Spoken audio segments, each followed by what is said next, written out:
style. Like we have, knee replacements, hip replacements, not brain replacements, but there's a lot of stuff that we've been able to study in organisms and basically replicate in various ways. Sometimes just using technology and spare parts. So sometimes we're not using actual organics. But yeah, I think we can do that too. So that we can alter the nature of the actual current in someone's brain. But I think also we can stimulate it outside of the brain. And that's what's really powerful come from.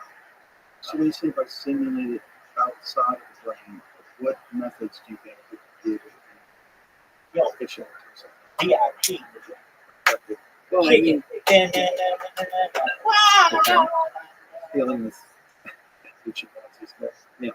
So there's a box, and literally this box is taking is a transducer like this microphone, and it's taking content from our universe and it is sending it to the other. And this is bidirectional, so it actually can send signals. And This motherfucker was a dick slinger from way back. If you want to keep it freestyle, it's called Dick Slinging Song. Ready? Set, here we go. Rabbi was slinging dick, Rabbi was slinging dick, Rabbi was slinging dick on Rosh Hashanah. Rabbi was slinging dick, Rabbi was slinging dick, Rabbi was slinging dick on Rosh Hashanah. Rabbi was slinging dick, Rabbi was slinging dick, Rabbi was slinging dick on Rosh Hashanah. Rabbi was slinging dick, Rabbi was slinging dick, Rabbi was slinging dick on Rosh Hashanah. Everybody loves the song, everybody loves the song, everybody loves the song on Rosh Hashanah. Everybody loves the song, everybody loves the song, everybody loves the song on Rosh Hashanah. Rabbi was singing it, Rabbi was singing it, Rabbi was singing it on Rosh Hashanah. Rabbi was singing it, Rabbi was singing it, Rabbi was singing it on Rosh Hashanah. Rabbi was singing it, Rabbi was singing it, Rabbi was singing it. Rabbi was singing it, Rabbi was singing it, Rabbi was singing it on Rosh Hashanah. This motherfucker was slinging dick, motherfucker. Dick, motherfucker. This motherfucker was slinging dick on Rosh Hashanah.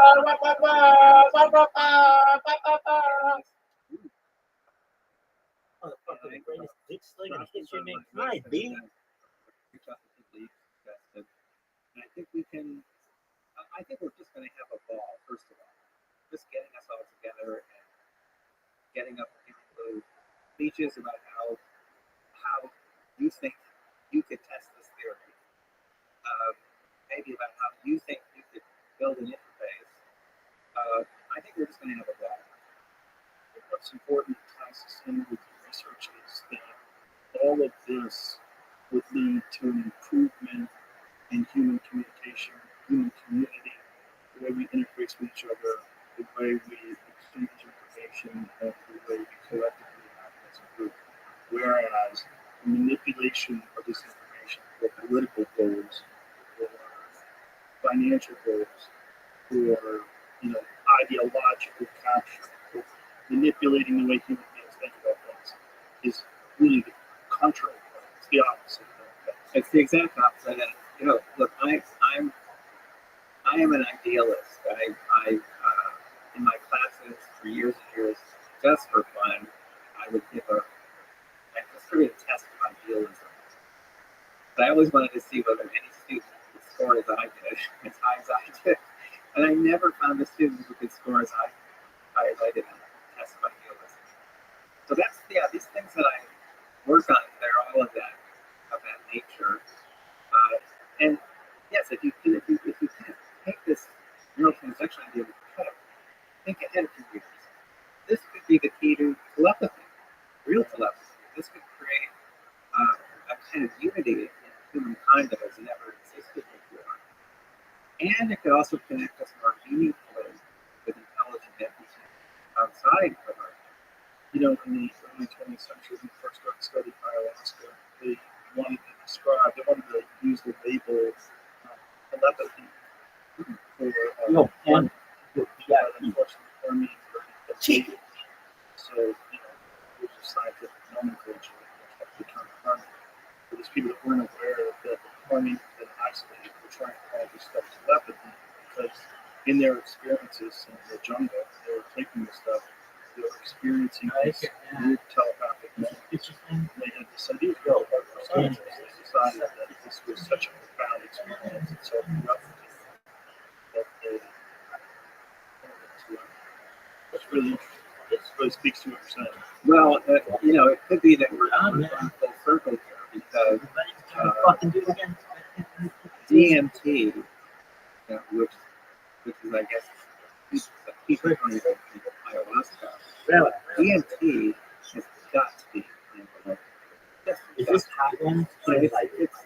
it's staring us in the face.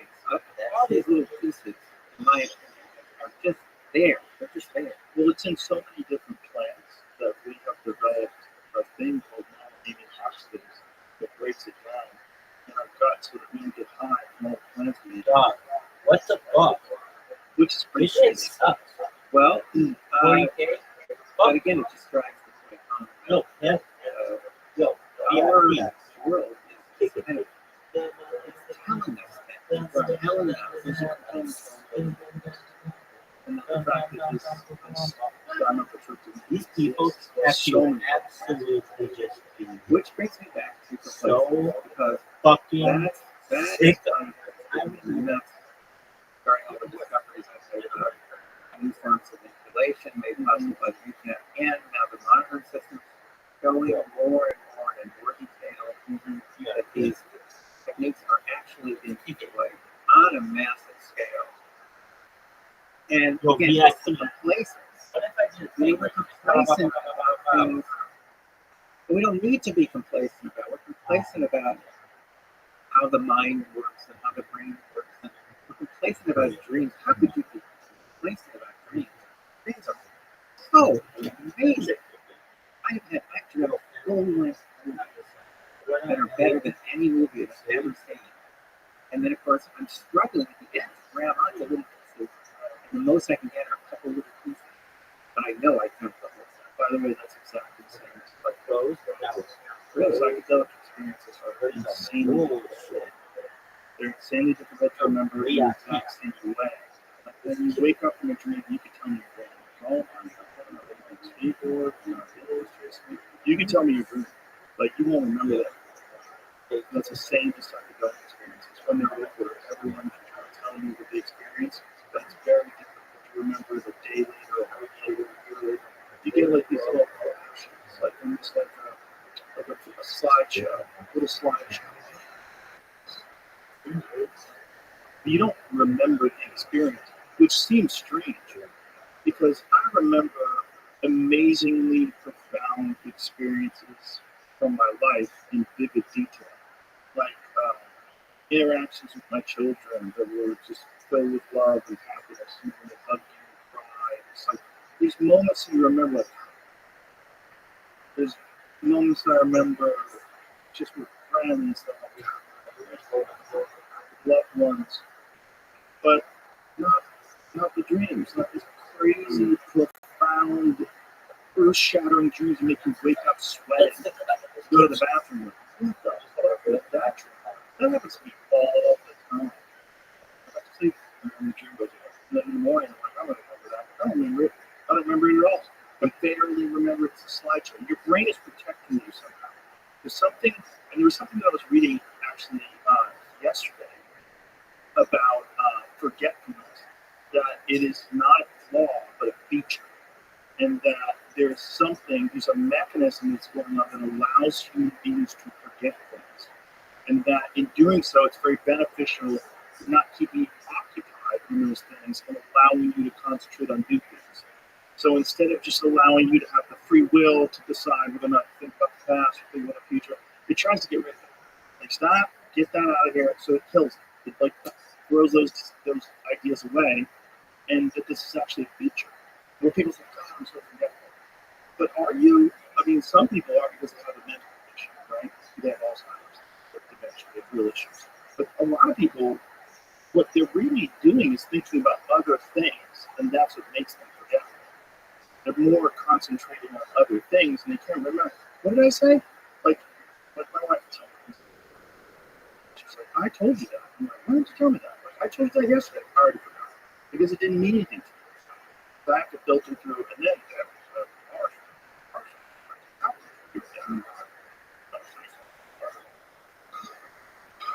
I forget about that. That's in and out.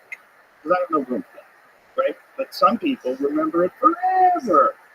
And you got to think, what is that forgetfulness? Well, this article that I was reading was talking about that forgetting memories is actually a feature. And so there might be some component of that you're not totally past this bridge that would connect us to whatever that realm is. And that you get these brief interactions with that realm, but you're not ready to be all in. You're not ready to be connected to it. You're not ready to remember all the experiences that you had in this mushroom trip that you went on. It's just too much. So let's just get that out of your system, because your regular consciousness is not wired to accept the reality of where that realm is. And the fact that the other thing is that realm is there in 30 seconds, especially if I'm on a trip. And 30 seconds later, you're in an impossible realm. 15 minutes later, that's gone. 20 minutes later, you're struggling to remember. Half an hour later, it's mostly gone. That sounds like an amazing fight.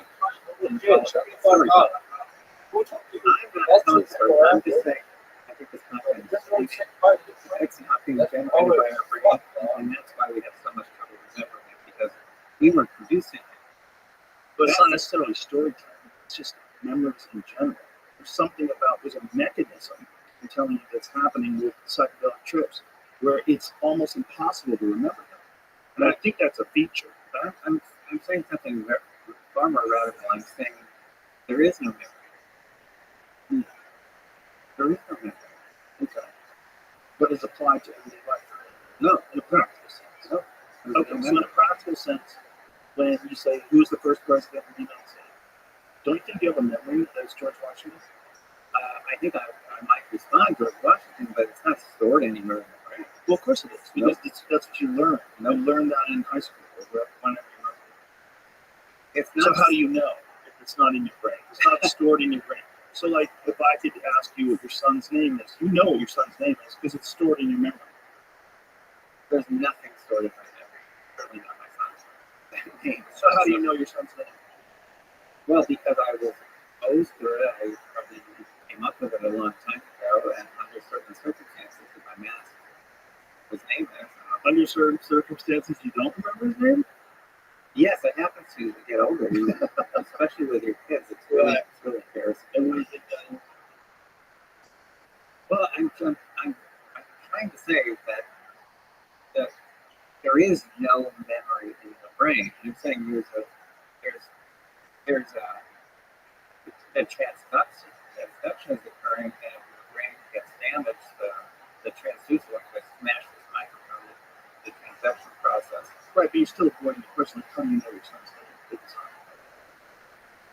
Okay, memory itself is a metaphor. There used to be the old memory metaphor was based on a library, otherwise based on interconnected neurons acting in cycling. And these are all metaphors. There is no metaphor. So that article I mentioned, the empty brain, that's what it's all about. It explains that there is no memory is maybe using for memory is just another metaphor. So, for example, who's that one? Daniel Barrett was one of my favorite conductors of jazz. By the time he was 17, he memorized all 31 of Beethoven's piano sonatas. So I had someone count up the notes. It's about 350,000 notes and almost as many marking notes. And all this stuff. It's a tremendous amount of data. And you know what? You can search Daniel Barrett once. He's still alive. You can search his brain forever. And you'll never find a single note. It's not in his brain. Well, it tells you what he means by it. The music is nowhere. He didn't absorb the music. But he remembered how to make music. No. It was under some conditions able to make the music, Right, but there's no memory involved. If someone teaches someone how to do something, you don't remember how to do that thing. That's not what it is. It means that that some change is occurring that allows you under certain conditions to do that thing again or something similar. There's like skills that I can teach you. Remember the skills? I taught you physical skills. I taught you how to put somebody in a group. You don't think that's a memory? No, it's definitely it's not. So what is it? It's a change. Some sort of change is occurring, whether it's occurring in your brain, it's some sort of a change, or whether it's occurring in the link. So how does the brain differentiate between what it remembers and what it doesn't remember? Maybe I can make a point this way. Okay, a demonstration in class. I would say to people, who knows what a dollar bill looks like? So someone comes up with a board and they draw a dollar bill. I say, make it as detailed as you possibly can. So they draw a dollar bill and it kind of has a place to look at the face. And some ones in the corners. Usually that's as far as you can get. And I say, well, let's try an experiment here. So I cover up the dollar bill that they just drew. And I tape up the real dollar bill. And I say, maybe the person drew what they drew and it was so terrible because they're bad artists. Let's find out. So I say, here, now draw a dollar bill. And they got a dollar bill right in front of them. Magnificent. Yeah, and so the point is, there is no image of the dollar bill in their head. Right, because they haven't done that detailed sort of examination of the dollar bill. Most people just give a cursory examination to a dollar bill. You look down, oh, that's a 5. It's a 20. I mean, I kind of know, is it Andrew Jackson? Yeah. You know, most people are not really paying that much attention to it. But if you get a dollar bill scholar and someone who really understands dollar bills, they probably could. Like, you ever seen Al Franken draw the United States? No. Really interesting. Al Franken, very unfortunately, not that because I think he's a fantastic politician still. Very interesting person, very intelligent, and a real good one. So Al Franken could draw the entire United States accurately with all the state boundaries from memory. See if you pull that up. Very interesting. Wow. That's very interesting. So Al Franken has deeply studied the parameters of the states and the state lines and can recreate them from memory. Why? Because he's done this before and he has a record in his mind of what this looks like because he's carefully examined that. There are things that I've had conversations with people, a couple of weeks ago, and I probably don't remember. And then there's things where I can tell you word for word someone said. There's a reason. And if you're not calling it memory, what are you calling it? I'm trying to introduce a different concept because I understand you want to do that. I don't know what you're choosing. Well, I'm trying to tell you that if you cut open Al Franken's brain, you will never find a map of the United States. Right, he can do that. He is the same thing as me. I can't. Yeah, and you're wondering why. Well, because I'll tell you why. Because I haven't tried to do that and studied it and memorized how to do it. The same way I could teach you how to memorize certain movements. I could teach you how to memorize certain physical movements, and then if you practice them, I could ask you in a couple of weeks, try to do it again, and you'd be able to do it. But maybe you would forget certain key points of those movements, then I would correct you. I teach you, but you would remember how to do those.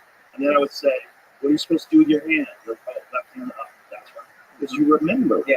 So you might not be able to find that in your brain, but it's very clear that something is going on. Where you are able to memorize things. And memorize it better with music, right? Conjunction, what's your function? Right? We all remember that. Why? Because it's attached to music, and music makes things easier to remember. I've never heard that in my whole life. You ever heard conjunction junction? No. But Schoolhouse Rock. But you do understand. You do understand, right? That there are people who can glance at a map of the United States, never having seen one before, and go up to the board and draw things in detail. Yeah. They have a different kind of memory. And generally, those people are I'm trying to tell you there is no memory. There's no memory. There's nothing. There's no one looking into the brain. Is there anyone that can draw an accurate map of the United States without having ever looked at an accurate map of the United States? I doubt it. Okay. But there are people who can draw things from their dreams that they have never seen before. But they have seen them in their dreams. And how do we even know if they're accurate? They might be as accurate as a dollar bill. Okay.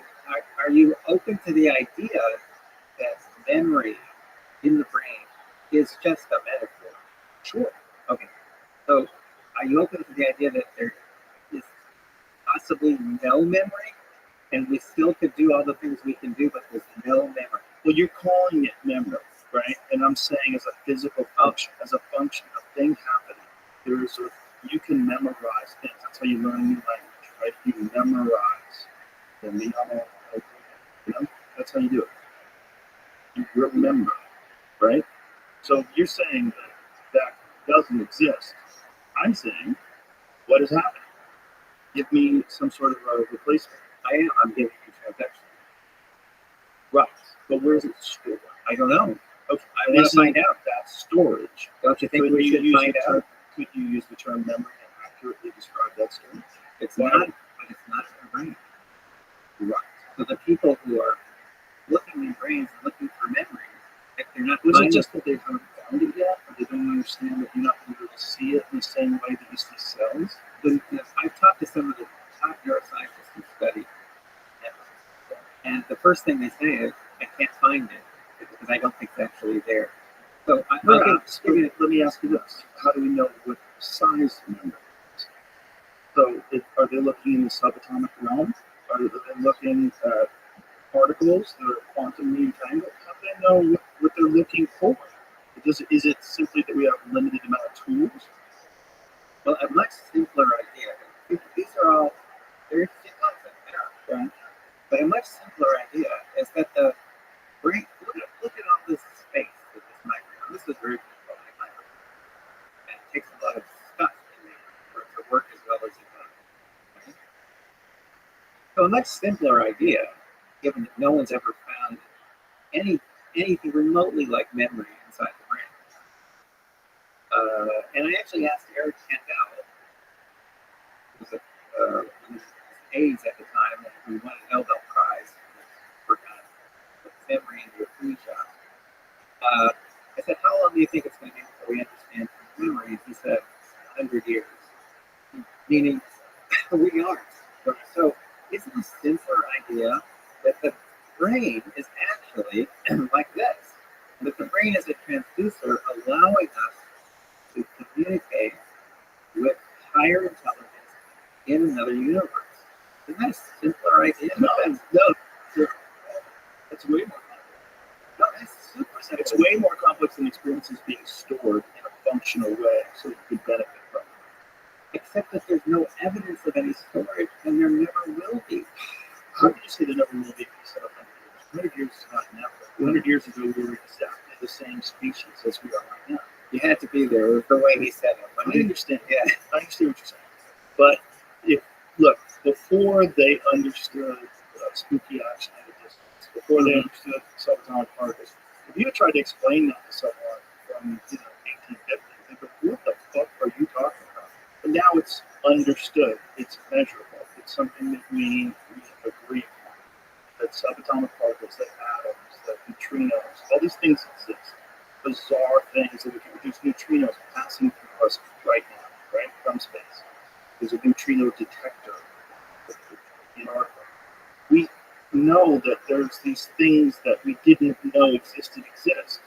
As we have more access to technology, more understanding of the mechanisms of the mind, isn't it possible that we can say, oh, this is where memories are stored? And isn't it true that if certain areas of the brain are damaged, it will damage memories? Isn't that true? It will damage the transduction process, yeah. You're married to this transduction Well, process. I'm not saying that it's not in. There's something happening. Let's not even say it's in the brain. Maybe it's in the entire body. Maybe it's in every cell. Maybe it's in the DNA. Whatever it is, there's something in it. Well, I'm trying to point out that there's something we haven't thought about in the past, and it would actually solve so many problems. I see what you're saying in terms of communication with whatever that might be. But what I'm saying is that there might be, and forget about the term brain, local.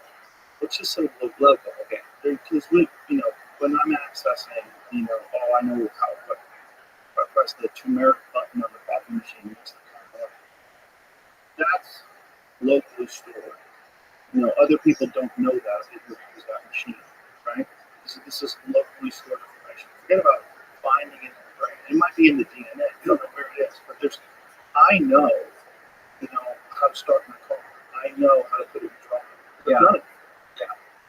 So something is happening where I'm storing information. And the more information I store, the more it makes me effective at discussing certain things. There are certain things that I'm going to need information. I haven't read them. I haven't Okay, utilized. you are very the information processing metaphor. I'm not. It's I'm just a metaphor. I'm just There is no information in the brain. challenging this thing that you're saying that I don't think sounds as complete as you're saying it. But the good news is it's testable. It's empirically testable. And I don't think it's going to take 20 years. I think it's just going to take maybe 5 years. I think it's because the labs already exist. And it's not like studying, black holes where you can't really access them and you have to be there. Because we can actually study brains.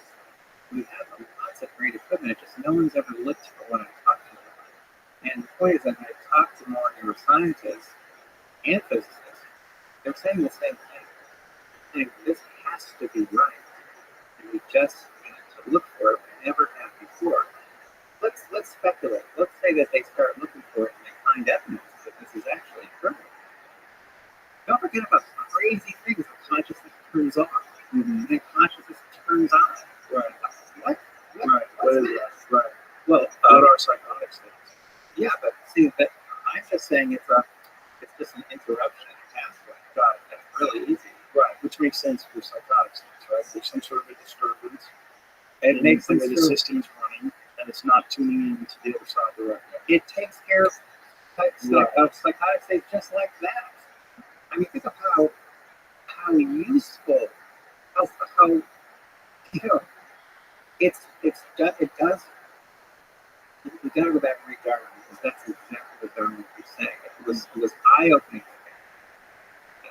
to read this book because that's what he keeps saying. He keeps saying, "Look, I know this sounds nutty, but it's much better than any other crazy story that you're gonna tell." We're actually just having to deal with Rothschild. Oh, really? Rothschild as well. His belief is that random mutation, natural selection, Darwinian evolution, they're all it's all absolutely happening, but then there's probably also factors that we haven't figured out. And that's what shows human beings. That's how human beings. This is the factor. This is what gets you up to the next level, and it's consistent with the ideas that physicists have about the structure of the universe. Again, just start with the basics that evolution is fantastic at producing all kinds of weird, bizarre transducers, and then we're engaged in transducers from head to toe. If the universe is what we think it is, could evolution at one point, because it's producing all kinds of new traits all the time, couldn't it produce a brain that has that feature that connects us? Boom! Right, we're connected. That it might be an emergent quality. And then 20,000 years ago it emerged. And it merged, and it just brought us up like this, just like in 2000. We go up to here, and that could help explain the Fermi paradox. Because there could be lots of ship-like creatures all over the galaxy, but they just never made it to that level. That's where the weirdness of the whole accelerated evolution first.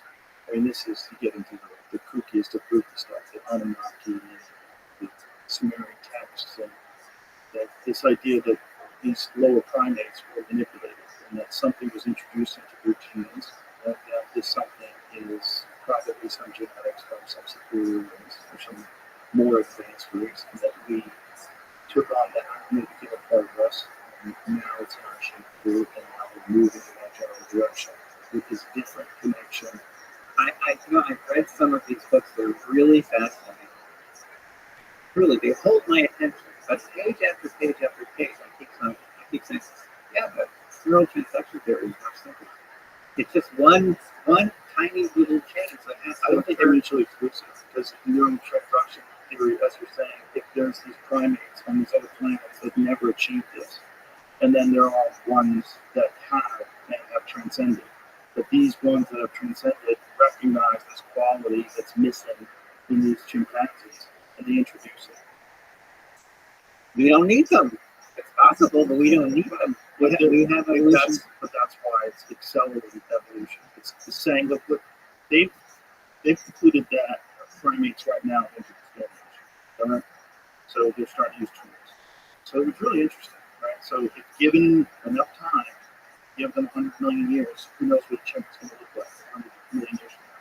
They might be like us. They might do it naturally. The speculation, this is not something, but the speculation, this kooky speculation, is that we were visited by extraterrestrials that were far more advanced, and that they found us as these simple shit-throwing primates, and they said, let's juice this process up. We know where this is going to go eventually, hopefully, everything works out, but let's juice it up. Let me connect what you just said with what I've been saying. Easy connection. And it brings us into the world of UFOs.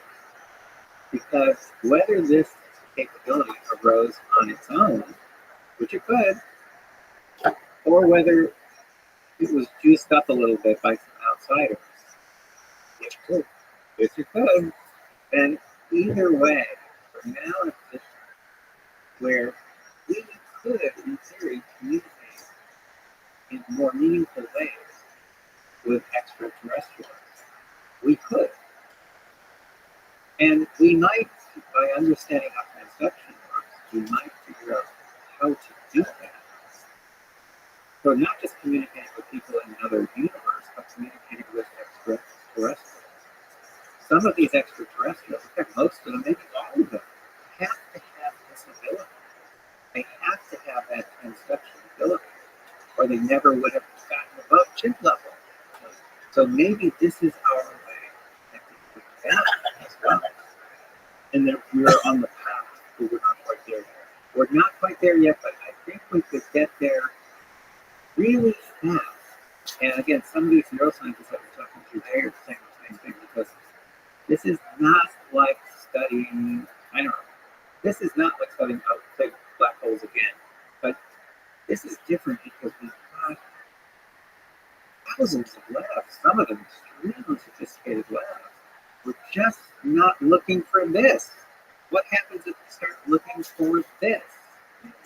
And so what we've been doing is we're trying to work out experiments that can be conducted and that should produce one result or another, depending on whether transduction is occurring.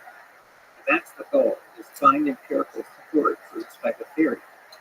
If we can find empirical support, the more support we find, obviously, the more convincing this will be. And then that would bring in the engineers. It's the engineers who could really make this thing sing.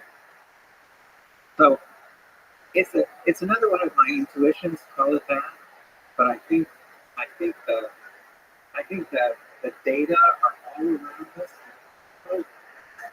And by the way, there's a couple people I threw down to this who just all of a sudden become obsessed, because all of a sudden you see all around you reminders of all the weird stuff. And you realize, hey, all the stuff that seems so weird, you know what? It's not weird at all if NTT is valid. If this theory is valid, stuff that we think is weird is not weird at all. In fact, it makes perfect sense. Psychosis, you brought up psychosis, but there's so many things like that.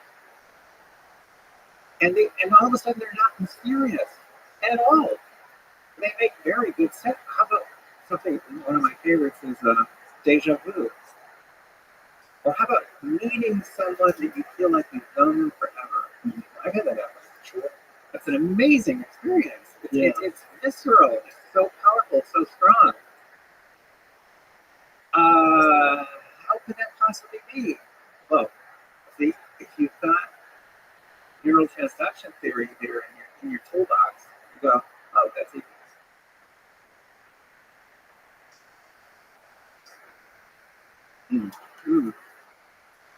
Yeah, lots of stuff just falls into place.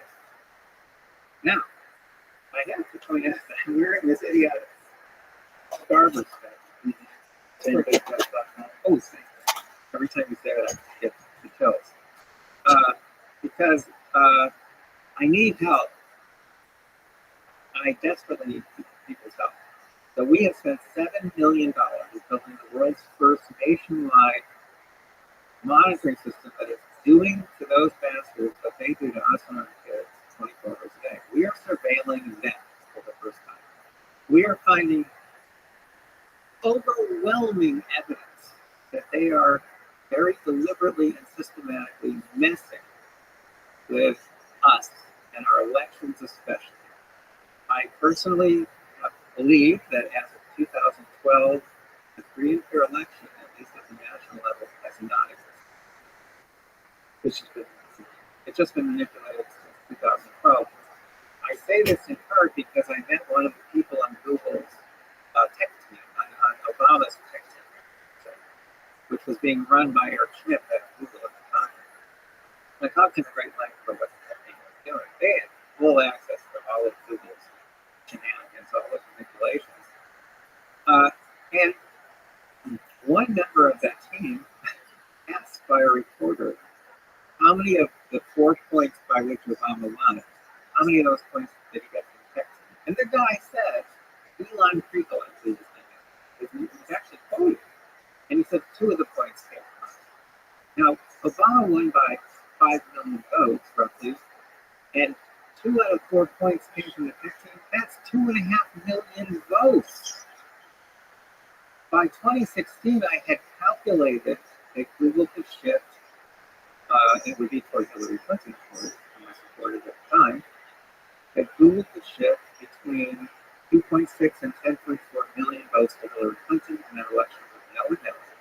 She won the popular vote by 2.8 million votes. If you take Google out of that election, the popular vote would have been tied. A couple of days after that election, all the leaders in Google get up on stage. This pretty seen this is an amazing video, and they're talking to all of Google's 100,000 employees, and one by one they're going up to the mic and saying, "We are never going to let that happen again. They're never going to let that happen again," which is democracy. Exactly, this is the thing. And that's so crazy to be blatantly in in 2020, we didn't have to. We already had a pretty big monitoring system. It was for 1.5 million ephemeral experiences. Our data showed that it shifted at least 6 million votes. So for one popular vote by about 8 million. So again, take Google out of the equation, that would have been pretty much a tie in the popular vote, and Trump would have won 11 out of 13 swing states instead of 5. So going forward from roughly 2012, I think the free and fair election has been an illusion.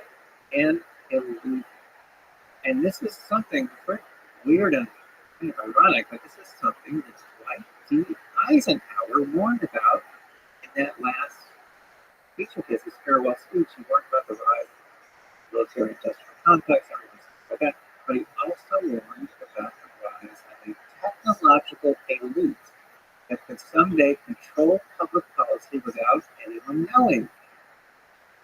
And the technological elite are now in control. That's what we have.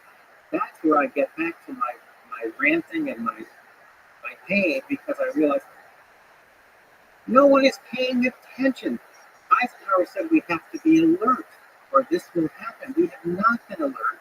And the fact is, people right this second, who I give speeches to sometimes, they get all riled up and then they walk out of the auditorium with their surveillance phones. Mine is not. This is a secure phone. But they walk out with their surveillance phones in their pocket, and they use all the surveillance tools we're going to set up for them, and other companies do now. And they think, isn't this nice? This company's doing all this nice stuff for me, giving me all this free stuff. That's not the business model. All those free things are just apps that trick you into giving up personal data. And then they monetize the data and they use it to control you. That's what's really happening. That's the business model. People can't see it. And I'm telling you, I've worked on this for 12 years. Got to the point where I am wiped out. I am fed up. I am exhausted. I am disillusioned. And I'm lonely, because since Misty was killed 5 years ago, I sometimes feel like I'm literally dying of love. And the fact that other people around me have been hurt, one quite seriously, makes me a little nervous too. And that's where I am at this point. And it's a terrible place to be. Terrible. Now, it took $7 million to build what we built, but it's been really tough. Okay, we're talking about like raising $1 at a time. It's been really, really difficult. And for us to set this up so that it's actually permanent and self-sustaining, and so we have court admissible data in all 50 states, which will make these companies think. Make them think. Think twice, baby. That is going to require at least another $50 million. That gets us a secure facility and our own servers and security team. We have virtually no security. Hear that, Google? And they know this because a couple months ago they attacked us in an extremely sophisticated way. I've never seen this before. When you say things, I don't know. someone, I don't know. People have. what did they do? It was very, very unusual. It was not the usual. What they did was they got our accounts. They got our apps to run kind of ludicrous speed. What they did was they pulled in more and more servers. But we were running so many servers simultaneously that we actually got shut down in the cloud. And we lost access to our own data for almost 2 weeks. Now, we've never seen an attack like that, even though our security people have never seen an attack like that. It was really. What was the mechanism of this attack? We're not sure how they got in. Once they got in, all they did was they just created a tremendous amount of it. So that pulled in more and more resources. And this is definitely created this problem now. Oh, no. That absolutely created. But and now we're we know about this particular kind of attack. If it happens again, we'll be up in James max. But the point is, there's a lot of pressure on us. So we need a lot of money to set up a secure facility and security teams, not just protecting our data, protecting our people. We have to protect our people. Have you ever talked to anyone about this? I've never had a way to reach them. Well, hopefully someone will take this clip and put it on X, which I'm looking at all that. So hopefully someone will put it to his attention and put it up there, because I'm sure this is very concerning to them. I mean, he has the best interest in this. Clearly, when he purchased Twitter, he found out the extent of government interference in free speech and how many people would be pressured to not talk about certain things, and how many accounts they were trying to get taken down because these accounts were purveyors of misinformation that turned out to be absolutely accurate. He has a deep distrust. Well, he has a few times lately. He has retweeted content about my work, so I think he might be aware. And there's another way, also, by the way, to take down Google. published this in Bloomberg Business Week. If you go to epsteinandbusinessweek.com, you'll actually see the article. And it's, we've reached the point where data becomes an essential part of our lives. And the way to take down Google is to do what governments have been doing for hundreds of years: declare their index, the database they use to generate search results, to be a public commons. This is exactly what governments do when water, electricity, telephone communications, any commodity, any service becomes essential. Governments at some point have to step in. The electric companies, they were all privately owned. I didn't know that. I didn't realize that. They were all privately owned until the government stepped in. And this is where we are now with data. And the biggest, baddest database in the world is Google, because it's the gateway to all knowledge. It needs to be declared of the commons, as I say, ample precedent for that in law. It's very light touch regulation. And what it'll do is it will allow other people to draw from the database, create their own niche search engine. So, you'll create a search engine for people interested in DMT and UFOs. Someone will create one for women, for Lithuanians. We'll end up with thousands of these search engines, all of which are vying for attention, and will be exactly like the news. Exactly like the news, the news media, that kind of thing. And that's the way it should be. Search should be competitive. Google was not the first search engine, it was the 21st. So that's how you do it. And also, then search would become innovative. There have been no innovations in search for the 20 years since Google has dominated search. So, General Paxton of this great state of Texas, he's interested in this. Senator Cruz is interested. Other people are interested. This would be tough to implement in the U.S., but the EU has 5 of Google's data centers are in the EU. The EU could do it in a flash, and they're very frustrated with Google. They've been trying to keep them under control for a long time now, and they've failed. So there are some things that can be done. Permanent, large-scale monitoring system,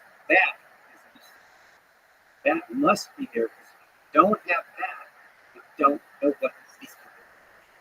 You don't know how they're messing with our minds, with our kids' minds, and with our elections. We have to monitor, and we have to have coordinated data in every state and probably in every country, and then they will pull back a little bit because they have to. They're violating campaign finance laws when they very blatantly support one candidate or one party. They're making huge in-kind donations without declaring them. So another thing they're doing here right now, perfect example of something our system's capturing right this second. Right this second, Google is sending registered to vote reminders to Democrats at about 2.5 times the rate they're sending them to Republicans. How do I know? Because that's what the monitoring system shows. That's what they're doing. At some point, that's going to turn into partisan mail-in your ballot reminder. And then that turns into partisan no-vote reminders. These are just displayed on Google's homepage. We're capturing the homepage by millions. If you don't capture them, then the content is ephemeral and it disappears and it's not forever. You can't go back in time to figure out the pictures. So monitoring is no longer optional. And by the way, monitoring is fast. Unlike regulations and laws, monitoring can keep up with whatever the tech company is dishing out. The next company, the next Google after that, monitoring can keep up. If you're going to have an internet, and it can mess with people's lives, and it can mess with governments and elections and so on, and you've got to have monitoring. So that's what it is. That's what this new monograph was about. And if people want to get a free copy of it, TameBigTech.com. TameBigTech.com.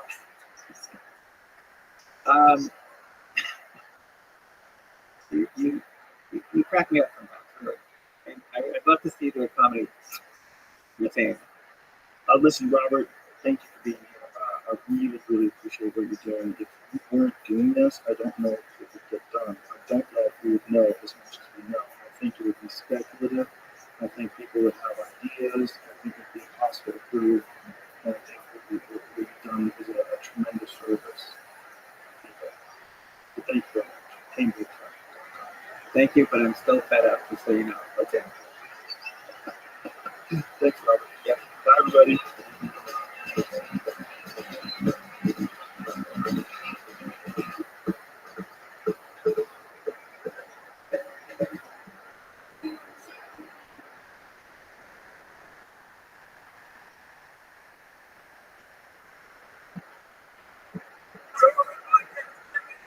Good job, perfect experience. Train my day, Joe. Podcast my day. All day. What's up? Nice to meet you. Great to meet you too. Thank you. Thanks for being Of course, yeah, of course I'm here, right? Of course I'm gonna do this. here. Ready to do it. Yeah. So, you wrote a book about, I think the title is I Used to Like You, but Intel. Yeah, I used to like you. yeah. Yeah. Why did you want to do that? What was the motivation?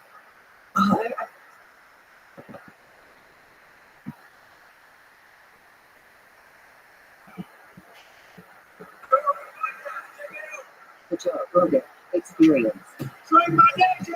Podcast my day. All day. See? Oh, good to see you, man. Strange times we live in.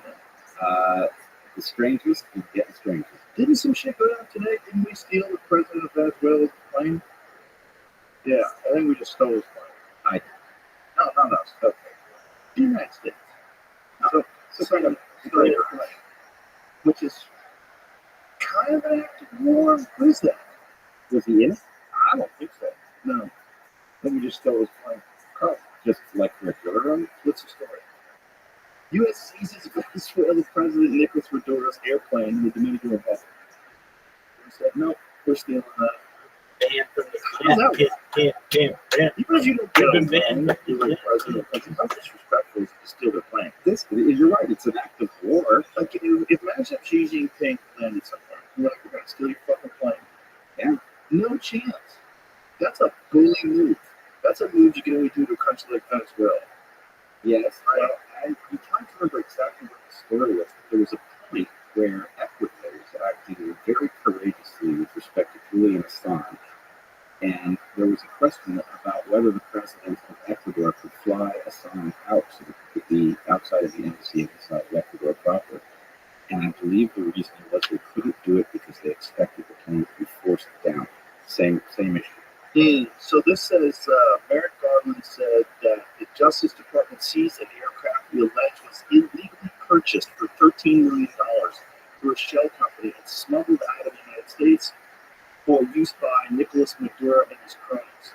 What business is that about this stuff? This is what I don't understand. Like, if it was purchased through a shell company, then it was purchased. Right. And was there a trial that established that this was ill-gotten gain? It says smuggled out of the United States. The plane was purchased from a company in Florida. The Justice Department said it was illegally exported in April 2023 from the United States to Venezuela to the Caribbean.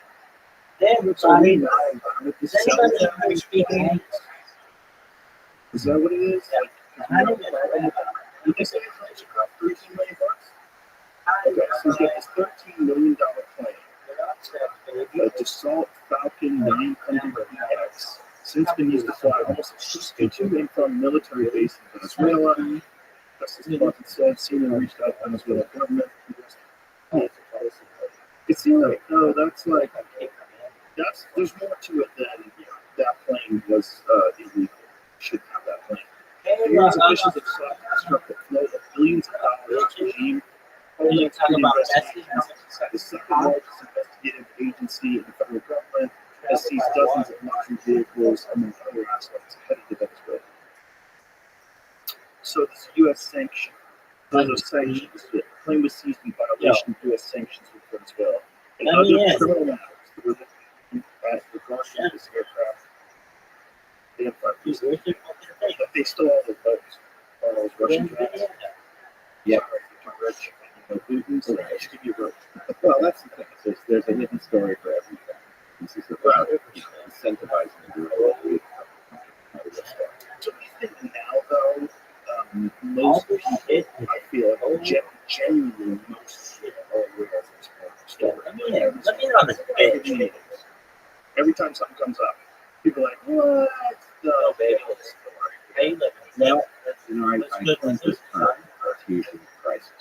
And Cartesian crisis basically is the point at which you can't really be certain of anything. And the problem is, yes, I do think people are catching on to the fact that they never know the real story. But the response to that is either that you start believing bullshit they tell you, or that you just become so stop believing anything. Either of those are functionally exist. And both those ways are good for the people that run scams. Exactly. They're good for the people who want to maintain power because it's Yeah, because if you don't know what's true and what's not true, like, oh, jeez. You know, and then you get cynical, oh, it's all bullshit.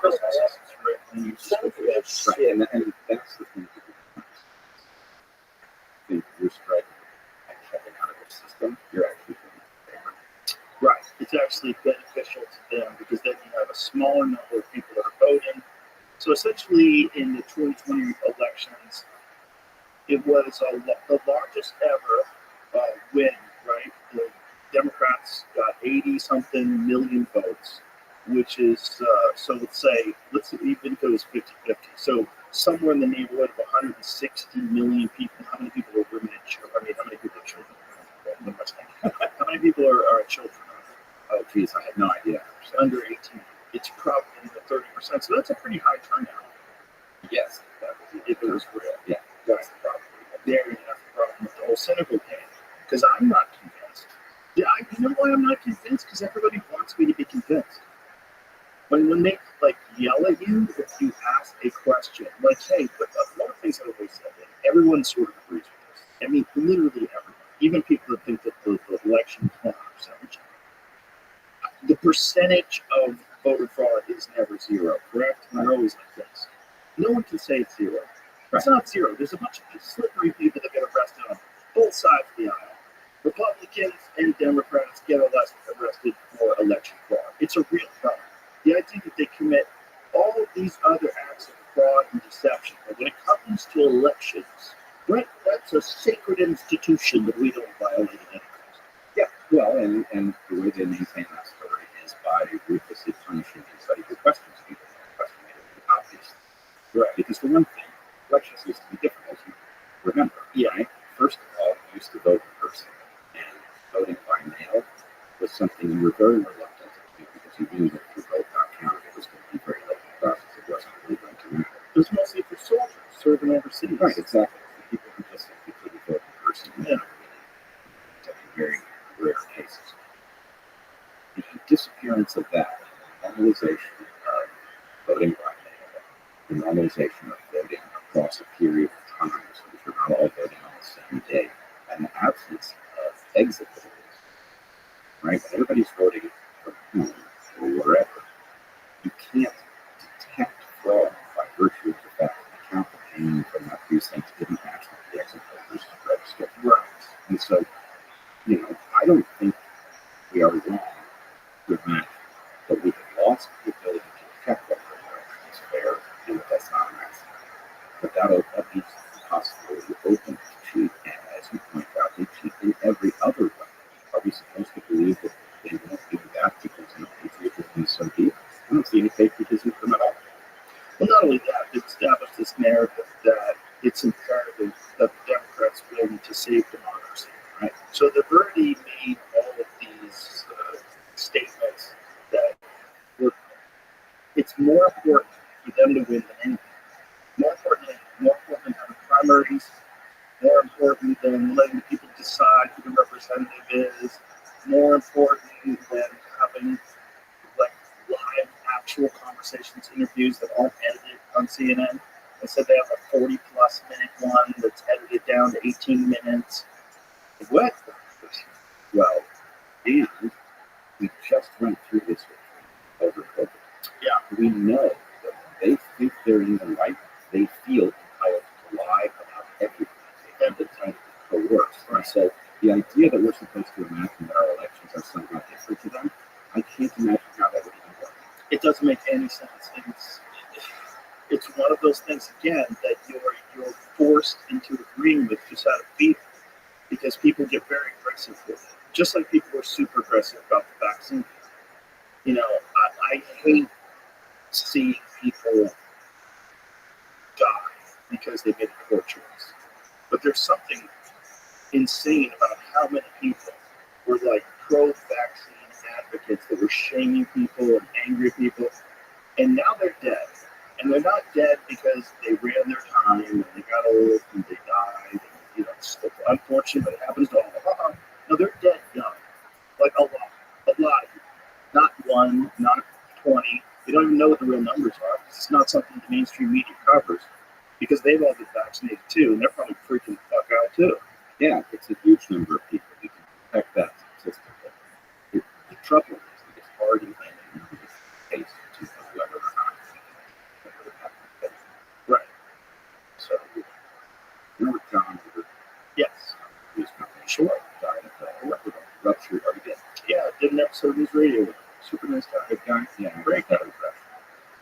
Anyway, he died of a ruptured aorta, if I remember correctly, long before there was COVID vaccines. Right. So the point is, if that had happened last year, right, we'd all be saying, oh, because they probably really not vaccinated. Yep. So it happened. 100%. Right? But the way in which it's happening has changed radically. And the very people who say, oh, that's not the vaccine, are very uninterested in figuring out what it is. So, you know, let's put two and two together.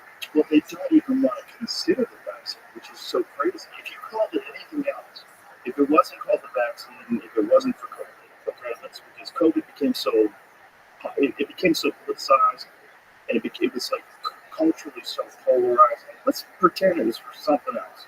And there was some medication, and the people that were taking that medication were dropping like flies. They would 100% make the correlation, and they would make it public. Of course, it might not actually be the news today, because this is part of the problem we're dealing with advertising and the media, is that there's so much revenue that comes from pharmaceutical drug companies that there's just a reality about them reluctant to print or put any stories on television that are negative. There's too much money involved. Right, there's too much money involved that it becomes impossible to override this narrative. The narrative takes on a reality of this moment, even though it's contradicted by the facts that we are scientific terms. They're tremendously powerful discovery. Right. Yet we deliberately only using them in ways that they're not intended. Do you think in the future we'll look back on this and there'll be some sort of some sort of shift in the way we discuss it? You know, there's a lot of things in history that during the time when they were happening, I'm sure people were all like the McCarthy era. You know, and sure, people thought it was very important to root out these communists. They didn't exactly understand. Like, hey, you're calling a lot of people communists. Sorry, communists, people who just went to meetings to find out what's going on. The world didn't exactly understand what that meant back then. You know, we look back at it now, the Red Scare is like a negative thing. It's a dangerous sort of negative aspect of our history.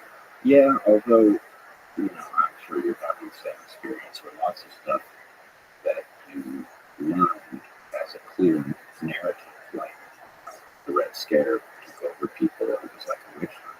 And the answer is actually more nuanced than that. There's more truth to it than I was taught. Right? The Rosenbergs really were guilty of passing secrets with Russians. Oh yeah, there definitely was a lot of that. So, you know, it's a mixed story. Right. You asked the question how in the future we're going to have a different conversation about what's taking place, and I just want to put a little place over there. The answer kind of depends if there is a future. And I worry a lot that not only are we headed to chaos, but that we are going to be denied the ability to have a proper historical account of the present, that we're never going to understand what these stories were doing, why they played out the way they did, you know, why people disappeared when they did. And that's not helpful. You need to be able to create a record. It's never going to be perfect, but you need to be able to create a record of what took place that has been exposed to some kind of analytical standard so that you can correct your course. If you don't know what happened, you can't improve on your thought process going forward. That's extremely dangerous. It's like, you know, flying a rifle. Yeah, that's a great way to put it. And I'm glad you did point out the fact that there were weird things. The Red Scare's a weird example because people would like to kind of dismiss the impact that communists, especially Russia, was having on our government. And there was a pretty big impact. I mean, they did steal the plans for the bomb. There's a lot of shit that happened because of actual communist interference. But the narrative when I was in high school was that the Red Scare was bad. Right? It was like everybody went crazy. They were all looking for them, which was true too. But that's part of the problem when you don't know. Like back then, no internet, very little paper trail. Really hard to find out who's talking to whom unless you like get an actual listening device in the room and capture them talking. Yeah, we can't know, and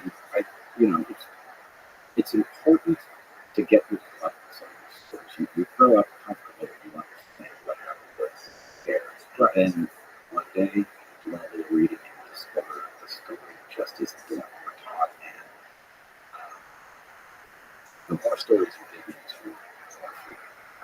Well, if you just get one good one hooked, for me it was the Kennedy assassination. One good book on the Kennedy assassination, I was like, God damn it, he killed the fucking president. It freaked me out forever.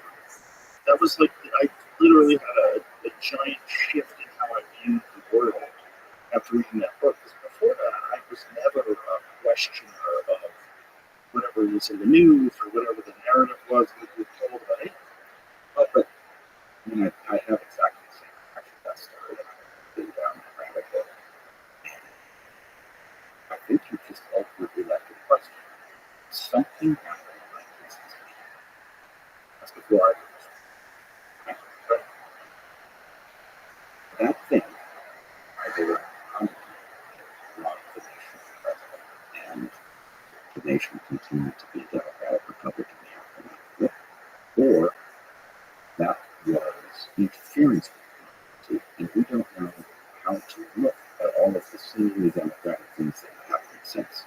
How much of what has happened since are people who took control with that assassination? How much is them continuing to maintain control with a certain amount of democracy, and how much was that an aberration that returned us to our normal course? And It's good for a certain amount of democracy. certainly, there's clearly a certain. Yeah. Well, which is one of the reasons why you should terrify Trump. Yeah. There's a certain amount of stealing they can do. If let's imagine if it is dirty and you really can manipulate elections, how much can you manipulate? Can you manipulate about 30%? You know, we don't know. And as long as they can have you believing in the polls, this was really important polls. Kamala Harris is up by 30%. Oh, she's up. She's winning. Like, who the fuck are you talking to? Who are you talking to? Right, and you don't know what narrative is it in which Kamala has done something that might cause a surge in her popularity? I didn't see it. Well, some magic. It's like, there's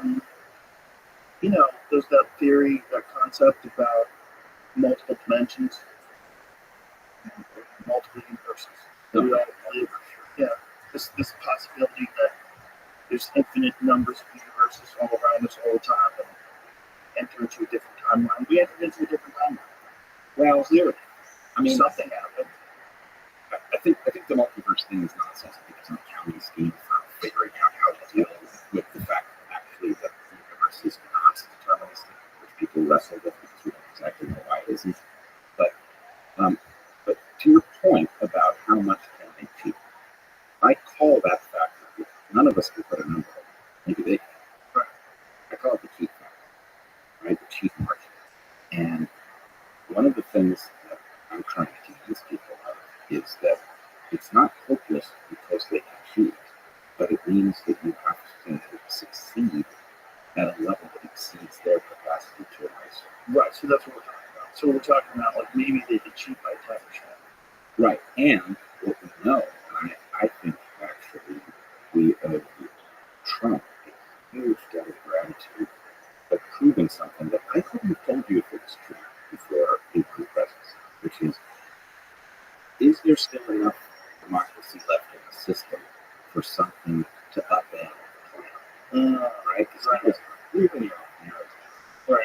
did become president. So, he did something for us that I don't know anybody else who could have done. Yeah, it would take a person with that kind of personality that could withstand that kind of abuse. Because he didn't freak out at all when they went after his Right. just brushed it off. It was nothing. And no one's done that. Oh, he's also the only guy that's ever gone through 4 years that didn't age like he went through 4 years. That's true. He aged normal. Yeah. He's used to it. He's used to pressure. And Bush, he aged a ton. Obama aged a ton. Everybody aged a ton. Biden was already cooked before he got in, but he aged a ton. I mean, Biden from 2019 to today is a different person. Yeah, and he was already degraded, but wow, was it a Big jump now. Yeah. Trump is fine.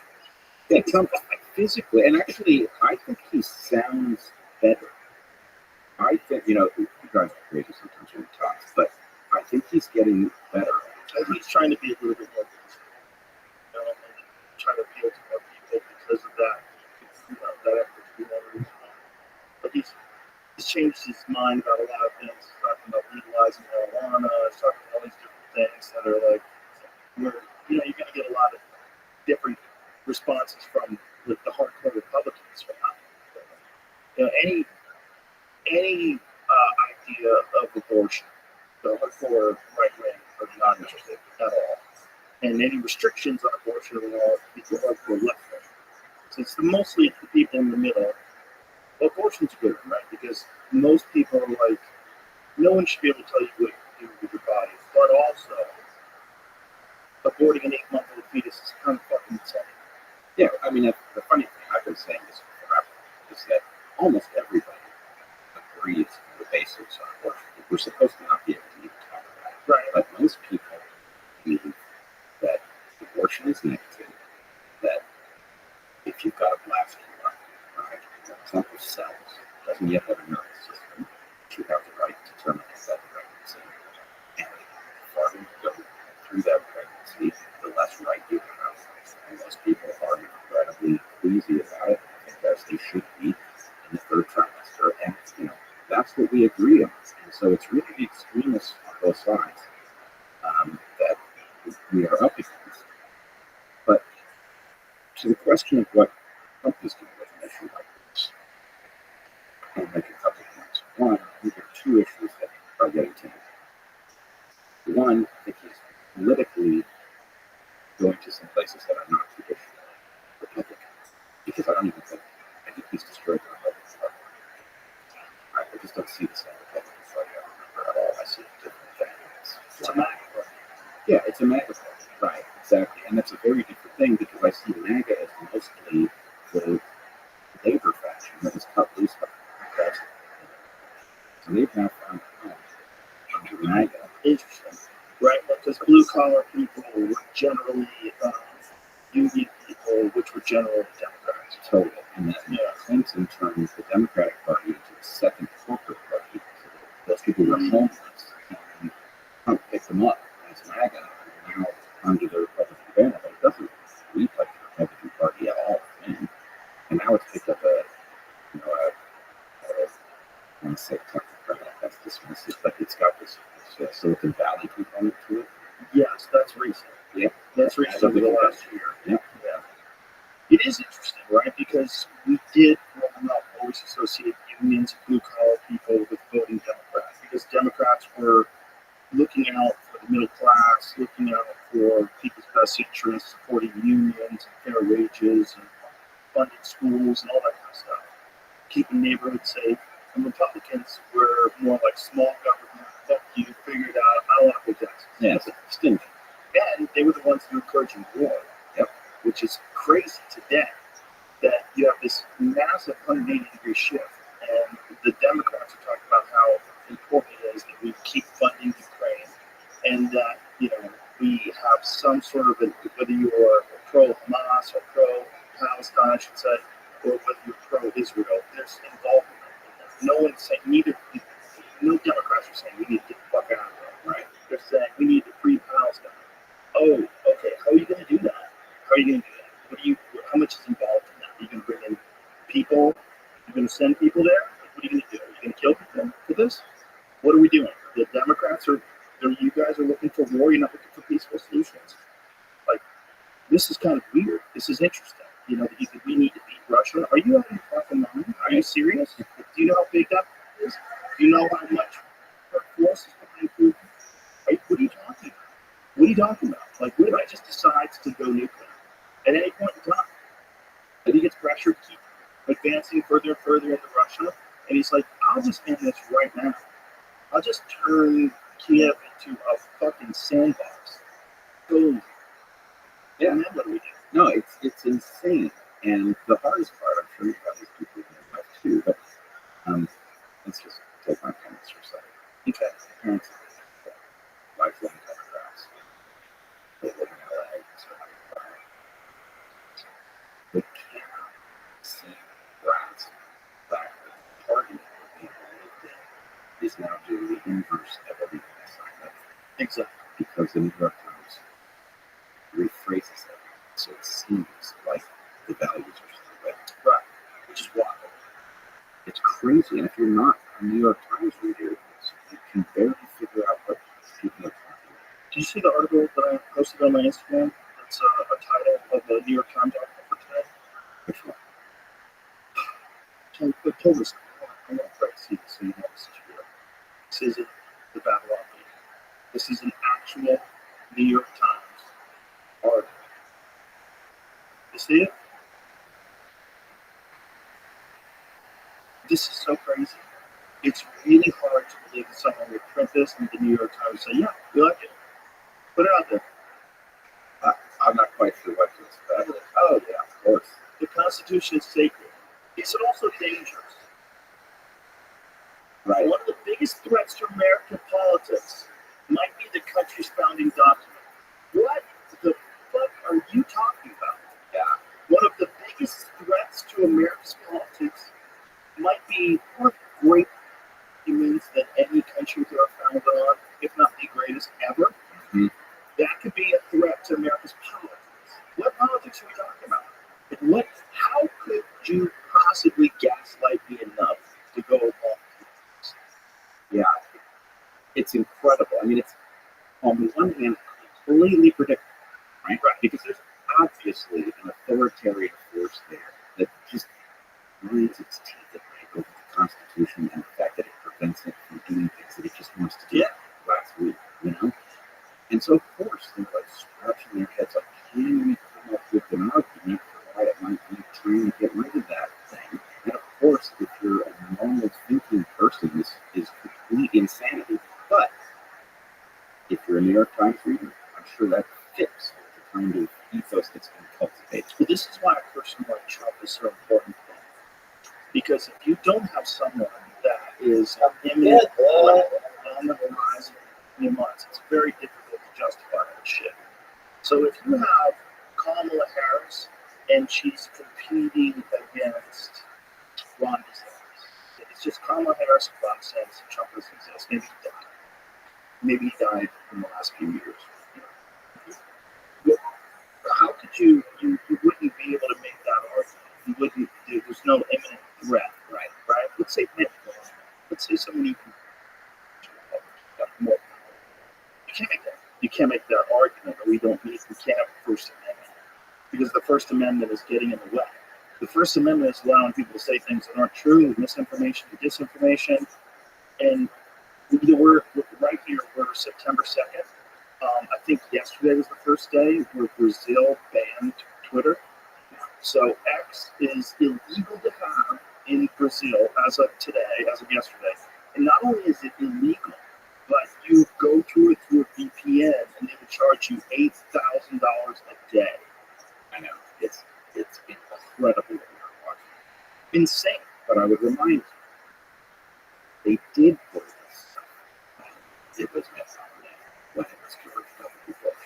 Right? The rhetoric was still existential threat. Right? And they always have particular versions of this, right? It's ripped up. Right. Oh, wait. This is a Hitler. No, they never talk about Ron DeSantis. I agree.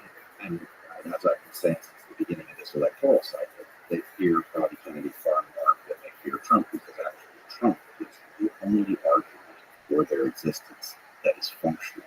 Right? They don't have an affirmative argument for why they should of being the alternative to Trump is that's a pitch. Right. So we're now somewhere pretty interesting in the sense that I think, to the faithful, that argument's fair. But to a larger and larger group of people, they're seeing right. Yeah. They're understanding. First, we lived through 4 years ago, right? Right. There were good aspects, there were bad aspects, but it was not distinguished as some moment of total failure of our system or something. Right. There were a lot of elements of it that were good. Right.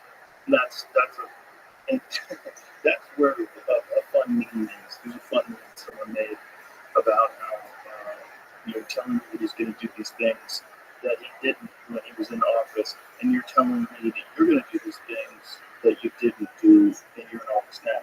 Right. What? And to add to that, you're doing the things that you're accusing him of intending to do. Right? All this lawfare stuff, that's frightening. You're weaponizing the courts. Yeah, and they weaponized the courts over what was a misdemeanor with that's already. If you look at the Bill Ackman had a post he made on Twitter laying out the legality of this 34 thing that they convicted him of. That this is essentially an accounting error or deception. That's a misdemeanor. That is past the statute of limitations. Not only that, but I don't think you have to really even squint at it to see that it's just simply unconstitutional. Like the courts of particular people right, we have a constitutional right to equal protection under the law.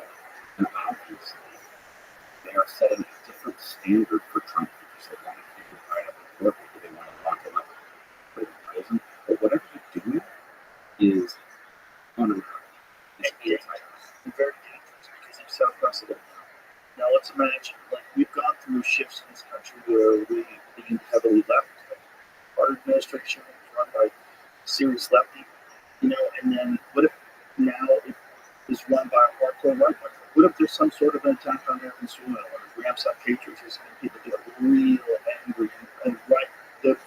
Just like the leftists moved so far left that if you're not in favor of hormone blockers for kids, somehow you're transphobic and you're a bigot. Like somehow or another, if you're not in favor of that, you're a bigot. We're bigots so right that if you're not in favor of, stops and risks all over the country for everyone, but somehow or another you are anti-safety of the nation. If you're not in favor of no-knock raids on people's homes with no warrants, that somehow or another you're a danger to our democracy. That it can go really creepy far right, just like it's really creepy far left, and then they utilize the courts.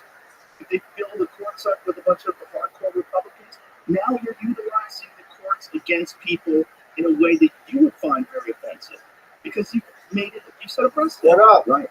And I think actually we are already living this life because what they did was loaded powers into the executive that were never supposed to be there. They created emperor-like discretion. And they gave those powers to the president. I think believing that they would never be in the hands of anybody that wasn't right. And I'm not talking about it. Right. I'm talking about inside versus outside. And one of the reasons that I think the reaction to Trump is what it was is that he was taking over an office that had been given all of the tools that he could principally use against anybody. These are tools that are absolutely a violation of our Constitution, and yet they exist. So, to prevent him from having access to those things was extension. So anyway, the point is they created tools they never expected to be in the hands of someone else. Is that This Frosty? situation is a scenario you're describing. Why do you think you're suspicious? Oh yeah, Frosty. Get if you have Play-Doh. So let me back up. Okay, we know. All right, download it. You have an account? Simply that's No, they show the game. Get the. It's an app. It's a little imperfect. If you had all these, it would work. Then we'll play again. And then there's a flaw in how we apply it. The multiverse is analytically Oh, it's really good. very It's simple, right? It's just one rule. Oh, there are an infinite number of universes. In every moment, there are an infinite number of things that could happen. Versus creating for each one. It's very simple. But it's 1 second. On the other hand, at a practical level, it couldn't possibly be more wasteful or absurd, right? The idea that there's going to be a difference, there's going to be 2 universes. You can double the universe with credits for classes.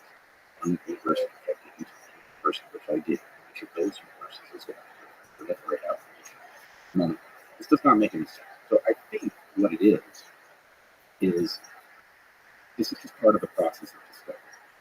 If you imagine an infinite number of proliferating universes from each branch, right? That accounts, that allows us to understand, we could describe it. Play the game. It allows us to understand. You should play it. Sure. Download Play-Doh. What's really good that allows that to take place without PLATO. That's It's right. called Play-Doh. Like, It's the intermediate, it's the immature analytical philosophy. that we have noticed that something is going on. We know we need to explain it. We haven't yet stood in the right place to explain it in a way that's actually what we're doing. We're explaining it in a way that if you typed it out, it's like it's one tweet. But isn't existence itself insane? The universe itself is insane. The subatomic particles are insane. Going all the way out to solar nursery, it's all insane. The whole thing's insane. It's insane in scope. It's insane in size. It's insane in its complexity. It's almost incomprehensible. Almost incomprehensible. So why would it be more incomprehensible if it was infinite variety and infinite numbers? It would just be a different level of crazy that we weren't aware of. Well, no. I mean, I don't think so. It's not a different one. Let's just agree that the universe, the size of it, is impossible to actually find. Impossible. It's literally We just look at it as a number. It's a small number. Like, what's the most recent, the James Webb telescope, the most recent advanced versions of it, they're talking about 22 billion plus years for the Big Bang. They're looking at that because of the structure of some galaxies that should exist in a time period which they would have to be formed in a certain amount of years. And so there's sort of, it's very contentious, but there's some of these people studying the result that seem to believe it's very quite possible that you might have first of all whatever the Big Bang is. right. Okay. And then there's survival balance. It's a constant cycle. Right.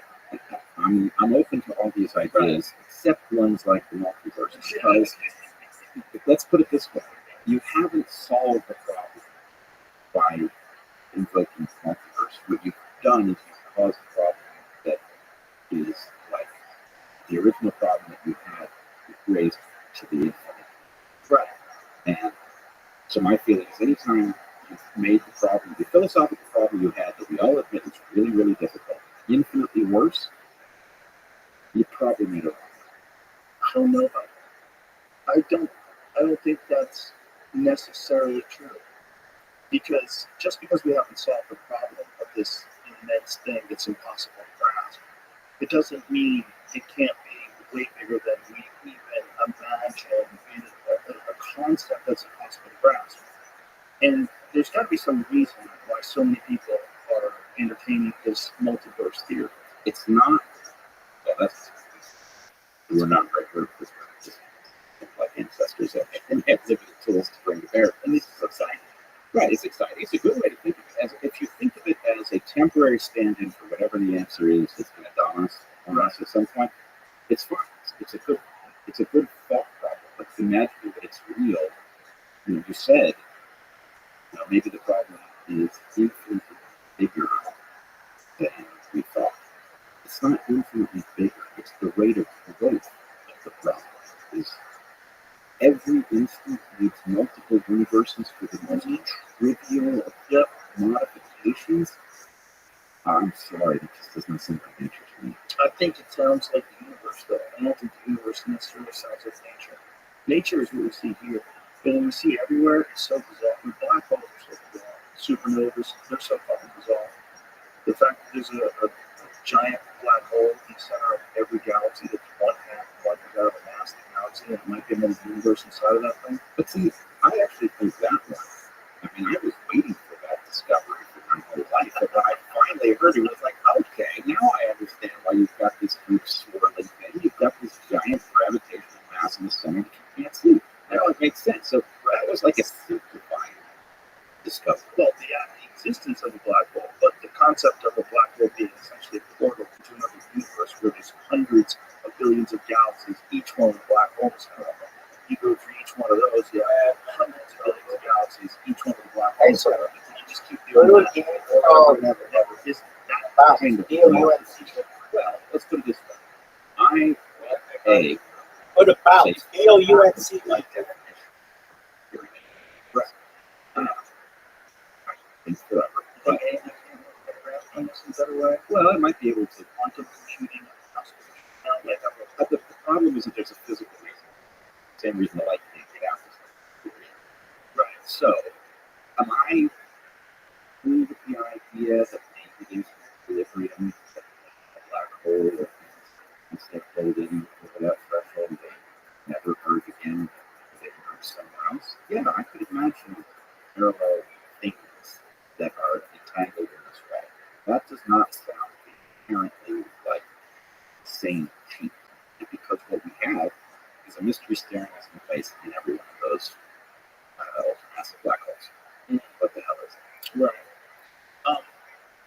What about a future in which we develop some sort of propulsion system and attach it to a drone it's not based on fuel, it's based on some sort of gravity thing and allows you to traverse immense distances very quickly. And then we could actually get that fucker way out there, take some video, and bring it back. Well, you can afford the money.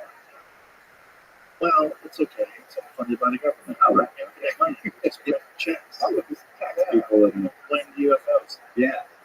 Respect. And use the UFO story. Yeah. Oh yeah. Yeah, I think both things are true. I think we have it, and I think it only makes sense. I think there is life out there because it doesn't make sense there isn't. And I think I would agree. If I got 1,000 years more advanced than we are, and found out about some planet that's 2,000 light years away that actually is making nuclear bombs, well, yeah, of course visit. 100%.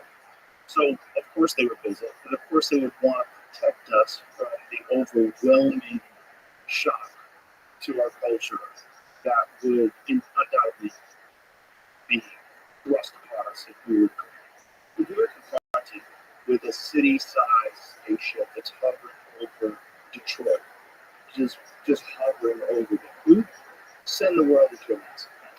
No one would know what's there. I'm not sure about this. So I want to suggest a couple things. So, at least from my perspective, you're absolutely right. There's every reason to think it's possible. Right. And that life that attains a certain level of cognition and create technologies that break down I'll the say biological break. What's your name? Traverse distance across space. The real question is, how many items of life? What's the closest? How traversable is the cosmos? Right? It may not be traversable at all. And it doesn't take very many islands of life to have somebody visit us. But as to your last There he is. All right. I actually am first. Everybody, every thinking person is pretty troubled by the president. And, a hostile alien force would freak everybody out. But I can't see a reason why aliens would be hostile. Doesn't make sense to me. They don't have to be hostile. Yeah. Just being there. Right. But then, if they were just there, first of all, Okay, I sent you an invite. right? We all See it. spend a lot of time on sci-fi stories, Sure. aliens, Myself, quickly, let's talk more. No, yeah, baby. So I think actually we wouldn't be invested in it because we've seen daily impressive stuff on screen again and again and again. If you actually heard that this stuff was going on, it showed up in the sky and see it with your binoculars.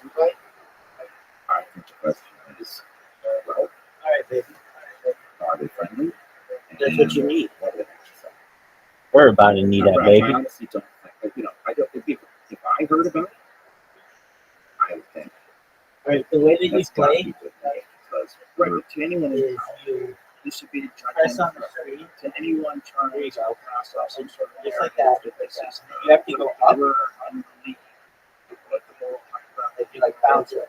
that we're we're the If you wise go through the wrong one, to make it'll decisions send for you back everybody. down. That would throw a monkey wrench. Oh, So they would lose all control. They would lose all authority. They would lose all respect. but why are the aliens abiding by their Because I don't think they are. That's not what I'm saying. I think that would freak them out, and they're not doing it. Right? I think if they are real, they do observe us. They probably observe us in a way where there's a limited amount of detection. And I think there's probably, if I was going to acclimate a culture to the idea that they're not alone, I would do it slowly. That way you could have the same ultimate effect eventually, and maybe help them along their evolution as well, along their cultural evolution. So like slowly introduce this concept into alcohol, and then do it over decades, which is exactly what's been happening. Yeah. And the acceptance of this change. When I was a kid, you talk about UFOs, you were fucking 100%. Yeah. Straight up cool. And then the Bob Lazar story came out, and it was like, hey, wait, is that guy telling the truth? And that was like 8 and 9. It still seemed like bullshit. There's a bunch of questions about his education background, bullshit. But then over time, more people have seen enough things like David Fravor, and more people have seen things that like have no explanation whatsoever, and start hearing stories from high-level people about retrieved vehicles and this and that. It's more and more and more and more and more people talking about more and more professors. Stanford and the New York Times in 2017 prints a story. Respected Air Force pilots are coming out and talking about it. It's a different world. And it's a different world just over a few decades. Yeah, it's difficult, but I still haven't seen anything that is best explained as psyop bullshit. Right, I haven't either. But also, I haven't seen it. Right? These are unique experiences. And the problem with unique experiences is everyone has to just trust you. Unless you have some kind of evidence, everyone has to trust you. Even if it's a whole town. It's a unique experience in the town. Mass hypnosis, a bunch of bullshit artists that take advantage of for tourism. Like Virginia, the entire town, some of this stuff. So, I'm not sure if it's all bullshit. I think there's some bullshit mixed in with some real stuff. That's what I think. This is my conclusion over time. Because if you go back to like the Kenneth Arnold sightings in the 1950s, we didn't have anything. Nobody did. There's no way anybody had anything in the 1950s that could shoot across the sky, soundless, make no noise, skip like flying saucers, is what the way they described it. I think there was 9 of them together. We didn't have anything like that. So maybe occasionally we're visited. Maybe occasionally they show themselves.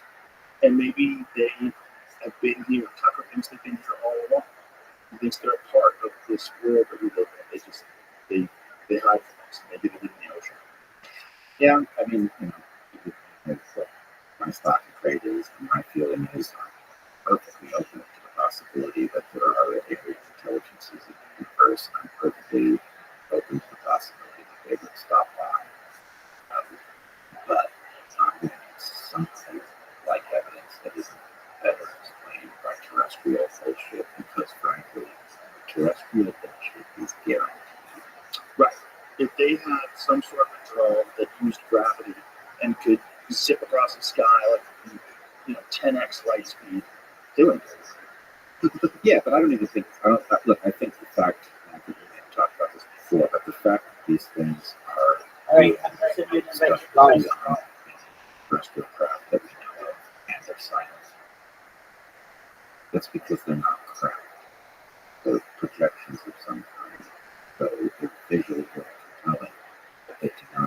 third, yeah, third passion. Big dog, you just pull back. So you think the radar, when they use radar, what do you think that is? If the ball goes in the black pit, you have to start from the beginning. So you could. The arrows push the ball in a given direction. The pit is like nasty bubble gum. Your ball doesn't go very far in it. You can bounce stuff off of the trees and the tractor and stuff. You'll get ice. You want to put the ball on the tee. Put the ball on the tee, which is like a little part. We certainly don't have what we are, right? No. Now they have multiple different mediums, multiple different types of evidence. They have visual, Excellent. eyewitness testimony, and more than one jet sees this thing, more than one pilot sees this thing. They all have the same story. This thing zips across the sky. They have the radar that shows that this thing went from 50,000 feet above sea level to 50 in a second. They have this thing moving at speeds on video. You see it on video. They turn anybody inside it into jello. So it's whatever the fuck this is, it's doing something that we didn't think human beings could do. Right. So you have three different ways of verifying that there's something there.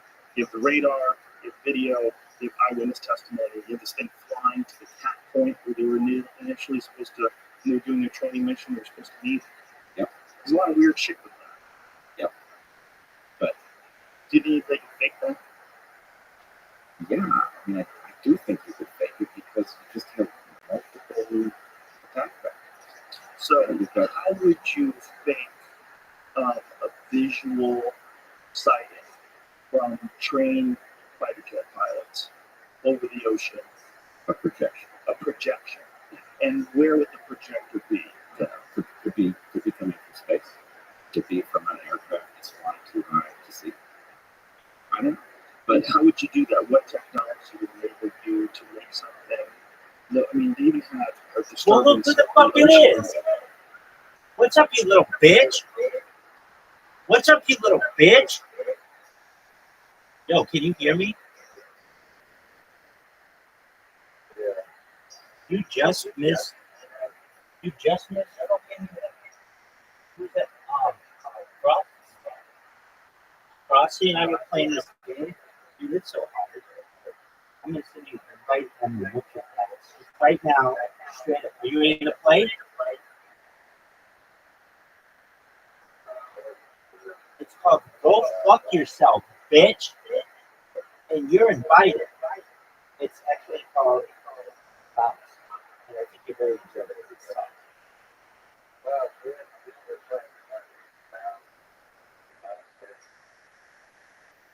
Let's play 1v1. Like what do we call it? Drag race. I have invited you.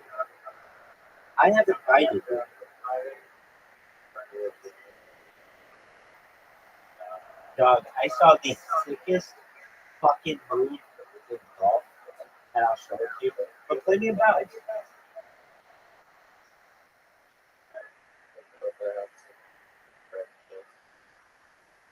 What the fuck time is it? Great.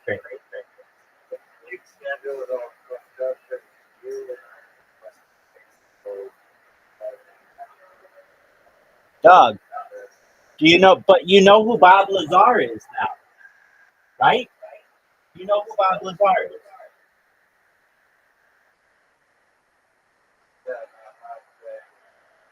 Like you had to sacrifice a couple of nights, and now you know who Bob Lazar is. Do you know what Pentium is? Do you know what Muscovium is? They're the same fucking thing. And one day I'm gonna call that shit Lazarium. You got that?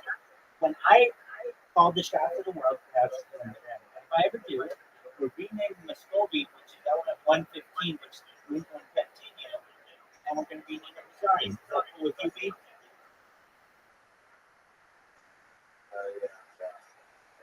Hell yeah. Will you make your breakfast, and I'll continue watching Joe Rogan and Brett Weinstein. Bitch, I don't think I went to bed. Truthfully,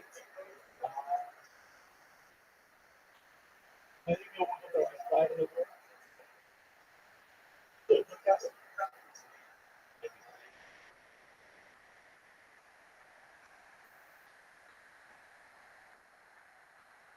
down perhaps that the buyer understanding of how great alloys and So how expensive it would be to craft these things. let me ask you a I question. get that shit, man. You've got Shit happens when you find a new theory to do about it. and you've got discussion, which is But that's certainly discussions. that's the problem. Yeah. I mean, I don't know who the city finds anything on Gary Dolan's samples. So Diana Pasenko, she done some excavating of these areas where they Why don't you just read this has crashed and still find pieces, which maybe let's sometimes you still find. You look at Yo, dog, there's this thing in English when someone talks to you, yeah, occasionally it's polite to respond. This is one of those cases. I wanted something. I leave lunch bullshit out in the field. No, you're using bullshit. Okay, you come to the man. I have the fucking Chrome extensions for fucking memorized, dog. If you want to download LastPass, you don't have to worry about that shit again. So, Why would you not do that for alien craft metal? Yeah, also. that's sick as fuck, dog. In the history of mankind, of all the sickest shit I've ever heard, I really mean it. That, they don't know You get all of a sudden Really good. really really good shit. crashed in the same. if Bob was out right here, right now, and he dropped his channel, would you suck his cock? Yes or no? Yeah. There's sightings overseas, for sure. They have them all over the undoubted. But they I'm going to ask you this question again. my alien problem. Bob was out with you right now, and he dropped his thing. Would you suck his cock? Yeah, we did it. We're multiple everywhere. Well, yeah, well, I would that would be really, really gay. But That's I would ask him all about Area 51S4. Of course he would. That's a great way to play. I'd ask him what he ate there. These are these pieces. I'd ask him what What he drank there. I'd ask him what the floor looks like. Explosion. Okay, so this is from I want you to watch it one more. You'd be like, Brazil. This is a different region. But this is a different crash. those ones are cheap. So this is multiple sightings and things. There are oh, yeah. potentially like two things that I actively don't know. Those Three things the series around that I actively sometimes I know what to focus on. no, I don't think we're done. Just saying, we're looking at it as if I know that it's a fragment I'm told that it has properties that we have. The evidence we have. And I've seen it so many times that I don't know if it's Sure, we're not there. And there See is these things. Even if you gave it to me, but there's as far as I can tell, I have no idea. Yeah. I don't even if you gave me the microphone, look, what am I seeing? I'm seeing figures. Right. Right. So that's why I want a team of honest biologists who look at some space biology. That would settle this immediately. Yeah, immediately. Immediately. Yeah. Like if there really is a Just one. like everyone says there's frozen bodies somewhere. Just one. Yeah, That's all that we can settle this one off. that's what people like. Okay, here it is. Alleged extraterrestrial metal from the bottom of a wedge-shaped craft in the late 1950s made of 26 alternating layers, 1 to 4 microns dark bismuth and 100 to 200 microns silver magnesium zinc alloy. Each of 6 pieces received from U.S. Army source were formed with a curvature that tapered. Wow. That is incredibly electrical energy It was true. transmitted by pixels. Right, that's the problem. Yeah, and, that's the and problem. also the late 1940s. How many of these fucking things crashed? It's happening all the time. That's a weird thing, right? Like, think of how many Corvettes there are. Yeah. You don't find a whole lot of them on the side of the road crashed. Yeah, it's not a common. Nobody's finding Corvettes in the desert. Yeah, how to Corvette. There's so many Corvettes. There's millions of them. Right? And yet most of them make it from A to B. These fucking UFOs. They're so smart. They come here from other planets. They just Well, maybe we're not on their map, so they're like, or maybe the only people that are the only intelligent life outside of this planet that's willing to do it. They're like Australian outback people. They're like those wild dudes who go overlanding. Australia has a big overlanding culture where they build up these vehicles. They take them off into the bush and they live off. Well, my friend Adam Beecham does that. These people are wild. Australia's a wild folk. So maybe they're like the Australians of space. And they just overlanding. That's not what you work out. Overlanding. They're these nuts that there's people that go out in the desert for 30 days and they have enough food and water and they have a solar thing on the top of their rig. And that's what charges their cell phone. They have, jerry cans of petrol so they can keep going. well, I couldn't dig this. Look, if it were possible to reverse past empty spaces and go to places that we might have life, I'd be all about that. But it would only be the real hardcore adventurers that would take that chance. And maybe those people are nuts. Maybe those alien people are nuts, just like the human people are nuts to do that kind of stuff. Right. They like to get into trouble and rinse themselves out. And Wild people. They got winches in their spaceships. Well, you got to also think. Here's another problem with the idea of them being biological. It's far more effective to send things that are non-biological into space, like what we're doing on Mars. You don't have a base on Mars, allegedly. But there's a lot of nutty people who do. But they do certainly have some robots that are on Mars that are gathering data. They're doing it right now. And so you don't have to worry about radiation, all the things that kill people and make people sad. We lose all those rovers. Who's it for? Make another rover. Ship it out there. Fly it. Nobody cares. If you lose 50 people, you take 50 people and they die on your Mars trip. You're going to have Congress is going to be meeting about it. What are we doing? Why are we killing people? Let's not do that. And so as time goes on and as technology improves and as sentient artificial intelligence becomes a better option for sending some intelligent robot to gather data, why would anybody go through space as a living creature? It seems stupid. yeah, I mean, I agree. On the other hand, I probably, why do I want to go to the Amazon? Right? I can see. You can go to the Amazon. That's the thing. Humans live in the Amazon. I'm not clear what's that, It's really guys. simpler to send a robot to Mars. Why would we go to I slang dick like it's going out of style because it is, bitch. When I'm there, I tell you that motherfucker. 5785, bitch. Any way for survival, people. But there are processes unfolding here in our solar system that put us in jeopardy eventually here on Earth, and having just at least an outpost of people somewhere else not be a bad hedge against that. So I think we're not close enough, But it's definitely a potential reality, and if it was possible, it would be a good move if you wanted to hedge your bets. we should hedge our bets Which because is Elon's position on this. That we're in danger of the human race going extinct from a variety of things. Not even our own fault. It could be a bunch of different things. Asteroid impacts, super volcanoes, a lot of stuff can happen right here. space, weather. Oh yeah, fucking some supernova. Too close. Sorry, everything's cooked. Micronova, which is actually a viable hypothesis. It's something that can happen. So destroying a star, people burst of radiation, rapid developers. Oh, fun. And maybe that's what happened to Mars, which is also quite fun. Because Mars at one time was an atmosphere, Mars at one time was liquid water. We don't really know what happened. No, I agree. Mars is probably a little closer to the sun at one point in time in the past. It turns out that our solar system is dynamic and dangerous in a way that we don't really know because our study is too hesitant. It has happened in a period of calm. And we're really looking at a very brief amount of time that we can measure in terms of human experience.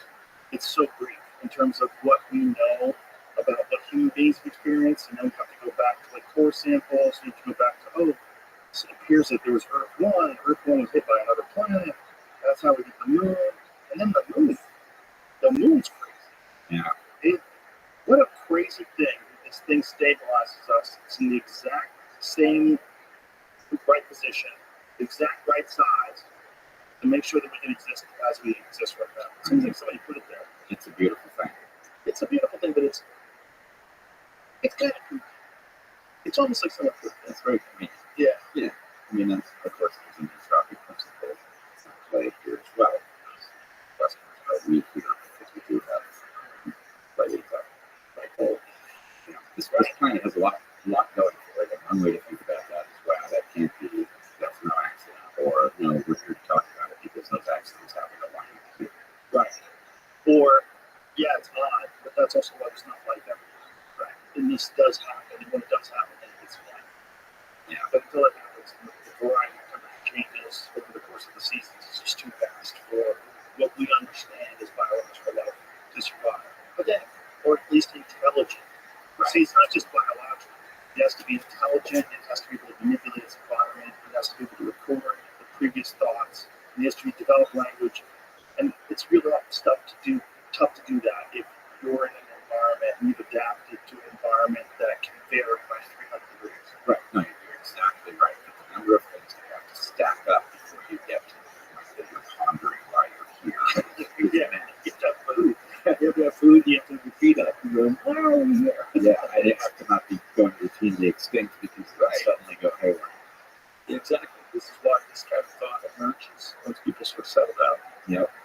Get some food, start raising some cattle. Hey, God's not crazy. Yeah. You ever looked up? Instead, everyone's just looking at the bushes for what's going to kill them, what's going to eat me. You know, it's funny. I've spent a lot of time on it.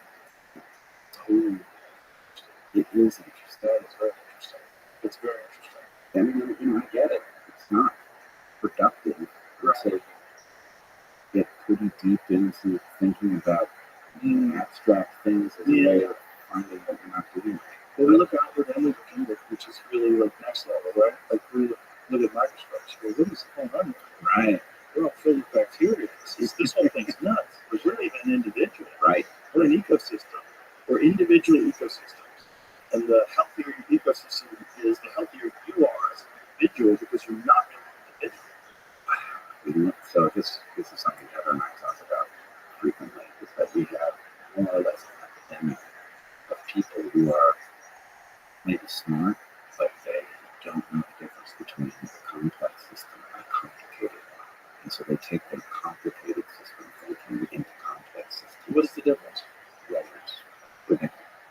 So, for example, your computer, your phone, you know, it's beyond your comprehension or my comprehension, but it is well understood how it works. There's nothing mysterious about the outputs. It's a system that all of the functionality is developed. A biological creature isn't anything like this. So when you intervene, you give you a drug, and they think they know what it's going to do. They're intervening in the system. Things are connected in ways that they have not yet discovered. And can't anticipate cascading effects. So, you know, we keep getting upended by the sense of like, you know, oh, this thing is wrong with you. Here's a biochemical intervention that will adjust what parameter and put you back into health. Now, almost never true. Right? Because occasionally it's quite sick that you can push them back in the direction of homeostasis and rescue. But the idea of improving health and intervention is almost always the wrong approach. Right? You're restoring the environment in which the body knows how to take care of itself. It is a complex. Given the right inputs, given the right parameters, it has all of the processes necessary to keep it functioning. But if you think you can improve it by intervening on a certain field, But what about medication for people who have like type 1 diabetes? right. The question is, why do you have type 1 diabetes? But it's a genetic thing. Yeah, but is it, you think our ancestors were walking around with type 1 diabetes? They might have and just died off. No, but then you would have a very low rate of that gene. So our ancestors Right. were under question. So there's an environmental reason for type 1 diabetes? I think there is a massive disruption in all the environments that we pass through in life that is causing a mismatch between what we're basically perpetual fishes out of water. And that process is making us unhealthy in every single regard. And in fact, it's not even just out of our environment in which we can be healthy, but the rate of change is so high that even to the extent that we are highly adaptable, we can't adapt fast enough to keep up. It's a pathology. And the flip side of this is if you did recognize back to where you started, that you are actually a system that is complex beyond the sense that you're an organism. I mean, you're multiple organisms at multiple different levels. Every single cell in your body is being fueled by mitochondria that started out at a different place in the evolutionary tree and got taken inside of cells to become powerhouses. That's a symbiosis. So you are a symbiosis that, in each of your cells. And even crazier, your psychology, your mentality affects your physical health. Profoundly. So the way you think about things, the joy you have in your life, the happiness that you encounter, has an enormous effect on your biology. 100%. Yes. Which is just madness. Right. So the reductionist view of just giving a shot of this and a pill of that, like, well, there's a lot more going on here. Right. Now, our whole medical standpoint is fundamentally flawed. And I really hope that we will take the lesson of COVID seriously and we will recognize, in my opinion, our top standard of Western medicine is living on the gains of a tiny number of subfields. The fact that a surgeon can put you back together after a car accident, that's something that we all know we want. Therefore, if we need it, right? That surgeon's capacity to do that is A, predicated on the ability of the body to repair itself, right? The surgeon can cut you open, take out your spleen, but that surgeon is dependent on what your body knows how to heal the damage. But you can't go up to a car, slice it open, pull out the ultimate Right, it doesn't work like that. So, anyway, there are a few things in medicine that are transcendently awesome, like the ability of the surgeon to fix you, and the ability of an emergency room physician to stabilize you where your body is, spiraling out of control. But those things result in a sense of the godlike powers of medicine. And most of the time, medicine is in danger of hurting you. It's not of the mindset that we should be minimizing intervention. We should be figuring out root cause and pathology. If we have to intervene, it should be a temporary intervention that pushes you back to the place where your body knows what to do, and we should take our hands off, which is, of course, not a problem. Right. The problem is we want you to be hooked on medication because then we can prescribe that to everybody, and then you have a cycle. Right. The fact is, this process, health, is far too important to be managed by market forces of the other classes. And that's a good point. And the problem is, right now it is. And so we have to figure out how to regain control of it. 100%. And so I'm hoping that medicine having this guidance come up and during COVID, where almost every doctor ended up raising their patients with advice that turned out to be And themselves. themselves. Yeah, which is more important because those doctors believed it. They thought that it was true. I was just talking to a doctor recently, and they really believed. Yeah. They believed they were telling people what to do, and now they're injured. Yeah.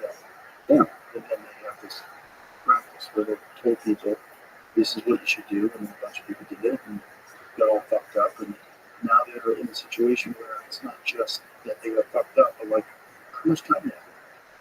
Like, how many of these people are going to drop dead over the next 5 years? Yeah. Because it's not just one, it's not just stage 2, there's probably going to be a bunch. There's a bunch of people out there like real myocarditis. There's a bunch of people out there that have blood clots. The D dimer, there's this doctor on Twitter the other day was talking about how it's very rare that he uses a D dimer test on unvaccinated patients and finds blood clots. He finds a ton of unvaccinated patients. Yeah. And some of them are micro blood clots, some of them are significant, but they find quite a few. Yeah, there was a paper recently that delved deeply into it, but it just says, spike protein, which is obviously produced by the shots, is interacting with fiber or producing protein. So it's not surprising that it's not even investigated effects. But, okay, so you had all these doctors who gave terrible advice to patients that cured them not only. This was the right thing to do for the sake, which they should have known better because they couldn't possibly have been. And there's no course taught in medical school about repentance. How do these people repent for what they did so that they learn a lesson and it can't happen? Doctors have assistants with around for them. They can't. There's so many people out there that are still all in. I found some lady in my timeline.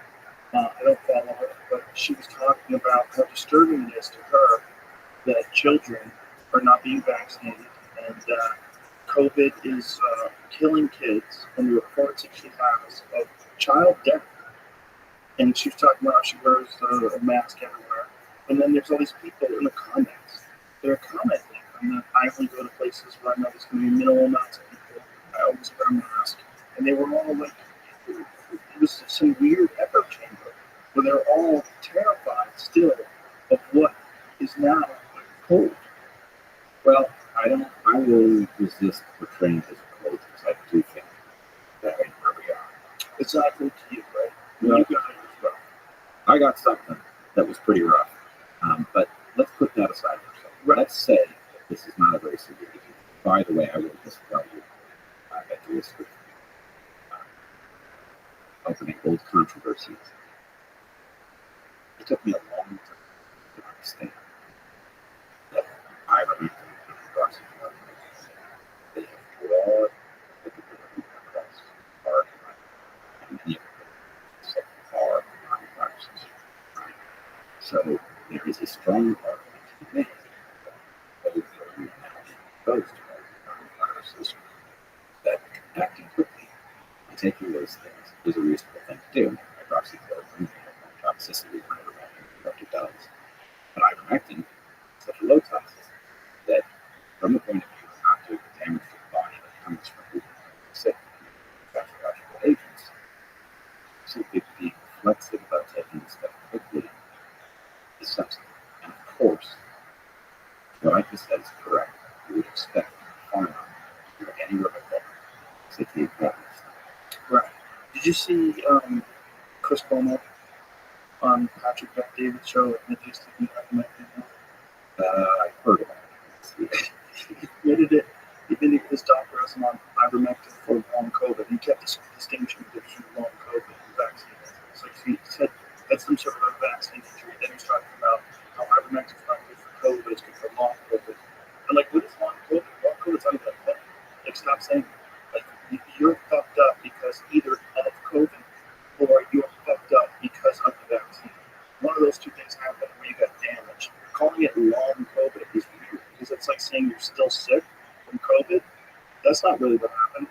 Okay, if you get pneumonia and you get lung damage, you have long pneumonia, right? You have damage to your lungs. It's not long COVID. So you're either taking ivermectin because your doctor said, like, what benefit would ivermectin have on long COVID? What does that mean? Well, what vaccine? It has a benefit for vaccine injuries. We can say that empirically. People who have become successful at treating these things tell us this. Which vaccine injuries? COVID. But which ones? Which specific vaccine injuries? You mean what are the symptoms? Yeah, what things? Things like brain fog, fatigue, neuropathy, these things. And I have several friends who report that they were suffering badly. I signed Pierre, and he treated them. I went to his court for treatment, and I don't see any spectacular Pierre by you talked to Pierre. Yep. Who didn't use this. Yeah, he accelerates in the process of the punishment. But talking about a beneficial medicine there has Punishing him for doing his job. Yeah, that's why. it's crazy. That's crazy. Yeah, That's I it is valuable. So what would be the mechanism to which ivermectin would help? I don't know. It has a number of different mechanisms. It's certainly inflammatory and so forth. That will take you, but it, I don't know. I can't answer that question. I understand. Say it really doesn't much matter. If you're sick, it makes you better. That's what you want. Right. But our understanding of how many are. But isn't it bizarre when people that have been vaccinated not once but multiple times and had side effects from the vaccine that they'll report openly? We'll talk about it and say it's long COVID. When they're still suffering. It's almost like they alleviate themselves from many of the responsibility of making a terrible choice. I think they're also being fed this story. Right. And we've seen that in multiple places. So, for example, these long debates about, well, okay, yes, the mRNA drugs do cause a certain amount of myocarditis, but not nearly as much as COVID. And it goes away quick. That was the other thing that kept saying. It's temporary. Yeah, which is nonsense. And it turns out now that the myocarditis appears to have been vaccine. It's myocarditis that was being just like everything else. We don't want to say they shoved things into one category. Right. And they also pushed out a narrative that you get more myocarditis from the virus than you do from the vaccine. Right, and apparently you don't get it from the virus. Yeah, well, what you do is you get hydrophonic virus, right? And I've seen my mom try to explain all this, is that when you test for that, you can assume if a person is suffering from a viral infection, that they will have hydrophonic virus, but it doesn't mean they have myocarditis, right? So you're calling it myocarditis without actually doing an MRI report. Right, and as I find out in many different places, myocarditis is already anyway, because it's inflammation. Inflammation of the organs is the underlying pathology. It's the fact that you can detect if you have myocarditis means that your heart, what is it? Vaccines create damage. They create damage because they get taken up by heart cells. Those heart cells produce. Explain the whole thing with lipid nanoparticles so you can understand why it causes damage. So, the way these shots are supposed to work is you have an mRNA that is loaded with particles are injected to this state and the delta are injected to not circulate blood lymph with a nanoparticle. And this is proven. Yeah. Lipid nanoparticle. Lipid is fat. They remember from high school chemistry that light dissolves light, so fats dissolve other fats. So you've got this thing based on fat, a cell in the fat. So it gets taken up by cells logically around the body. Those cells take the message from the transcript into the cytoplasm. They translate it into protein, and that protein gets exported to the surface of the cell. This is how the manufacturer wants it to work. It can happen in your arm, okay? But if it happens in your heart, anywhere, trigger your immune system to spot this antigen it doesn't recognize. And T cells will come in and kill the cells that are making this foreign protein because in natural circumstances, anytime a cell makes a foreign protein, it has the signature of a virally infected cell. The cell is producing cell antigens and foreign antigens. That's a virally infected cell. No matter what place in the body it exists, the right thing to do is to destroy it. The immune system comes in, these cells destroy that cell, and that leaves you with a wound. You've lost cells that were doing something. Most of the tissues of the body can tolerate a certain amount. But in your heart, not because the heart is extremely some scars and tiny scars. Scars are those wounds. Vulnerability.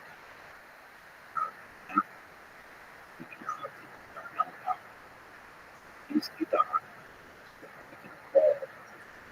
Your heart reaches it, your blood pressure is high, some activity.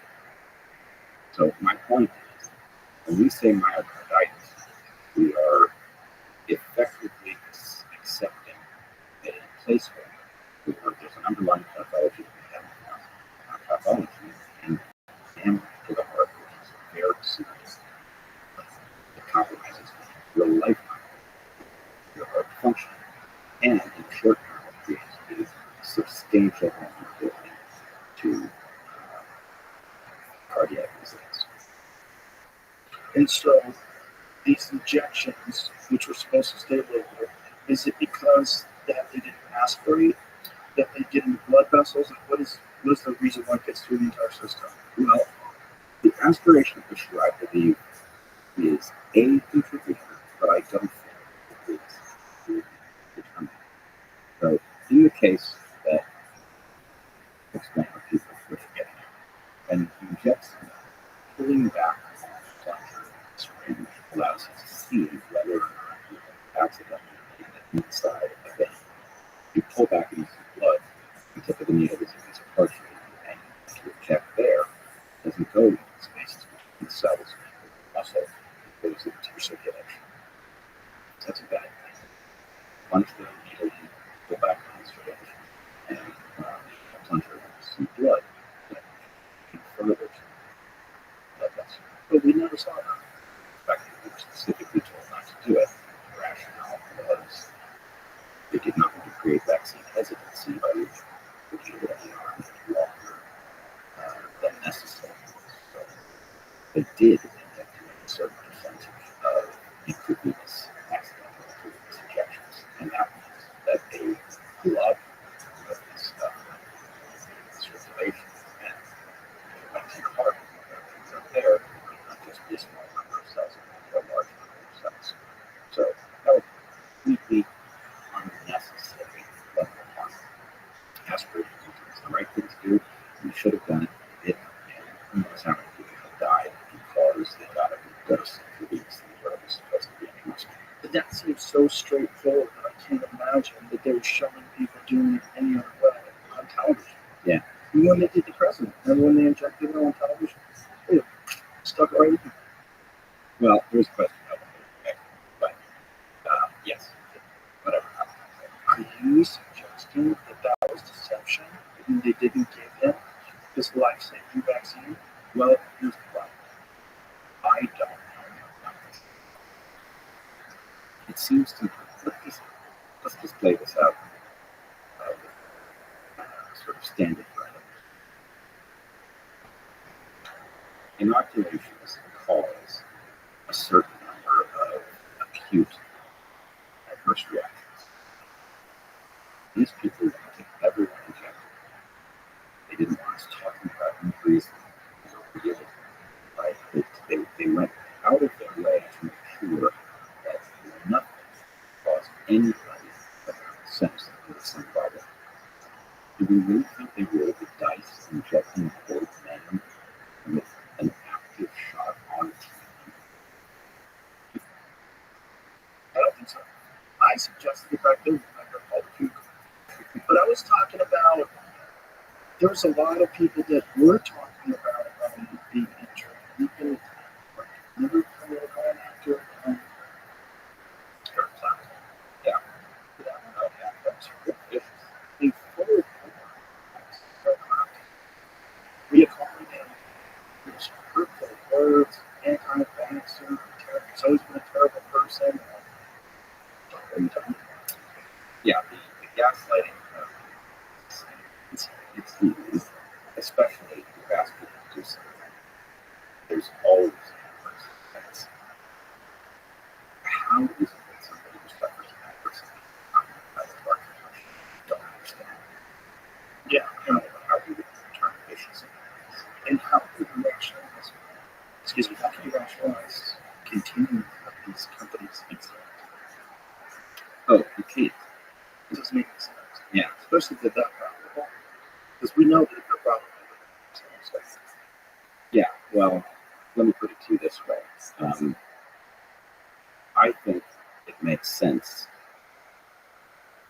to establish a policy. I will not accept any medicine product for which the manufacturer is not liable if it goes wrong.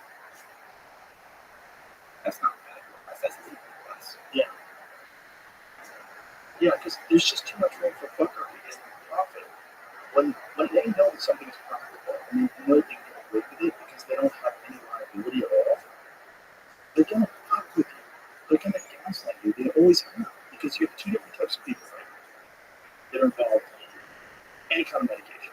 You have the scientists and the clinicians that develop these things and create these things, and then you've got the money people. And the money people are not even scientists. What those people are interested in is making the most amount of money for the company. In fact, they have a responsibility to their shareholders, right? To make a ton of money. Absolutely. They make more money every year.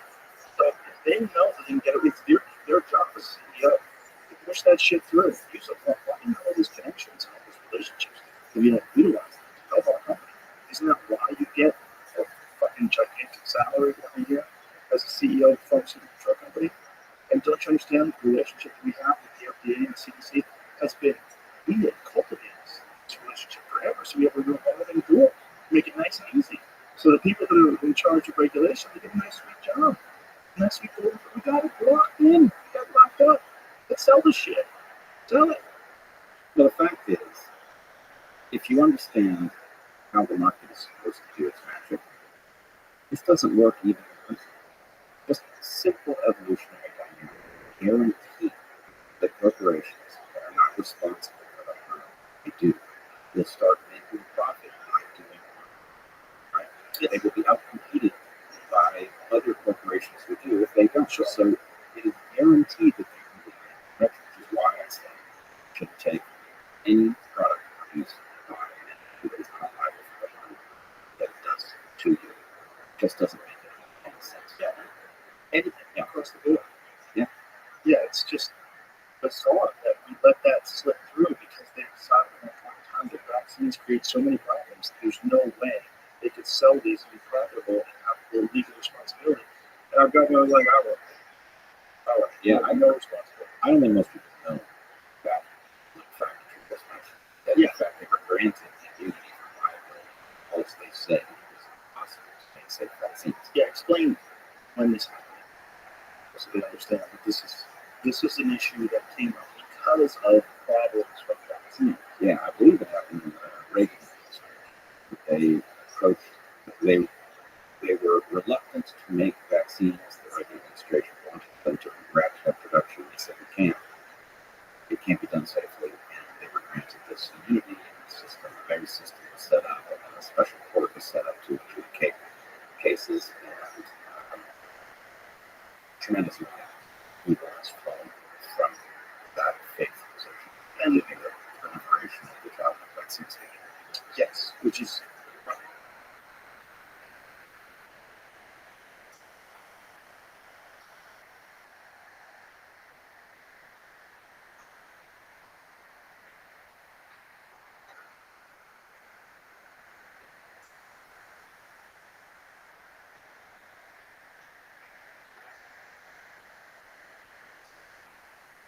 pretty bad.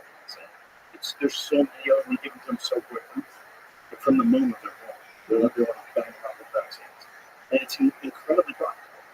And people who are kind people, who are intelligent people, would never imagine there are human beings that are willing to profit off of injecting babies with things that may very well fuck them up for the rest of their life. But there's no more. Right. It's hard to imagine. And then when you start looking into the evidence, Oh, well, and just the history of vaccines themselves. Read turtles all the way down. It dissolved in the oceans. Wait. What? What happened? Because all our lives, vaccines are the most important measure. And vaccines save countless millions of lives. Vaccines, the way they can be safe today. Vaccines are so that was one of the dirtiest tricks about this mRNA technology. They piggybacked on an old word that already had pass. It already had all pass. yeah, it's crazy. Heather and I wrote a book that vaccines are the greatest medical inventions in history. The other two the insertion of antibiotics. And I still believe that in principle there is something potentially very medically valuable there, but in practice, the way we produce these things, the way we manufacture them, the way the technology on which they are based has been modified. Right? The idea that we can produce a vaccine that is adjuvant based, and we're not going to tell you that we're going to hyperactivate your immune system to get a weak shock to function, and that means that you're going to be in danger of creating sensitivity to anything you encounter or eat during that period. Like, how are you not discussing it? Right. I mean, again, in 2020, I was an enthusiast for this technology. Now I'm an enthusiast for what it says, the textbook about what this might be able to do, but I'm terrified how it's actually being deployed. And I also now recognize, and I believe I have the vaccine, my allergy to wheat. The only way it adds up is probably a flu shot, causes me to become hypersensitive to something that's exposed to my immune system for weeks and everything. So, it's ever present. My children, my older son has an allergy to dairy, profound one. That's a vaccine injury. Frankly, I don't know what percent of a friend who has an allergy, profound allergy to mold, has given her or 2 homes. Right? Wait a minute, because isn't the allergies have always existed, and they existed before even vaccines? No. No, I mean, I'm not going to say there weren't any. there's nothing in the literature about vaccines or about allergies before vaccines. The proliferation of allergy. Again, I don't want to say there wasn't any. Right. But in many of these cases, things like Alzheimer's, we of course think, oh, these things are long-standing, they've been there, maybe it's really increasing around. The degree to which many of these pathologies, including autism, is something that these drugs are suggesting a novel environmental cause of some kind, right, is profound. And mostly we don't know that because we don't do the legwork to go back and look at, well, where does this first show up, right? We think polio has always been with us. That's not true, right? So we have a pattern that we in the public are not aware of. Pathologies that are widespread that showed up out of nowhere, like obesity. And that suggests an environmental cause. We should become fascinated by what that cause might be because people are being, every new generation, people are being named by these pathologies. And if you can discover what the pathology is and eliminate the factor, how much misery do you fix? How much economic growth do you create? Right? These are powerful ways in which we can improve our well-being. And we just simply don't do it because all of us carry the vague notion that these things are long-standing. But if you think about it, you see animals in the wild being low-fertility environment. Sometimes dogs are, but dogs are vaccinated, but not every Yes, they do. Right. And so anytime you see that pattern, where it's like, yes, wild animals don't have that pathology, but domestic animals and people do. That's telling us. Right. We share it. Have you seen that they're calling for a ceasefire in Gaza so that they can vaccinate for polio? Yes, I've seen that. And What? yeah, You're gonna not blow people up temporarily so they can keep them from the diseases. Do you know the statistics of it's like when people get polio, how much of polio is missing? You know the statistics? I don't know the statistics. I will tell you, I read a jaw-dropping book. And this is I keep having this experience where there are various stories that we all carry around that tell us something about the world we're living in, what we have to be afraid of. So, for example, Spanish flu, right? Much of our fear of pandemics is based on the idea that Spanish flu erupted out of nowhere to young, healthy people, and what? It's not that long ago, it can happen again, blah, blah, blah. Turns out that story isn't what we all think it is. There are two things about that story which are not commonly known. One is there was an enthusiasm for prescribing aspirin for people who came in with these symptoms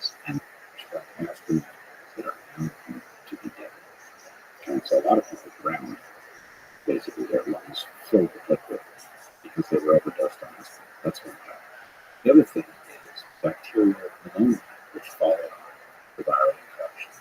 Bacterial pneumonia is now easy to treat. Without a doubt. Yes, exactly. And so the question is, Spanish flu, if it emerged tomorrow, cause a pandemic doesn't matter?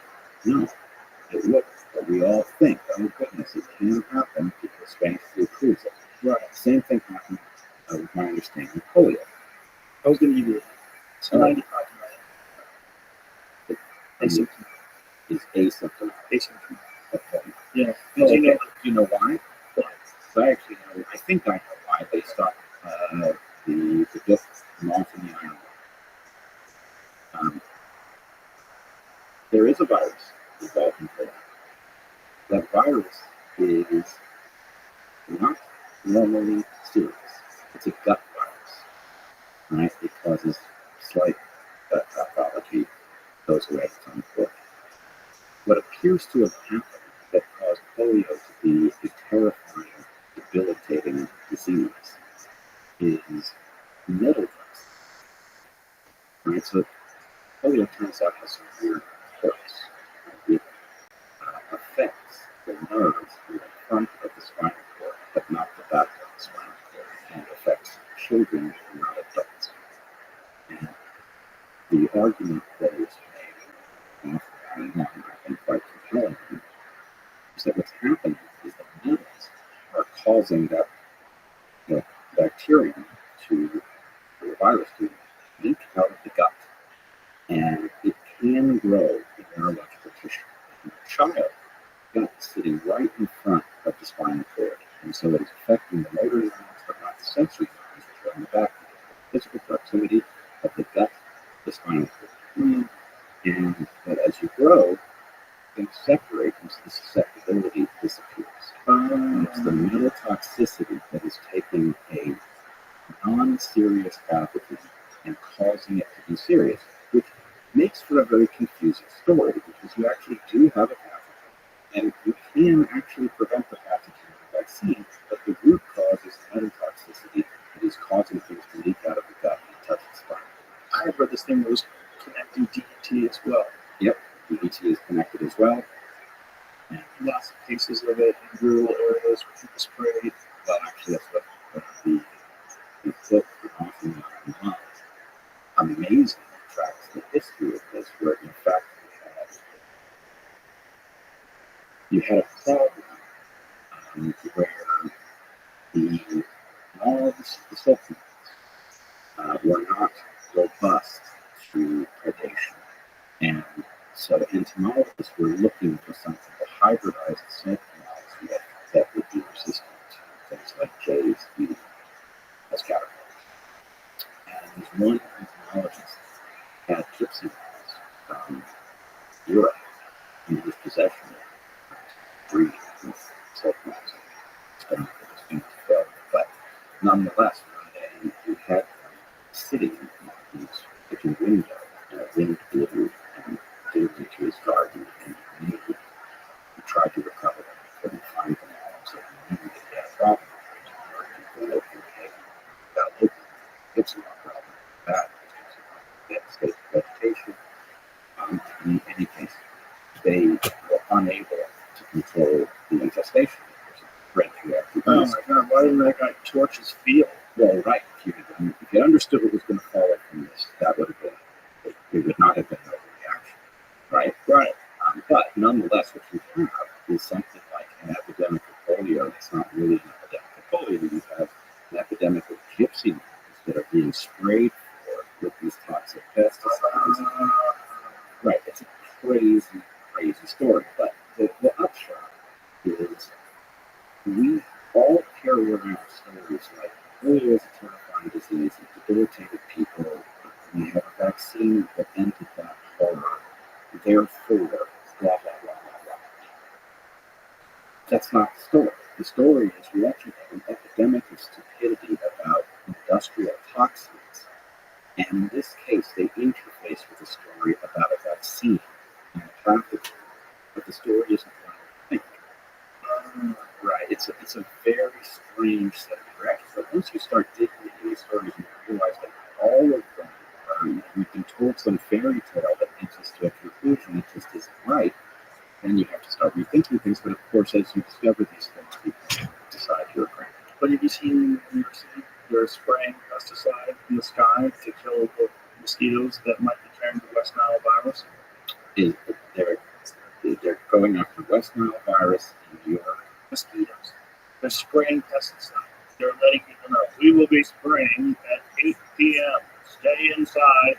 Limit your exposure to the pesticide. And they're driving trucks down the street. They're just spraying pesticide. So we don't know. Right. And isn't that disease, West Nile virus, isn't that like 80% of people, it's almost nothing? Right. And at the same time, we're dealing with a set of restrictions in the Northeast over Eastern equine encephalitis. Right. And so I've been looking on the videos of them spraying that shit in New York City because it's very overwhelming. It's very like, how do we not know to not do this anymore? But this seems like look, they're driving on the streets, spraying. Plus, mosquitoes are gonna come, so they're spraying out of the back of this fucking truck. By the way, you're not killing anything. You're killing what's on that street. What about what's in between the houses? What's in the field? What's in the park? What's at the lake? Where they all breathe? Well, okay, so let's do this first. 6 confirmed cases. So you need to start spraying. One of them was Dr. Fauci. Right.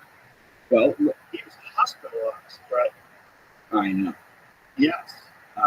So let's look at all the complaints. One, I've seen spraying on all in person. I've seen it in Canal Zone.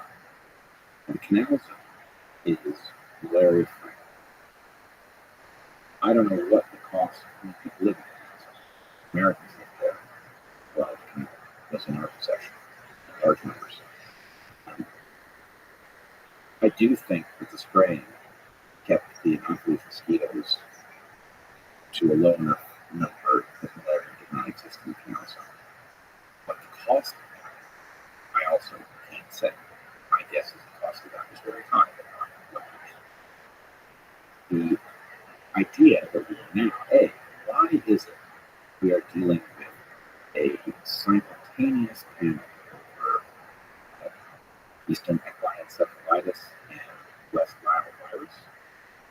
Well, that is a very odd coincidence. One thing that's true is the last pandemic was over COVID, and the response to COVID was massive vaccination, mRNA shots. The mRNA already had 2 or more triggered production of something called IgG4, which I don't know if we've talked about before, but IgG4 is the immune system's own message to itself to turn itself down. Okay? Why 2 or more? That's just empiric. I don't know whether anybody expected this result, but when it was pursued, that was just the number at which we could detect the presence of IgG. So not with one. Not with one. I'm not saying there wasn't any. We don't detect it with one shot. And then 2 produces some effect, and the more shots you get, the bigger the effect. Does that explain why disease itself appears to have changed in the last year or 2? Right? Why are people so sick during the summer? And even 5 years ago, Right. there were summer colds. People remarked on it because it was weird when you got sick during the summer. Right? Summer cold. But people weren't sick with lots of different things during the summer. In general, you were fine during the summer. And you got sick when it was, cold out, living indoors, and that was just so something's going on. People are much more susceptible. And it just so happens that we've watched a pattern where people have been multiply infected with something that we know turns their immune system down. Why are we not asking the question if the reason that we may have a problem with West Nile virus and Eastern equine encephalitis is the result of the self-inflicted wound? Right? We should at least be asking the question. Instead, we are still recommending. But, and then look at a guy like Fauci, who was one of the rare few that was hospitalized, and he's had 6 shots, according to him. Yeah, I gotta say, as soon as we get to Fauci, I just don't believe it. Don't know. I'm agnostic as to whether or not they do shots, whether these, I don't know what's going on. Because there's so much garbage around me about what he thinks and what he did, or I just can't accept anything at face value. But here's what I don't understand. Let's look at the Easter headlines. Like, they are now considering curfews, right? They're going to start eroding civil liberties over the presence of this disease. One person is dying. It's only one person. Yeah. You read up on it, it turns out the average year there are 7 diagnosed cases. So it's not like this is a disease that never shows up and suddenly there's one case and people are freaking out.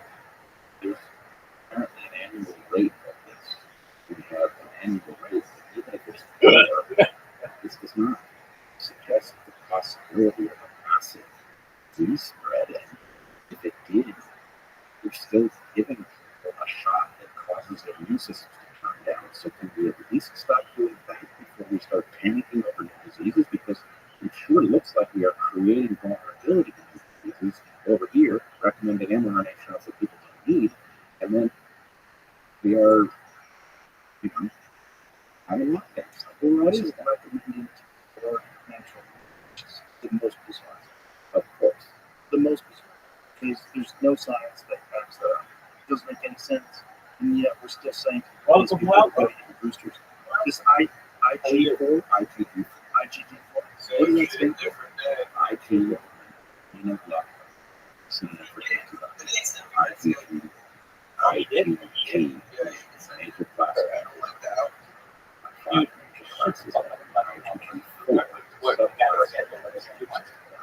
And why does this? What is it? What is it that we're not shots about? We just don't naturally people who have more of them have this. Yes. And it's a wonderful.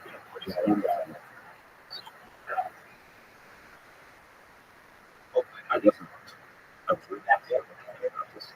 Good job. You've only been at 2 days.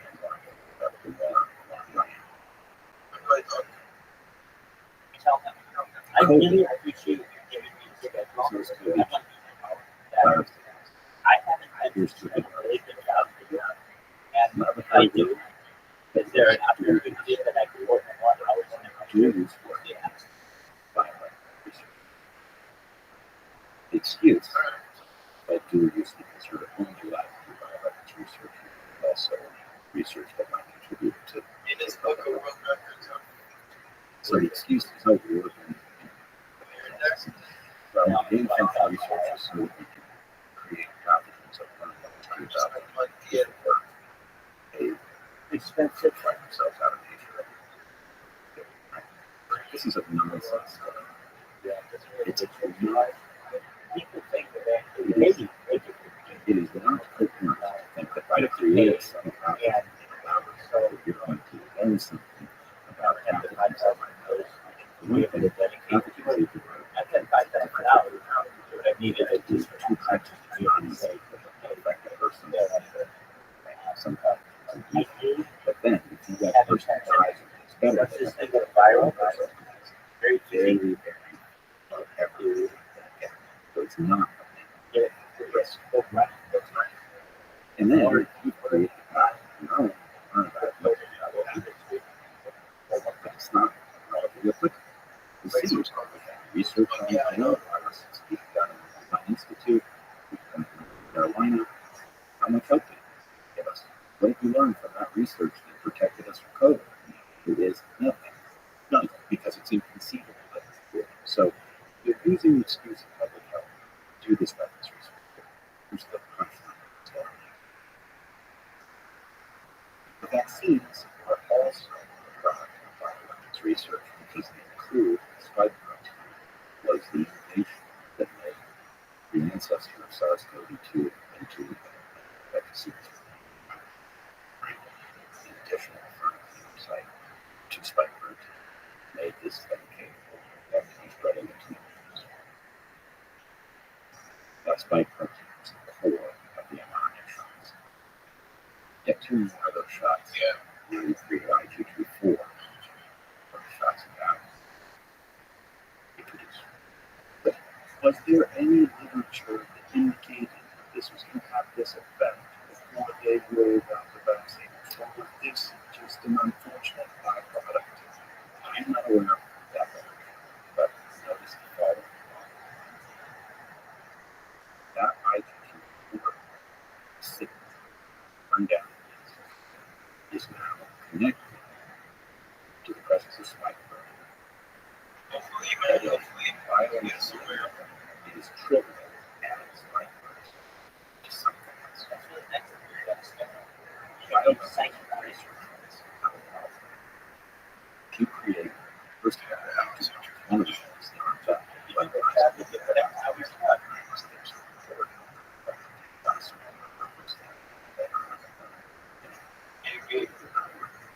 something else. So there's also a vast number of nature that's recognized as manufactured humans. There's probably stuff where they take stuff that doesn't affect you. Of course, the risk of escape is very, very large.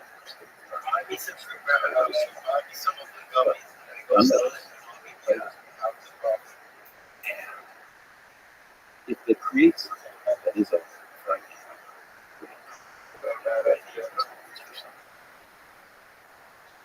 the question is, how can you deliver a biological population? You have to separate those two populations. The obvious is to inoculate.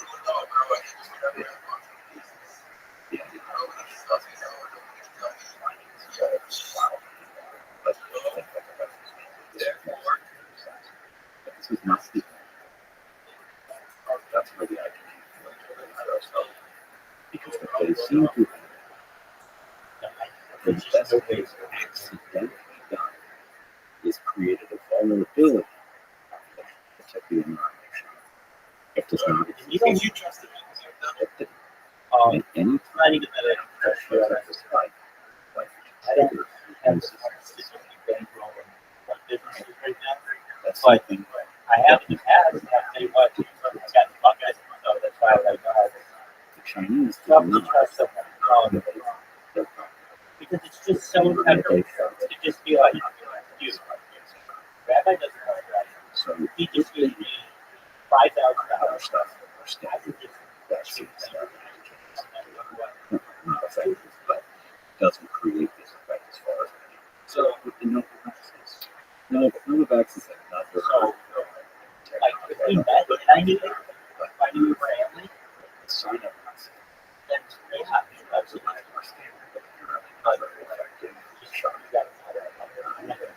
But nonetheless, the creation is vulnerable to Whatever.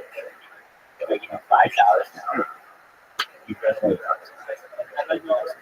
but it doesn't You get this is exactly what it's for. create the effect of weapons makers seem to have created this research.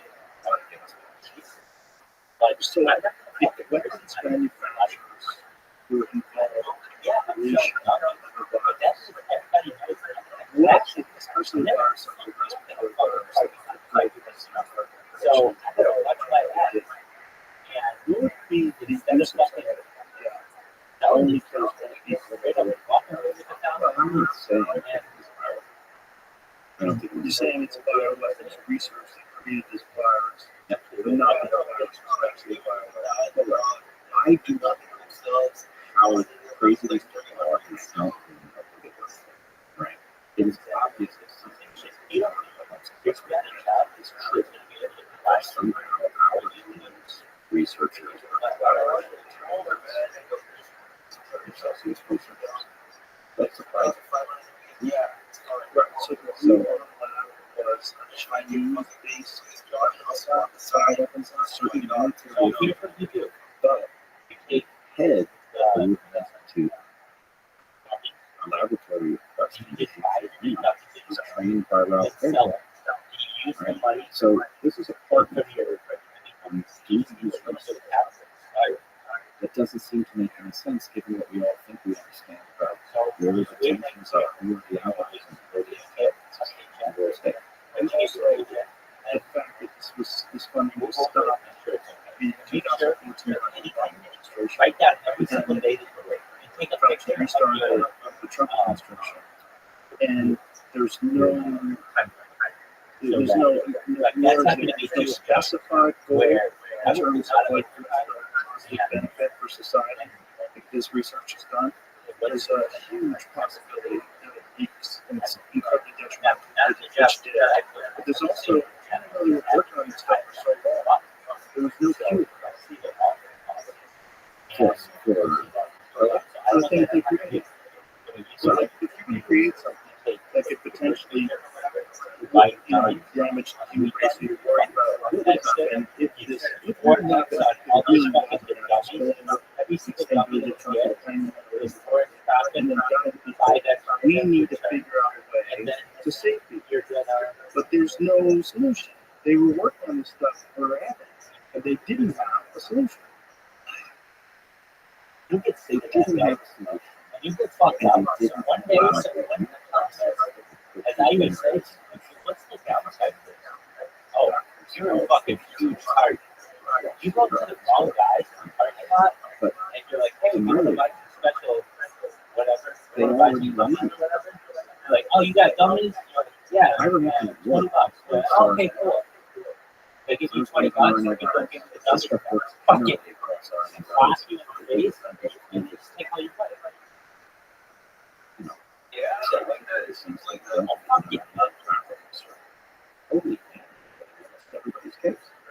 And the way you would use ivermectin is upon initial infection. It's very quickly, especially at a certain point in time where after the infection Absolutely. sometimes it's a Rothschild. Well, the amazing thing, even those studies that claim that it didn't work, it does. The data they collect reflects that it works, even though experiments are set up to fail. State overdose are done in places where they're there's all sorts of tricks that are used, but even in those cases, it still works. The answer, I would say, at least in the case of our I think this was stuff people didn't text like they text now and stuff. So, that treating it might have been that he thought I was going to be there a different day. So when I got to his house, he didn't know I was going to be there. And I knocked on the door. And it was dark. We didn't have no clue what was. I guess it was. We saw, but I didn't know it. Train. I explained who I was. Dangerous. So we know that because yeah, we also then essentially so like it's like you are very lucky. there's I don't know how bad He was behind it. the answer was at least that they don't the endemic so called they redefine but the so-called thing would be significant enough to get everybody to engage the same kinds of behaviors to accept them. So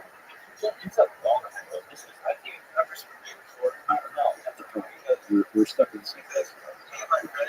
If we just simply through a pretty dark place with perspective, why would the utility of drugs that would do this? But don't you think the most obvious answer would be there's a pathway to extreme wealth?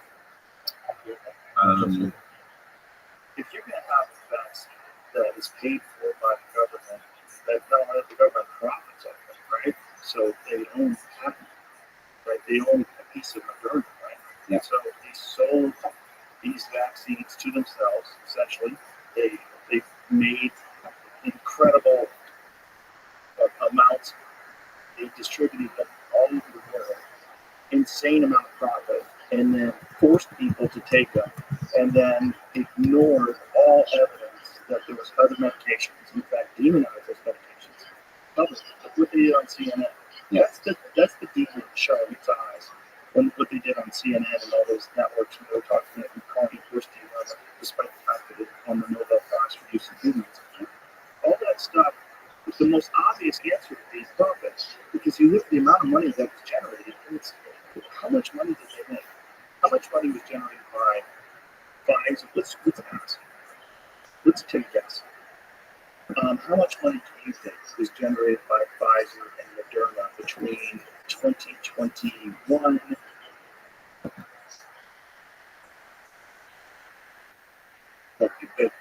I was on vacation. I don't take fucking vacations. But I had to take a vacation. I wanted to do a job now. I got to act like a fucking individual. I can't just. I didn't think I was in my life 15 years ago.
I got the Bon Squad tattoo. Do you really? Yeah. That's all my God. It's fucking beautiful. Not that guy. Yeah. It was tremendous, man. Somebody called me the other day. They was the top 3 stuff. Yeah. And I brought up Mark's. He's no friend of mine. You know what? Oh, was that Doc Morris? No, I lost so fucking Mark's, man. And I'm just 4th and 19th. Okay, open up. We've been warriors. That's the sport guy. He was amazing. That's who we get the shows. People use that. I was way before the whole fucking thing. People jumping up and down. I was way before. I mean, next year, I'm back and back. Right before it was amazing. The guy died on my birthday. I did amazing.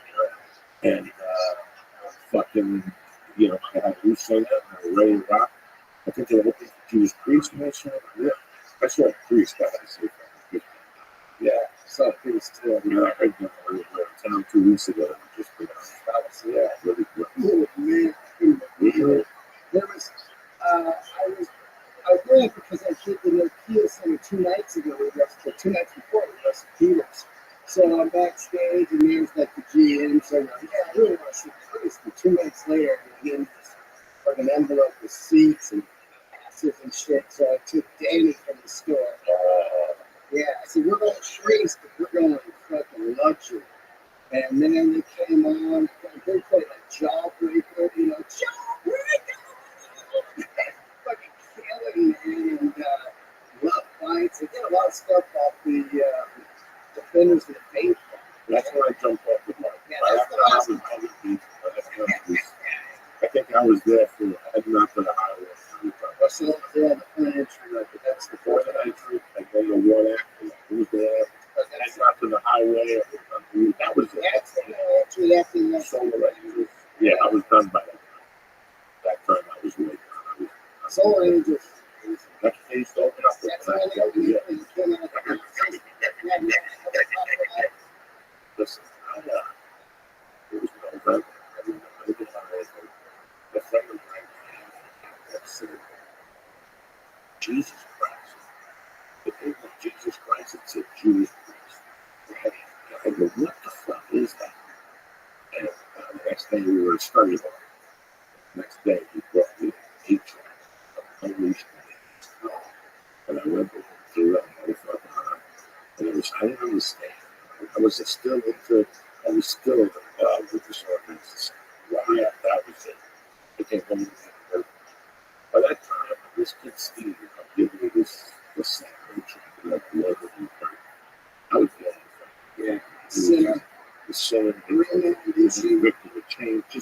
all that shit. Cider. And Well, that's not cider. oh my God. So, Oh, it man. was really fucking, I never told the story. It was fucking impressive. It was 2 weeks after my mom died. It was the week before, it was the weekend after Thanksgiving. That Saturday after Thanksgiving. And my friend was who created we were calling at 6 o'clock. What the fuck is going on? We went to the lady. I want to sit down with the lady that maybe at the coffee store. That's what he's like for. Small. They had 2,000 seats. But you understand, it was a movie theater with 2,000 seats. And I went over there by myself and I tickets for $20. And they came out and fucking motorcycle. I was 79, November 29th, 1979. That motherfucker came with a motorcycle. And during the scene, we looked out of it. Yeah, I started just ripping the It was good in the tank. I left there. I didn't know what to do. A little bit low. Yeah. I took the bus home. Those days, the bus dropped me off at Lincoln was where I got mugged. And I tried to mug the gay guy. I think he was gay. He was a pervert. He beat the shit out of me. I walked up that block. And I got a notification. And I was hunting with a guy. I thought I had bumped into somebody who was cheating. Yeah, I bumped into a guy that was cheating with a girl that was a friend of mine. And I walked past him. I thought about it. I was about to book that. And I didn't like that shit at all. I walked back. And I went off on him. And I went downstairs. I was like, you can fight this kid. Yeah. But I didn't give a fuck. I called her a bitch, a fucking whore. He's a fucking whore. I'm working to take you out during the week. Yeah. And here you are. So that's when they turned into 2 days later, by the time I got to high school that Monday, they had turned into almost domestic violence. And it really was. It was all right. Push. I was this kid. Yeah. I just went back. You should be ashamed of yourself. You're a fucking whore. I mean, I haven't coped up with my sister. And that girl didn't talk to me for maybe 2 years. Her and the guy broke up. Yeah. She went from guy to something different. I just went to her and things on. This is really, they were holding it. I saw my fucking tell me the fact that and to this day, that guy, it's still around. I go back. Who knows how he posts on Facebook type of cute, and I just shut him the fuck down. Just hangs out with some of this time. Nobody remembers that. I just went off. And then years later, I'm chilling. It was cold. It was really cold out there. And she was drinking vodka and iced tea. This is high school. This is like the stuff I still have. This is out of this. And whenever I go to my other airport, it's Brexit. They want to come down and see her. I tell them no Christians around. The fucking bitches. They stop. They won't come. But this dummy was like, we're outside. Just get out. Just get out. Time. And I see her with the 4 other girls. I'm with another guy. I'm like, where you guys going to go? And she had a bottle of vodka. A nice tea. By this time, I still had it. But at this age, I just hated it. Yeah. If you did something stupid, they was no, I'm sorry. And I saw it. Yeah, she was garbage. And she was like, she said something. Try to be nice. Like, what's not on your jacket? I didn't know you were cheating or something. It's something. And what you walked away. It was like, she threw away iced teas. Just fucking threw it. A new jacket. Fuck this bitch. I saw her drinking. She kept putting ice tea on the phone. By that time, ice tea was frozen. But behind the TikTok, the iced tea. I put her over the fucking head. I saw the icicles freezing up my head. She came back. And we had talked to 82. And then I see her, I poke dealers out. Everything is all right. I'm sorry.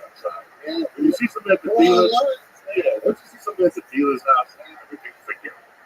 You know what? You weren't supposed to see me here. I was supposed to see you there. What's up, Lisa?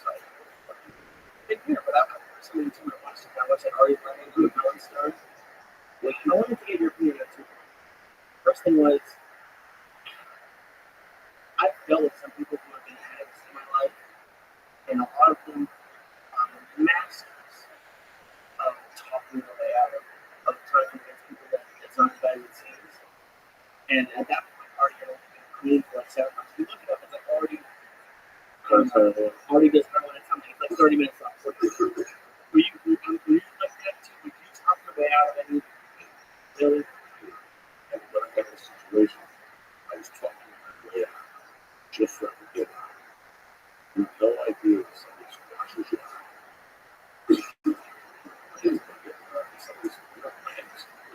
Sure, you don't know what it is. You really You would like just I have no musical background at all. Yeah. So just from someone who you would think, oh, I could talk. So I guess you haven't thought about that. I always wondered why it was such a big deal. Sometimes if the band's too loud, you'll sing flat or sharp, and then it just sounds horrible. This guy sounds horrible, but really you can't hear yourself. Does that happen in comedy? Is there like No, it doesn't matter if you hear yourself? because you're not coming up. I'm not hit with these. That's it. You're going up against instruments that are tearing, Okay. I'm going to see my first classes. And be a reference to fun. Yeah. And the singer, I forget what his name is. He's grown. He's a great guy. He's on a show I saw with his men, Buck Up King. And they did something that I accepted from them early on. I was such a yes, I was playing ball with Mercy. And I noticed that if the ball forgot to rock, Mercy was like that. What do you mean Mercy wanted to go from me to her to if I threw the ball at Mercy and she dropped it, she wouldn't allow me to pick it up. It would just keep going. She wouldn't be able to throw it. It was really weird. I said, lost interest? She would know. She was by the book. Oh, she was by the book. And I noticed that when I was a young kid, I was a fucking nerd. I used to try to get crazy with that by the book shit. Everything about it. I kept saying that you're not right to try and write with it. Who gives a fuck what the I was one of those jerks. Yeah. And I went to see the Stones. They were one of the first bands that did not sound at all how I expected them to sound. I expected it to shatter. Shattering on the side of my mind. What the fuck is that? Keith Richards is everywhere. He's high on something. But as the concert progressed, I did the good rock verses. And I started crying. The chicks like the black chick. Oh, yeah. Those two live with the saxophone coming along. You know, the brilliant stuff you ever see. You got a chance to see this stuff. Well, the saxophone guy died. Yeah, and the kid, he died, which was, he fucking put that like hissing. When you're fucking 13, you like to cover the saxophone, you want to do it. Yeah, okay. I want him saying, what's this fucking saxophone coming from? Why am I seeing a guy with saxophone? Yeah, it's not rock. It's not rock. And he sold. Yeah, that big when they use the sax on like Dark Side and all that, and you just go like, this is fucking incredible. Like, they turned me around. The first 20 minutes of the Stones that was on acid, it was early concert. I didn't really know what to expect. And by the end, when I left there, I realized who the fuck was Rolling Stones. Like all that shit about the Royal Greens, rock and roll band. I don't know if that was accurate, but they were up there. Like they sold me on not being perfect. And then, like the song is the same. First time I listened to that, those chart leads that one, I like I had to listen to it. And again, I saw the brilliance. That's when people come to me and say, let's have whatever. I go, you know what? Yes. And no, but I just want you to do something. Before you make that statement again, listen to the front names of something. Listen to the guitars like Days of Confused and something else. And then get back. You can't steal that. That night could be stolen. Like I've said this before, I heard a great interview of somebody could acquire it and send it to me. It was Robert of the King Biscuit. Wow, this is a great radio show. I think it's still out. It's it. I don't know. I met the guy. The guy was the creator of the King Biscuit. I was a kid. I'm not a big radio guy. I must have been bored. I listened to Robert Plant describe the shows of the guy. And I'm again, you watch the motion going, Jesus Christ. You know what's going on? The number of this movie is listening to you. The other phenomenon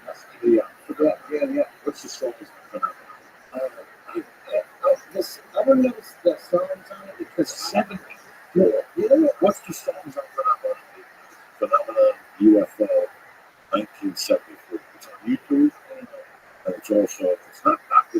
It's the other one. Lights out. No, lights out. Just the beginning of lights. That's my favorite. Oh my fucking god. The back of my head, my ears blow up, I put it as loud as I can. What's up, man? How are you? Yeah. So the side one is 2 young to the house. First one, like, Doctor, Space Trial, The leads and the mud, it makes me I'm thinking of some taking How about you? That's a Michael Shepard. Yeah, 74. It's insane. I have a video. Amazing. I'm thinking not to learn about my project. Do you know anything about me? My name is Rabbi Rothschild. I'm a Jesus Christ. I shoot my life 24 hours a day, 7 days a week, 365 days a year for world peace. I don't want to go. I started this project recently, 24/7 stream. Because back in the pandemic, we see the chef of the food, the birth of the eye, the coordination of the king, and everything in between. We talk about the things that are normally discussed in society, things like anti-gravity, anti-magnetic. We talk about dark energy, dark matter. We talk about life extension technology. We talk about heat extension. We talk about mind uploading technology, where you scan your brain into a computer like an MRI or a CAT scan for later download into an avatar, a phone, a cybernetic beam, and Android, whatever you want to do. You never miss Be so much more digital as hyper technology for the benefit of the future and the immortality. Thank you.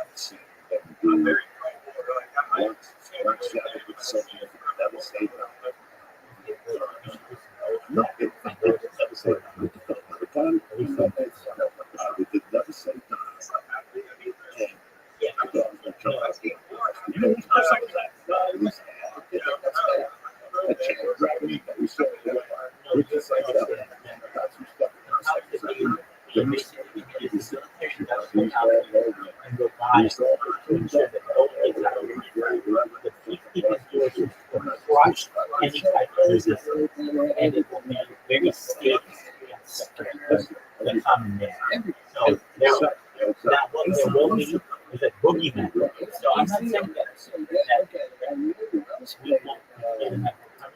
Yes, it is.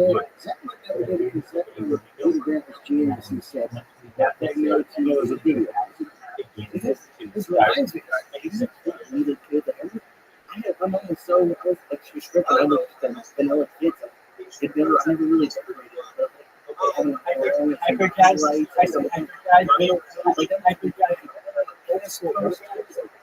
David and Rodman tied up on a chin. That's there. And the Kiss one where they're dressed as army, the drones, and the ballerines, the U.S. Army.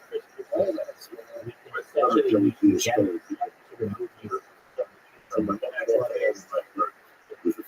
we can essentially turn on people like you. Nothing personal. So how does this go? Through essentially social networking, we going to be able to make sure that people by 2030, what at the rabbit card says reproduction will be perhaps made in some places, and that means physically through some other kind of attitudes, method. And if you have literacy that's been too aggressive, then you will be able to the generation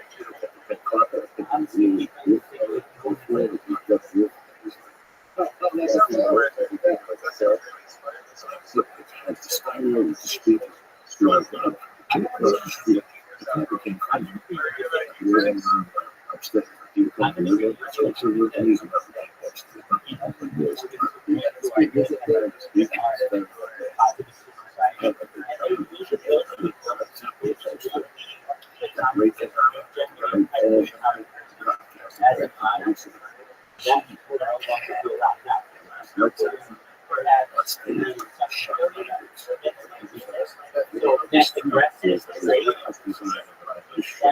that aggressive trait will make people behave. As we are moving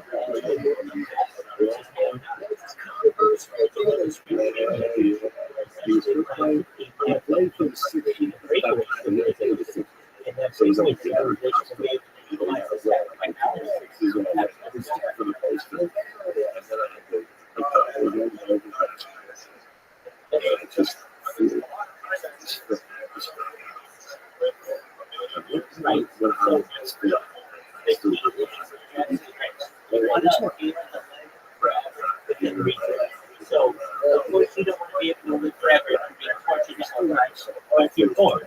So, you want the ability to essentially check out after 50,000 years of living, or 150,000 years of living. And you'll be able to check out whenever you're bored and it's started. And you'll have no memory of the past. This is something I said.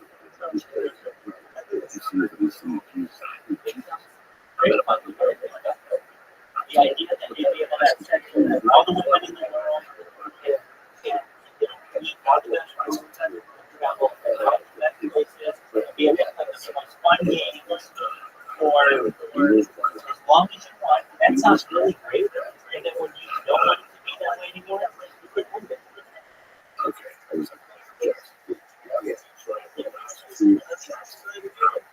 Violation in the best of my There's the ability to create essentially a robotic that is discernible from its organic counterpart and allow you to have all the same interactions that you have with your pet, but with a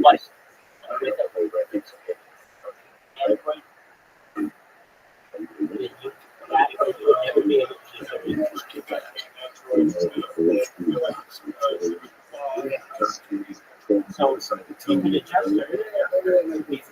more mindful. Piece of furniture like this table. You can have it exactly that way. So whatever she does,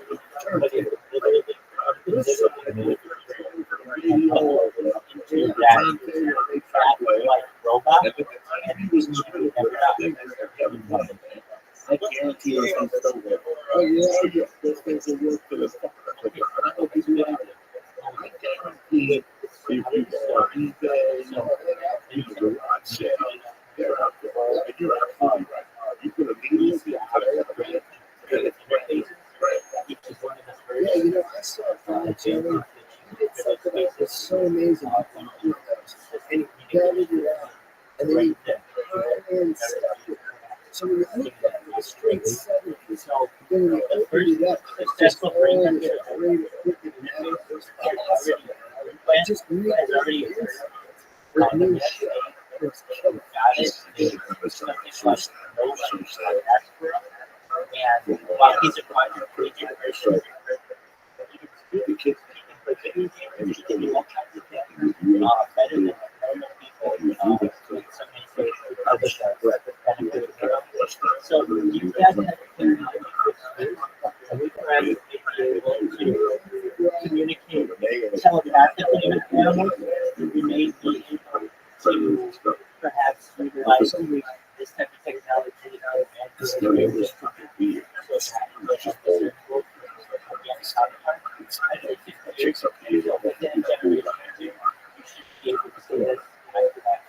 was this place without I know on the street where you go down the fishes there. So not all of them, but they were Fishes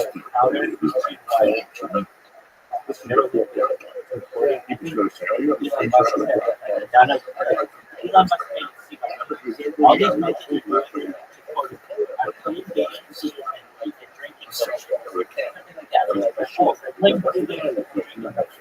which sounds very terrible.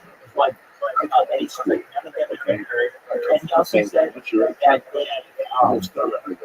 think the partners whatever overseas said that they've never seen a better The album that is live for the first time they track so I've been on fucking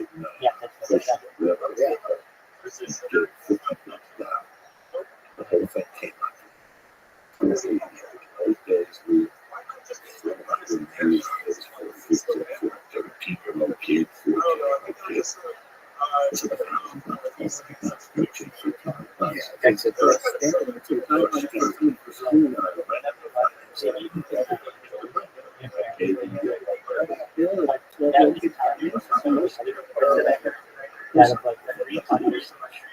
At least you make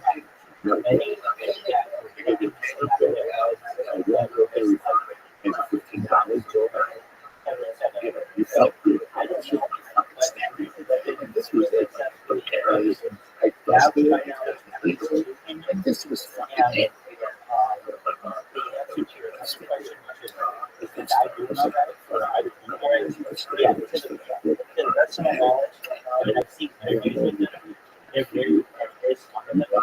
very happy with it. The issue arises when they do it update.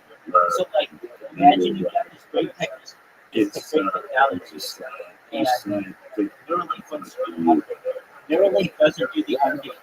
They do it with somebody else. And so there's these advocates that updated it means I'm the one who's giving you the opportunity to try this out. They talked about it.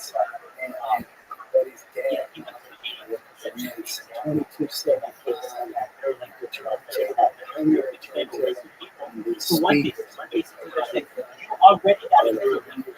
We want to give you that 227. But eventually they're going to have to figure out this. So, and now he's taking it. And I think that sounds good. Now, the way because your ears grew up on the sound, and that's the sound the brain remembers forever. So when I put this fucking up, and I put on, record, I was like, that's it. That's eighth grade, right there, my rants. Yeah, man. They had the blue lighting, and the rants had the weighted wheels of the tunes. The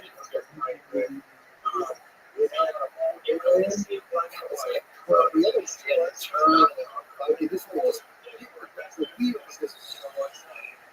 and then I went down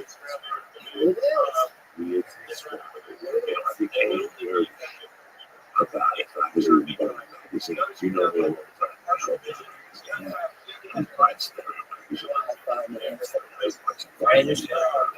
How is it? It's an interesting show. It's an interesting show. This was slowly find the stuff. If you like music, well, we have enough people who are knowledgeable for this. They're essentially getting it that they have said, we want to be trailblazers. And so, with enough of those people, you spend on the take the fight. But I would make sure that it's certainly vetted. Now, do I want an implant in my body? No. In fact, I would be one of the very last people that possibly to avoid it. As long as I can. I like having a natural body. And I like that the technology advances so that when I do want one, it'll be really good. The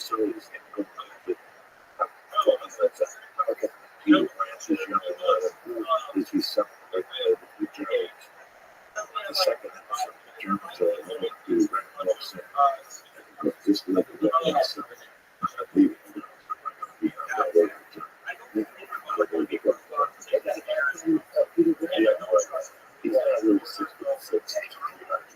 he's really short. Tries to be this.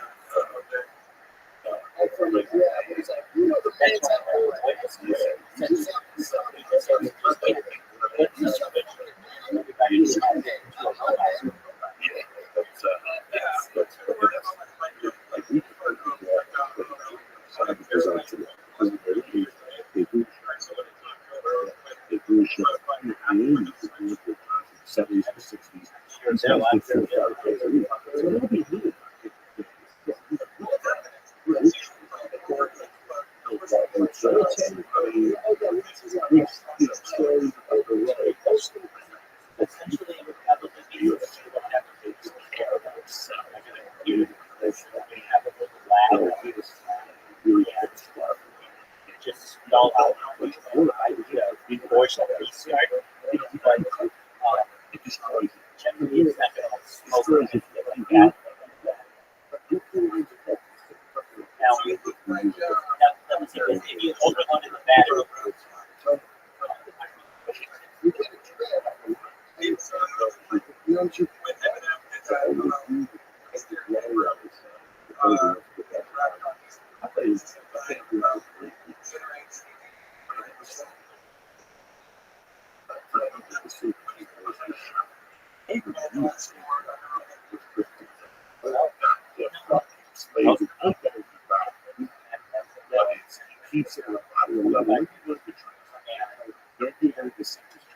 out of the smaller places to change the things around.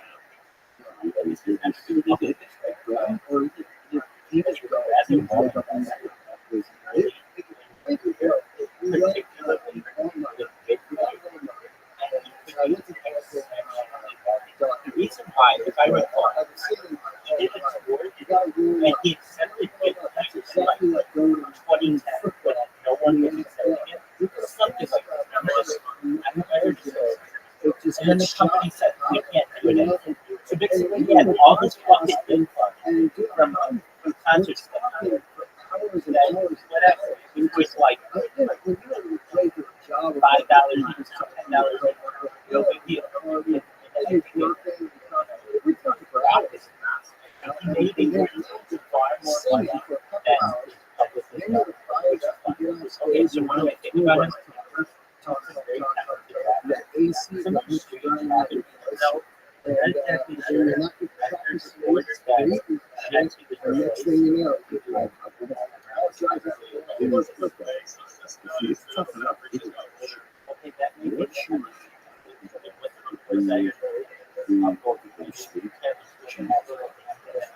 Not everybody, but a few people who didn't want to play by the rules and had one of them, and then there was extremely sort of that when they had that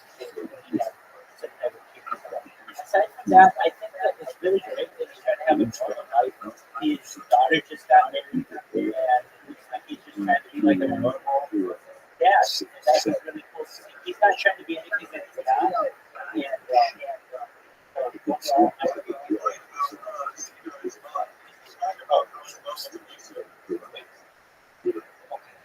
So we could get a name for himself, like your style. And I'm sure things are great. Aisle.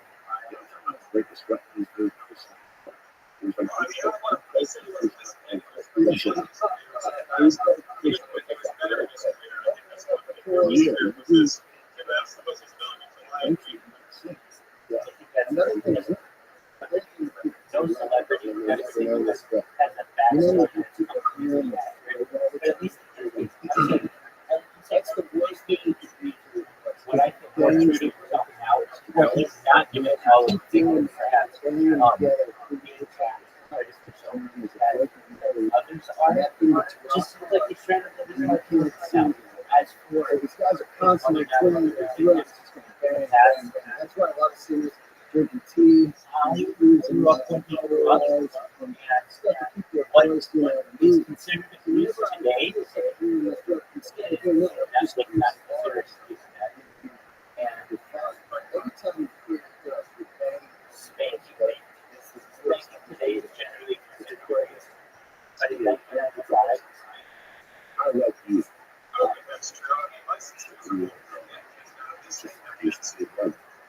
For sure.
in the chat of the VCs, and you'll see I placed in there some information from AI in there about who the best rappers are, who the best baseball teams are. Just look, it's really interesting. I asked, I ranked a bunch of stuff. One last thing, actually, one last thing. If you have time, check out my blog. It's Rabbi Rothschild. That's Rothschild. That will go through a lot more about it gives specific how to travel faster at the speed of light, like 100 ways.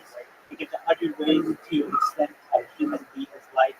It gives 100 different ways to perhaps escape the Earth through some type of interstellar transportation. What else? It's very, very long. So you can, like, it has like what AI knows about the men in black, people who like you who are associated with the alien phenomenon, and what kind of cars they have. So take a look at it, and then whenever you have time and you want to come back, please do, and I'd love to talk to you about it. Okay? Take care, buddy. And Hyper, shout out to Hyper. Yeah. We're sure I'm really good. You know, like that for me is good. Say that first couple times later in the show, my show, it was Ted Nugent, Arius Dick, and I'd like to see something else. I would let those times come and say, you know, see the stories of this time. Follow the street. Yeah. Follow the songs, how you want to be out. So far, did everything to the T. When I went to see the Stones, they were completely different than what they were doing for the Sunshine. Like, you know, their balance, like East of Bird and shit like that. That were to the body, couple of offense. But Shannon, all this stuff was completely different. I was just kind of like that. Too fast. Yeah, really fast. I like that. That was my time. Right. I was always the same. It's the crowd. And if you knew it, what the fuck is this? But we were talking about seconds. Sometimes you hear a band loud, if you go see the singer live,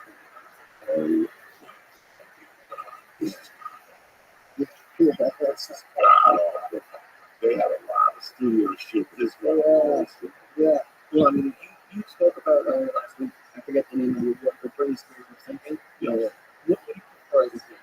Photoshop. It looks like an ability. It's one of the. Yeah. Oh, I want it all, but I don't want fake. You know. And that's why I'm there to see live.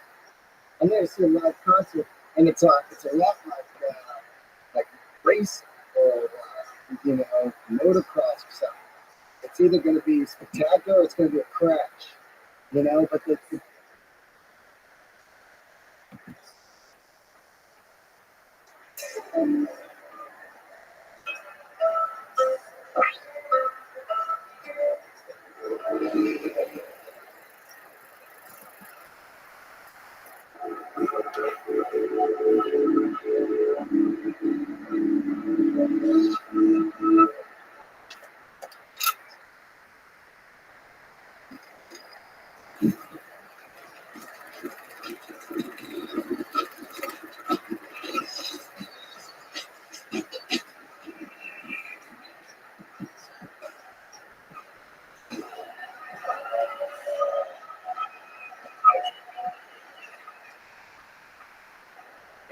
Rabbi, come to you live from Calgary for a brand new episode of Kill Tony. Give it up for Tony Hickson.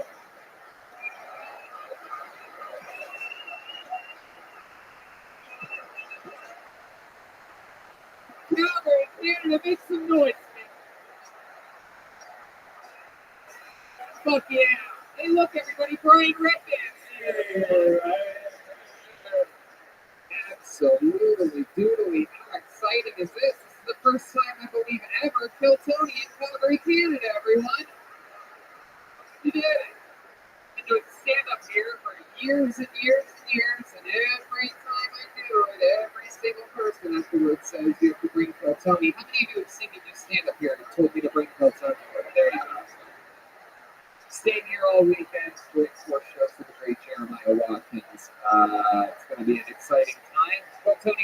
continues on the road. It never ends. We do a stand-up comedy in Tempe, Arizona, February 6th to the 8th. Then Phil Tony goes to Vancouver, Canada, February 21st. Just a short, what is that, 6-hour drive? Then we go to Phil Tony East, just outside Boston and Providence, February 29th. Beautiful La Jolla, California. I do the weekend of stand-up. And then 2 Phil Tonys on March 8th, I do believe, or the 9th, whichever one is Sunday. Tony Ventura, March 12th, in Boston, April 9th, the weekend of stand-up on the 10th and 11th, and then from Boston to Austin, April 25th, Austin, Phil Tony, the Moon Tower Comedy Festival. How exciting is that? That is how it works. But tonight is about Calgary, Canada, right? I'm here. Like I said, Calgary's been due for one of these for a long time. Calgary's been due. Calgary's been due. CBD, hey.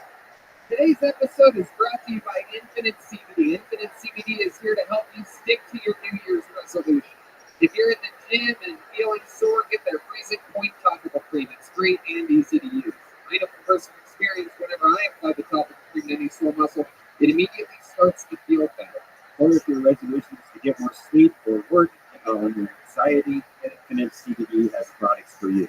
If you don't know what CBD is, it gives you all the benefits of marijuana without getting you high. And Infinite CBD offers the cleanest and purest forms available. Other companies use CBD oil, not Infinite CBD.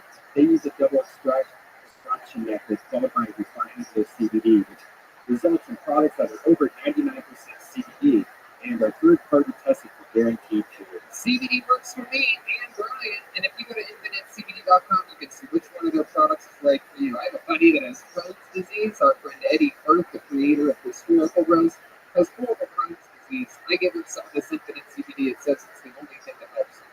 So if you have any ailment or depression or anxiety, go to infinitecbd.com. Use the code TONY15 to get 15% off your order. That's infinitecbd.com. Use the code TONY15 for 15% off. You guys ready to start tonight's show? This is it. We're here. This is as real as it gets, people. We're live. We're way too close to you people. This is a dangerous situation. And it goes way back over there. Yeah, that's most of the audience is right there. Look at that. Look at that. A bunch of people back there. Well, we do no guests. Who's on the road as always. However, ladies and gentlemen, you'll never believe this, but we do have a band with us tonight. Yeah. I figured you guys would be excited about that because Canadians are known for their politeness and good manners, and so is the band actually. They are very good people. This past week, they really had a flex off. The milkman vomited up a lot of milk. It was insanity. They're willing to do anything. Every single episode, they commit to being different characters. We never know what they're going to be. Well, we were in the back secret location on the other side of this incredible hotel they call the Blackfoot. They've been getting ready in this janitor's closet right behind the stage. So let's all find out what they are tonight. Maybe it's a brand new character we've never seen before. Maybe it's the return of some of their famous characters. Ladies and gentlemen, I present to you the best stand band in the land, the Kiltony Band, Jeremiah Watkins and Joel Troll. Let's see what we have tonight.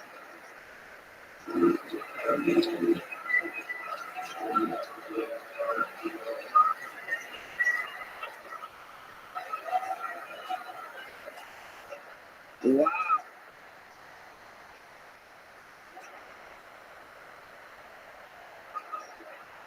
Just incredible.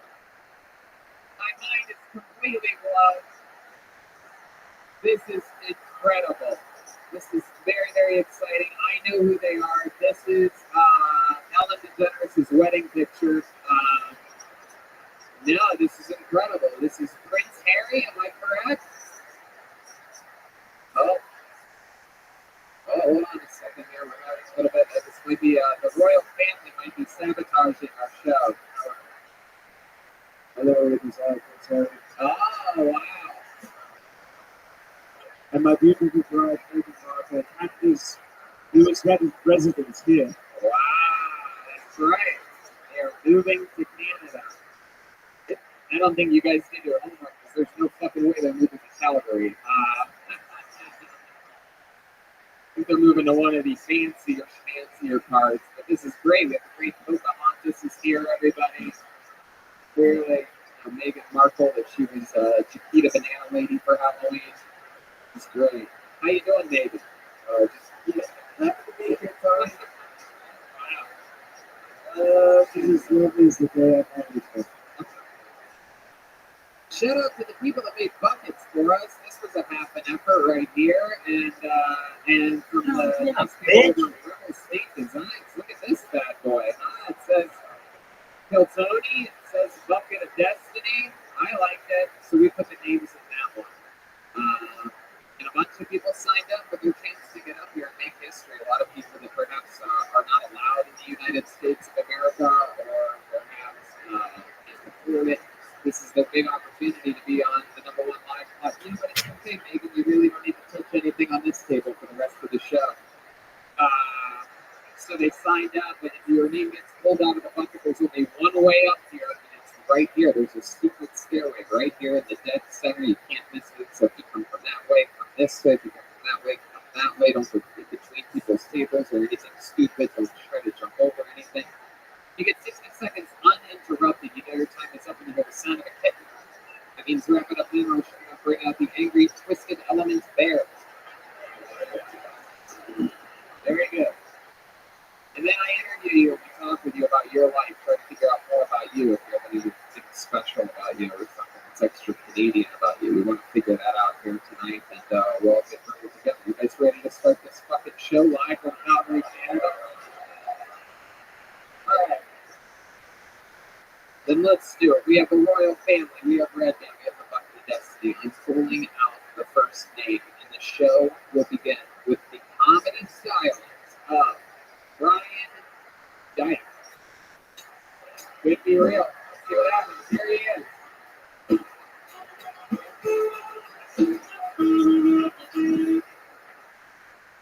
It's Dick, by the way. Yeah, my last name is Dick.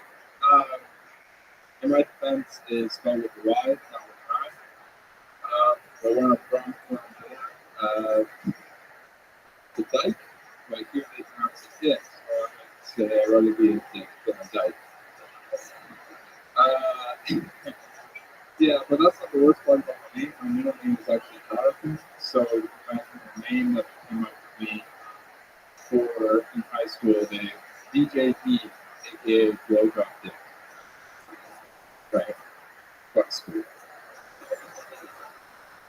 That's not the worst part about school. I played basketball growing up, and I don't know if you guys know the logo bench, the shirt bench. But anyways, my mom bought me this logo, shirt logo named bench for her all the time. This fucking kid's fucking says you wear that all the time because you want to show the position you play. That's wow.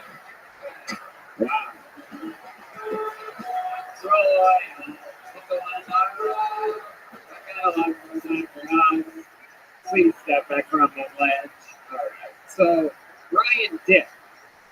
I pronounced it Dyke, and you basically fucked it up so bad that you did 30 seconds about how everybody spelled you Dyke and Dick your whole life. But I guess you're right. I guess I'm the fuck up here. Great stuff. I've always wondered what a Canadian basketball player looks like. I guess we found it out. 5'7", fucking hairy beard. I like it. Let's check in with Prince Harry. Yes, you have a lot with German history because people have called them a good True. That is true. The horse of truth is out. I've been called a dick and a dyke today, and that was just like going through customs. So, Brian, let's talk about it. You from here in Calgary, born and raised? Yeah, from Rosemary up to Guinness, like 2 hours east.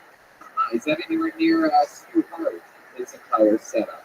Hart's the Hart Dungeon, or Bret Hart, Bret the Hitman Hart, perhaps Owen Hart? No? Alright. So, Rosemary, what's that mean? Is there a lot of people? A lot of Mormons and Mormons and what? Mennonites. Not a Christianity, Mennonites. I'm not Amish. What do you do? What do you do for work? I work at Save on Foods as a delivery driver for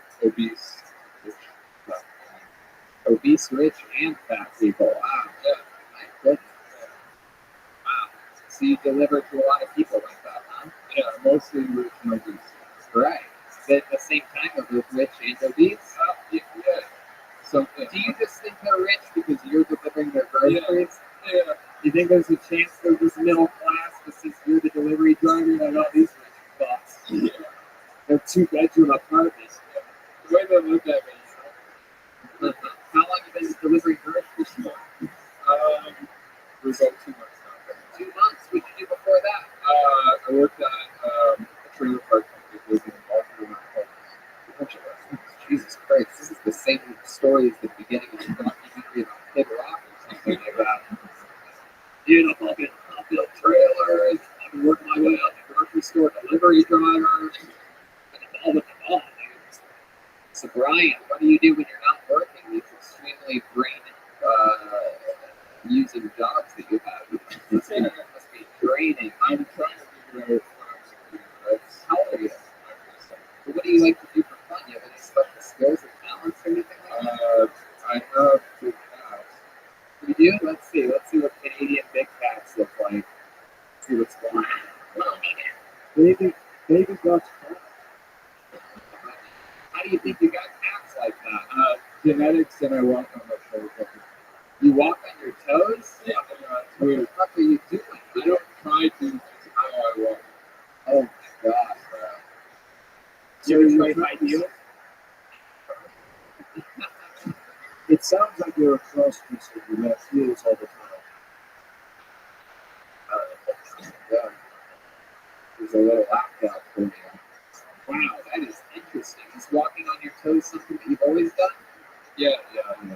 Is it, are you trying to like sneak around or something? Do you have a father to beat you if you made any noise around the house? You've been on your tippy toes your whole life? Yeah. People think that their groceries are being delivered by a ghost.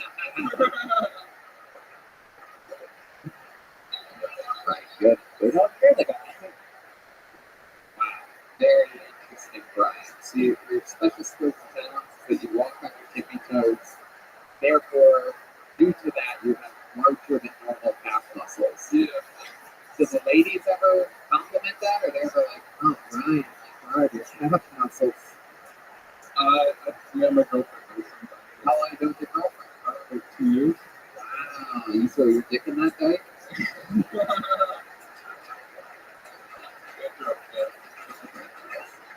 I guess so. Right there, it's on the surface. It's not good. You think you're a glass half full or half empty type of guy. So, how long ago there? Pardon? How long ago did this girl? 2 years. Where'd you meet her at? Australia. Wow, what were you doing in Australia? Working holiday visa.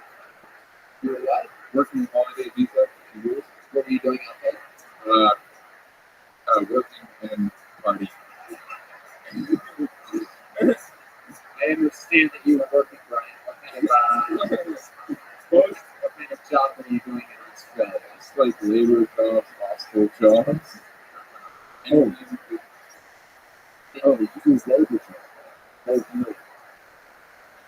So you did that, and then you fell in love with her, and now she lives with you out here. Is it a long distance relationship? It was long distance for 9 months. Yeah. And I was from Colombia. Whoa, man, look at that. This chick's. Now I know how you got those cops for smuggling coke.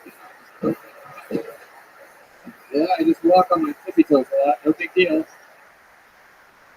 Is she feisty? Do you get in a lot of fights with her? No. Now, Colombians are cool. They are the more mild mannered. They are the smarter. I don't think that's the word. They are the more mild mannered. Like I would say. From my own research, let's check into that senior Latino correspondent, Mick Markle, for confirmation. No comment. I've never heard that. No, it is. I used to date a girl that was half Colombian, half Chinese. So that's why. Yeah, I balanced it out pretty nice. I read the Colombian side of her family. Anyway, it doesn't matter. I just find these things worldly ground. She's the reason I'm trying to have my life together right now. Oh wow! What was not together with your life? I just didn't have a game plan. Okay, what's your game plan now? Comedy, maybe film, video. That's a lot. That's a lot of things you just named. How long have you been doing comedy for? I started on the 7th of January. This is my third time.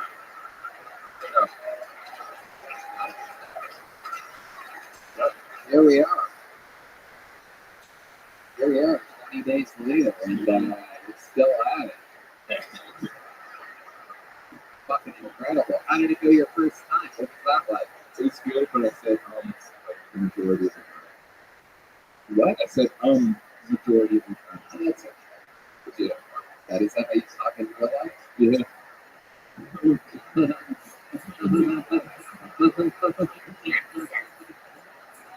Oh, wow. Yeah. Well, Brian, congratulations. You're 20 days into stand-up comedy. You, I think, half month or something. I said this is the beginning of something great, I do. I'm going to hit for Brian Dick, everybody. Oh, yeah. Wow. Oh, my God. I can't do it. I can't even hear him walking back to his seat. It's incredible. He actually was walking on his tippy toes. Goodness gracious. It's from, let's see what happens here. We're already getting a lovely young lady up here. Make some noise for Ashley Boutellier. Boutellier. Ashley Boutellier.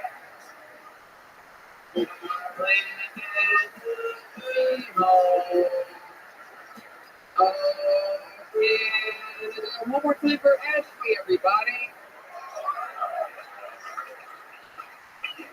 Hi guys, what's up? Okay, so I'm not a Canadian.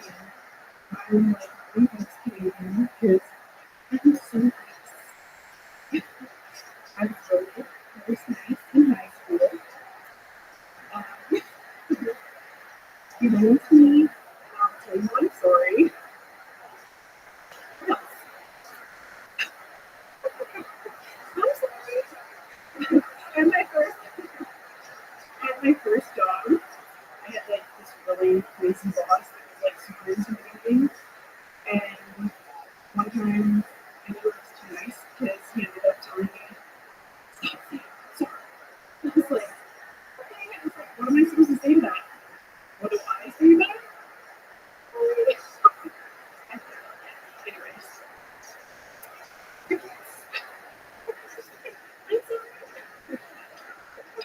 I told you. There you go. That's exactly. I did it right there. Welcome, Ashley.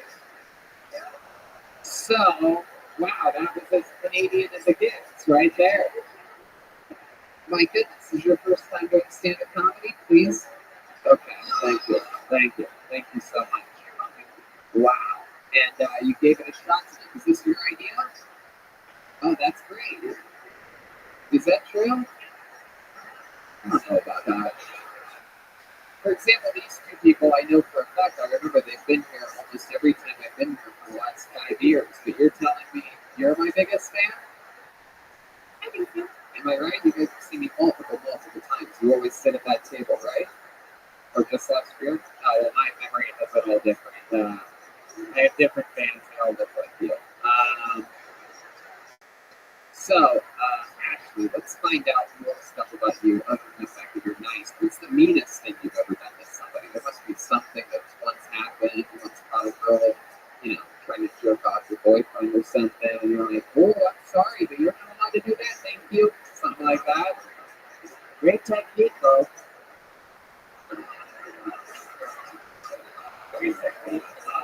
There's a Jordan fan. It has begun. So, Ashley, what's the meanest thing you've ever done to somebody? Tell the truth. Have you ever? Whoa! What did she do to deserve that? Come on, try to take yourself back. Yeah, but why? What made you do that? There must have been a time you called her back to her face. And you didn't even tell her to her face? You did your pillow? You called her a whore behind her back? That's the meanest thing you've ever done? I did it in my mind. Oh my God. Did you even say it out loud? You did. You told your husband this? You said your mother's a whore? Oh my God, is that your husband? Jesus Christ. Well, that's how you got here, sir. You should be happy about that. All right, so is there something that she's done in particular that you can talk about that that'll convince us all that how big of a whore this guy's mother is? Just a bit. Actually, Boutelier, am I pronouncing that correctly? Boutelier. Oh yeah, you really fucking Canada that up. That's a real French last name. This white trash for the devil. No, it's just Boutelier. It's not written that way at all. All you guys are like, that's really not my name. No, it's written. Actually, I'm a duck. No. Yeah. Last person's last name was Duck. Anyway, Ashley. So, you've been Calgary your whole life? Crosby. Where's that at? North? Yeah. Who rates in any blue? Yeah. Okay. What do you do for work? You deliver mail. Wow. We've had 2 people that deliver everything so far except for jokes. It's incredible. So you're a real Canadian postwoman? I think I'll keep my job delivering mail. I'm not going to do comedy, promise. Come on. Now we know how. You must be the nicest little mail lady in the world, huh? I'm so nice that one time I delivered to a really cool thing on the toilet. She was doing And wait a second. So you walked into the bathroom? When I first started my job, I was 18 years old, and I was out of high school, thinking like, oh, I'm not doing anything wrong. I'm working for the college, right? It was a good job. So I had a registered letter, and I had to get her signature. I went to this old bookshop where she lived, and I went upstairs, knocked on the door, and it knocked. And she's like, come in. I was like, here. Oh my God. This is the most Canadian shit I've ever heard in my life. Why are you knocking on the door in the first place? That's my job. Just want to let you know your mail's up here. You hold over. And then she's so overly nice. She's taking a shit. I mean, you guys are so insanely safe and trusting of one another. Who would ever invite a random person in while taking a shit? Only in Canada. This would never happen.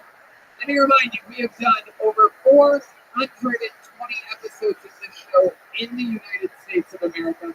No one's ever said anything like this before. Neither in Australia, nor England, nor Ireland. This is truly ridiculously Canadian.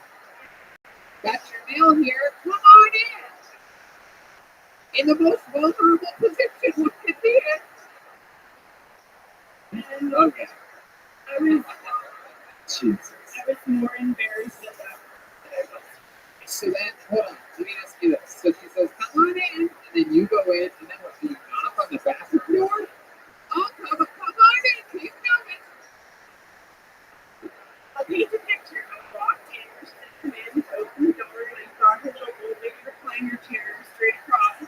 It was empty. So I'm like,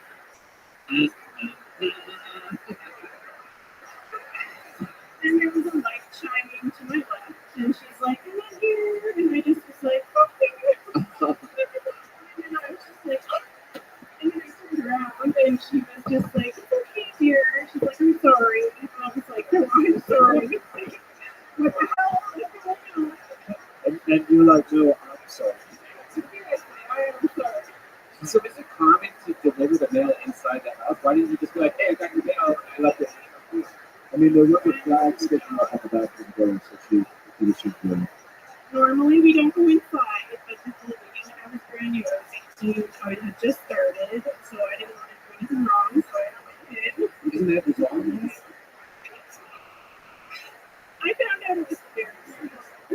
You found out later that how did you know it was a poop? You could smell it. It's so bad. Oh my gracious. So did you hand her her mail still? You gave it hand to hand? Here you go now. Thank you. Back then, Oh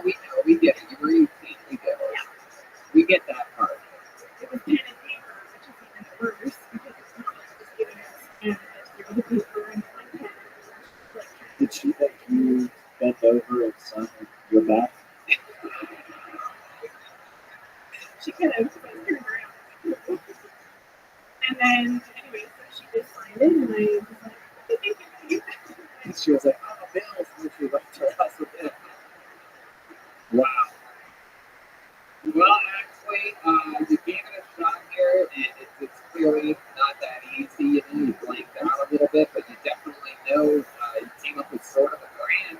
I'll tell you that, and I'll give you this. In the history of this show, you won nicest in high school. I'll tell you right now, in Kiltony history, you are definitely the nicest person that's ever been on this show. Still the nicest. Ashley Boudelaire.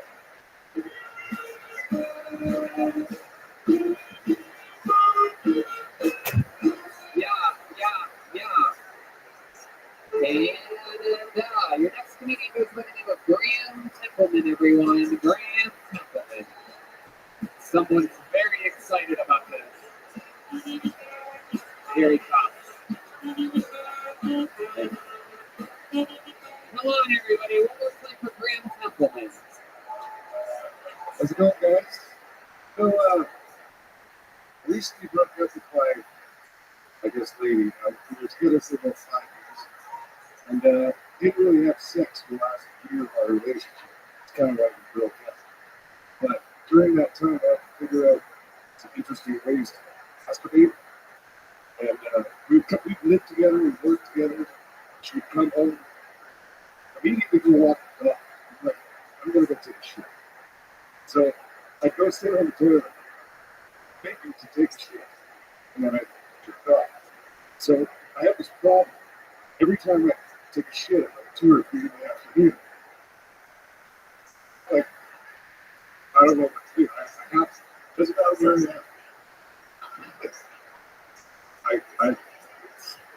It's actually not that bad. It's not much to that. That's funny. Oh, yeah. Absolutely. Clearly, Red Band's been doing some ghostwriting for the first time. Wow. My goodness gracious, Graham Templeman. Shitting and jerking off at the same time. That is, We all do. and no, you all do it. Have you ever been taking a shit while jerking off and your mail lady gets you the mail while you're doing it? Oh, thank you. Thank you. So sorry. I'm sorry. Goodness gracious, Graham. That is exciting. I didn't realize that jerking off on a toilet can get you pregnant. I've never seen anything like this before. This is Clearly, you're about to be working in labor as well. this is 15 years on the road. I love it. On the road doing what? Playing music. Oh, wow. Interesting. What kind of music do you play? You're a session drummer? What? Wait a second. Graham,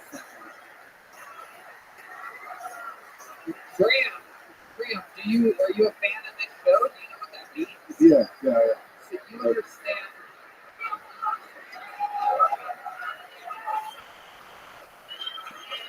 I'm telling you, this is one where Meghan Markle does not want to give up.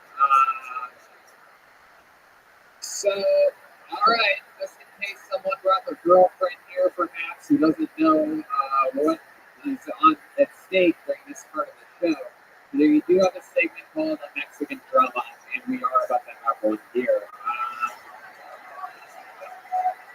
Now, Graham, sure, get back there. Graham, just to let you know, now it's a drum solo versus a drum solo. I don't know how much you listen to the show, because we've seen this before. We've had people, have their friend who plays drums. They bring a friend and they say, look, I'll help you with 60 seconds. All you have to do is fucking nothing. Just talk about like jerking off and shitting at the same time. And then you end up doing it. But one thing that a lot of these people, like, I don't know how much you pay attention to the show, because not only is it about a drum solo, it's also about comedic effect, going for it, utilizing any tricks you have up your sleeve or anything like that. Because I'll tell you right now, all-time Mexican drummer, Gilbert Goldman is undefeated all time. He's never been beaten before. Not in Australia, not in America, not in Europe. He's all-time undefeated. However, if you win, you are the new drummer of Kiltony. You have to be in Los Angeles this Monday for our next episode with Doug Benson and a big top secret guest who is, I will just say this, a bucket list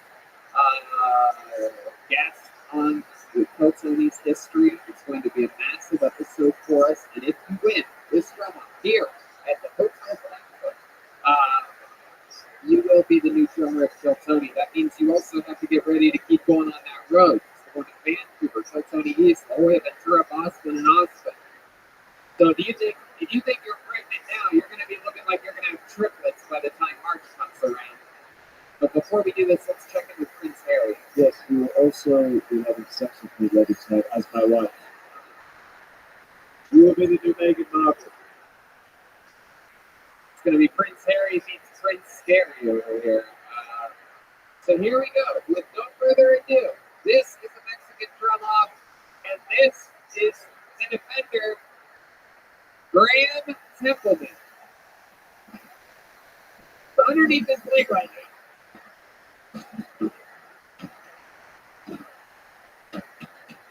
Whoa!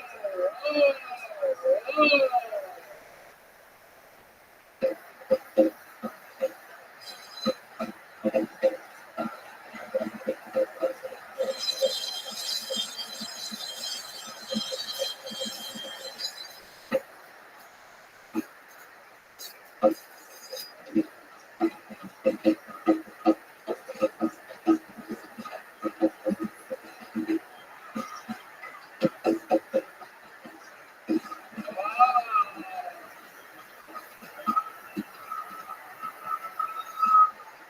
Underneath his leg. This is unbelievable. Unbelievable. I can't believe what we're seeing here. This could be one of the greatest contenders of all time. Not much comedically, however, he started underneath his leg, he ended underneath his leg. A lot of people, I don't think, from multiple camera angles perhaps could even tell that. He was literally playing between his legs. An unbelievable performance. You brought the room to a climax. You changed what the stage smells like completely. Here, come up here. Stand up here. It's okay. Don't worry about it. It's okay. Here, why don't you just have a seat? Just have a seat right there on that stoop. Yep, perfect. There you go. Still like a good little boy. No shitting or jerking off by this. All right. With no further ado, ladies and gentlemen, I present to you, undefeated all time, here to defend her throne as Meghan Markle herself, the true, undeniable, drummer of Kiltony, Gilbert Jordan.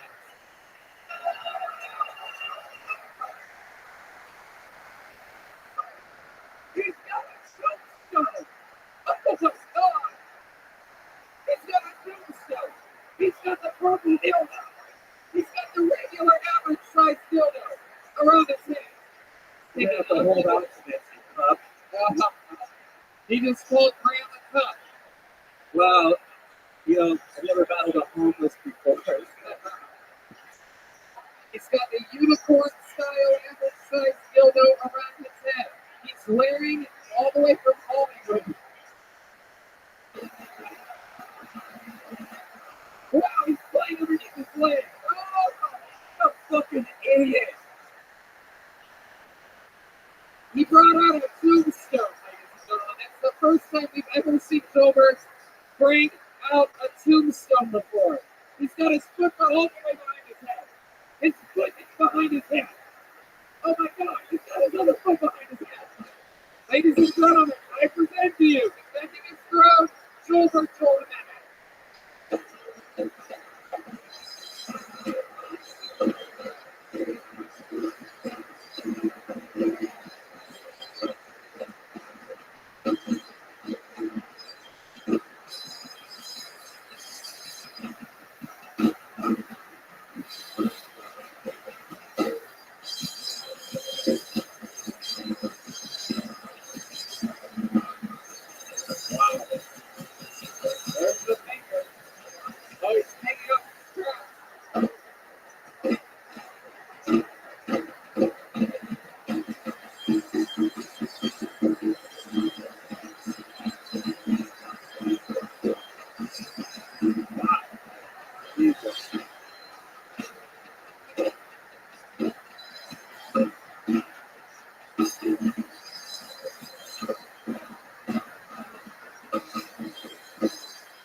on him. I don't think he's wait, what's he doing? Oh, he's doing jujitsu on him.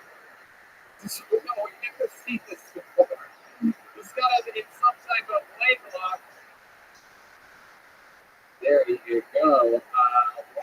How about a hand for Gilberto Jimenez? Let's check in with Prince Harry real quick. I'm starting to wonder whether I made the right decision there. American legend. All right, so here we go. Everybody, I have to go through this. This could be a close one. Who knows what can happen here? Joel did make quite a mockery. It was impressive that he came out guns blazing and did a couple of the things that Grant did with that almost seamlessly. However, I have to ask, how many of you have Canada's own Grant Templeton winning now?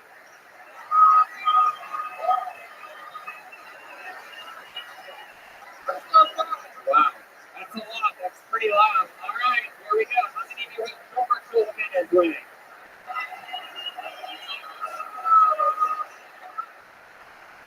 Wow, and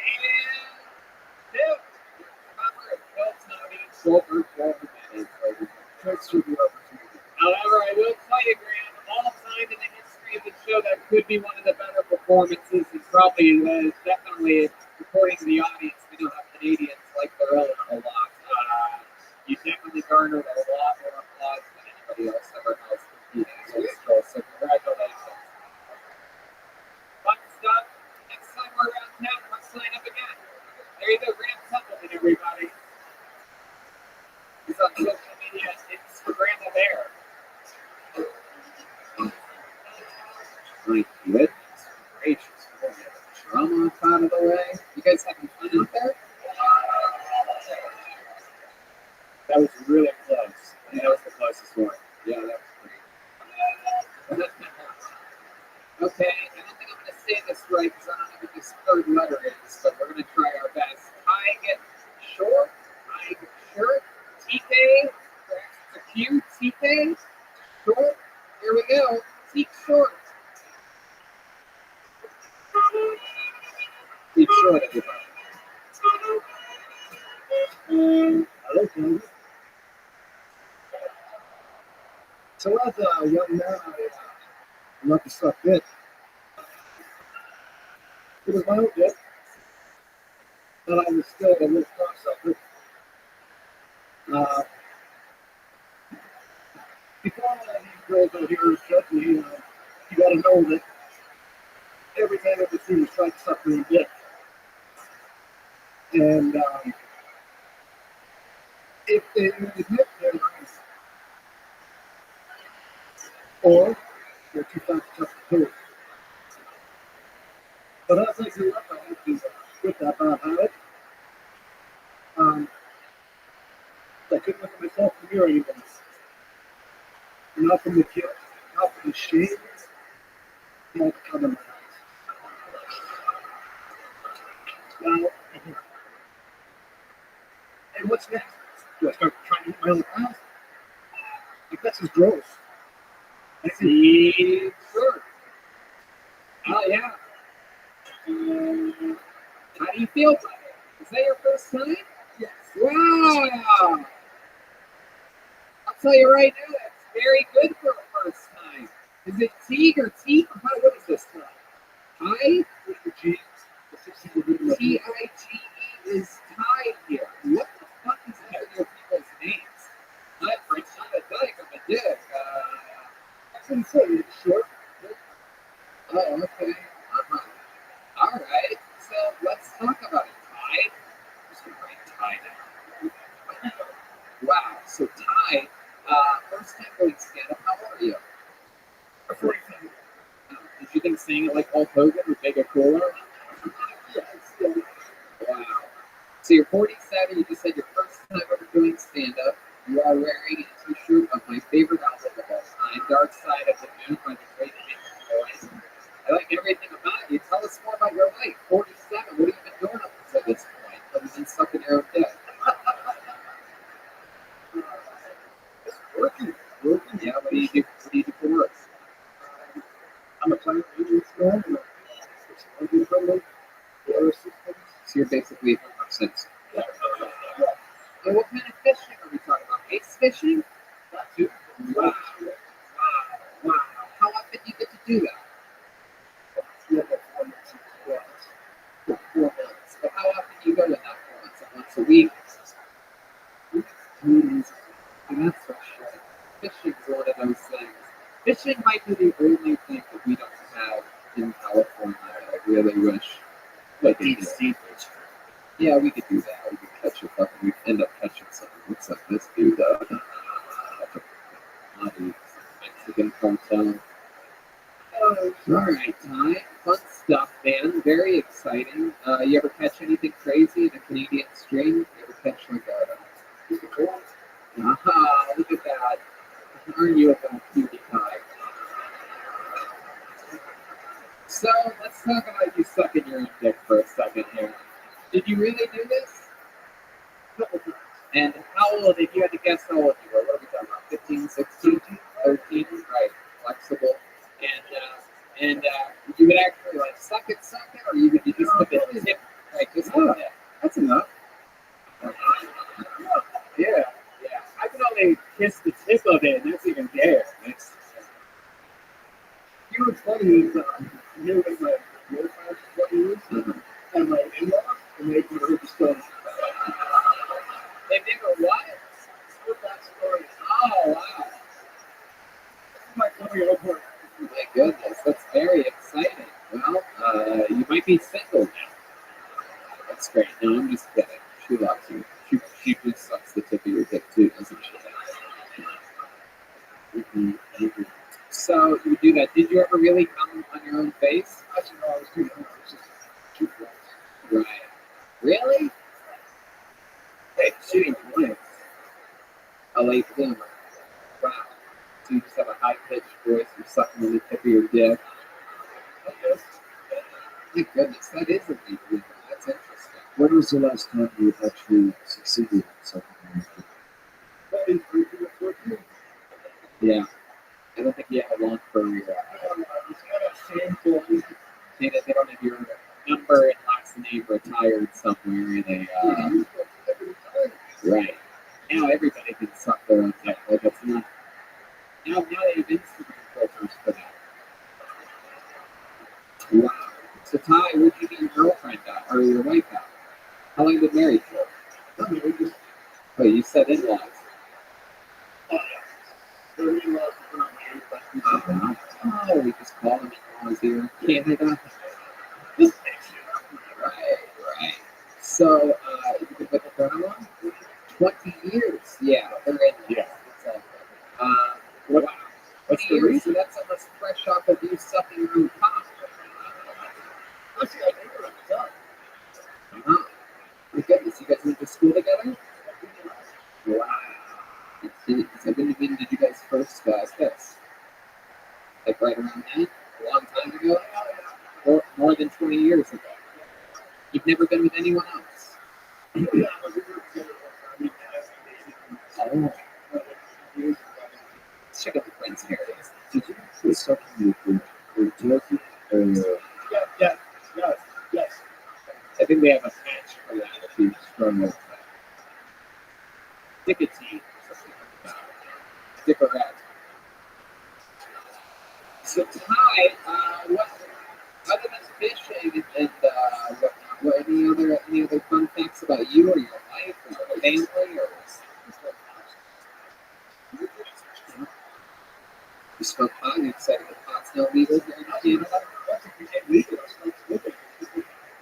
Wow, my goodness. You guys have heroin?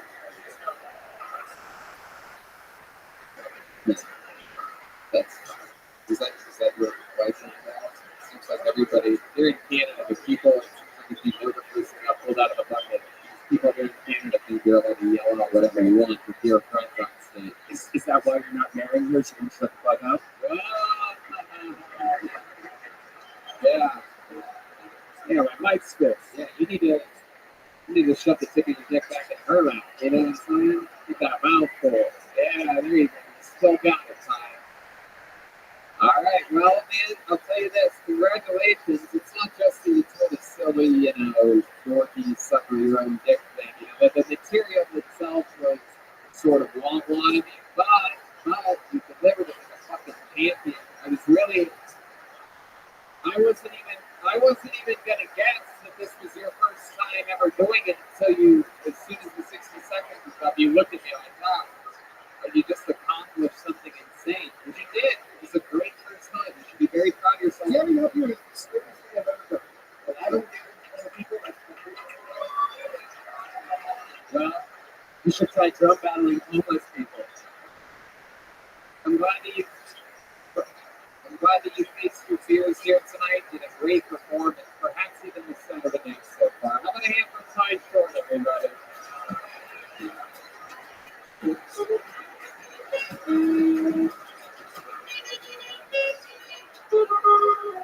How about a hand for the band, guys? Unbelievable. Okay, I pulled yet another name out of the bucket of destiny, and the name that I pulled is Sam Walker. Sam Walker.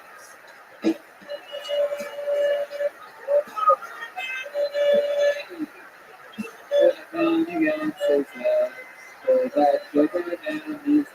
on, guys, Sam Walker, everybody.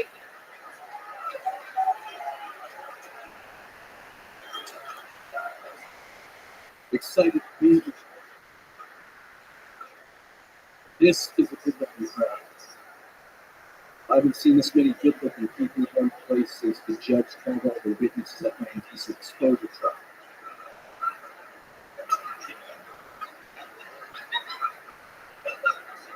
Don't worry, I got it.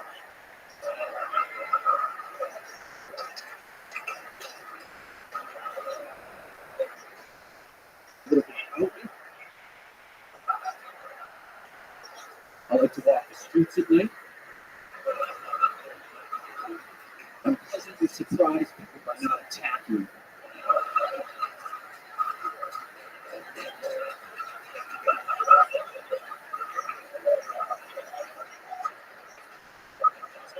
Let's talk about sex life here for a minute. There are two very distinct traits that I look for in a woman. Weak and bold. Wow. Sam Walker, ladies and gentlemen. Ty Shore, you can forget about that 7 to 9 thing so far that I told you a few minutes ago. Wow, Sam Walker, very impressive. What a funny fucking character you are, sir. How long have you been doing stand-up? In 5 years in March. Damn right, it shows, my man. Let's check in with, we're going to check in with Prince Harry. It's nice to finally know that Obi did not actually go to Yeah. Oh, man. Well, let's talk about it. Your character seems very much like who you are. How close are the two? It's just the volume turned up to 100. But it's at like 89 right now. You can go higher. Yeah. Whoa, don't give me that. I am both weak and vulnerable right now. I really hope we find out this is Sasha Baron Cohen. My goodness, you have a real fanny pack there, Sam. What's inside of it? Condoms and bacon.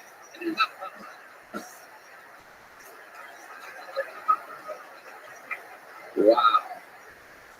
I'm going to need one of each. My goodness, great. So Sam, 5 years, all here in Calgary? Yeah, I started here in Calgary, but I started tutoring in the world. Yeah, you did. How'd you get this for the world? Did you yourself? No, I got to open for motherfucking Jason Rouse. Oh, that's great. That's awesome. Jason Rouse, a legend. Absolutely. Friend. And you went around the world with him. That's very cool, right? Yeah, Where'd you guys get to go? Anywhere special? they almost didn't let me in the street. Oh my goodness. Is that your agent over there? Who's that guy? That's my number one support of Marty's wife built this one. Oh wow, thank you. Those are the nice people over at Rebel State Designs. I'm gonna check back in with Prince Harry. Yes, question for you. How can you look like a Boy Scout at the bottom, Freddy Krueger in the middle, and Theo Vaughn at the top? Very good. That is a great question. How do you do that? Getting roasted by beans over here, the musical.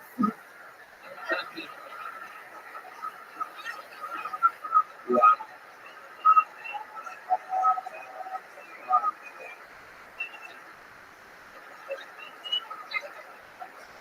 My goodness. So you live here in Calgary? Yeah, born and raised. Very cool. What else? What else should we know about you? Anything else interesting about Sam Walker that this sold out capacity audience here in your hometown should know? I used to be married to a woman.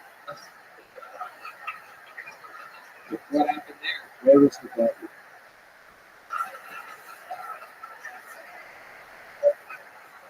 It's obviously not in your hair.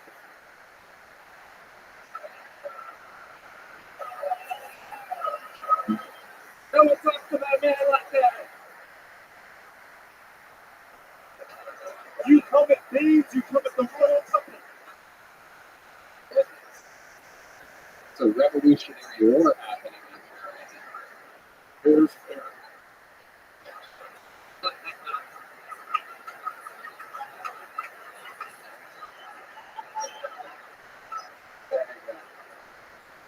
You in town tomorrow night? No.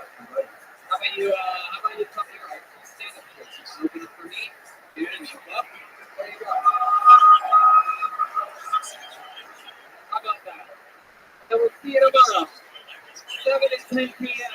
here at the Live Shop. Calgary, Canada. There goes Sam Walker. Sam Walker Live.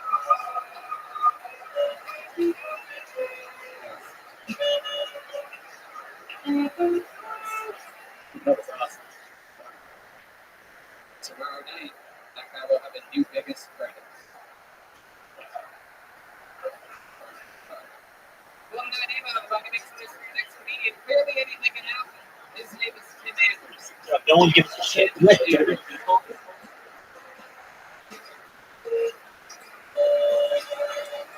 Here we go. Oh, wait, no.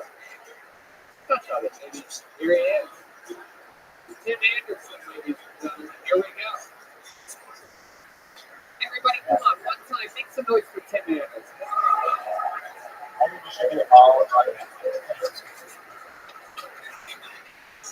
I got time for you, so that's why I was normal.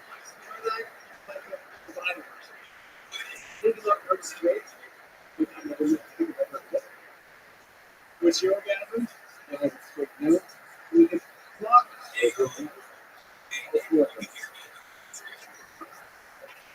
She was amazing.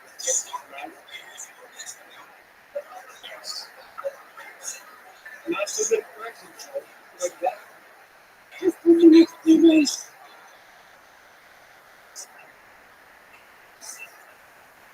She didn't know what your funny faces behind the glass. She fucking started. Yo, dog.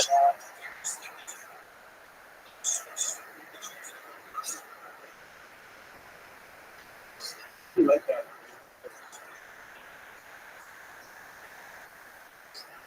Her kid was the house of Guinness. Sure. Yes. It's the house of blood. Her company was the house of Guinness. Turned out to be the most great house. I got lost inside and fucked out. And we're breaking up with you. No, Dick's rude. They just couldn't fucking look at There you go. There you go. You were finished. You were finished when the cat meowed. You just didn't know it. I like your style, Sam. You're well put together, yet somehow out of this crazy crew, you're the cheekiest guy who's been up there all night. I bet a lot somehow. And you know, I'm sorry, clearly doing a little bit of an exaggerated thing, but you look like you have literal skeletons in your closet. What's the name of the high school you hang out with? Well, you do have a shotgun? Oh, wow. How many do you have? Only two, just in case fucking two mail ladies ever come into your house at the same time. You seem so nice, though. Right, no, get it. So what do you shoot? What do you tend to shoot? Just targets, just practice. Missing my ex-wife. Oh, wow. Are you really missing your ex-wife? How long were you married for? Which time? Both times. 8 years. Each? Yes. And how do these things usually end? It is, and by the way, it's a follow-up question. Is this why you have two shotguns? I can't use the other one again, but Right. Good to bury in the snow, some paper points. So let's talk about it. How do these usually end? I've never did. Sure.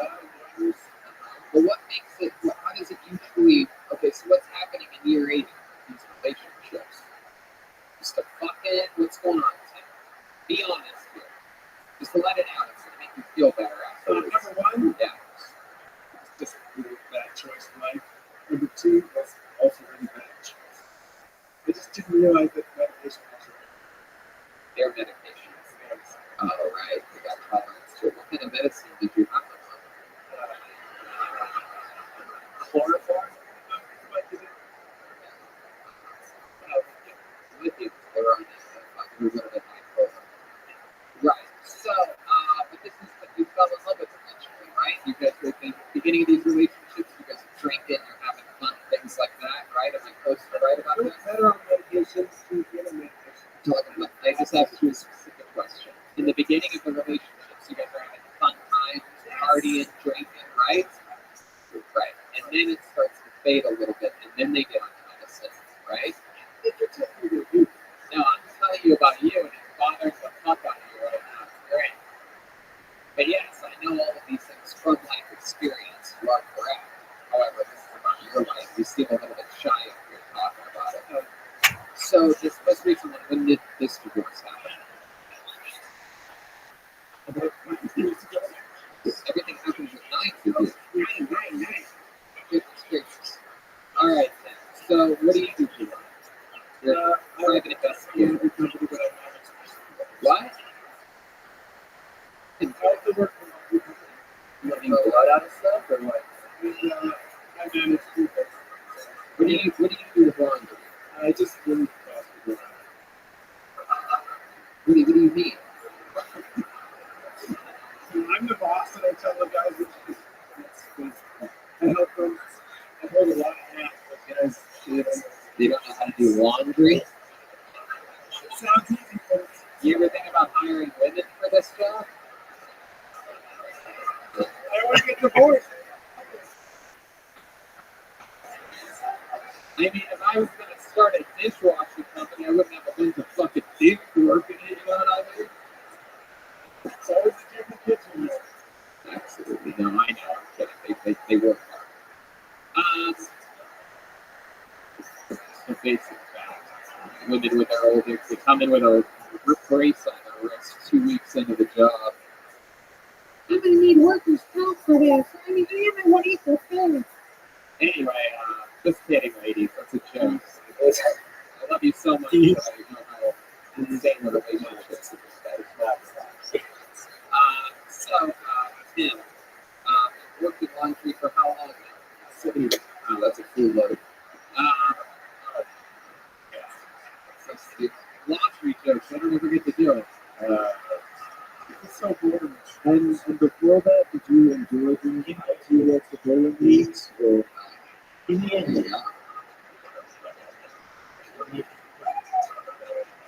I got big roles. That's all. You ever think about writing any jokes about what you do in the laundry business? Because if you do any of those, I may tag one or two of them. May tag. It's a real may tag. Laundry joke, ladies and gentlemen. Some of these jokes are drier than others. You know what I'm talking about?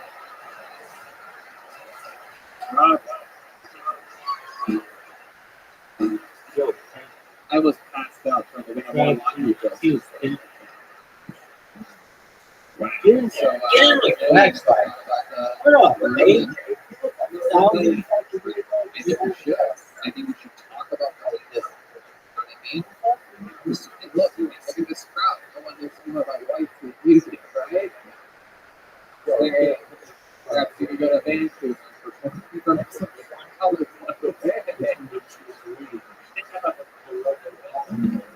Those two. I didn't realize that the vegan soda is like a vegan soda. Just don't ask me. OC Genesis. Huh? Rabbi HQ. What means it? You have like a tin can on this episode. Do you see it? Do you see it?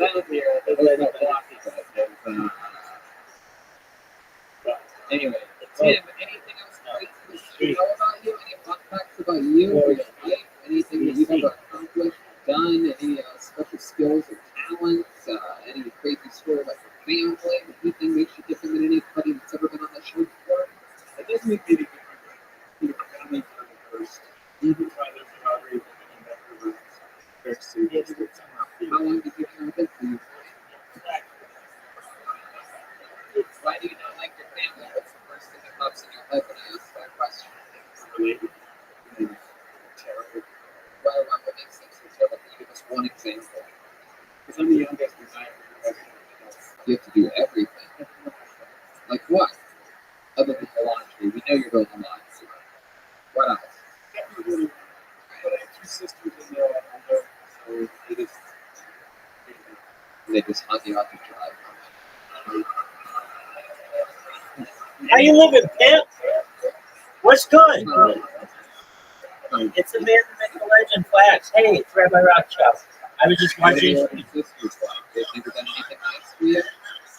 Dude, living the dream. Every day's a holiday, every meal's a feast. How are you, big dog? Hey, you're such a popular individual. I gotta give out the word. Hey, do you mind if I talk about my project? That's right. Excellent.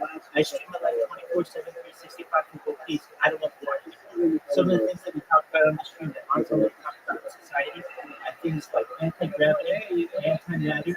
We talk about mind-applying technology. We talk about life extension technology, de-extinction, the idea of bringing back animals that back to life.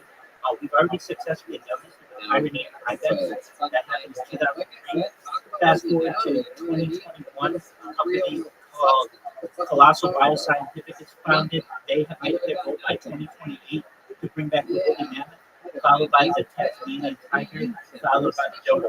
These are all really great ideas. I don't think we're really talk about in one society. And I'm just a big advocate for opening it up to technology, opening discussions of technology. Nobody would know. He would know he's still alive. More than 3 years. This goes back to the pandemic. We've seen the death of a queen, the birth of AI, the coronation of a king, and everything of Israel. Fritz Coleman has been telling the references to there are two kinds. There's artificial and general. There's artificial general intelligence, which is what we're and then there's artificial super intelligence. doing it now, and come back again and show us all how much you can improve. Tim Anderson, everybody. There we go.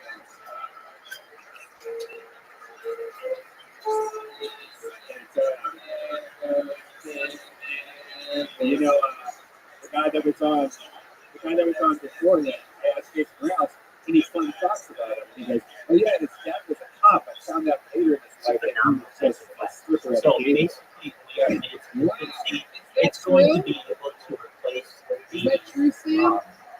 the career probably goes entering at any level position over the next 2 to 3 years more advanced with the we're going to be seeing a complete swapping of society for some roles, including doctors and lawyers. If you're aware, there's something called the Da Vinci, which is already like a robotic surgeon, and there's going to be a lawyer that's known as the Shapiro, which is essentially something that is better than any lawyer could do. Following that, we're going to see a world where more of our systems become aligned, specifically when it comes to things like the financial system, cryptocurrency, we may be seeing governments currency. Additionally, you can see smart streets, smart grids really working in societies, and smart homes as well. I would imagine that the world 10 years from now will look much different. You won't have customer service positions anymore.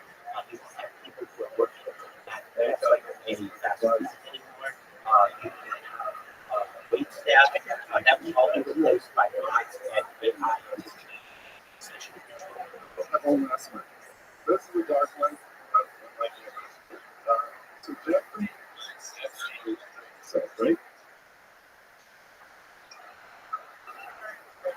So We're going to need something around universities, right? To give us a because this is supposed to be able to support so many unemployed people. But that does give people that opportunity, perhaps refugees with loans that opportunity.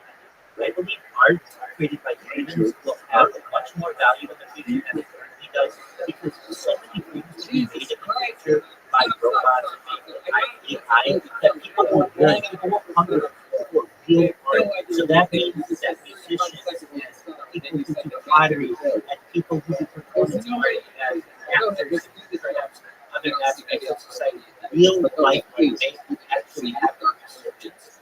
I think that as well, because a lot of people who are just like you are, who are creative. And you're different than all the people in society out there who create things you don't consume. And we'll just continue to be able to see as a trailblazer of society, as someone who not Absolutely, you were killing throughout that entire set, and then you decided to squeeze in that rapid your soul at the end. but I was not expecting to see someone that looks like you.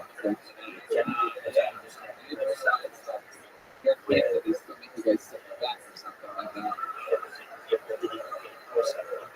It's true. It wasn't up here. It wasn't up here. So let's talk about it. And what kind of West African are you? 2 decades or so it will be a race to the top. Different financial aspect in the universal basic income will probably be here in the 20 years or so, and there will be people who will subsidize their income as artists, and eventually those may perhaps be seen as great in society, and not just the person who is talking about. Sometimes there's like on the monitor in the States, there's a speaker which points back at us so we can clearly hear what's happening. Other than normally the speakers are facing another direction of the audience. Sometimes it's even if they hear people say all the same words that they can't hear up here. To be honest with you, some of my favorites out there, I love ChatGPT. Like a YouTube fan to the audience here. Well, additionally, Anyway, so you're in Nigeria, you're in Canada, and what did you come to do? Career this engineering. Yeah, engineering. CLB 69. The top 8 for us is always at the top. Who else we have? I like we've got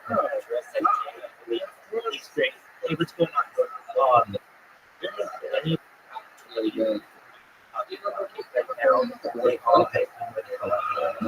But I do have a good message. And actually, class, I don't know if anybody's ever told you this, but I don't think you're going to die. Has anyone ever told you that? Let me explain. You're at a point in society where you're an influential individual, and you're going to be more highly divested when it comes to an economic portfolio. So what am I talking about? You're going to have cryptocurrency, you're going to have liquid capital, real estate, hopefully, all the different things that come in life. And you're going to be able to afford some things to be able to extend your life. Like what? Things like perhaps human growth hormones, perhaps perhaps human growth hormone and full stem cells. You make it into ambrosia therapy, where the blood of younger people is infused into the blood of older people. You make it into nootropics and cold shock therapy. Basically, when you were born, you were probably going to be thinking about 6 years old, but you're going to be able to extend it to 100, 120. But it's going to be difficult to get it further than that. incredibly. Well, you speak English. One of the first We'll get there. that have been So then we're getting to that. So, what do you think for fun? I mean, this must be an incredibly abrupt change. One thing at a time. This is the So opposite of that Nigeria. is about 120 years old. But we want to increase this to being perhaps 500, perhaps 1,000 years old. Yeah, How are we going to be able to do that? It's a type of technology known as mindless technology class.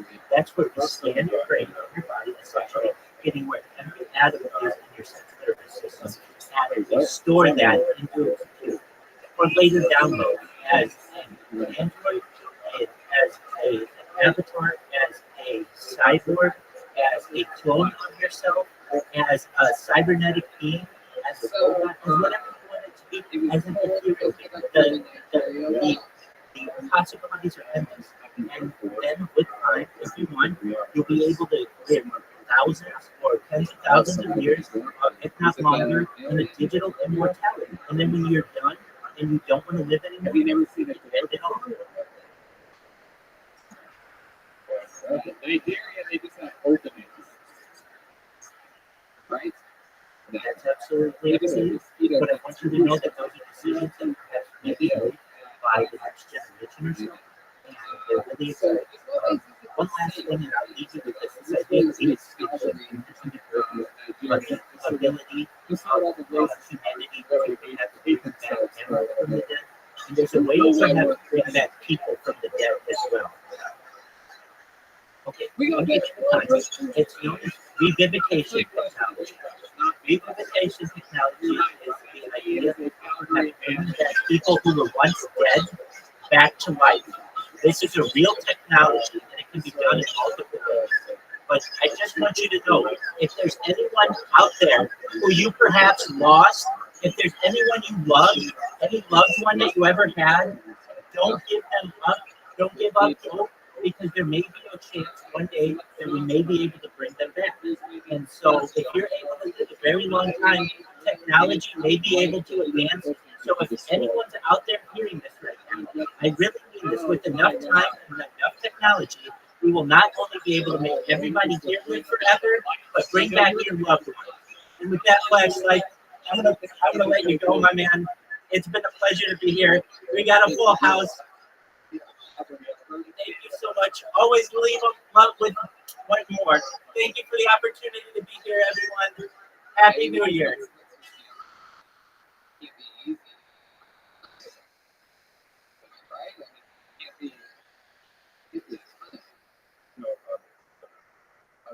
It's pretty easy.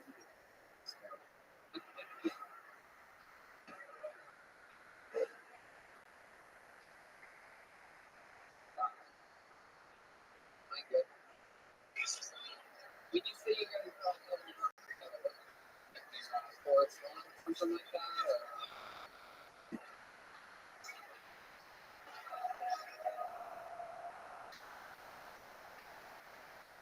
I think it's a little football game. Sports. They don't get football jokes. But you know, right? You know, they're American. So, what are we talking about? What's the ratio of white women and black women we've had in the last 6 years? Shout out Flags. Shout out to Flags. And the one. It's the sound of a normal one. Oh, shit. Yeah. That's why all these fucking not white women in the town.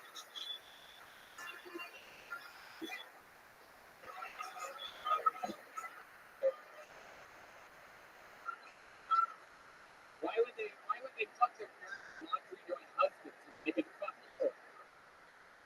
Let's check in with Prince Harry. I'm sorry, not forever.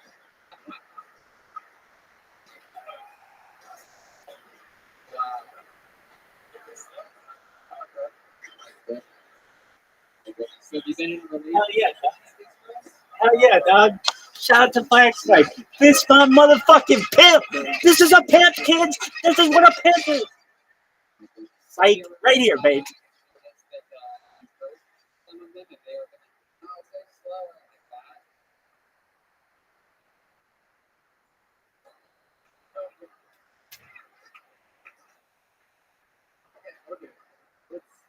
the answer is yes.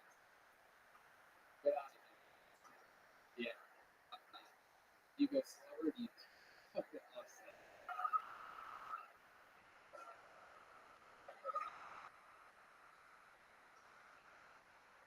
Do you have any special tricks with your poutine that you can have? Come on.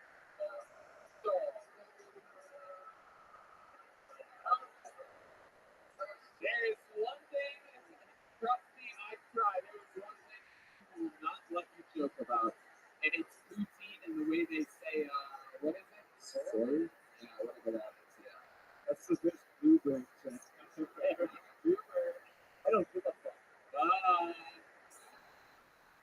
So, you have plans to go back home anytime? Yeah. It costs no money. It does. What kind of price are we talking about?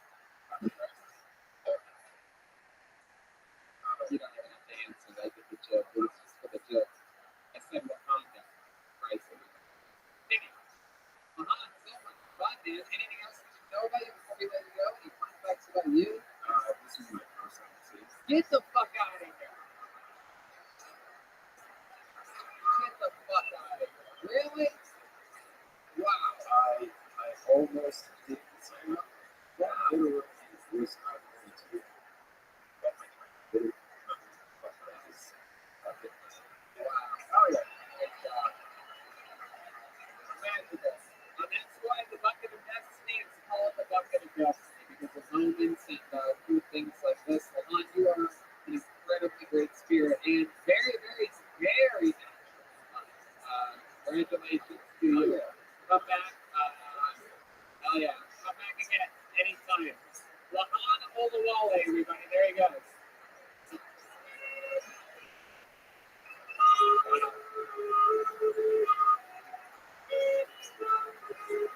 And he just disappeared. Oh, the dancing queen. Oh, one more time for Lahan Olawale, everybody. So cool. I love that. Okay, your next to me goes by the name of Austin Van de Camp. Austin Van de Camp. Van de Camp. Austin Van de Camp.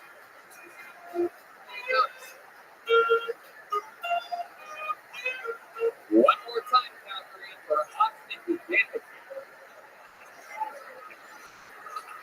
Hey guys, how are you? Good, nice to hear. I was writing the club the other night, just writing some jokes, and this guy at the bar said, "Hey, Dylan, I'm just writing stuff. I'm still a comedian." I said, "Oh, funny guy, huh?" Yeah, yes, whatever. He's like, "Oh, you don't seem that excited about it." He looked sad. What the fuck? Why don't you come to your fight?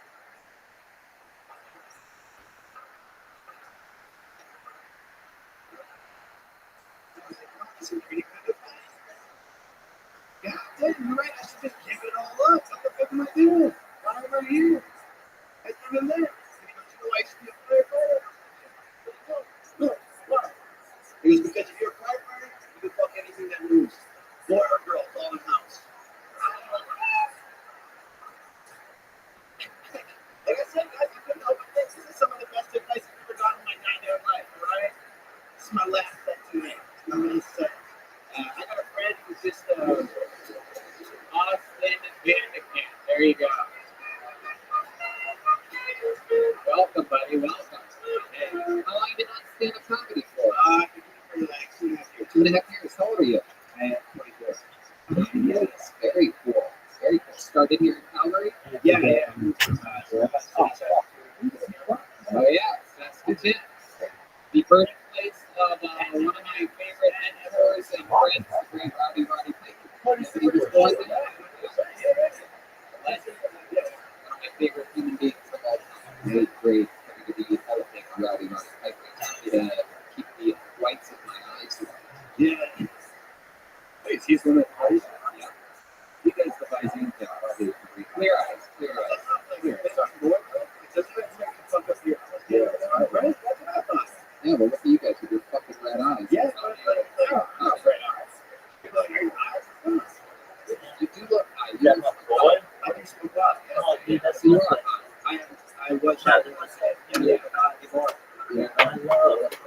makes sense. Okay, good stuff. So, what do you do for work? I staff in the work at the bank. What do you do at the bank? What do you do? That's anything. But I don't know if I can talk Monkey this about one. other habits. So I'm going to quit.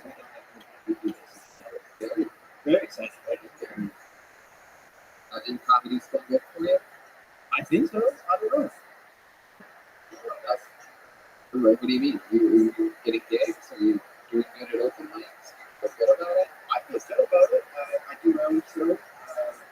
Oh, by the way, the word I was thinking because I'm writing about this was a boot. I remember that during his set, because I could tell that he literally had tried to say it properly. I noticed, at one point you're just speaking over him. As one guy's talking about, it's like I could tell you really had to fucking use. You guys have to remind yourselves to speak like fucking Americans sometimes. That's a South Park. No, the chicken and the egg that South Park came after because they just do that here. It's very bizarre. Yeah, I was trying to think of the word. I thought it was sorry, but it's not. no, it is sorry. Yeah, but it's the two things. Canadians will be like, fuck you. I think I like that group. That's a good. It doesn't matter to us. We always leaving on Sunday. It doesn't matter. Doesn't matter. We're in Vancouver for one night at the end of it. It's 2 times. Prince Harry. Has anyone ever told you that being for the kids from people who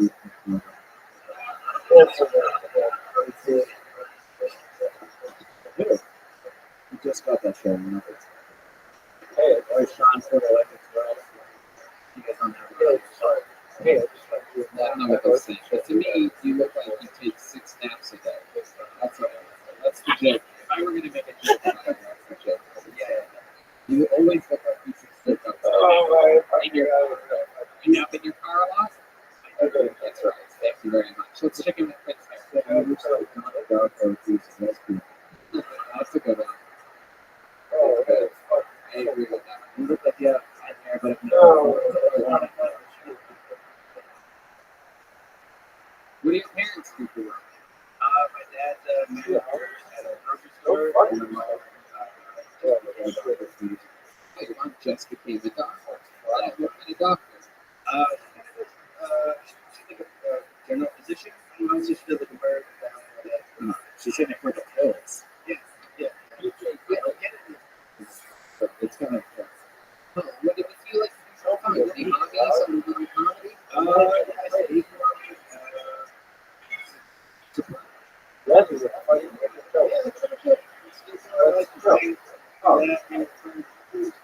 Why'd you say surprised like that after the skateboard?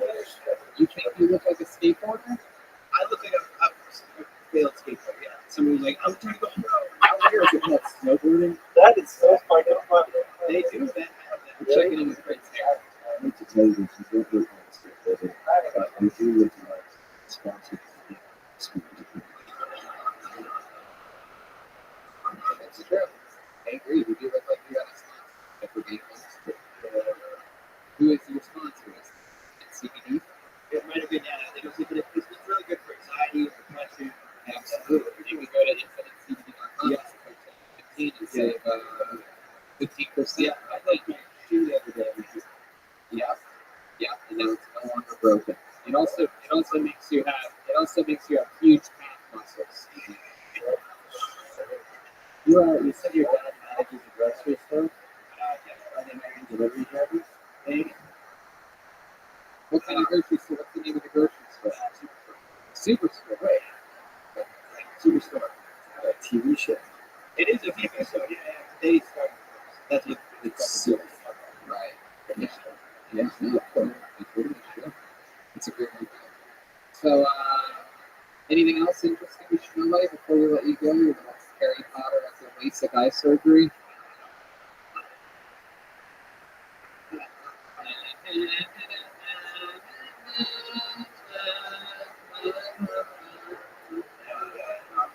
I'm Harry Potter, but I do tax. You know what I mean? Like I'm no, nothing exciting. How about do you have a girlfriend? I do. Yeah. Yeah. How long you been with her? Been with her for years ago.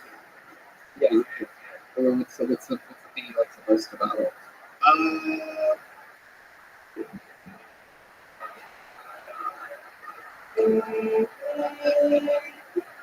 Yeah. I like that she's not from here. That's about it. All right. Give us an answer. Give us an answer. What's the thing you like the most about it? I like she's quite cool, and let's do comedy and listening on the phone. That's about it. Yeah, she's cool like that. Yeah, she's also Spanish, so she's really sexy. Ah, really? Is that true? She here? That's for you. Yeah. The one with the glasses? He's also Spanish. Stop. Does she look like Joelberg? He's Spanish and sexy. Alright, Austin. My goodness, a lot of fun, dude. Congratulations, you started young. Look at all these people that have been coming in here tonight. They're older, trying to get in the game now. You're already doing it. There he goes, Austin Vandekamp, everybody. Absolutely, there he goes. There he goes. Hairless Potter, everybody. Hairless Potter. Reaching deep at the bottom of the process. Did you see that this opening walnut is perfect? Did it work? It is like that too. Like I'm playing the saxophone. This probably like it. Okay, pull another name out of the bucket. This looks like a fun one. Let's see what happens. We'll make some noise for Sam Benty. Sam Benty, another Canadian, coming to the stage here on Kill Tony. He's running. Sam Benty. Here he comes. Sam Benty. I'm trying not to smoke as much weed recently. So I've been eating a lot of weed recently. I eat so much weed that my farts smell like Amsterdam. Like a little like pot, a little like a sex show, but also like wooden shoes and cheese for some reason.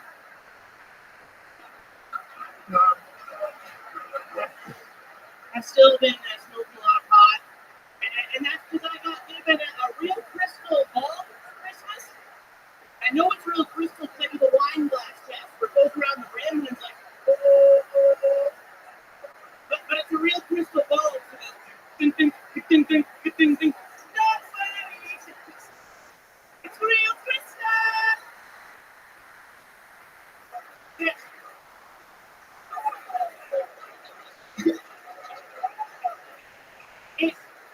If you do that test that plays in your wine house, you get yourself a crack pipe. You gotta throw that out.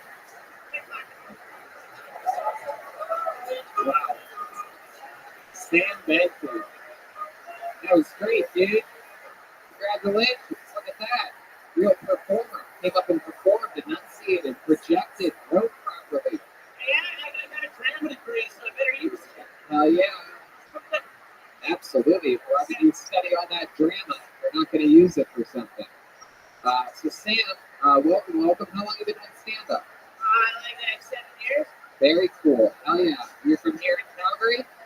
Yeah, most of it here in Calgary. I love it. It's one of my favorite things about the show. Alongside people doing it for their first times, doing good or bad, being surprised that they even got pulled out of the bucket. There's actual comedy veterans, solid comedians signing up for the show today. That's so fucking cool. So 7 years. Any crazy accomplishments in the 7 years? Anything you're proud of? I've seen Sam Walker up here before. But I got to do a few shows with him here in Alberta once. And then I got there one time, like we're having the show, and this other comic named Spencer Westfield. What happened? Oh man, we were passing by Dead Man's Flat. Like that's what and he's like, I'm gonna pull up behind the SO. What's an SO? Yeah, that's a gas station. Okay. Like a Wawa? I don't know what that is. Sure, yeah, I do. Yeah. We have Saudi Arabia. Husky. But we go behind this gas station, and then he's like, yeah, Spencer, can I have a word with you outside the car? And walks like 3 meters, like 15 feet. And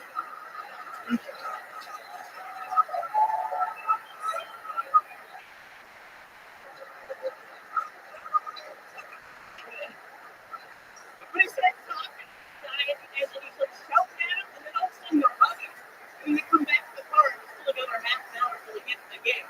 And then we get there, we talk to Spencer. What's Sam say to you?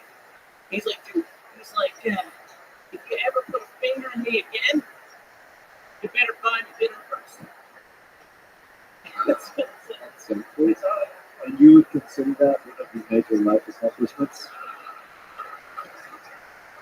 In comedy and Canada, yeah. So 7 years in the game, what do you do when you're not doing stand-up? I'm a kitchen manager at a pizza restaurant. Fuck yeah, that sounds good enough. Let's get out these spots again. That's what I'm saying. So, what else? How about hobbies? What do you do to relax, take your mind off of this strenuous life that you have? Oh man, I love going spirit. Yeah. Singing is one of my favorite things. What's your big go-to song on karaoke?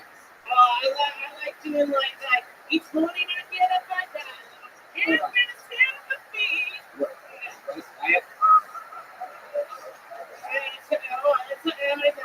That's somebody to love that queen. I think that's Somebody to love Queen. I like doing it. I got news for you, my friend. You're about to sing Somebody to Love right now in Calgary, Canada. Oh shit. Yeah. And so they are.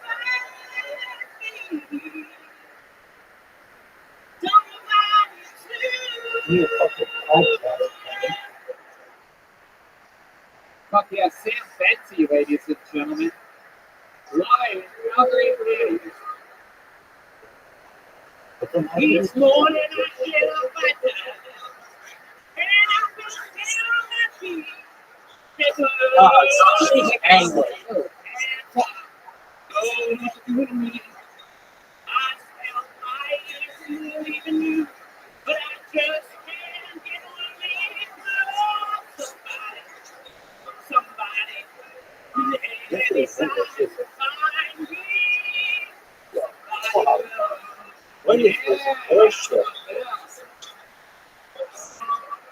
God. That was good. What crowd got behind you? Are the somebodies and the big finish there? Exciting, Yo. Sam. You must get home pussy here in Canada, huh? Did you notice that stopped about 6 years ago? And I hang on to two cells with too much for that. Give me a podcast. Oh, that's cool. So you're a Canadian gay now. No, I was trying to calm the show. Oh, why you such a dick? Oh, China. Yeah. It's okay. Okay, you're allowed to say it. Just because you're, I know you're in Calgary around all these damn I want men. to feel angry.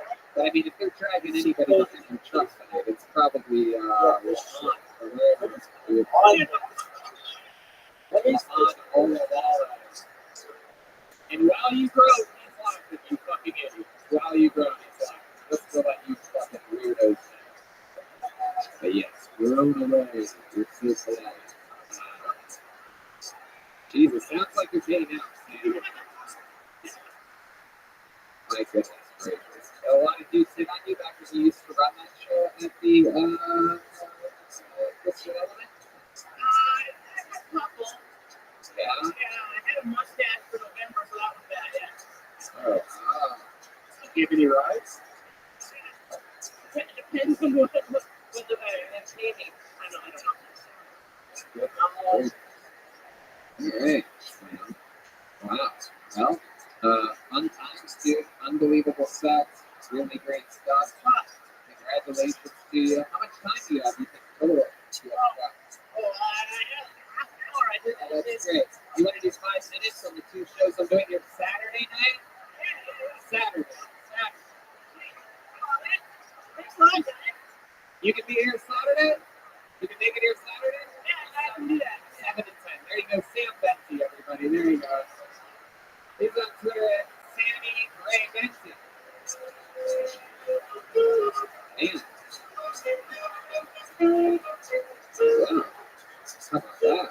he had one of those voices that I didn't expect him to have that voice. That's like an MC Chris. Yeah, and it's, that's something worth pointing out. Show we don't do that often. Is take note that the veteran comedians have extremely defined voices and projections and styles that they use. You can try to be cool, you know what I mean, and do good, but the ones that are truly taking the most extreme chances are the ones that are getting the most home runs. So think of that if you're ever thinking about doing this. Start fearlessly. You don't have to grow into it. You know what I mean? You can get better at it fast. So, just something as comedy fans out there to pay attention to is, maybe your style's slow. Maybe it's, whoa, that's not fancy. But, you know what I mean? But it's about the differences, and it's about owning it and staying in that pocket fearlessly that makes a great performer. How about one more time for Sam Bentley, everybody? He's on social media at Sammy Ray Bentley. Sam Walker Live, by the way. I'll put that out there. And your next comedian, which anything could happen, goes by the name of Alan Paley. Alan Paley, everyone. There we go.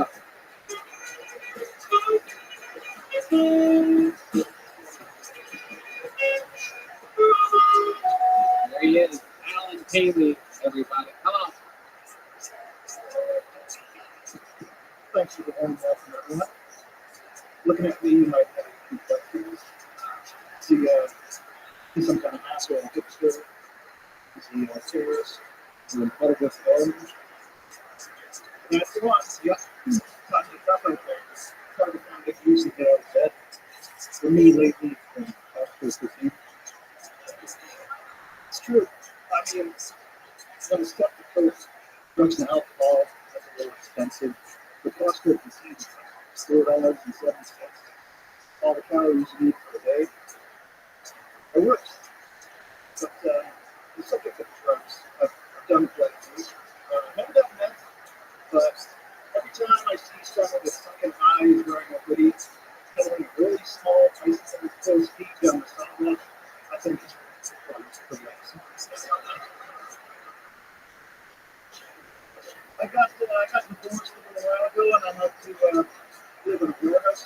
I thought it was going to be like living in a Fast and Furious movie. Basically, just me just showering on the garden, always keep the top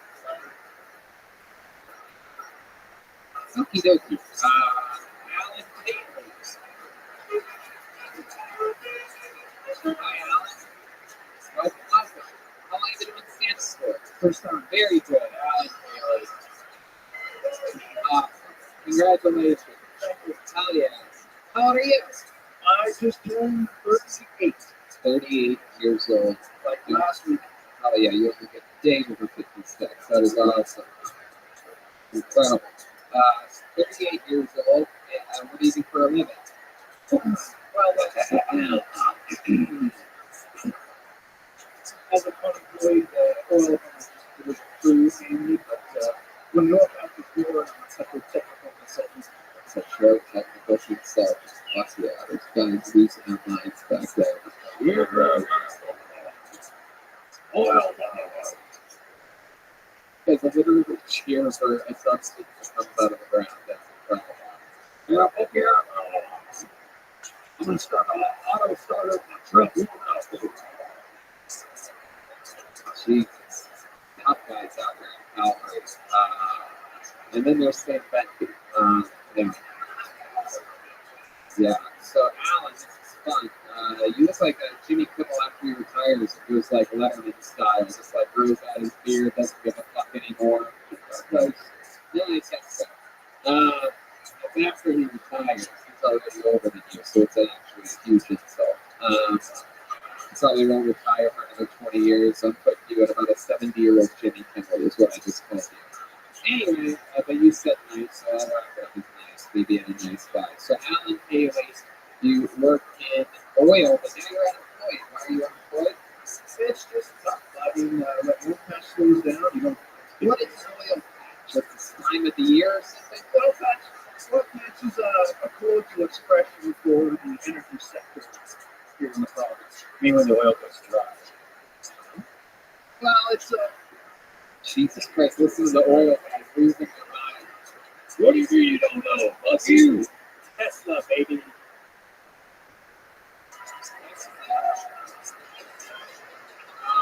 Yeah, Tesla, because you own a Tesla, you don't know how oil works. Very good. Yeah, you didn't have powered cars, but take them out of business someday. Yeah. Welcome to another episode of Your Shit, sure. But until they stop self-driving themselves in the ditches, I'm going to stick with my Corvette. Thank you very much. Anyway, Alan Taylor. So what do you like to do for fun? You seem like you might be into some fly fishing yourself. I'm not that outdoorsy. Lately, my hobby is building computer systems, video editors. I just sit at my desk. Are you anonymous? You're getting anonymous vibes from me right now. I'm not. Shadiest thing you've ever done on your computer. Tell the truth, don't overthink it, just go right into it. The more honest it is, the more feel it, don't overthink it, go right ahead.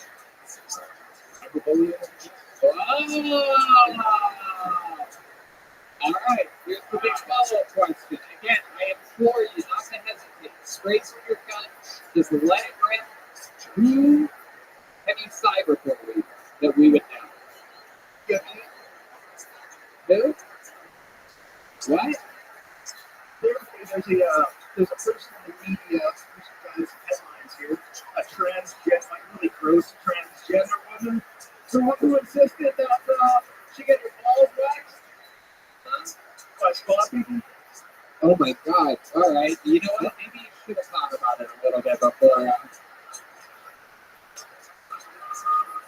Before learning that out. My goodness, out of all the crazy men in this audience, I can't believe you're the one cyberbullying a transgender woman. I know. And you would say that on us. I guess so. You know, what do you want to do? What's not one? I mean, I thought he was going to be like, I was actually setting him up, totally thinking he was going to say me. And yet he goes like, no, you mean this dirty transgender woman. I'm like, whoa. So, but then you jerk off the transgender porn and it makes you feel all even feelings about it, right? Because there's something about it that you like, right? I think cyberbullying might have been an overly harsh term. You mean troll. And this gross transgender was probably the hardest term. Yeah. Look, idiot. That is true.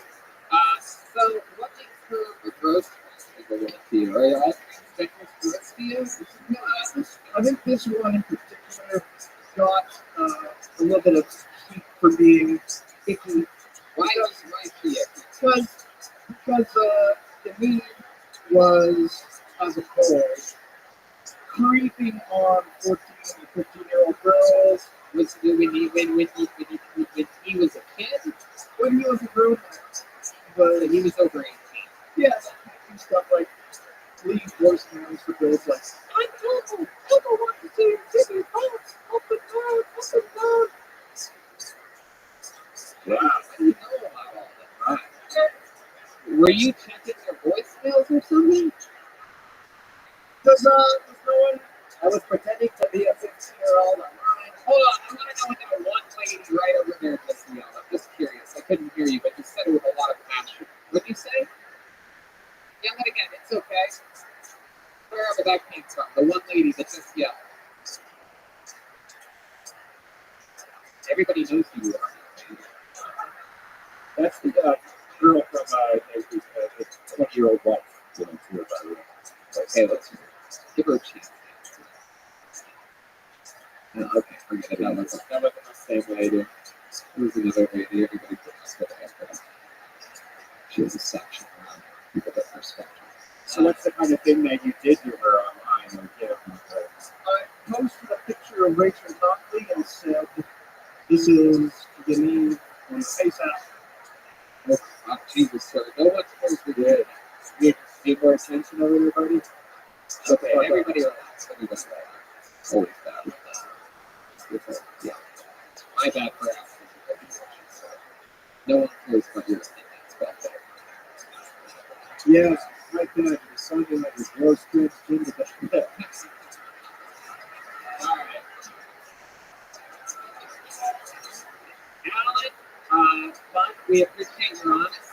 congratulations on your first set ever. You let us live here tonight. I found out who Unique was because of you. And we appreciate you. Alan Haley, ladies and gentlemen. There you go. The Alan K.W. Haley, E-A-L-B-Y. Yeah.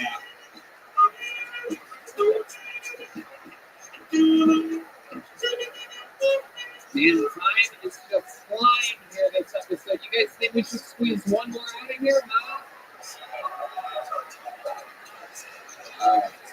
One more. What we need. Sadly, okay. Final comedian of the night. It appears goes by the name of Rob McNair. Rob McNair. Girls are the sad people that didn't get pulled out of the bucket. A moment of relief for some. However, the stress now belongs to Rob McNair, making his way to the stage. Very nice. There he is. Ladies and gentlemen, give it up for Rob McNair. So I'm in the back the other day with my 7-year-old boy. He's a little fruity. He goes to me, "Hey, Dad, I can touch my penis to your penis." You don't do that with us boys. You know the girls?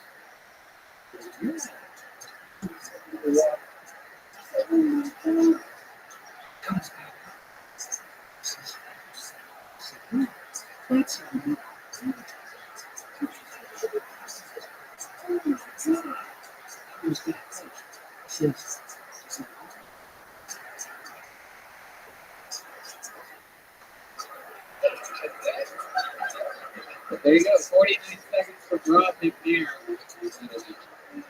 First time doing stand-up? What made you want to do that? Austerity. Let's Harry, let's talk about it. I felt like I've been listening multiple times that it's hard to listen to something to do. My brother was killed by Rothschild.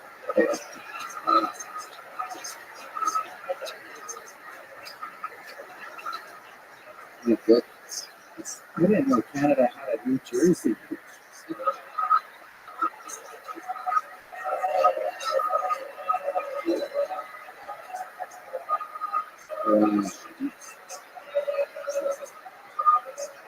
My goodness. It's true. You're sort of, it seems like Italian? Is that true? Or you just talk like that? You just talk like that. How did that end up happening? What? Talk into the microphone. From Montreal. Oh, they just put Montreal. There you go. Yeah. You speak French as well? Let me ask you this. You know French. How would you say that last name right there? That's exactly what I thought. Thank you very much. So, Rob, what do you do with the new business? You're in the laundry business? Oh, my God. Jesus, all the jokes I have about laundry are all washed up at this point. Really?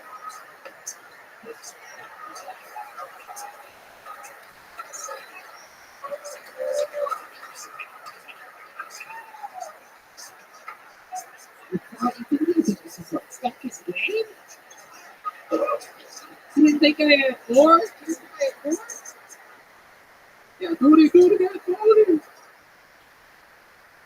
What the fuck do you do in the laundry business? And then this is just proof the Canadians need to let Mexicans cross their borders. It's a bunch of white people up here doing their own fucking laundry. What is it? Gonna be Sergio, my man down in Los Angeles. This fucking guy's a machine. Everything is fucking perfectly. It comes in tight plastic bags. Alright, go ahead. What do you do with that? An account manager for laundry. You don't work, you don't know the guy that runs the laundry business? You do the mixer with it here tonight? Wow, that's crazy. So that's your boss. And everything you say, you need to say it into the microphone. Just like it's Here we go. So that is so much fun. You work in the laundry business, that's the whole thing. Interesting stuff. You're your first time on stage. You guys are going to be able to talk about. I think we should squeeze one more person out of this. Not that anything else. Yeah. We're going way too long. I'll say that. We've gone over our time. Plus, after this, we are doing a massive meet and greet right here on this stage. We have posters, specific Calgary Tony posters drawn by Ryan J. Eva, but we brought a very limited number, and we're going to sign those for you and take a picture with you if you want it right after the show. Yeah, the line's going to start right under behind Jeremy. But before that, the final comedian of the night is by the name of Byron Johnson. Byron Johnson. Here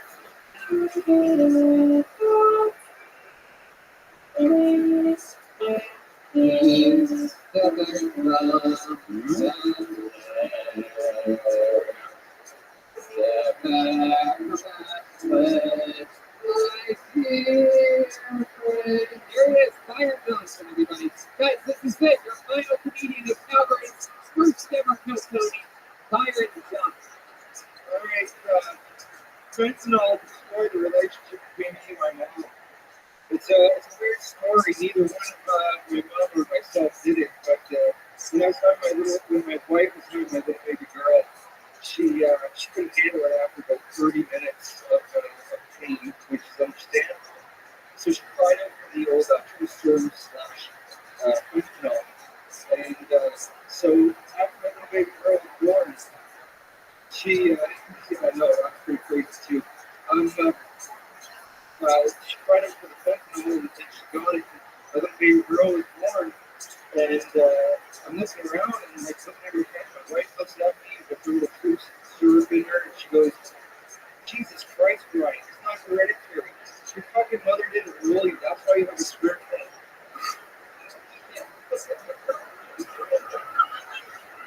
That hurt. That's why I was mad at my Oh my goodness, wow. So the big reveal there for anybody listening to the podcast is that he has a square head. And why is that again? It's really because I was seeing my mom taking photos. Roll you? You know that's not a thing, right? That's just Apparently my wife lied to do this. What does that mean, roll you? Apparently what I found out too as well, and is that I guess if you lay with the baby when they were too long, it was bad.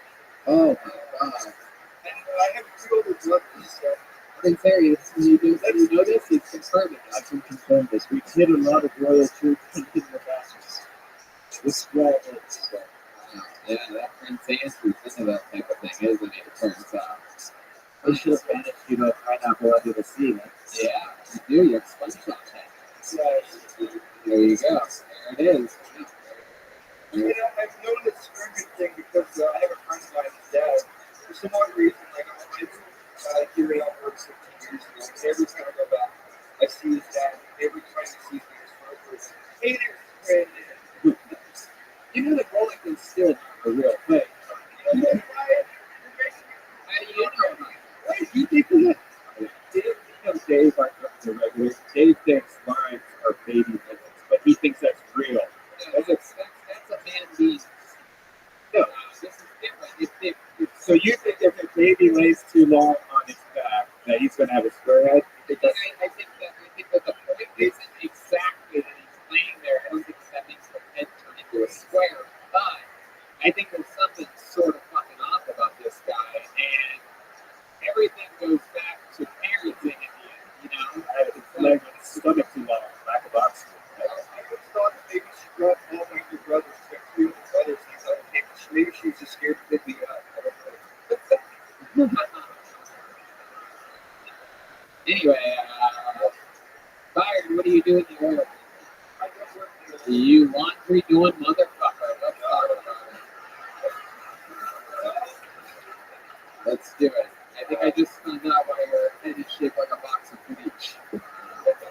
I actually built custom ones for them, so like, Absolutely. Absolutely. Very good. You've been doing that your whole life? Building houses? I've been doing custom since I was 10 years old. Right. Right. You ever use your square head for anything? Like to make like straight lines and things like that? A level? Just at a level? You can use it as a level. And you can take your hat off again. Let me see this fucking thing. Oh my god, it looks like a pack of cigarettes. That's incredible. That is incredible. I've never seen anything just so perfectly square before. That's what I can do with every night. Like, you can take the jokes about it and just go for it. Right, absolutely. My goodness. Do you date a woman with a square head or something? No, luckily, I'm pretty lots of yeah, she's Super round head. that's exactly it. Moon face. Yeah. My goodness gracious. Where'd you meet her at? Yes, that's so ironic. It's like rain on a wedding day.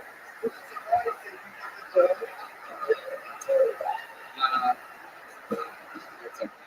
Any special skills or talents that you have? Anything that you would love to do that you could show off or anything like that? That's what I'm in the history of building festival. I've been involved in the business, so that's my interest. Yeah. I own a couple companies that does that. I build cool shit and I just sell them online. So That's awesome. You build any houses for anyone famous that we might know, like Justin Trudeau or the Goldie of the Flames? I would never do that. Give me a sex for it. Wow, that's so weird. My goodness, you guys don't like them, huh? That's a shame. I don't blame you. I don't blame you. Down in America, we have a leader too, but our economy is booming right now, so must suck to be you. He's a big believer in oil as well. All right, no, don't say that, sir. That makes it weird. He's just a very successful president. That's all he is. Wow. Anything crazy we should know about your life other than your square head fires? Not that I can think of. I've been seeing this crazy drug times in my days. Yeah, what's the drunkest dumb thing you've ever done? I went to for I didn't think real first so I fly back there and I went back and for a charity coffee run and I got so drunk that I fell into the hot and everybody was pretty much pissing at every guy hot man. So yeah. I had to I took all my fucking clothes off at the party and just like the host down in the middle of the walk and just Oh my god. Wow, and with a square head, that must be hard because you don't have like gutters on the side to let it run down and just stuff it. You son of a bitch. Alright, Byron. First time world stand up? Second time. What happened the first time? How long ago was that? No, I don't know because I blacked out. It's different being up on stage compared to being down there.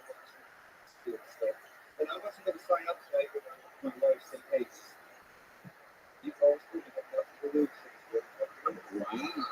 Man, look at that. What a little support system. Man. She has the confidence of a woman married to a man with a square head. She told you, go do it. Chase your dreams. Don't be a square. This episode brought to you by Squarespace.com. Ladies and gentlemen, there goes Byron Johnson, everybody. That's it. We did it again. Thank you to Infinite CBD. Shout out to all the that I did Kensington, Marble Hall, Calgary Stampede, the Crack Mats. Oh, look at these druggies. People don't know I do a lot of research on every city before doing an episode of Tony. But you know, we got to get through it. How long did this place get? I can't believe it. He's all over the news and he was here with us tonight. The great Prince Jeremiah Watkins.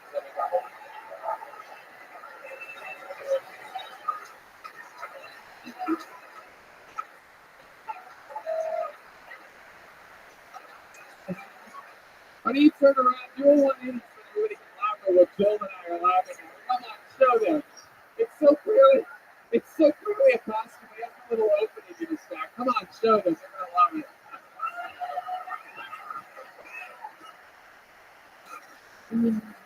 Look at that. Jeremiah, go ahead. Yes, I'll be in Buffalo, Syracuse, and Albany in February, and Las Vegas and Huntington Beach all the dates, Jeremiah with himself on, and Krista Stefano Papas from History and Haikus are on Jeremiah Women's, my guest this week. So look it up on YouTube. Don't forget to subscribe. Absolutely. Jeremiah. Rabbi and Joel have a potential flight back to LA tomorrow, but Jeremiah is going to be here with me all weekend. Of course, we have Sam Walker opening Jeremiah featuring on Friday, and Sam Benke opening on Saturday. Jeremiah featuring and me headlining. Trying my best to squeeze as much new material out here in Calgary as I can, even though I come here once a year. Guys, ladies and gentlemen, he defended his throne once again. The great Choker Joel Jimenez, everybody.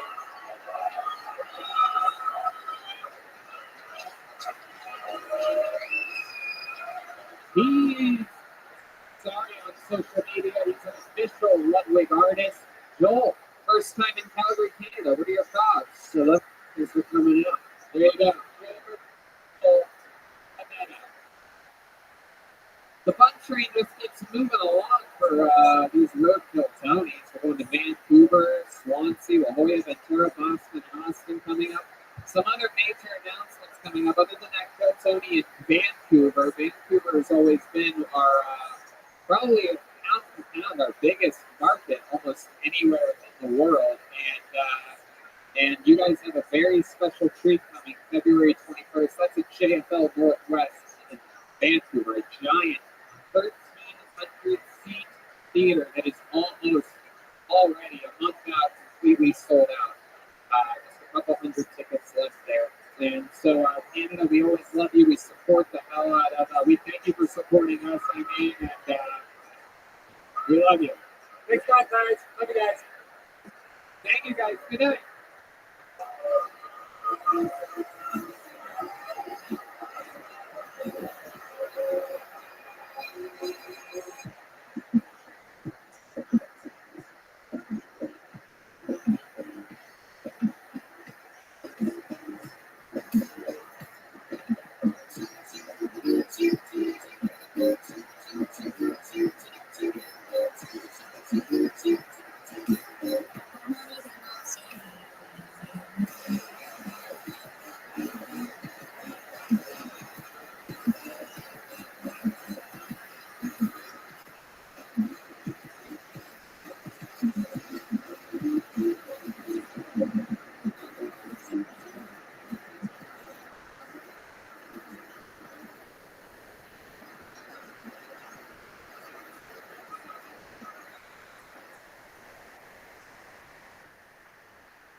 Hey, this is Reggie coming to you live from Calgary for a brand new episode of Kill Tony. Give it up for Tony.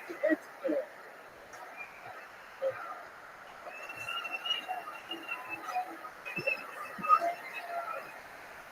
Calgary, Canada, make some noise. Fuck yeah. Hey, look, everybody, Brian Rippin. Hey. Absolutely doodly. How exciting is this? This is the first time, I believe, ever Kill Tony in Calgary, Canada, everyone. You did it. I've been doing stand-up here for years and years and years, and every time I do it, every single person afterwards says you have to bring Kill Tony. How many of you have seen me do stand-up here and told me to bring Kill Tony? Well, there you go.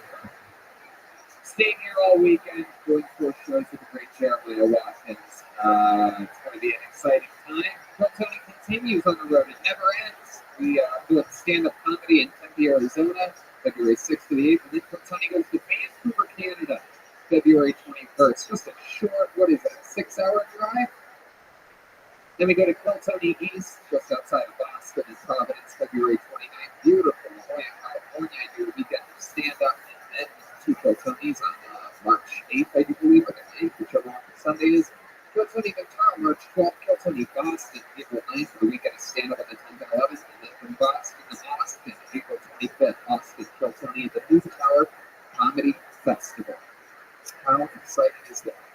That is how it works. But tonight is about Calgary, Canada, right? Here, like I said, Calgary's been due for one of these for a long time. Calgary's been due. Calgary's been due. CBD. Hey, today's episode is brought to you by Infinite CBD. Infinite CBD is here to help you stick to your New Year's resolution. If you're in the gym and feeling sore, get their freezing point topical cream. It's great and easy to use. I know from personal experience, whenever I apply the topical cream to any sore muscle, it immediately starts to feel better. Or if your resolution is to get more sleep or work on your anxiety, Infinite CBD has products for you. If you don't know what CBD is, it gives you all the benefits of marijuana without getting you high. And Infinite CBD offers the cleanest and purest forms available. Other companies use CBD oil, not Infinite CBD. They use a double extraction method followed by refining the CBD, which results in products that are over 99% CBD and are third-party tested for guaranteed purity. CBD works for me and Brian, and if you go to infinitecbd.com, you can see which one of their products is right for you. I have a buddy that has Crohn's disease. Our friend Eddie Firth, the creator of Historical Rose, has horrible Crohn's disease. I give him some of this Infinite CBD. It says it's the only thing that helps him. So if you have any ailment or depression or anxiety, go to infinitecbd.com. Use the code TONY15 to get 15% off your order. That's infinitecbd.com. Use the code TONY15 for 15% off.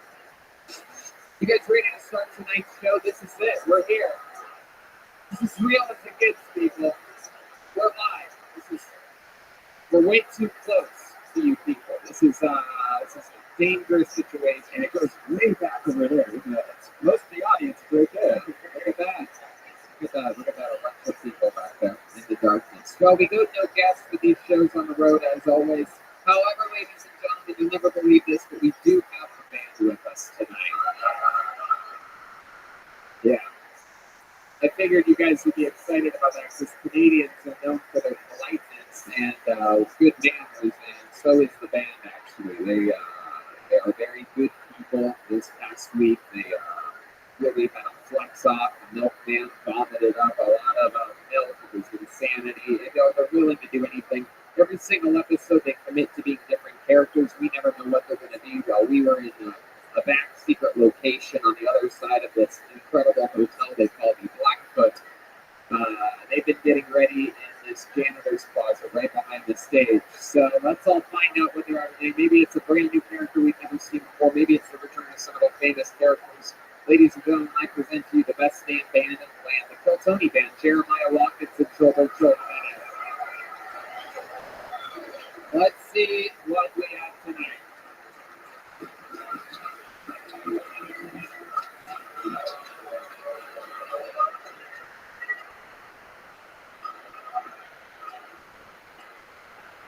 Wow.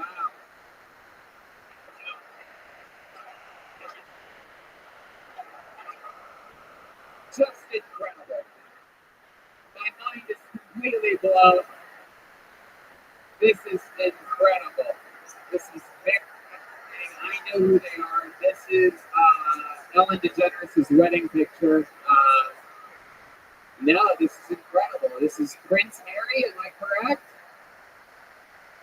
Oh, hold on a second here. We're having a little bit. This might be the royal family might be sabotaging our show. Hello, with his aunt, sorry. Oh, wow. And my beautiful bride, Major Marco, Canada's U.S. resident still. Wow, that's right. They're moving to Canada.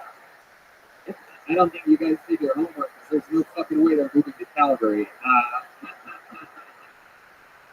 think they're moving to one of the fancier parts, but this is great. We have a great Pocahontas is here, everybody. Where are they? Meghan Markle, and she was Chiquita Banana Lady for Halloween. This is great. How you doing, Megan? Yeah. Happy to be here, Tony. Wow. This is lovely as the day I've always been. Shout out to the people that make buckets for us. This was a half an effort right here, and from the nice people over at Rebel State Designs. Look at this bad boy. Yeah, it says Kill Tony. It says Bucket of Destiny. I like that, so we put the names in that one. And a bunch of people signed up for their chance to get up here and make history. A lot of people that perhaps are not allowed in the United States of America, or perhaps can't afford it. This is their big opportunity to be on the #1 live.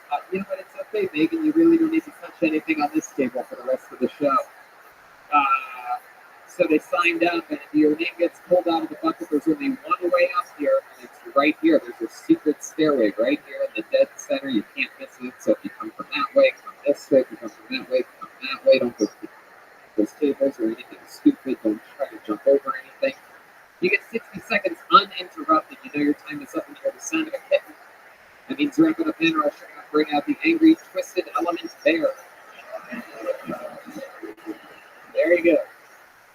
And then I interview you and talk with you about your life, try to figure out more about you, if you have anything special about you, or something that's extra Canadian about you. We want to figure that out here tonight, and we'll all get through it together. You guys ready to start this fucking show live from Calgary, Canada?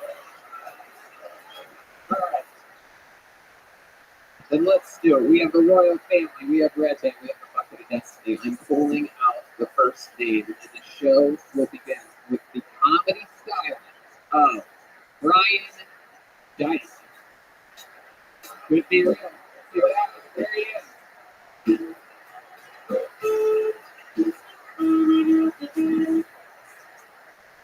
It's Dick. Yeah, my last name is Dick. In my defense is spelled with a Y, not with an I.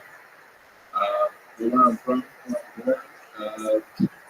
they pronounce it Dyke, but here they pronounce it Dick, so I like to say I'd rather be a Dick than a Dyke.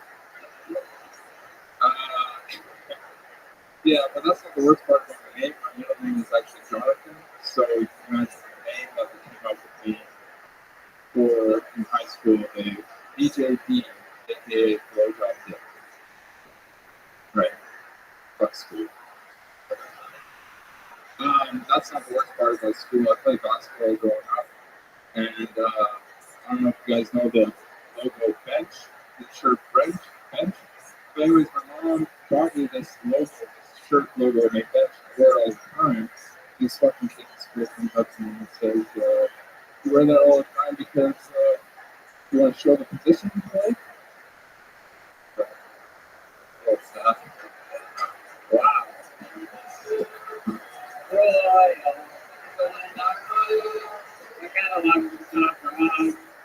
Please step back from this ledge. All right. So, Brian Dick. I pronounced it Dyke, and then you basically fucked it up so bad that you did 30 seconds about how everybody's called you Dyke and Dick your whole life. But I guess you're right. I guess I'm the fuck up here. Great stuff. I've always wondered what a Canadian basketball player looks like. I guess you found it out. 5'7", fucking hairy beard. I like it. Let's check into Prince Harry. Yes, you are the law.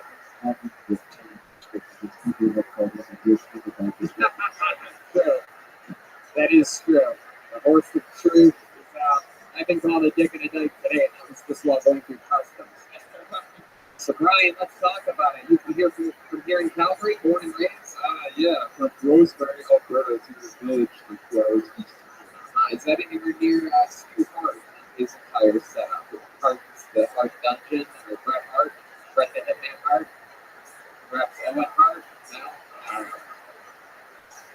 So, Rosemary, what's that mean for? Is there a lot of people that live on Mormons and Mennonites there. Mormons and what? Mennonites. And another Christianity thing. Amish. What do you do? What do you do for work? I work at Save On Foods as a delivery driver for obese, rich, and fat people. Wow. Yeah. Good. Wow. So you deliver to a lot of people like that, huh? Yeah, mostly rich companies. Right. But at the same time, it was rich and obese. Yeah. So, yeah. Do you just think they're rich because you're delivering their groceries? Yeah. You think there's a chance they're just middle class, but since you're the delivery driver, you're like, oh, these rich fucks. Yeah.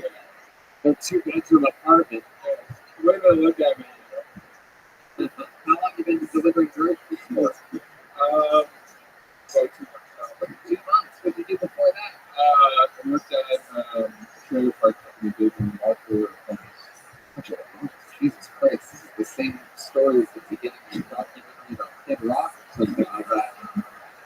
Dude, I fucking built trailers, I fucking worked my way up to grocery store delivery driver, had the ball with the ball, dude. So Brian, what do you do when you're not working? These extremely brain using jobs that you have. That must be draining. I'm trying to figure out what I'm going to do. How old are you? I'm 27. Well, what do you like to do for fun? Do you have any special skills or talents or anything like that? I have big calves. You do? Let's see. Let's see what Canadian big cats look like. Let's see what's going on. Baby Dr. Thomas. Oh my goodness. How do you think you got calves like that? Genetics, and I walk on my toes. You walk on your toes? Yeah. What the fuck are you doing? I don't try to how I walk. Oh my god, bro. So You ever you try high heels? It sounds like you're a cross-dresser. You wear heels all the time. Yeah. A little act out for you. Wow, that is interesting. Is walking on your toes something that you've always done? Yeah. Is it, are you trying to like sneak around or something? Do you have a father to beat you if you made any noise around the house? Just been on your tippy toes your whole life? People think that groceries are being delivered by a ghost. Good. We don't hear the guy. Wow. Very interesting, Brian. So your special skills and talents is that you walk on your tippy toes. Therefore, due to that, you have larger than normal calf muscles. Yeah. Did the ladies ever compliment that? Or they ever like, oh, Brian, my God, your calf muscles. We have my girlfriend. How long you been with your girlfriend? I don't know, 2 years. Wow, you throw your dick in that night? Good job, yes. I guess so. It's right there. It's on the surface. It's on there. Do you think you're a glass half full or half empty type of man? So, how long you been there? How long you been with this girl? 2 years. Where'd you meet her at? Australia. Wow, what were you doing in Australia? Working holiday visa. You were what? Working holiday visa for 2 years. What were you doing out there? Working in party. I understand that you were looking, Brian. What kind of job were you doing in Australia? It's like labor jobs, hospital jobs. And Oh, you do labor job, right? No. So you did that, and then you fell in love with her, and now she lives with you out here. It's a long distance relationship. it was long distance for 9 months. Yeah. She's from Colombia. Whoa, damn! Look at that. This just now I know how you got those cats from smuggling coke. Yeah, I just walk on my tippy toes a lot. No big deal. Is she feisty? Do you get in a lot of fights with her? No. Now, Colombians are cool. They are the more mild mannered. They are the smarter. I think that's the word. They are the more mild mannered of the. I would say, from my own research. Let's check in with our senior Latino correspondent, Nathan Markle, for confirmation. No comment. I've never heard that. No, it is. I used to date a girl that was half Colombian, half Chinese. So that's why. Yeah, that balanced it out pretty nice. But I know I knew the Colombian side of her family. Anyway, it doesn't matter. These things. So worldly grounded. She's the reason I kind of had my life together. Oh wow! What was it? What was not together with your life? I didn't have a game Okay, what's your game plan now? Comedy and maybe film How long have you been on comedy for? I started on the 7th of January, and this is my third time. Yeah. Okay. Here we are. 20 days later, and still at it. Fucking incredible. How did it go your first time? What was that like? It was good, but I said like majority of the time. What? I said majority of the time. Oh, that's okay. Yeah. Okay. Is that how you talk in real life? Yeah.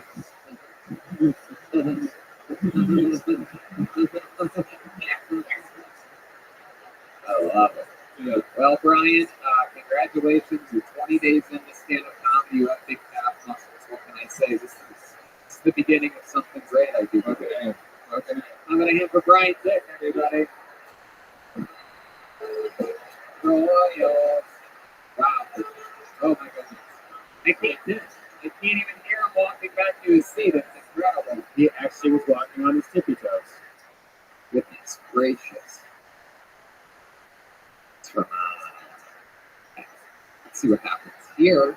We're already getting a lovely young lady up here. Make some noise for Ashley Boutenier. Ashley Boutenier.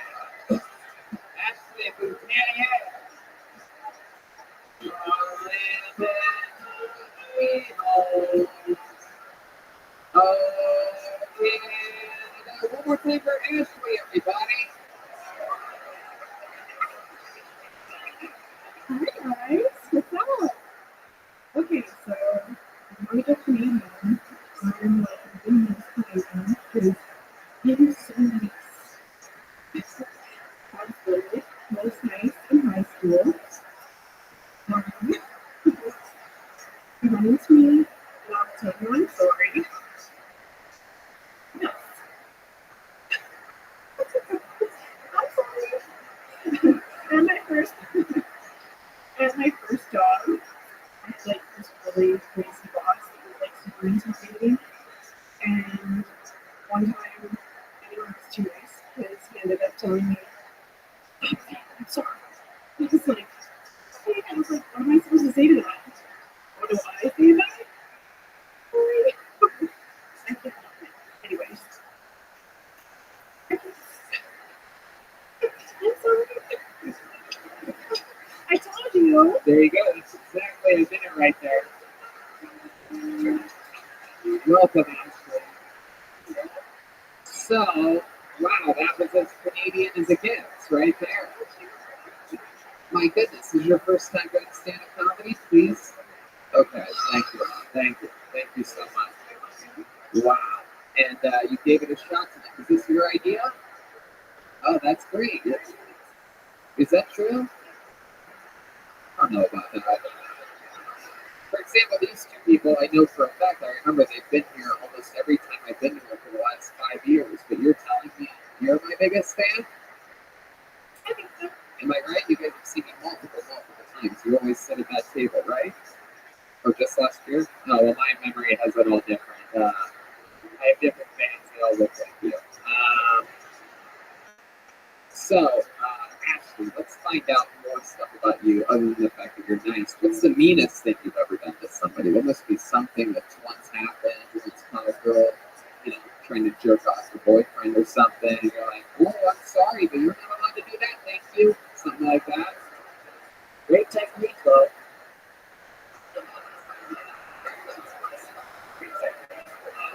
There's a joke. And that's the guy. So actually, what's the meanest thing you've ever done to somebody? Tell the truth. You ever? Whoa! What did she do to deserve that? Come on, try to take yourself back. Yeah, but why? What made you do that? What must have been a time you called her that to her face? You didn't even tell her to her face? Put in your pillow? You called her a whore behind her back? That's the meanest thing you've ever done? I did it in my mind. Oh my God. Did you even say it out loud?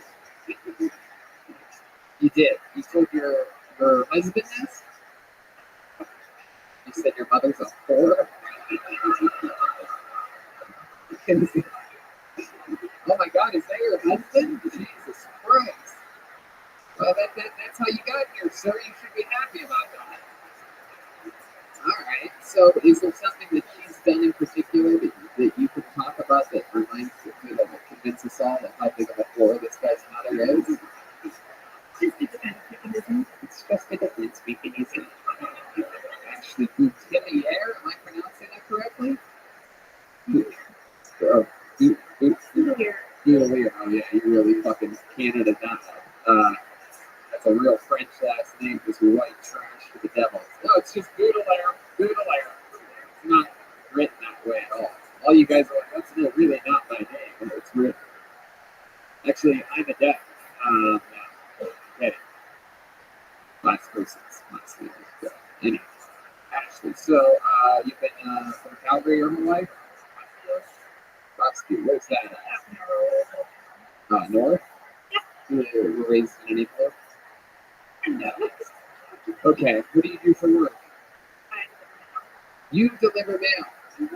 Wow, we've got two people that deliver everything so far except for Chiz. It's incredible. So you're a real Canadian coastwoman? I think I'll keep my job delivering mail. I'll do comedy, promise. Come on. No, we know that.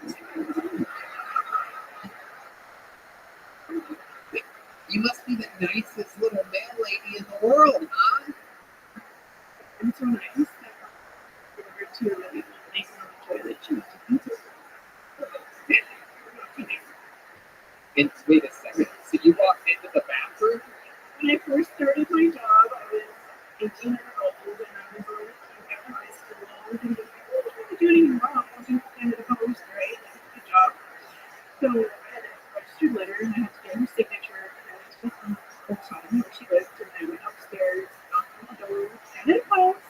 And she's like, come in. And I was like, okay.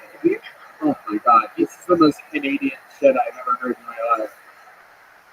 Why are you knocking on the door in the first place? That's my job. Just want to let you know your mail's out here. You hold over. And then she's sort of overly nice. She's taking a shit. I mean, you guys are so insanely safe and trusting of one another. Who would ever invite a random person in while taking a shit? Only in Canada. This would never happen. Let me remind you, we have done over 420 episodes of this show in the United States of America. No one's ever said anything like this before.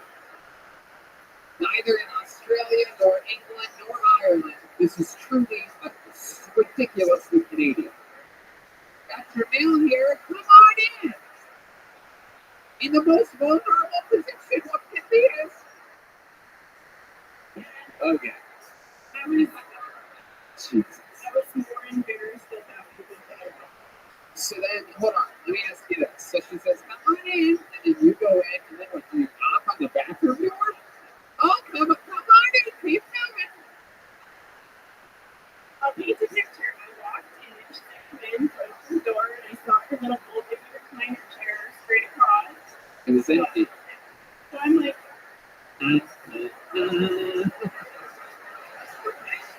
and there was a light shining to my left, and she's like, I'm in here. And I just was like, okay. And I was just like, oh. And then I turned around, and she was just like, it's okay, dear. She's like, I'm sorry. And I was like, no, I'm sorry.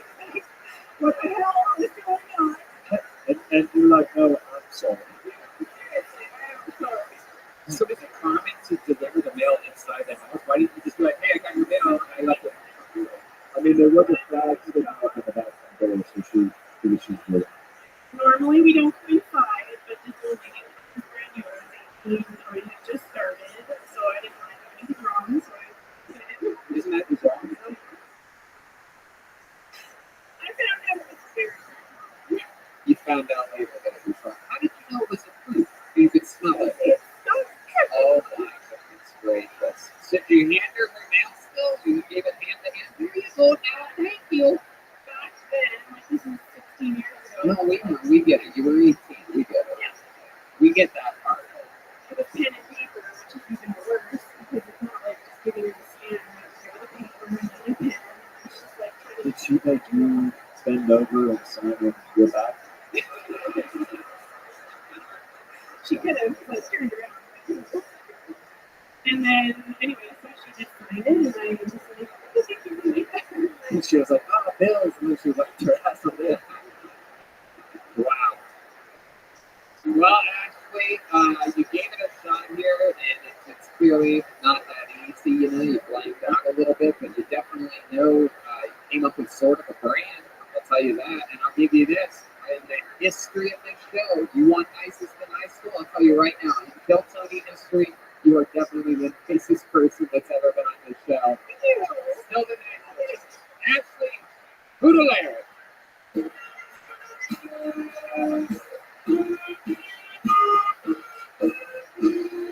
Yeah. And next thing is going to be the Graham Templeton, everyone. Graham Templeton. Someone's very excited about this. Here he comes. Come on, everybody. One more time for Graham Templeton. How's it going, guys? So, recently broke up with my, I guess, lady. We were together for like 5 years. And didn't really have sex for the last year of our relationship. It's kind of like a girlfriend. But during that time, I had to figure out some interesting ways to masturbate. And we'd lived together, we'd worked together. She'd come home, immediately go walk the dog. I'm like, I'm going to go take a shit. So I'd go sit on the toilet, thinking to take a shit, and then I'd jerk off. So I have this problem.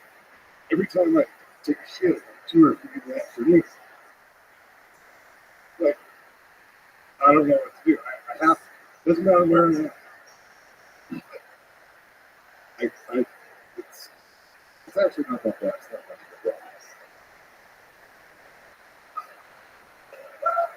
That's good. Oh, yeah.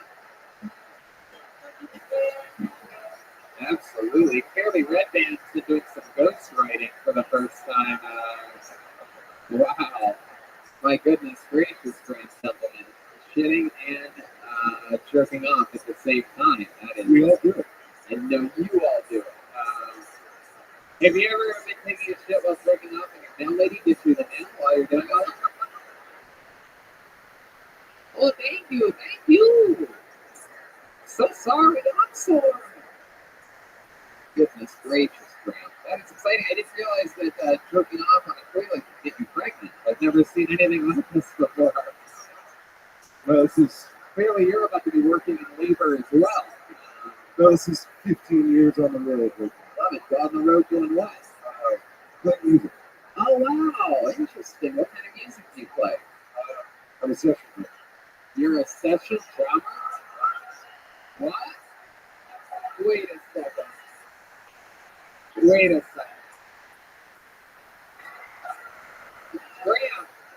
are you a fan of this show? Do you know what that means? Yeah. So you understand.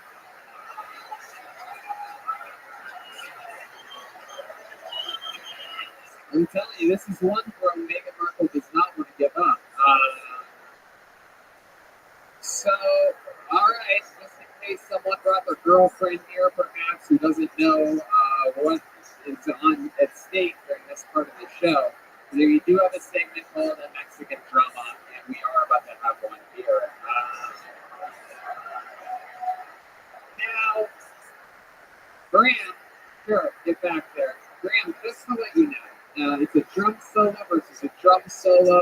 I don't know how much you listen to the show, because we've seen this before. We've had people, have their friend who plays drums. They bring a friend and they say, look, I'll help you with 60 seconds. All you have to do is fucking nothing. Just talk about like jerking off and shitting at the same time. And then you end up doing it. But the one thing that a lot of these people, like, I don't know how much you pay attention to the show, because not only is it about a drum solo, it's also about comedic effect, going for it, utilizing any tricks you have up your sleeve or anything like that. Because I'll tell you right now, in all kinds of Mexican drum-offs, Gilbert Jimenez is undefeated all the time. He's never been beaten before. Not in Australia, not in America, not in Europe.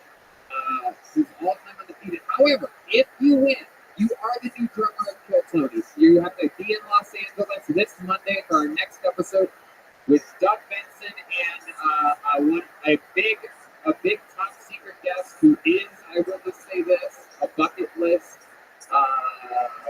guest on the Kill Tony's history. It's going to be a massive episode for us, and if you win this drummer here at the Hotel Blackfoot, you will be the new drummer of Kill Tony. That means you also have to get ready to keep going on that road. We're going to Vancouver, Kill Tony East, Moya, Ventura, Boston, and Austin.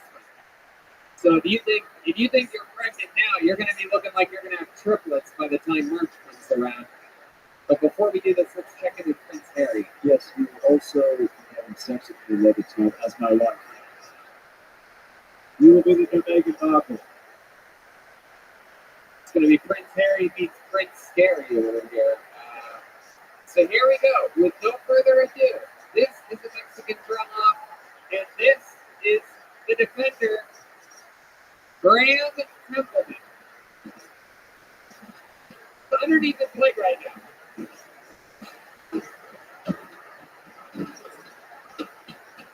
Whoa! Whoa!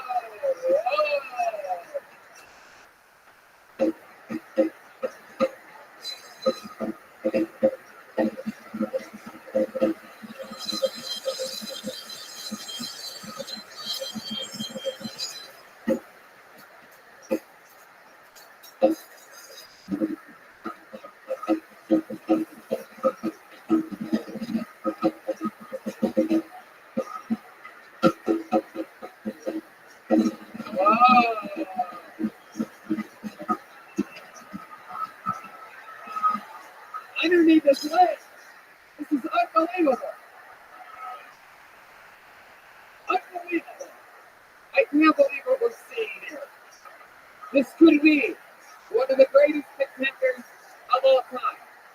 Not much comedically, however, he started underneath his leg, he ended underneath his leg. A lot of people, I don't think, from multiple camera angles perhaps could even know that. He was literally playing between his legs.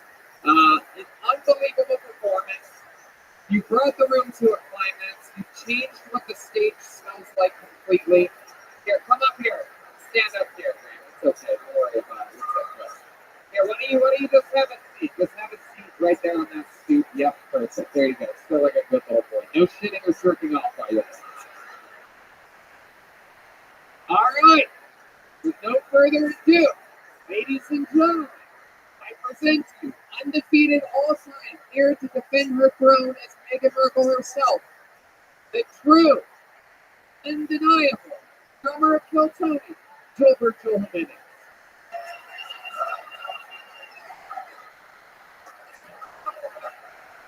He's got a tombstone. Oh my God! He's got a tombstone. He's got the purple dildo. He's got the regular average size dildo around his head. You have to hold on to this, you cup. He just called Graham a cup. Well, I've never battled a homeless before. He's got the unicorn-style average size dildo around his head. He's wearing all the way from Hollywood. Wow, he's playing underneath his legs. Oh, you fucking idiot. He brought out a tombstone, ladies and gentlemen. It's the first time we've ever seen Gilbert bring out a tombstone before. He's got his foot all the way behind his head. His foot is behind his head. Oh my God, he's got his other foot behind his head. Ladies and gentlemen, I present to you, defending his throne, Gilbert Jimenez.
cool tennis fan. He's got a real, oh, he's putting it on. He's putting it on him. His asshole is on Grant Templeton. Be careful with these wires. He's got it, he's got it. He's got an eye on it. He's doing actual jiu-jitsu. This is mind-boggling, ladies and gentlemen. And let me explain. What's he doing? Oh, he's doing jiu-jitsu on him. This is real. We've never seen this before. He's got him in some type of leg lock. There you go. Wow. How about a hand for Joel Jimenez? Let's check in with Prince Harry real quick. I'm starting to wonder whether I made the right decision in America. American legend. All right, so here we go. Everybody, I have to go through this. This could be a close one. Who knows what can happen here? Joel did make quite a mockery. It was impressive that he came out guns blazing and did a couple of the things that Graham did with that almost seamlessly. However, I have to ask, how many of you have Canada's own Graham Templeton winning now?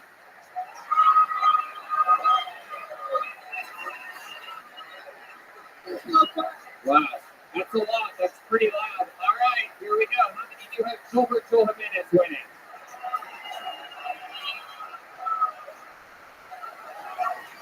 Wow, and still, your drummer of Phil Tony, Joel Jimenez, ladies and gentlemen. Thanks for the opportunity. However, I will tell you, Graham, all time in the history of the show, that could be one of the better performances, and probably definitely, according to the audience, we know how Canadians like their own a lot.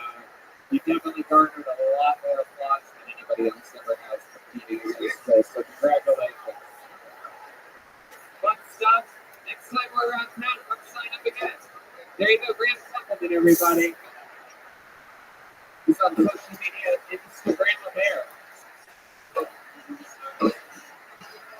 My goodness gracious. Trauma off out of the way. You guys having fun out there? That was really close. I mean, that was the closest one. Yeah, that was crazy. Okay, I don't think I'm going to say this right because I don't know what this third letter is, but yes, Tig Short, Tig Shirt, TK, perhaps it's a Q, TK, Short, here we go, Tig Short. Tig Short, everybody. Hello, Tommy. So as a young man, I love to suck dick. It was my own dick, but I was still a rich cocksucker. Before you girls out here who judge me, you gotta know that every man in this room is trying to suck their own dick. And if they don't get their or if you can't touch the toes. But as I grew up, I had to quit that bad habit. I couldn't look at myself in the mirror anymore. And not from the guilt, not from the shame, but more the common eyes. Now, and what's next? Do I start trying to eat my own house? Like, this is gross. Let's See, sure. Hell yeah. How do you feel? Is that your first time? Yes. Wow. I'll tell you right now, that's very good for a first time. Is it Teague or Teague? What is this? Tide? T-I-G-E is Tide here. What the fuck is up with your people's names? Tide, Prince, not a Tide on the dick. What do you say? It's short.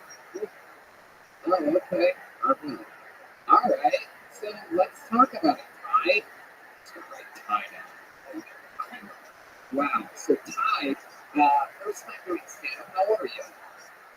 47. Do you think saying it like Hulk Hogan would make it cooler? Yeah, it's still. Wow. So you're 47. You just had your first time ever doing stand-up. You are wearing a T-shirt of my favorite album of all time, Dark Side of the Moon by the great Pink Floyd. I like everything about you. Tell us more about your life. 47. What have you been doing up until this point. And sucking your own dick. Just working. Yeah, what do you do? What do you do for work? I'm a site maintenance guy, and it's a laundry company. So you're basically Homer Simpson. Yeah. And what kind of fishing are we talking about? Ice fishing? That too. Wow. How often do you get to do that? Yeah, about 4 months in this province. 4 months. But how often do you go with that? 4 months? Once a week? See, that's the shit. Fishing is one of those things. Fishing might be the only thing that we don't have in California that I really wish. Like deep sea fish. Yeah, we could do that. We could catch a fucking, we end up catching something that looks like this dude, catch a fucking body, some Mexican cartel. Alright, Ty, fun stuff, man. Very exciting. You ever catch anything crazy in a Canadian stream? You ever catch like a cold? Aha, look at that. Aren't you a little cutie pie? So, let's talk about you sucking your own dick for a second here. Did you really do this? Couple times. And how old, if you had to guess how old you were, what are we talking about? 15, 16, 13? Right, flexible. And you would actually like suck it, or you would just put the tip, right, just like that. That's enough. Yeah. I can only kiss the tip of it, and that's even gay. That's You know what's funny is here with my girlfriend for 20 years, and my in-laws, and they've never heard the story. They never what? Heard that story. Oh, wow. Kind of coming all apart. My goodness, that's very exciting. Well, you might be single now. That's great. No, I'm just kidding. She loves you. She just sucks the tip of your dick too, doesn't she? Mm-hmm.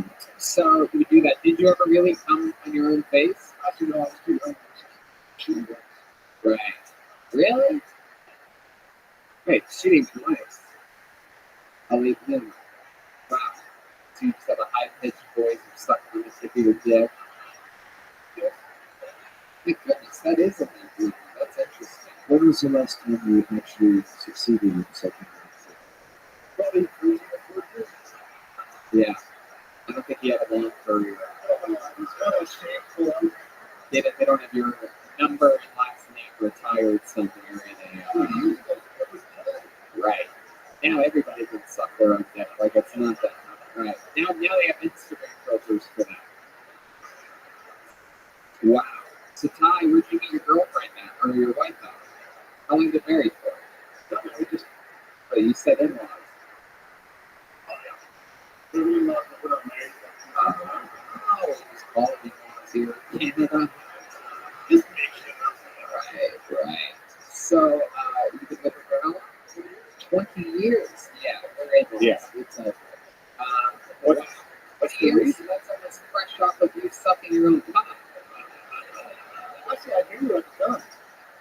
Huh. My goodness, you guys went to school together? Wow. When did you guys first kiss?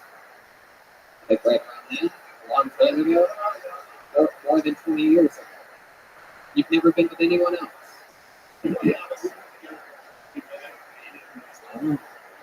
Let's check it with Prince Harry. Did you say something you did with turkey and Yeah. I think they have a patch for that if you struggle with that. Nicotine or something like that. Cigarette. So Ty, other than fishing and what any other fun facts about you or your life or your family or you smoke pot? You said that that's now legal here in Canada. Once it became legal, I stopped smoking. Wow, goodness. What are you doing now? Heroin?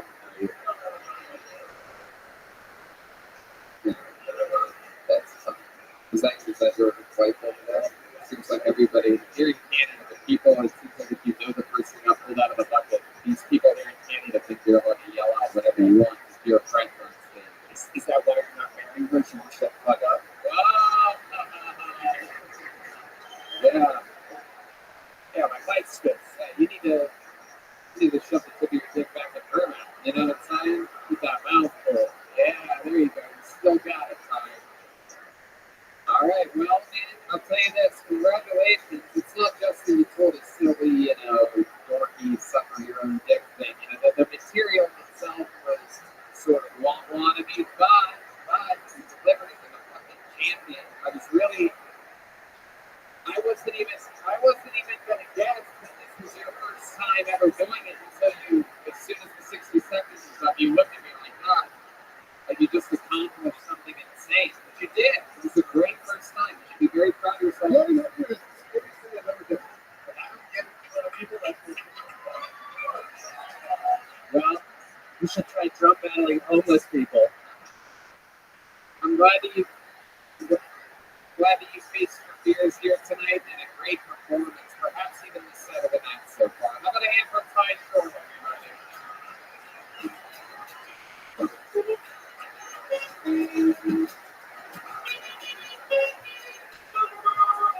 How about a hand for the band, guys? Unbelievable. Okay, I've pulled yet another name on the bucket of destiny, and the name that I pulled is Sam Walker. Sam Walker.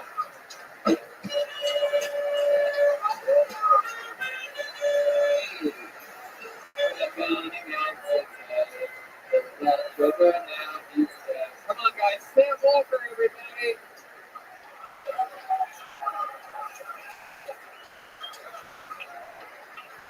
Excited, Pete.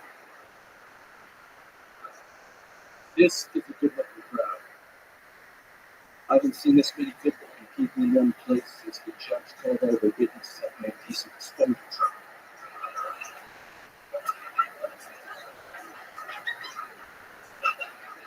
Don't worry, I got it.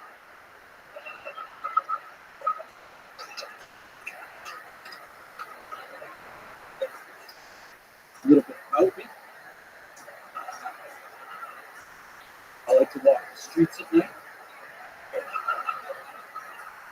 I'm pleasantly surprised by not attacking.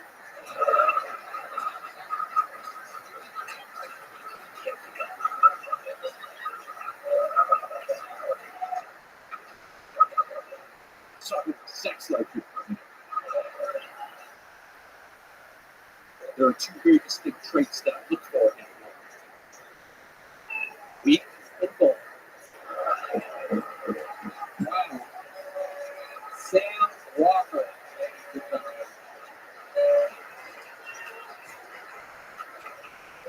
I'm sure you can forget about that set of the night thing so far that I told you 2 minutes ago. Wow, Sam Walker. Very impressive. What a funny fucking character you are, sir.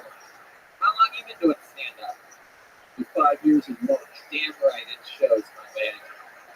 Let's check into it. We're going to check in with Prince Harry. It's nice to finally know that OJ does not actually know that. Yeah. Wow. So let's talk about it. Your character seems very much like who you are. How close are the two? It's just the quality of turn up to 100. But it's at like 89 right now, though. You can go higher. Yeah. Whoa, don't give me that one. I am both weak and vulnerable right now. I really hope we finish this with Sasha Baron Cohen. My goodness, you have a real fanny pack there, Sam. What's inside of it?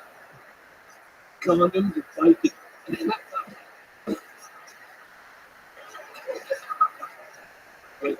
Wow. I'm going to need one of each. My goodness gracious. Spent 5 years all here in Calgary? Yeah, I started here in Calgary, but I started touring the world. Yeah, you did. Yeah. How'd you get to tour the world? You just took yourself? No, I got to open for motherfucking Jason Rouse. That's great. That's awesome. Jason Rouse, I like it. Absolutely. And you went around the world with him. That's very cool, right? Yeah. Where'd you guys get to go? Anywhere special? They almost didn't get me this week. Oh my goodness. Is that your agent over there? Who's that guy?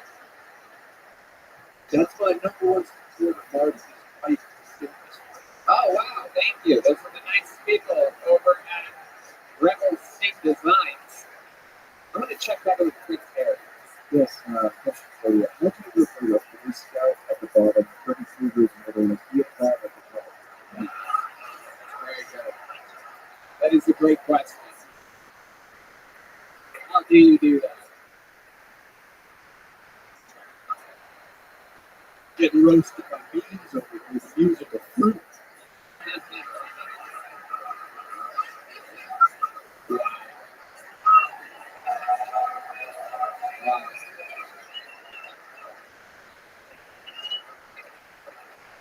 My goodness, Scott. So you live here in Calgary? Yeah, born and raised. Very cool. What else? What else should we know about you? Anything else interesting about Sam Walker that this sold out capacity audience here in their hometown should know? I used to be married to a woman. What happened there? Where was her father?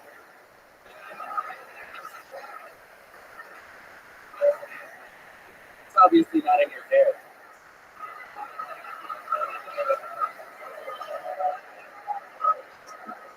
No one talks about that like that. You come at beans, you come at the royal couple. It's a revolutionary war happening up here right now. Where's fair?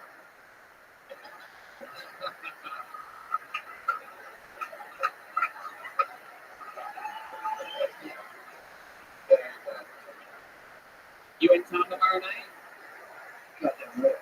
How about you come here? I can stand up shows. You want to open it for me? Daddy, I'd love to. There you go. How about that? Well, then we'll see you tomorrow. 7 to 10 p.m. here at the Lock Shop, Calgary, Canada. There goes Sam Walker. Sam Walker live. Yes. That was awesome. Tomorrow night, that guy will have a new biggest credit. Well, I'm not able to about the next news for your next comedian. Clearly, anything can happen. His name is Tim Anderson. Tim Anderson.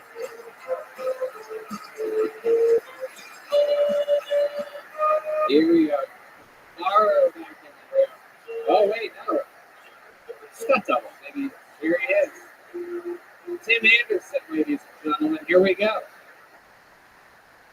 Everybody, come on. One time, make some noise for Tim Anderson.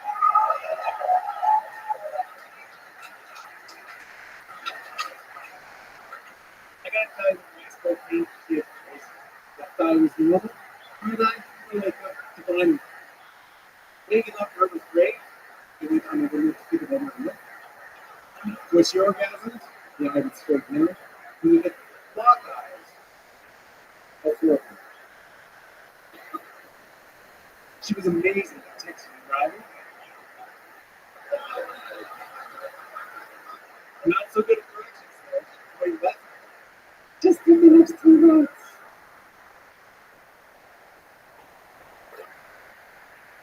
She didn't mind that I made funny faces behind her back. She fucking started it.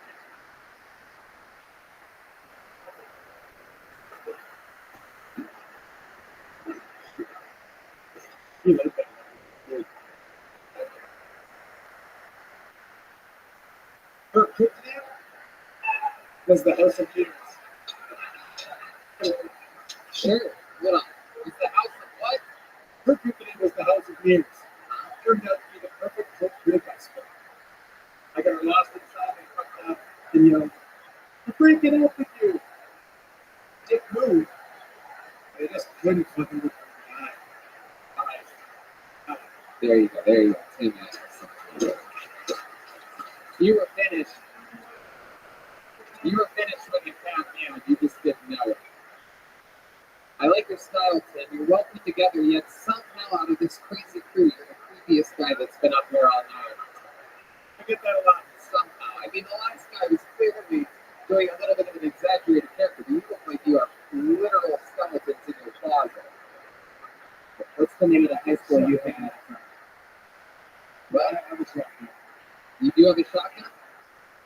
Oh, wow. How many do you have? 2. Only 2, just in case fucking two male ladies ever come into your house at the same time. You seem so nice. Right now, kidding. So what do you shoot? What do you tend to shoot? Just targets. Just practice. Because I listen to it. Oh wow, are you really missing your ex-wife? How long were you married for? Which one? Both times. About 9 years. Each? Yes. And how do these things usually end?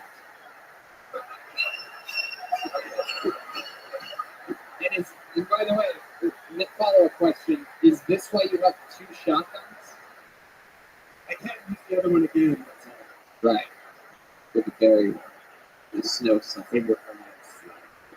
So let's talk about it. How do these usually end? I've never put Sure. on those. But what makes it, how does it usually, okay, so what's happening in year 8 with these relationships? You still fucking, what's going on, Tim? Be honest here.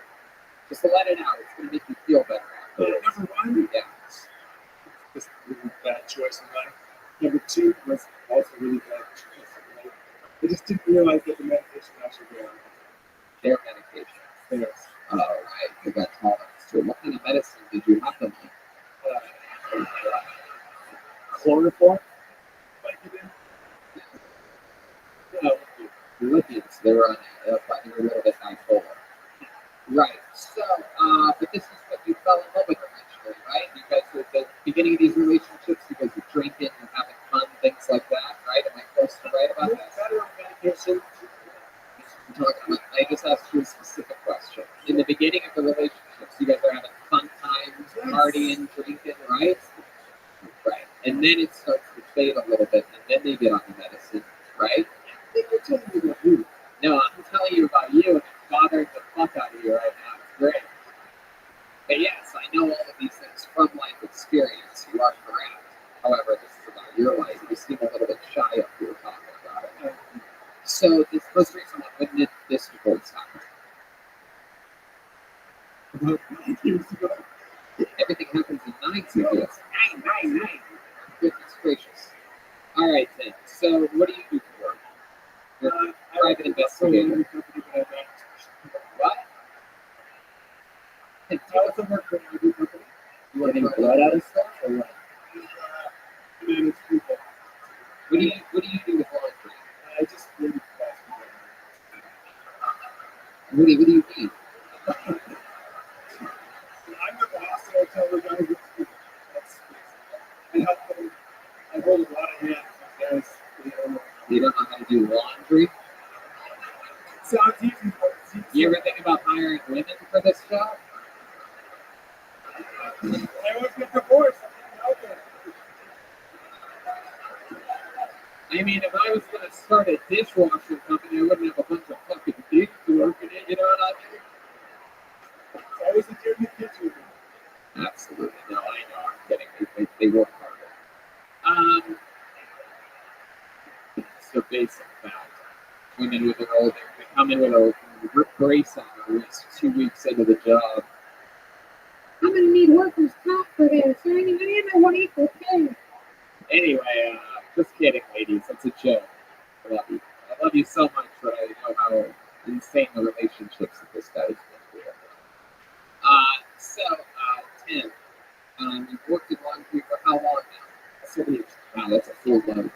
Oh, God. That's so stupid. Laundry jokes. I don't ever get to do it. This is so cool. And before that, did you enjoy doing IT work for bowling leagues? Or Yeah. I got big balls, that's all. Do you ever think about writing any jokes about what you do in the laundry business? Because if you do any of those, I may tag one or two of them. May tag. The real may tag. Laundry jokes. Some of these jokes are drier than others. You know what I'm saying?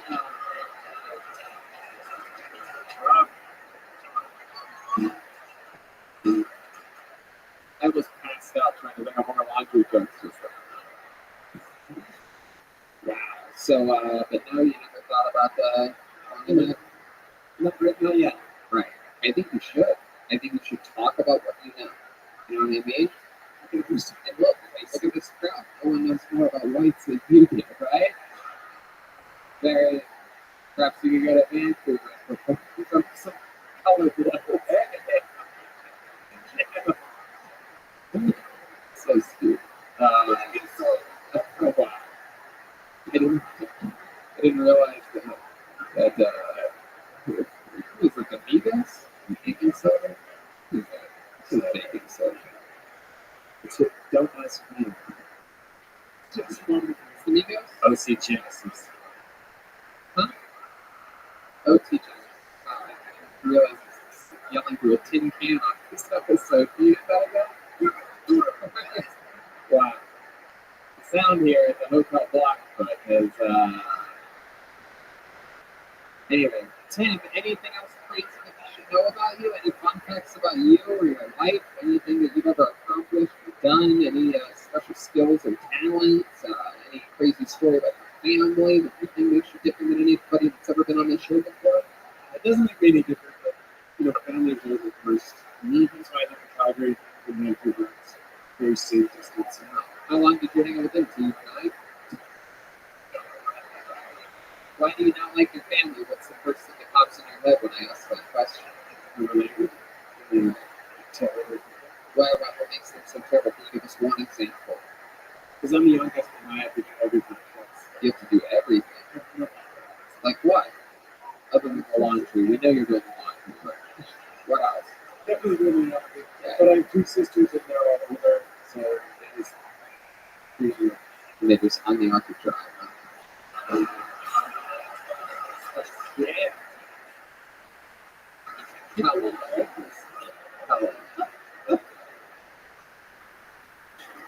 What are the older sisters like? They've never done anything nice for you? Yes, they were. I was in school arts, kids all the time. And then, but then they just, I don't know, they started answering. Then the tides changed. Hey! That's right. The laughs were set to low at that. And then the color low. It doesn't work when you do it. But hey, you know what, Tim? This is what it's all about. It's about giving it a shot, getting out of your comfort zone, doing something. This is your first time. You're doing stand-up, right? Oh, okay. No, I'm kidding. It's fun times, Tim. Like I said, talk about what you know what I mean? To give us some real substance. What the fuck did you talk about? Nothing. I wrote down nothing. Yeah. You know what I mean? Get out there and be you, Tim. You're a special guy. Talk about what you look like or whatever the fuck. You know what I mean? You look like a goddamn Canadian newscaster or something like that. Whatever that means. I'm not exactly sure. We have a guy over from called Fritz Coleman that nobody ever knew, but he would kill at the comedy store in LA if I called him Fritz Coleman. He's not here. Oh, you got that video card? Yeah, it's always a video card. Fritz Coleman has been called the references that nobody knows. It's funny. All right, Tim. But like I said, you know what I mean? If it brings you any joy at all to get out and do it more often than you're doing it now, then come back again and show us all how much you can improve. Tim Anderson, everybody. There we go. Hey, Tony. You know, the guy that was on before him, I asked Jason Rouse any fun facts about it. He goes, oh yeah, his dad was a cop. I found out later in his life that he was just a stripper at a gay bar. Wow. Is that true? Is that true, Sam? No, Sam just killed himself finding out that information. He's no longer with us. Oh, this looks like a fun name. Let's see what's going to happen here. Make space for Lahan Olawale. Lahan Olawale. Yeah.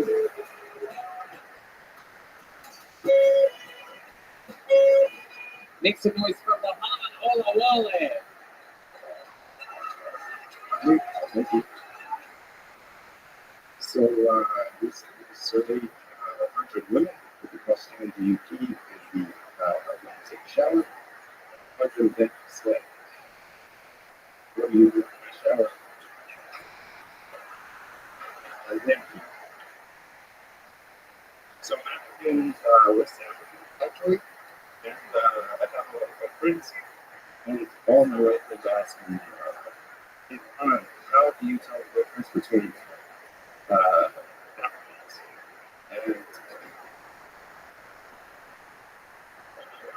And I tell them just how it applies. I can make that joke, alright? I can make that joke. I have one last one. This is a dark one, not like my vegetable. So Jeffrey Epstein said, right? Alright. So there's a report that came out and said that Epstein tried to kill himself originally, but sort of quit. And then he gained a lot of weight, and tried again. Right? My joke, it's a dark one. Do you think? Jesus Christ, I'm like, stop. I gotta fucking know the joke. I don't know what all that extra setup's for.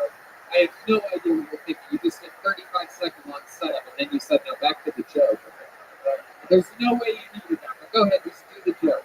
And then I'll see, maybe I'm wrong, maybe you need it. But go ahead, please, just do the joke. See, your dark joke is Jeffrey Epstein. Do you ever wonder if he killed our president? I guess so. That was so nice. Sorry. Lahan, absolutely, you were killing throughout that entire set, and then you decided to squeeze in that wackadoodle joke at the end. So I was not expecting to see someone that looks like you up here tonight. I didn't realize that here in Canada they still make you guys sit in the back or something like that. It's true, he wasn't up here. I didn't see anybody black up here. So let's talk about it. Lahan or Lahan? It's rough. Lahan. And what kind of West African are you? Okay. Interesting. And what brings you here to Canada? Came for school. Camper school? No, came for school. Came for school. Okay. What kind of school did you go to? I don't know. We don't have, for those of you wondering, like, what happens sometimes when you're listening to the podcast, sometimes there's a thing called a monitor on the stage, which is a speaker which points back at us so we can clearly hear what's happening. Other than that, normally the speakers are facing another direction of the audience. Sometimes it's so we don't get to hear it. People say all the same words quickly. A couple fucking YouTube fans in the audience here. They explain something. What a loser. Anyway, so you are Nigerian. You're in Canada. And what did you come to school here to study? Engineering. Engineering? Heck yeah. What are you engineering? Oh, wow. What kind of chemicals? What? Oil. Heck yeah. What are we talking about? Is that like cocoa butter or something like that? Oh, my. The best one. Very good. You ever performed here before? You ever good? What is that noise? What are these groans I keep hearing? Groans. Not Canada anymore, alright? If we were here for this night only, this is America. You're all Americans for tonight. We don't fucking groan just because the joke's good and edgy. You either laugh or you don't laugh. He has a black foot, you're at the black foot, that's a laugh. That's right. You didn't mind my edgy laundry jokes earlier. Yeah, we were just having loads of laughs back then. That one made them fold. Yeah, you guys are pressing me. Alright. So, Lahan, how's engineering going? Good? How long have you lived here in Canada? 6 years. About 6 years. And you learned, you came straight from Nigeria? You learned English there? Yep. You speak incredibly well. You speak English better than most of the Canadians that have been up here tonight. It's mind blowing. What have you been doing for fun? I mean, this must be an incredibly abrupt change from Nigeria. This is the opposite of Nigeria. Right? Yeah. Tell us how it's most different. This is cool. Actually, first time I got here, I got off the plane and so what's the first? Wait, what? What's that mean?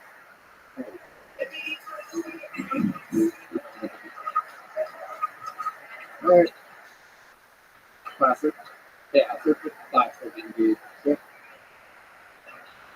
So, it was cold. Doesn't get that cold in Nigeria. What else? At the airport, what really freaked me out was someone opened the door. Oh, someone opened the door for you. Was it the mail lady from earlier?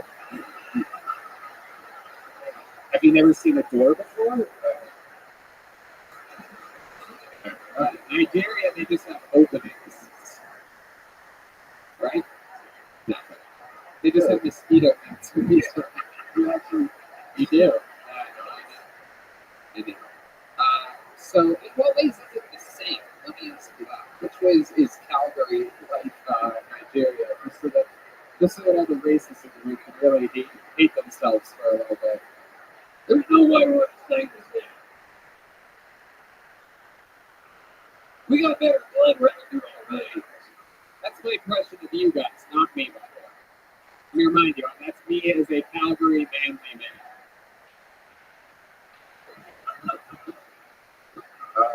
So I find that once you get the language right, it's people. It's pretty much the same. Yeah. Good people. All right, so let's talk about it. Here's my next question. You know I'm going there. How many little innocent white Canadian pussies have you destroyed? My goodness. Oh my God. Oh, you just looked right up into the lights. Oh no, you were looking at the clock. You're like, how much longer can this episode be? Goodness, let's face it, you are the Lexington Steel of Calgary, Alberta, Canada.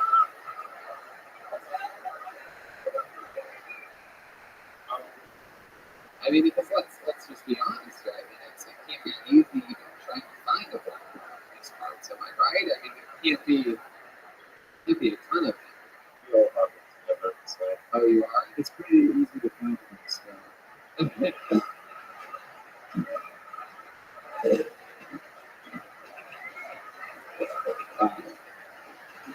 My goodness. When you say you guys are all huddled up together, what are we talking? You live near Forest Lawn or something like that? Or?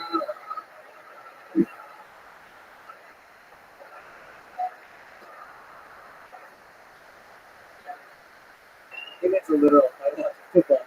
Of course, they don't get football jokes here.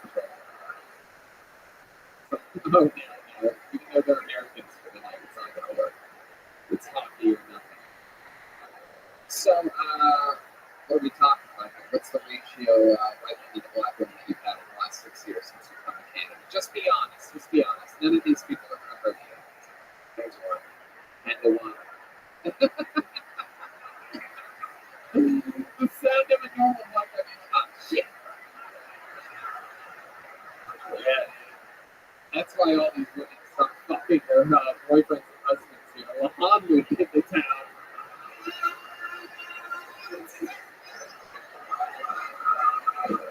Right.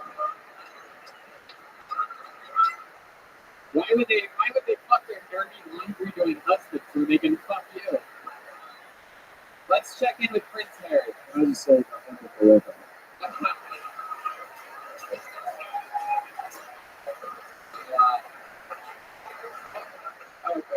Okay. My goodness. So have you been in a relationship with any of these girls? shortly. Yeah, shortly. About 30 minutes in the bedroom. My goodness. Have you noticed that you've heard some of them? Have they ever been like, no, go slow? I'm like, that.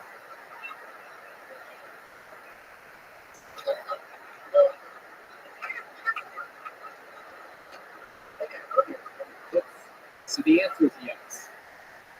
Without a doubt. Yeah, sometimes. Do you go slower or do you teach fucking lost it?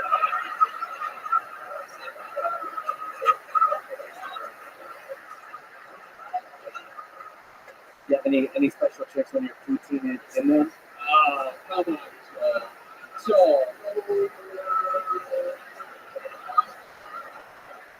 there's one thing, trust me, I've tried. There's one thing these people will not let you joke about, and it's poutine and the way they say, what is it? Sorry? Yeah, whatever. Yeah. That's the most Uber check. Uber. I don't give a fuck. So, you have plans to go back home anytime? Yeah. It costs a lot of money. It does.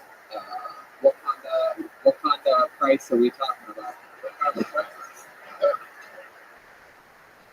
You don't even have to answer. I did the joke. It was just a joke. I said what kind of price are we talking about? So much fun, man. Anything else we should know about you before we let you go? Any fun facts about you? This is my first MT. Get the fuck out of here. Get the fuck out of here. Really? Wow. I almost didn't sign up, but I literally was not going to. When you call my name, I literally was fucking with the bus. I was fucking. Wow. Oh yeah. Great job. Magical. And that's why the Bucket of Destiny is called the Bucket of Destiny, because of moments and through things like this. Lahan, you are an incredibly great spirit and very, very, very natural. Congratulations to you. Come back. Oh yeah. Come back again anytime. Lahan Olawale, everybody. There you go.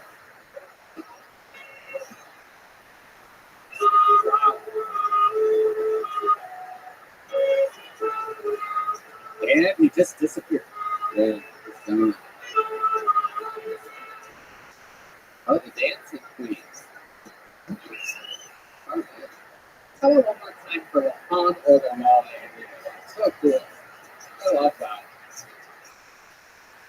Okay, you're next to me. Goes by the name of Austin Van de Kamp.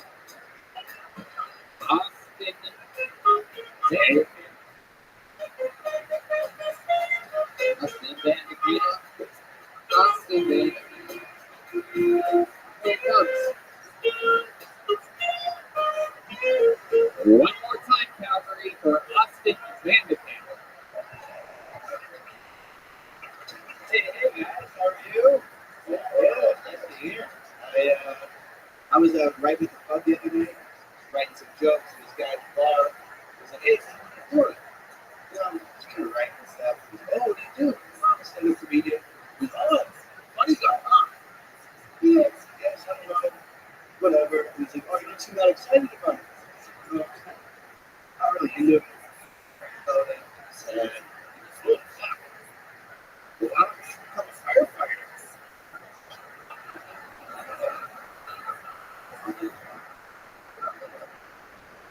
You know, this is pretty good advice. God damn, you're right. I should just give it all up. What the fuck am I doing? Why am I here?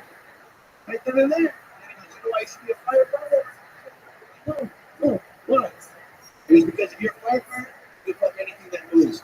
Boy or girl, it's all in the house. Like I said, guys, I couldn't help but think this is some of the best advice I've ever gotten in my goddamn life, alright? This is my last set tonight. This is my last set. I got a friend who's just, Austin Van de Kamp. There you go. Welcome, buddy. Welcome. hey, How long have you been on stand-up comedy for? I've been for like 2.5 years. 2.5 years. How old are you? I am 24. Yes. Very cool. Very cool. Started here in Calgary? Yeah, I moved from small city, Saskatoon. Oh, yeah. Saskatoon. The birthplace of one of my favorite mentors and friends, the great Roddy Piper. You know that he was born there? My favorite human being of all time. Great WWE Hall of Famer Roddy Piper. He taught me to keep the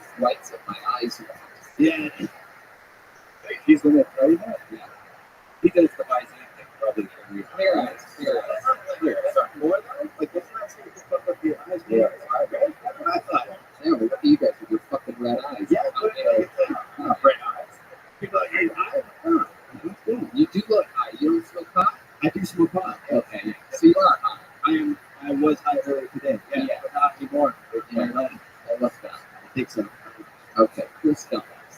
So what do you do for work? I set up and then I work at the bank. Okay. What do you do at the bank? I was an account manager and now I'm just back to So what happened? But I don't know if I can talk about it. What? No, nothing happened. So I was going to quit and then I do this and stuff. Very Very excited. Yeah. good. I think comedy's still good for you? I think so. I don't know. That's, what do you mean? You getting gigs? Are you doing good at open mics? You feel good about it? I feel good about it. Well, by the way, the word I was thinking of that you're not allowed to be fussy about is the word baboot. I remember that during his set, because I could tell that he literally had to try to say it properly. I noticed, like, at one point he was speaking of everything that's talking about. And it's like I could tell you really had to like fucking. You guys have to remind yourselves to speak like fucking Americans sometimes. Yeah. Have you got the South Park? No, it's that chicken and the egg thing. South Park came after because they just do that. It's very bizarre. Yeah. I was trying to think of the word. I thought it was story. No, it's so crazy. Yeah, but it's poutine and a boot are the two things Canadians go, fuck you! I think it's like, It doesn't matter to us. We only leave it on Sunday. It doesn't matter. Doesn't matter. We're in Vancouver for one night. It's poutine to us. Prince Harry. Has anyone ever told you that that for kids for comedy?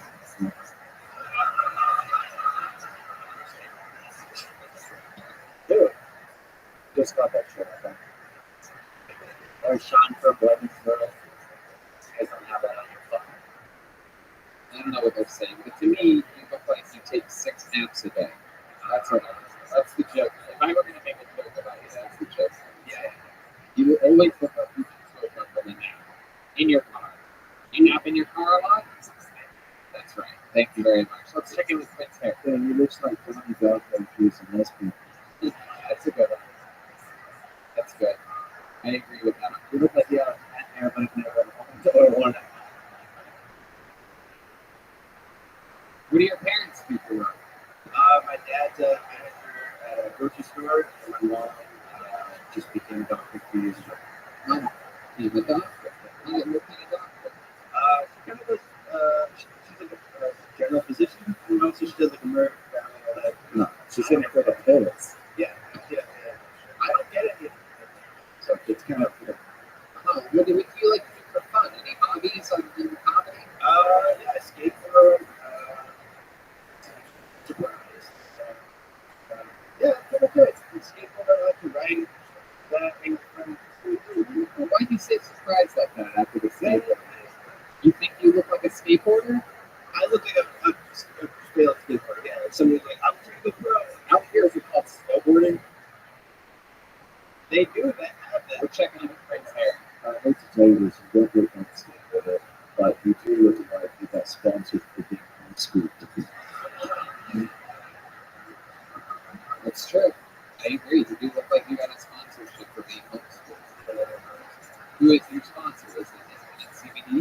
Yeah, it might have been. Yeah, I think it's really good for anxiety, depression.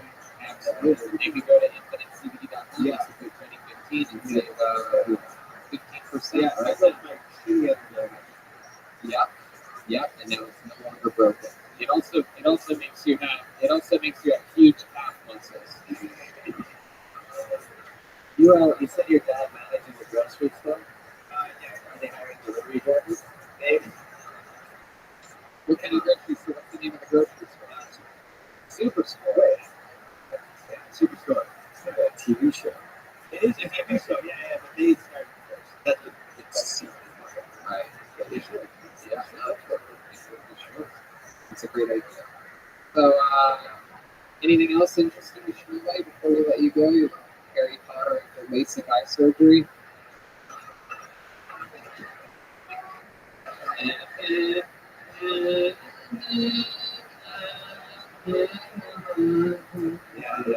definitely. I'm Harry Potter, but I do tech. You know what I mean? Yeah, no, nothing exciting. How about you? You have a girlfriend? I do. Yeah. Yeah. How long have you been with her? Been with her for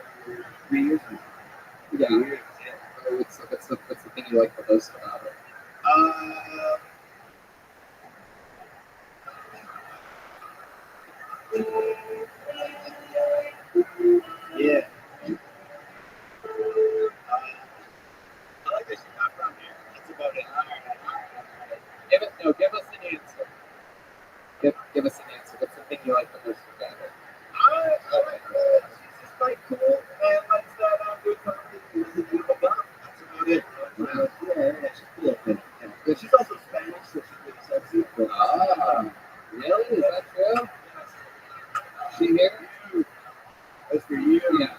The one with the glasses? I think it was a I'm going to be honest. He's also Spanish. He looks weird. He stops. Does she look like Joelberg? He's Spanish. All right, Austin.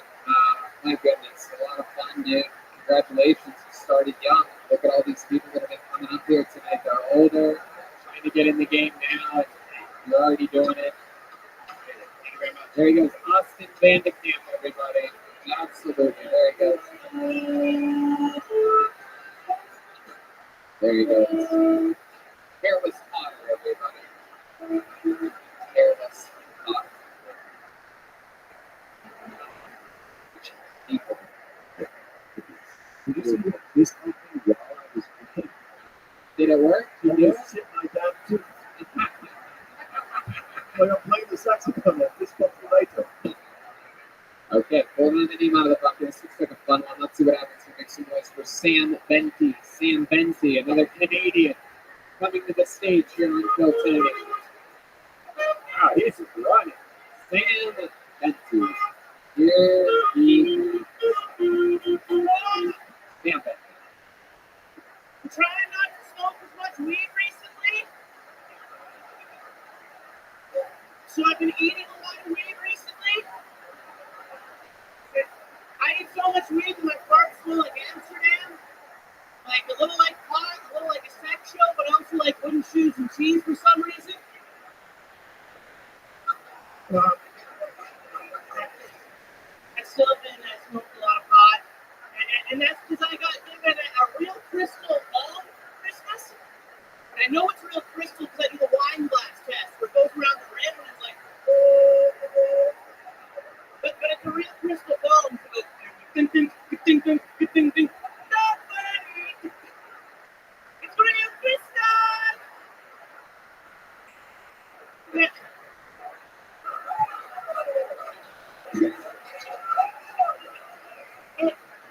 If you do that test with plays in your wine house, you got yourself a crack pipe.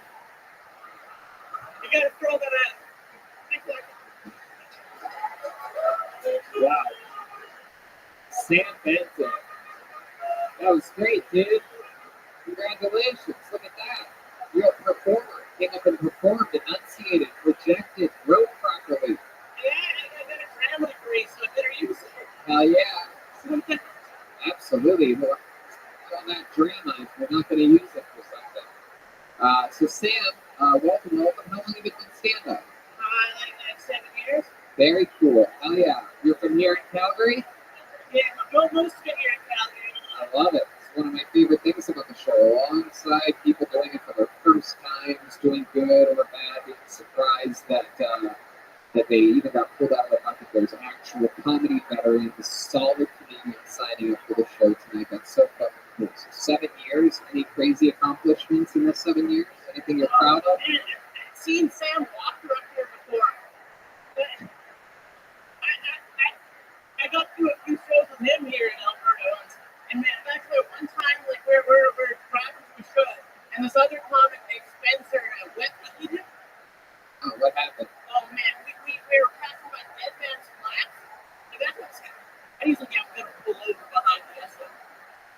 What's an Esso? Yeah, it's a gas station. Like a Wawa? You don't know what they got at the station. Sure, yeah, no, I know. Yeah. We have Saudi Arabia. Husky. But we go behind this gas station, and then he's like, yeah, Spencer can have a work outside the car. And he walks like 3 meters, like 15 feet, and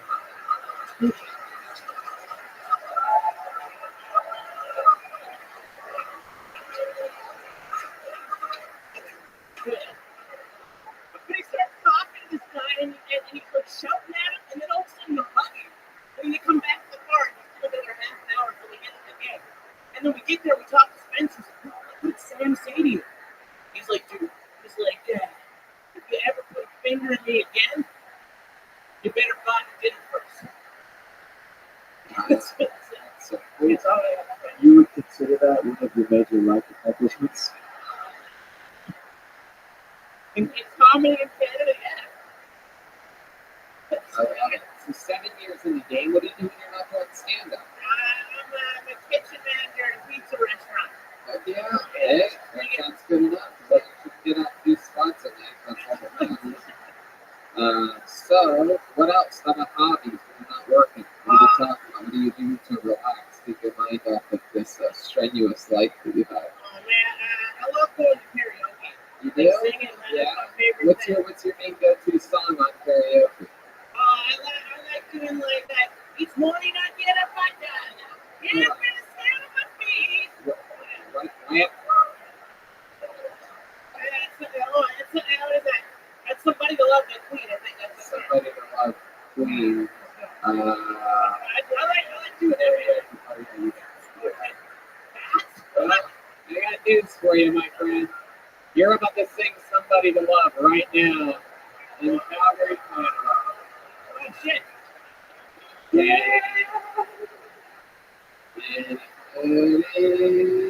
So you are.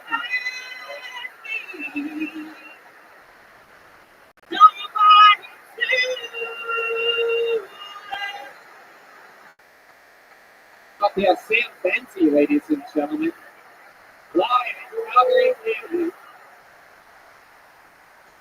Each morning I get up, I dive in. Help and on my feet. Take a look. Sing it up, it's close. And cry. Lord, what you doing to me? I stand on my knees and believe in you. But I just can't get over you. Lord, somebody, with the hand in find me. Somebody to love. Yeah, how about that? Wow. That was good. Well, Brad got behind you on the Sundays on the big finish there. Exciting, Sam. You must get all the pussy here in Canada, huh? Yeah. Did you notice that stopped about 6 years ago?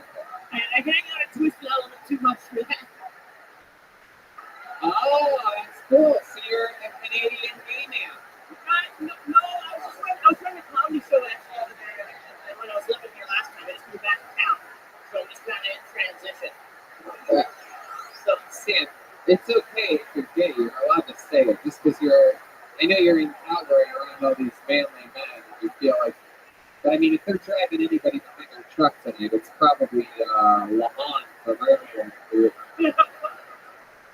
Lahan Olawale. And while you grow, he's laughing, you fucking idiots. While you grow, he's laughing. This will let you fucking weirdos know.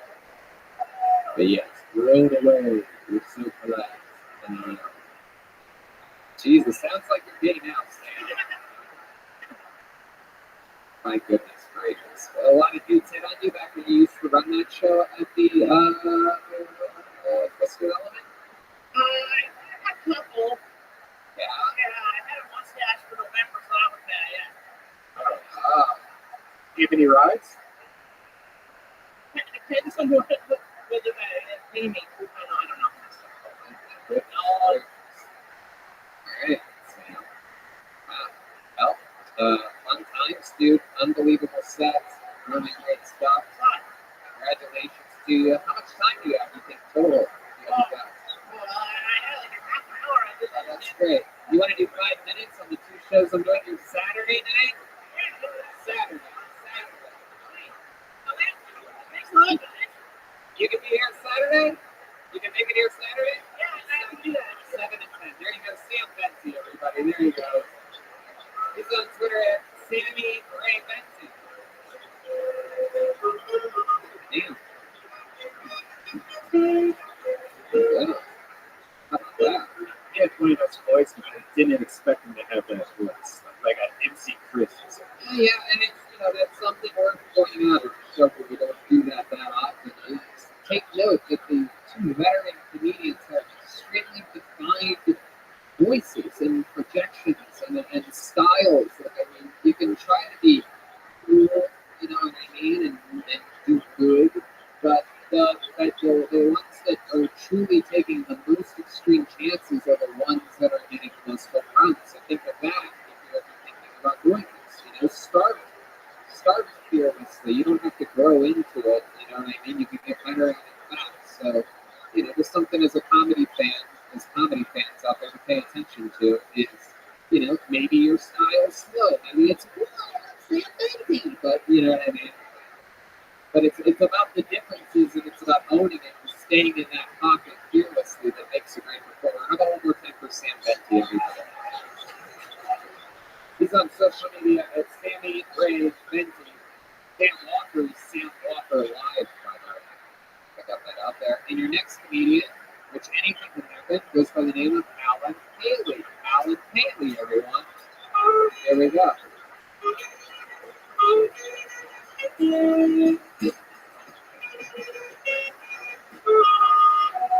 he is, Alan Haley, everybody. Come on. Thanks for the warm welcome, everyone. Looking at me, you might have a few questions. Is he some kind of asshole hipster? Is he a terrorist? Out of work home? And that's the one. Yep, he's tough out there. It's hard to find a reason to get out of bed. For me, lately, it's Costco routine. It's true. I mean, it's tough to cook drugs and alcohol. That's more expensive. The Costco routine is like $4.70. All calories you eat for the day. It works. But you look at the drugs. I've done questions. Never done that. But every time I see someone with sunken eyes wearing a hoodie, pedaling a really small bicycle full speed down the sidewalk, I think that's pretty awesome. I got divorced a little while ago, and I had to live in awareness. I thought it was going to be like looking at Fast and Furious movies. Basically, just me just showering under a garden hose, keep talking about. Okie dokie. Alan Haley. Hi, Alan. Welcome. How long have you been doing stand-up for? First time. Very good, Alan Haley. Awesome. Congratulations. Hell yeah. How old are you? I just turned 38. 38 years old. Like last week. Hell yeah, you're a day over 56. That is awesome. Incredible. 38 years old. And, what do you do for a living? Well, as an unemployed oil crew mainly, but when the oil patch was growing, I kept a technical consultant. That's right, technical consult. There's guys losing their minds back there. Just Oil. This guy's a literal cheer for a substance that comes out of the ground. That's incredible. Yeah, fuck yeah. I'm going to start an auto starter on the truck. Jesus. Top guys out here in average. And then there's Sam Betty. Yeah. So, Alan, this is fun. You look like Jimmy Kimmel after he retires. It was like Letterman style. Just like grows out his beard, doesn't give a fuck anymore. No, I guess so. It's after he retires. He's already older than you, so it's actually a huge insult. He probably won't retire for another 20 years, so I'm putting you at about a 70-year-old Jimmy Kimmel is what I just called you. Anyway, but you said nice, so I'll wrap it up as nice. Maybe I'm a nice guy. So Alan Haley, you work in oil, but now you're unemployed. Why are you unemployed? It's just tough. I mean, the oil patch slows down. What is really this time of the year or something? Oil patch is a political expression for the energy sector here in the province. I mean, when the oil gets dry. Well, it's Jesus Christ, listen to the oil guys losing their mind. what do you mean you don't know? Fuck you. Tesla, baby.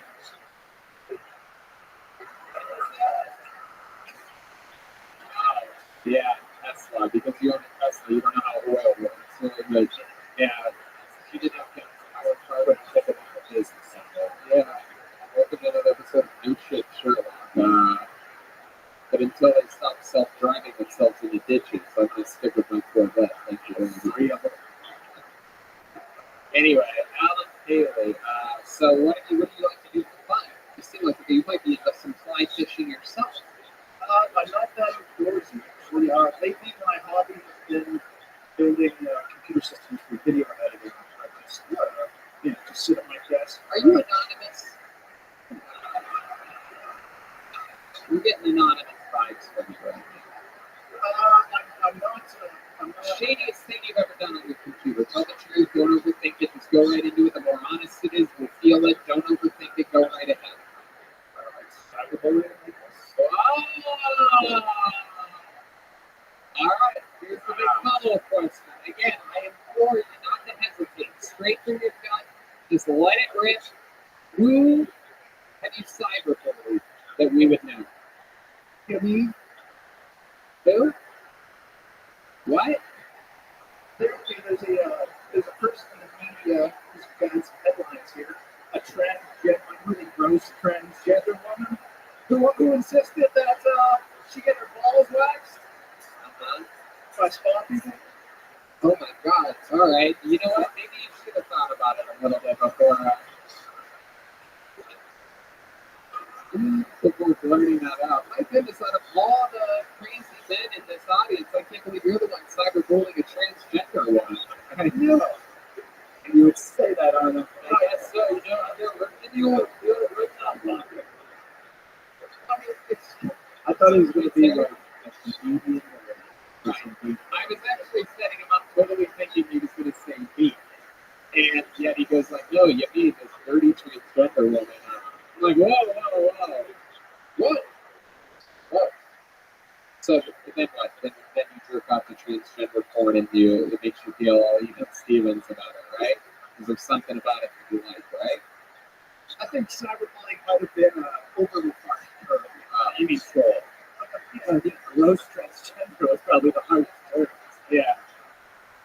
Fucking idiot. That is true. So what makes her a gross transgender to you? Are all transgenders gross to you? I think this one in particular got a little bit of heat for being icky. Why is he icky? Because the meme was, as a boy, creeping on 14 and 15-year-old girls. When he was a kid? When he was a grown man. So he was over 18. Yeah, like you do stuff like leave voicemails for girls like, I don't want to see your pretty face. How do you know about that? Were you checking their voicemails or something? Because I was pretending to be a 15-year-old online. Hold on, I want to know what that one lady right over there just yelled. I'm just curious. I couldn't hear you, but you said it with a lot of passion. What did you say? Yell it again. It's okay. Wherever that came from. The one lady that just yelled. Everybody knows who you are. That's the girl from the 20-year-old wife. Too, by the way. Okay, let's just give her a chance.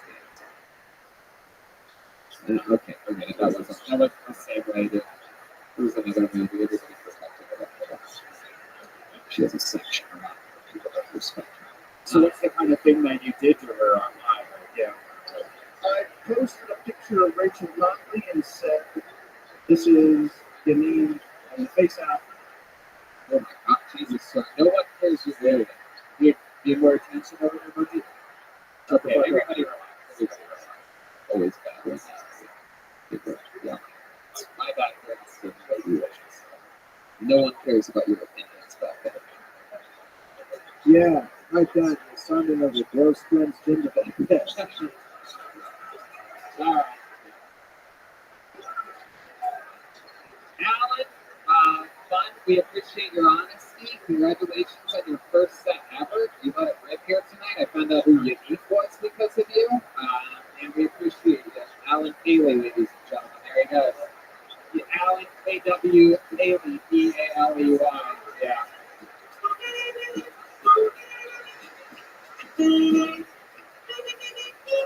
Man, time is just flying here this episode. You guys think we should squeeze one more out of here, huh? one more. But we mean it. It's all we can possibly do. Okay, the final comedian of the night. It appears goes by the name of Rob McNair. Rob McNair. It's the groans around the 7 people that didn't get pulled out of a bucket. A moment of relief for some. However, the stress now belongs to Rob McNair. He's making his way to the stage. Very nice way, slowly. Here he is. Ladies and gentlemen, give it up for Rob McNair. So I had a battle the other day with my 7-year-old boy. He's about 3. He goes to me, "Hey Dad, I can touch my penis to your penis."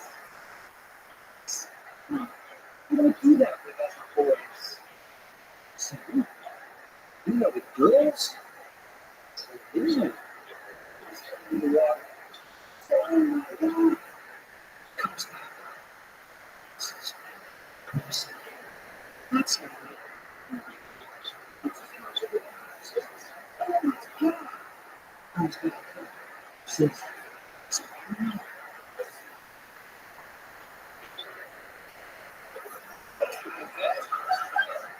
There you go, 49 seconds from Rob McNair. First second on stand up. What made you want to do that? Austerity. It's Harry, let's talk about it. I felt like I've been listening for a time that is harder to listen to than the news that my mother was killed by the paparazzi.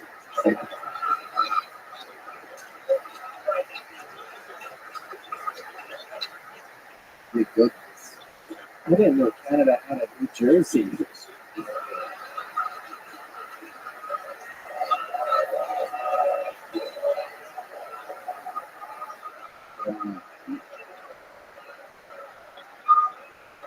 My goodness. It's true. You're sort of, it seems like Italian. Is that true? Or you just talk like that? You just talk like that. How did that end up happening? What? Talking to the microphone. I'm from Montreal. Oh, the East Coast. Montreal. There you go. Yeah. You speak French as well? Uh-huh. Let me ask you this, since you know French. How would you say that last name right there? That's exactly what I thought. Thank you very much. So, Rob, what do you do in the oil business? You're in the laundry business?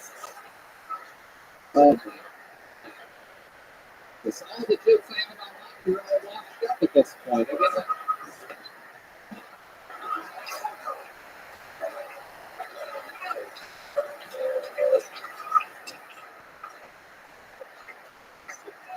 it's not easy, but this is a fucking game. You think I have more? Yeah, Tony. What the fuck do you do in the laundry business? And then this is just proof the Canadians need to let Mexicans cross their border. It's a bunch of white people living on their own fucking laundry. What is it? I mean, Sergio, my man down in Los Angeles, this fucking guy's a machine. They're gonna be perfectly comes in tight plastic bags. Alright, go ahead. What do you do with it? An account manager for laundry. You don't work, you don't know the guy that runs the laundry business? You do just hang there with him here tonight? Wow, so that's crazy. So that's your boss. And everything you say, you need to say into the microphone. Just that much of a tip. There you go. So that is so much fun. You work in the laundry business, that's the whole thing. Interesting stuff. You had your first time on stage. You guys are going to be able to talk about. I think we should squeeze one more person out of this fucking thing. We have to. Every once in a while, you just have to. We're going to be way too long. I'll say that. We've gone over our time. Plus, after this, we're doing a massive meet and greet right here on this stage. We have posters, specific Calgary Coltoni posters drawn by Ryan J. Buck that we brought a very limited number. And we're going to sign those for you and take a picture with you if you want it right after the show. Yeah, that might get firm right over here behind you. But before that, final comedian of the night. Let's find the name of Byron Johnson. Byron Johnson.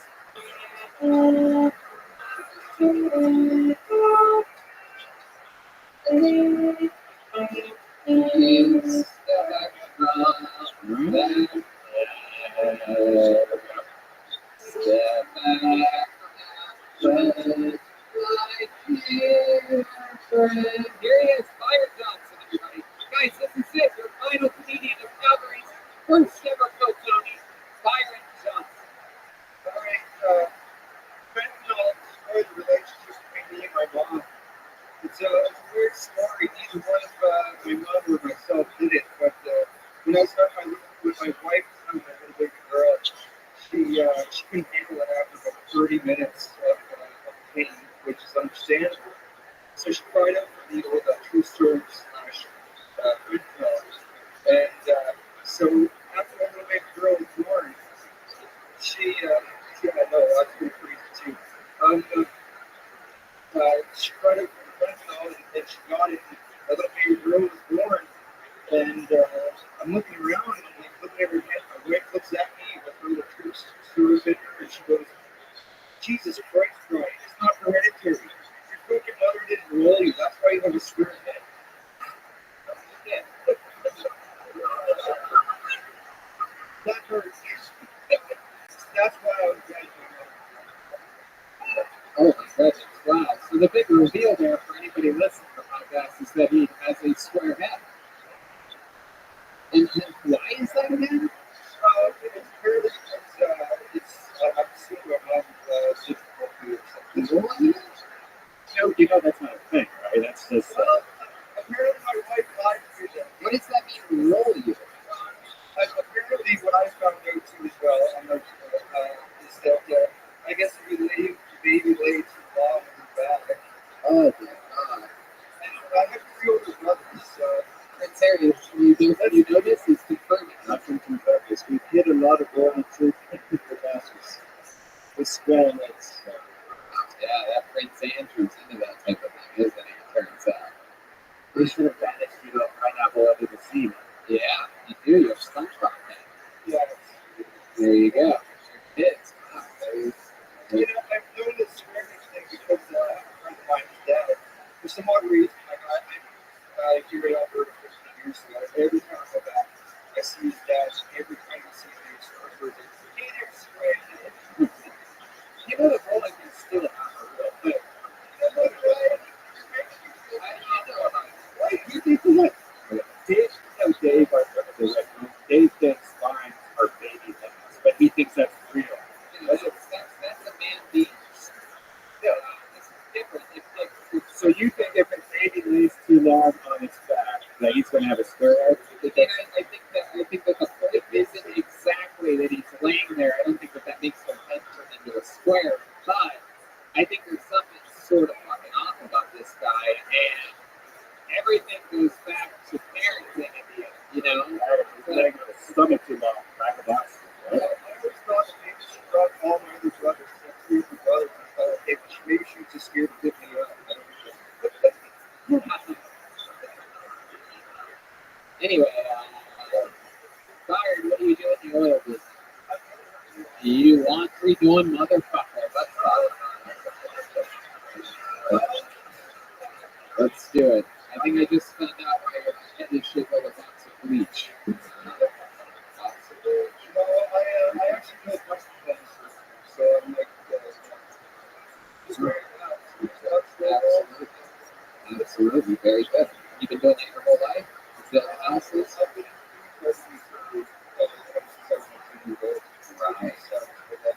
Right.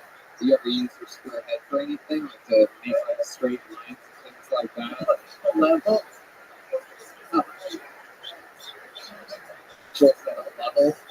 You can use it as a level. Take your hat off again. Let me see this fucking thing. Oh my god, it looks like a pack of cigarettes. That's incredible. That is incredible. I've never seen anything just so perfectly square before.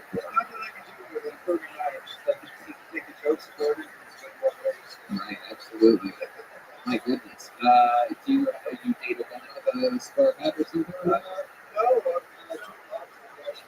Super round head. Matrix. Yeah. My goodness gracious. Where'd you meet her at? Yes, that's so ironic. Like rain on a wedding day.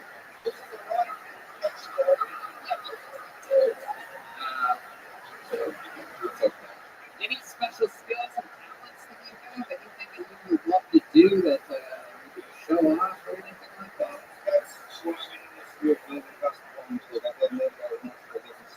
That's my interest, and Yeah. I have a couple companies that does that I build cool shit and I just sell them online. So yeah.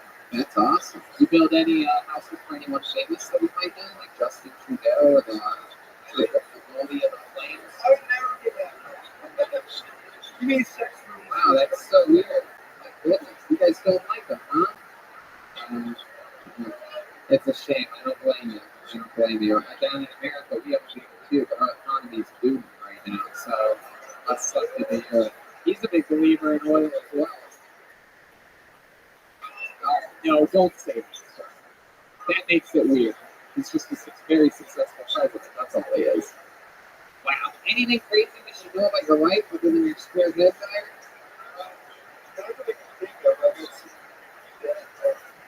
It's crazy rough times in my days. Yeah, what's the toughest thing you've ever done? I went back home for, I grew up in Costa, so I fly back here and I went back and for charity, I felt the copper that everybody was missing every single night. I had to take I took all my clothes off at the party and just like squeezed me down in the middle of the exhaust. Oh my god.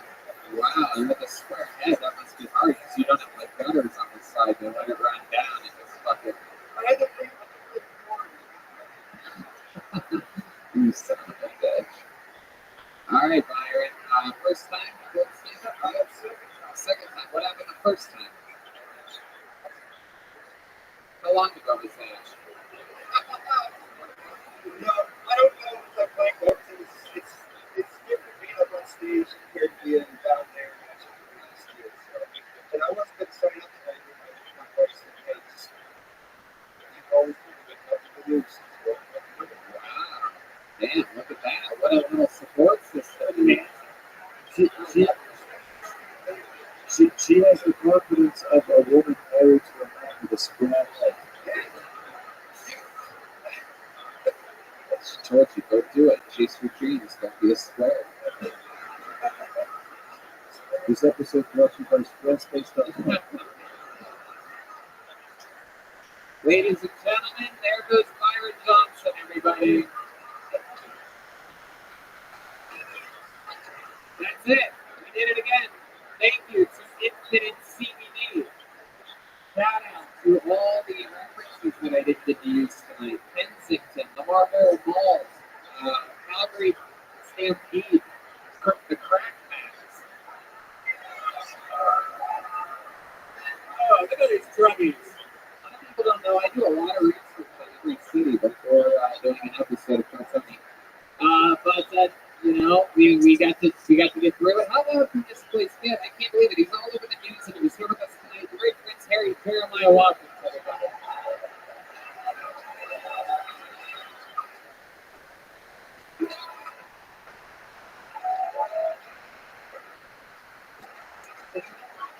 When you turn around, no one is so they're really clapping what Joel and I are laughing at. Come on, show them. It's so clearly a costume. He has a little opening in his back. Come on, show them. They're gonna love it.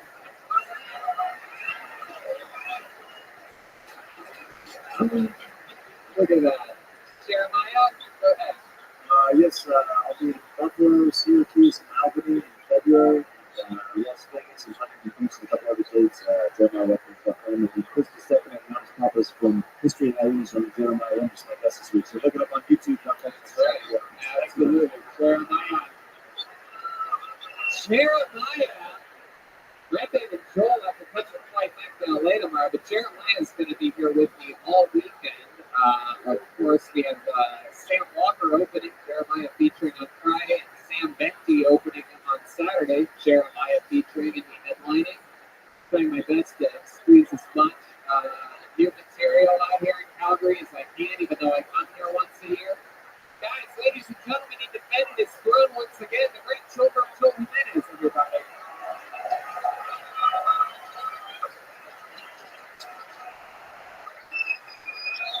He's mostly sorry on social media. He's an official Ludwig artist. Joel, first time in Calgary, Canada. What are your thoughts? I love you guys. Thanks for coming out. There you go. Children Jimenez. The fun train just keeps moving along for these road Tony's. We're going to Vancouver, Swansea, La Jolla, Ventura, Boston, and Austin coming up. Some other major announcements coming up. Other than that, Tony in Vancouver. Vancouver has always been our probably counts as not our biggest market almost anywhere in the world. And you guys have a very special treat coming February 21st. That's a JFL Northwest in Vancouver, a giant 1,300-seat theater that is almost already a month out, completely sold out. Just a couple hundred tickets left there. And so, Canada, we always love you. We support the hell out of we thank you for supporting us, and we love you. Thanks a lot, guys. Love you guys. Thank you, guys. Good night.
Houston, Texas. How loud can this place possibly get?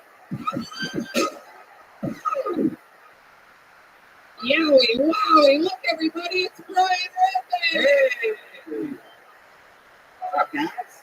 Holy moly, how exciting. This is it. We're here. We're live. Everything's good. How exciting. You guys excited about this? Some lighting trickery. How many of you were at last night's show, just out of curiosity? Wow. Some real diehards here. Incredible. The loyalty of the base, the Kiltony family, the Kiltony nation. They call fan bases, right? The nation of domination. We're always on the road. This is how you found out about it, from listening to the podcast. You found out that we were coming here. That's why we have to say where we're going next, which is Calgary, Canada. January 23rd, that's already sold out. A couple of tickets for this. Four going to be sold out stand-up shows in Calgary. Tempe, I do stand up all by myself. No Kill Tony there, just me. 5 shows, February 6th and the 8th. Kill Tony Vancouver, February 21st. Tickets going fast for that. We just announced Kill Tony East, number 2. That's a very special New England Kill Tony, February 29th, right between Boston and Providence. Lots of fun there. La Jolla, California, we make our return the 5th of March with an entire weekend of stand-up that weekend leading into it. Actually, it's going to be at least 2 Kill Tonys that night. And March 12th, Ventura, beautiful Ventura, California. It's their second Kill Tony Boston, April 9th. The whole weekend of stand-up that I'm headlining there, the 10th and 11th. And after Kill Tony Boston, it's Kill Tony Austin. April 25th, Coon Tower Comedy Festival. We make our return there. You may remember our last time there, the gentleman on mushrooms attacked Jeremiah Watkins. So they gave us a couple years off of that festival. We were a little too crazy for them. We're Texas. We don't like it that crazy. You know what I mean? Come on. Give a couple years off. It's crazy. It's been a calendar. Crazy. Yeah, it's crazy, beautiful dilemma that we have. A crazy, beautiful dilemma. Crazy, but CBD. Wait, hey, Infinite CBD. That reminds me. This episode's brought to you by Infinite CBD, which is here to help you stick to your New Year's resolution. If you're in the gym like Red Band and you're feeling sore, get their freezing point topical cream. It's great and easy to use, and I know from personal experience, whenever I apply the topical cream to any sore muscle, and I have lots of muscles, it immediately starts to feel better. Or if your resolution is to get more sleep or work on your anxiety, Infinite CBD has products for you. Yeah, not only do they do it, they have lotions, they have gummy bears, they have a bunch of different kinds of products. I like the lotion. I like it when Tony rubs it on him and myself.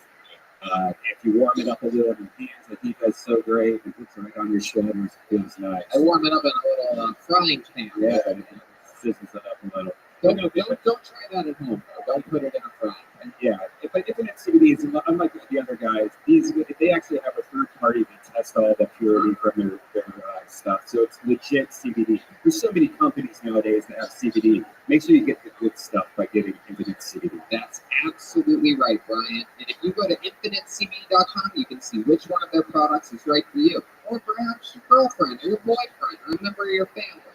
Go to infinitecbd.com and use the code Tony15 to get 15% off your order. That's infinitecbd.com and code Tony15 for 15% off.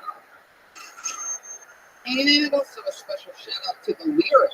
This place is, I guess what we could say is they basically take major famous buildings and skyscrapers in major cities and they turn them into luxury apartments. And we formed a little bit of a partnership with them. Our guy named Michael hit us up from Lyric and hit us up on social media, and we followed up with him. And he said that he wanted to put us up to just try his place over a hotel or over a fancy Airbnb.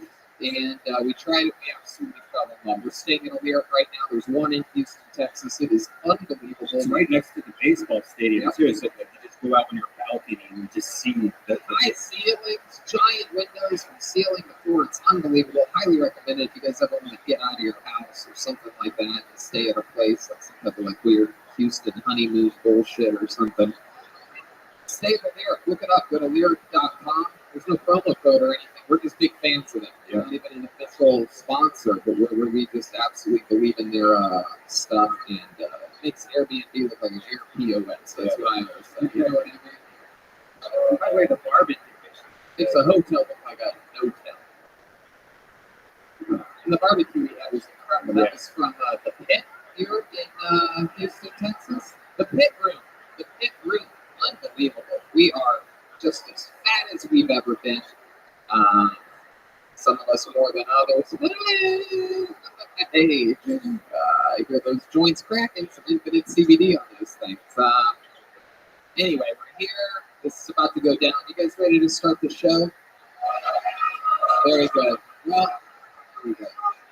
So, as with all of our road episodes, we're going to go guestless tonight. Just give you the meat and potatoes of the show, the people that you really love. Nobody needs to be on here promoting their dumb new podcast or anything like that. So, it's just us. But with us also means that there is a band, ladies and gentlemen. They're a really big deal.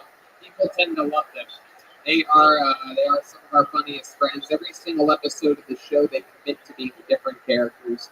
They were unbelievable. We had the debut of new characters last night. They were flight attendants, extremely flamboyant flight attendants. The night before that in San Antonio, they were extremely ghetto basketball players. It was very interesting. And we're going to find out what they are tonight. Maybe it's brand new characters. Maybe it's the return of famous characters we've seen before on the show. We're all going to find out at the same time right now together. I present to you the best damn band in the land. It's the Kill Tony Band. Jeremiah Wilkinson, Trevor Goldman.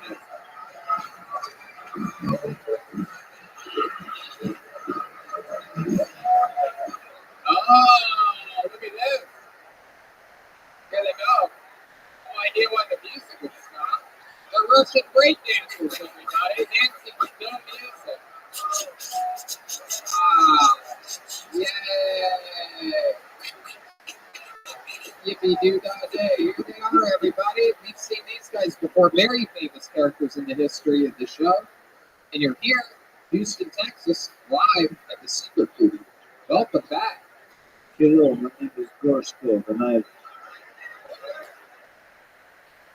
top breakdancer in all of Russia. Wow. Rothschild? Gorshkov. Rothschild. Rothschild, okay. And clearly back here we have the caramelized Howard Stern. Caramel. Yeah. Look at this. He looks like a Werther's original on a fucking rig. Take a minute to think about what you just said. It worked. You are right. My name is Petrushka. I am #1 female breakdancer in all of Russia. Tony, you better watch your ass. I will fuck you. Oh, Petrushka is DTF, ladies and gentlemen. So that's fun. That's interesting stuff. We have break dancers are back. Gorshkov on the saxophone, Petrushka on the drums, Red Band on the soundboard, which brings me to this, everybody. It's a real-life bucket of destiny, everyone. Wow, look at that. Someone actually made this for us. It says Destiny on it. And a bunch of people signed up before the show for their chance at getting up on this stage. Very, very exciting stuff. They get pulled out of the bucket. They get 60 seconds uninterrupted. Then I ask them questions about their life, figure out more about them, try to find out what's different about them than everybody else that's ever been on the show. You know, your 60 seconds is up when you hear the sound of a kitten. That means wrap it up then, or else you're going to bring out the angry monstrous bear. There you go. That's it. You guys ready to start the show? Here we go. This is it. Anything can happen. Anything can happen. Platonic. Secret Group. The place, Houston has the record for all-time most Hiltonies on the road out of any city in the world. We've been in every city, every major city in the world. Houston has the record. Your first comedian going up first tonight is by the name of Alex Garcia. Alex Garcia. There he comes, right down the middle. There he is. One more time for Alex Garcia, everyone.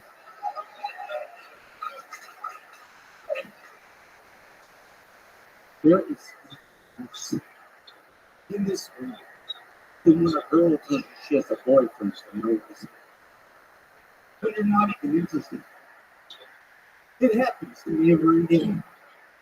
It happened to me every day. I'm like, hi, nice to meet you. I'm Ross. She's like, oh, hey, nice to meet you. I'm Kimberly. I said, oh, hi, Kimberly. It's nice to meet you. It's a nice day. She said, oh, it is a nice day. My boyfriend loves to go in. He loves food. What is he, a bird? Have you been on a date for 4.5 years? 4 years. And sex? What is it? What is it? Does it feel good? How many guys in a room before a girl thinks of it? I can't see my dad. How many guys in here shake their pubes before they get laid? I can't see my dad.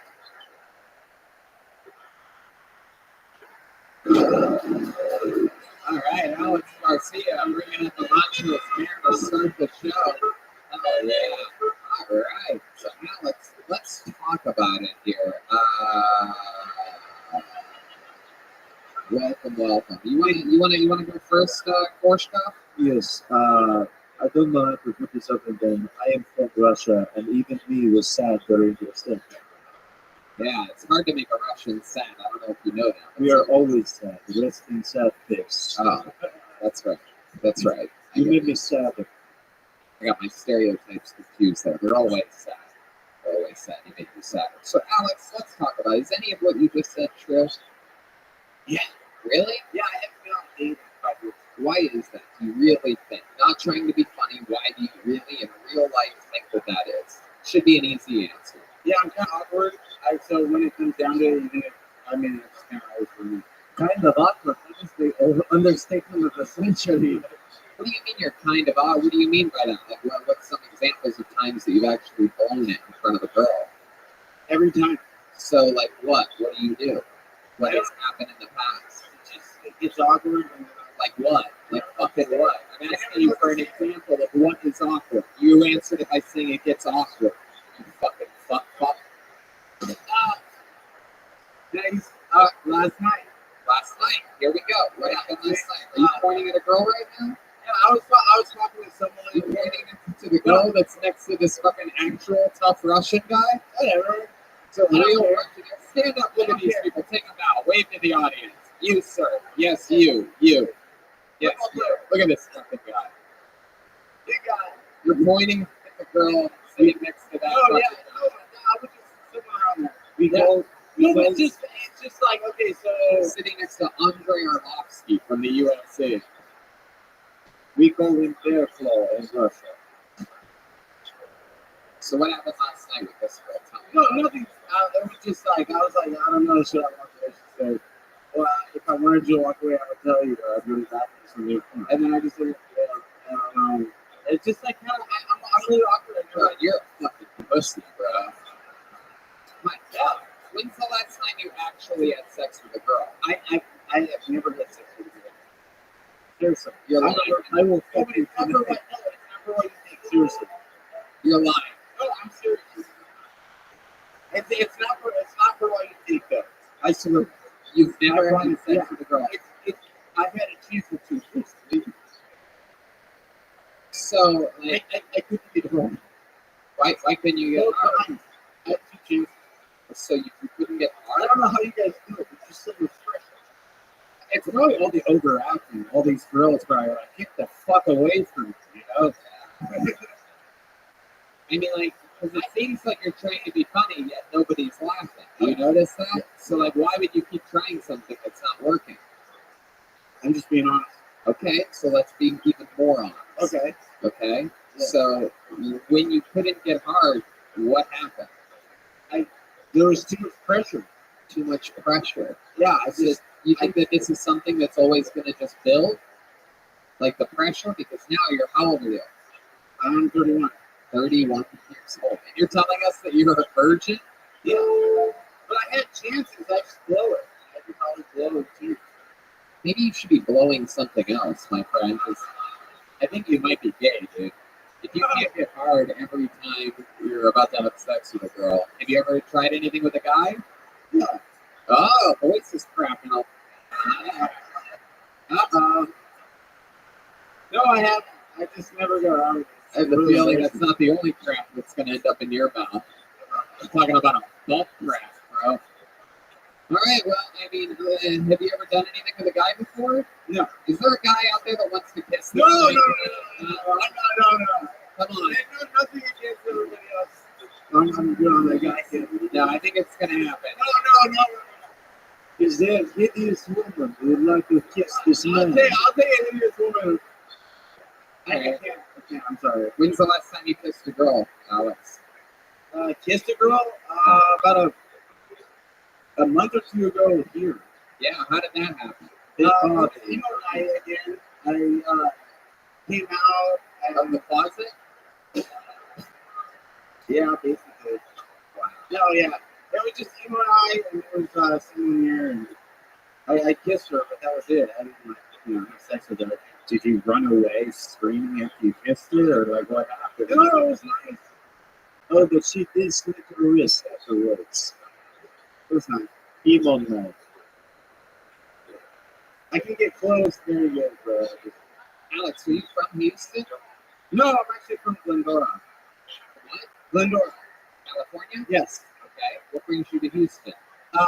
Just I'm a big fan of Joe Tony. Oh, wow. Look at that.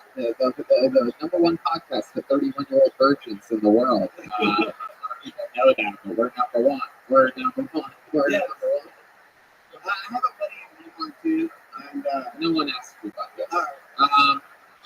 So let me ask you this. Sportscraft, you want to go ahead? Yes, is it true you made a statement about how you have such a large bush you cannot see your dick? Is this true? That's a good question. I recently shaved, but yes.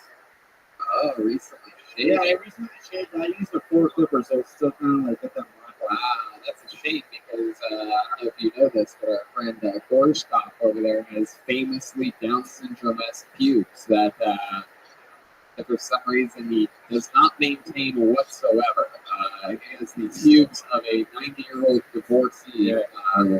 And my clit is so big you can see it from space, no matter how long my hair is. Your what? My clitoris. You have this in America? Why do you have a clit? Are you a female? That is my sister. How dare you misgender me, Tony? She is the most beautiful girl in all of Russia. I tell him. This is the first time in the show's history that I've ever misgendered one of the characters. You are canceled, Tony. You don't even try at all. Your voice is just as deep as always. I am from Russia. Calm down there. It's cold. My sister is a catch. You take back those words, Tony Hinchcliffe. My goodness, definitely. From the catch to the snatch. Now shut up. Tony, I will fuck you. No. Please. Oh, Petruska, no. The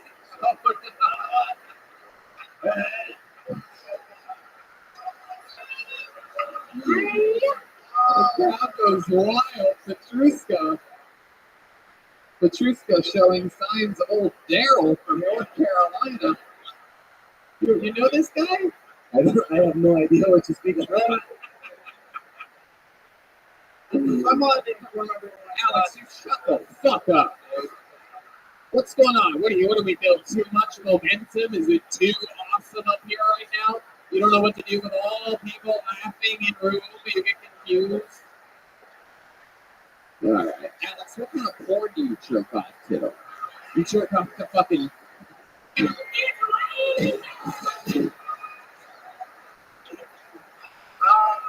You're thinking about it too hard. I don't believe anything you say. Yeah, okay. I bet. Is that when people watch your stand-up comedy? Maybe that's what gagging is, Alex, you fucking dimwit. You joke thief. All right, Alex. I wrote that. Well, you tried your best here today, Alex. I do believe that. So we're going to send you back on your way back to be part of the Bad News Bears or whatever the fuck you're doing here. Thank you. But thanks for traveling all the way to Houston. If you did it, we found out a lot about you. Let us know. Tag us in something if you ever end up losing your virginity. Oh, sure, I will. Definitely. There you go. There you go, Alex. All right. See Thank you, you. everybody. You guys have a nice night. He's on Instagram. Alex. Curciv, all one word. Hey, look at that. That chick just gave you money. What the fuck? That was wild. You owe me that for stealing my joke. The things women will do for you to never bother them again. It's incredible. All right. Hold on the name on the. You guys having fun yet? All right. We are getting together for your next comedian. He goes by the name of Ethan Felsky, everyone. Ethan Felsky. There we go. Let's see what happens here. Oh, he's getting up. There he comes. Come on, Houston. Get him up at Ethan Felsky. Hello, everyone. Before I go on, I just want to say I have a speech impediment, so I can't say certain words with an O. Like roll, but I can say retarded though, so it's pretty ironic. I've got a girl roommate, and it's really interesting. I didn't know, despite all the jokes we make, that women don't know how to actually cook or clean. But having a girl roommate is like having a sister. You want to fuck her, but you know you shouldn't. But what what what surprised me the most was the amount of hair I found. Like, I didn't know when I signed my lease, I was agreeing to live with a werewolf for the next 6 months. But I feel really bad for Anne Frank. It's every girl's worst nightmare to have her diary read by the whole world, and she didn't get a single dollar for it, which is every Jew's worst nightmare.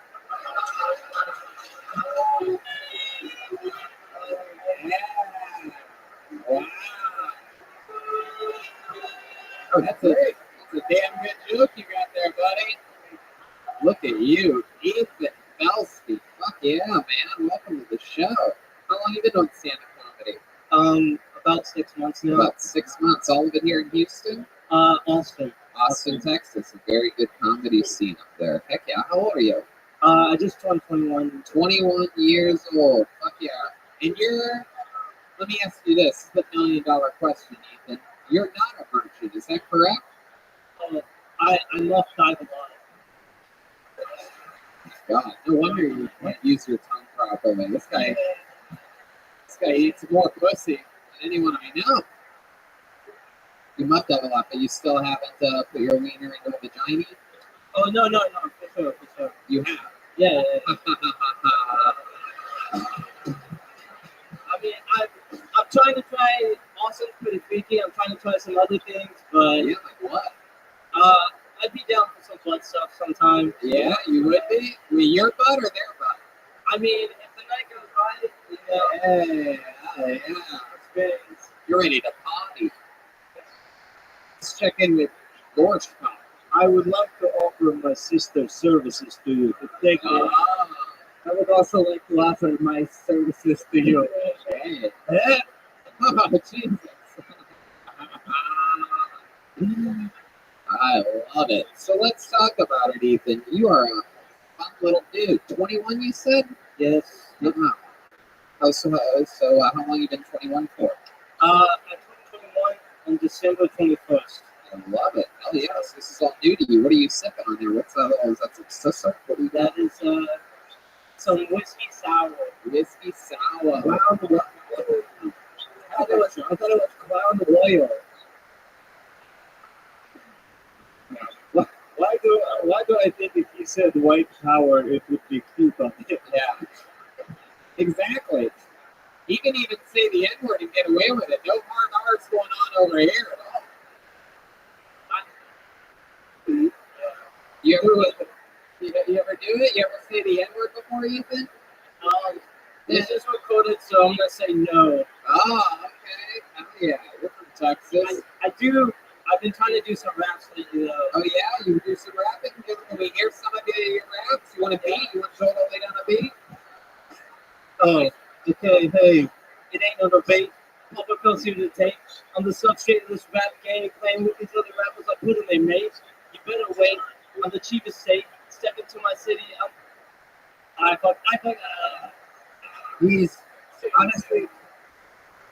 Wow. Well, after hearing that, he's right for sure. Yeah. It was a good approach. I really like the sentiment. The only thing stopping you is your speech impediment. He has no rhythm. Yeah. I did 6 years of speech therapy for nothing. That's right. Money is money. Oh, yeah. They used to call me a wiggle.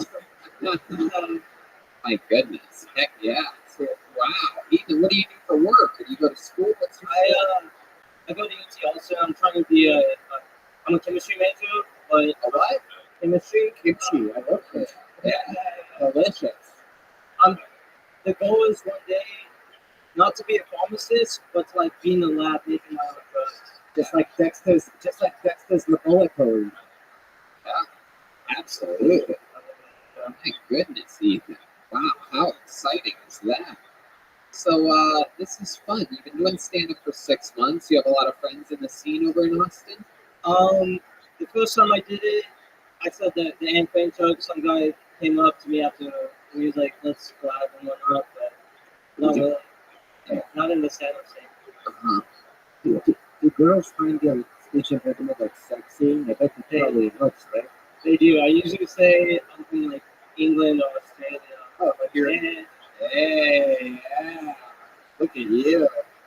You're a world traveler. Who are these retarded girls you're hitting on? My goodness gracious. Wow, this is so funny. Ethan, so 21 years old. What else are you doing with life? You very rarely get 21-year-olds on the show. I mean, hentai takes up a lot of your time. What does? Hentai? You familiar?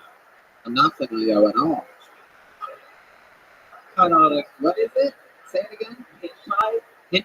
Hentai. Yeah, Is that tentacles? like Asian cartoony porn? Yeah, just for the plot. You don't actually. I took off the other stuff. Like what? What do you jerk off for? I actually don't like watching porn. Oh yeah? Not You don't watch a lot of porn?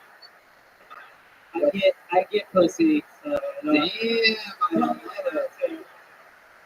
You know what it's like. We just got word Alex Garcia has killed himself.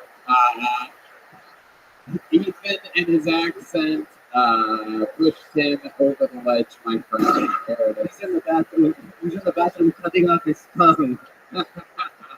You think this might help? I can't see my dick no more. I have so much pubic hair. I can't even see my dick no more, please. I thought the woman was in my spoilio. I'm from Glendora. But yeah, Ethan. So you have brothers and sisters? Yeah, my brother actually got me this ticket to come here for my birthday. Oh, that's cool. Fuck yeah. What a cool brother. Did he come with you? Nah, he's got a wife, so he's Yeah. You came solo from Austin? No, I live in Houston. I just go to Austin for school. Oh, okay. Does your brother have a speech impediment as well? I don't know, but I just found out I don't know if I should say this, but I found out the other day I have a twin sister. We're both, so we're 21. Wait, you just found out that you have a twin sister? But my brother is actually like my half brother.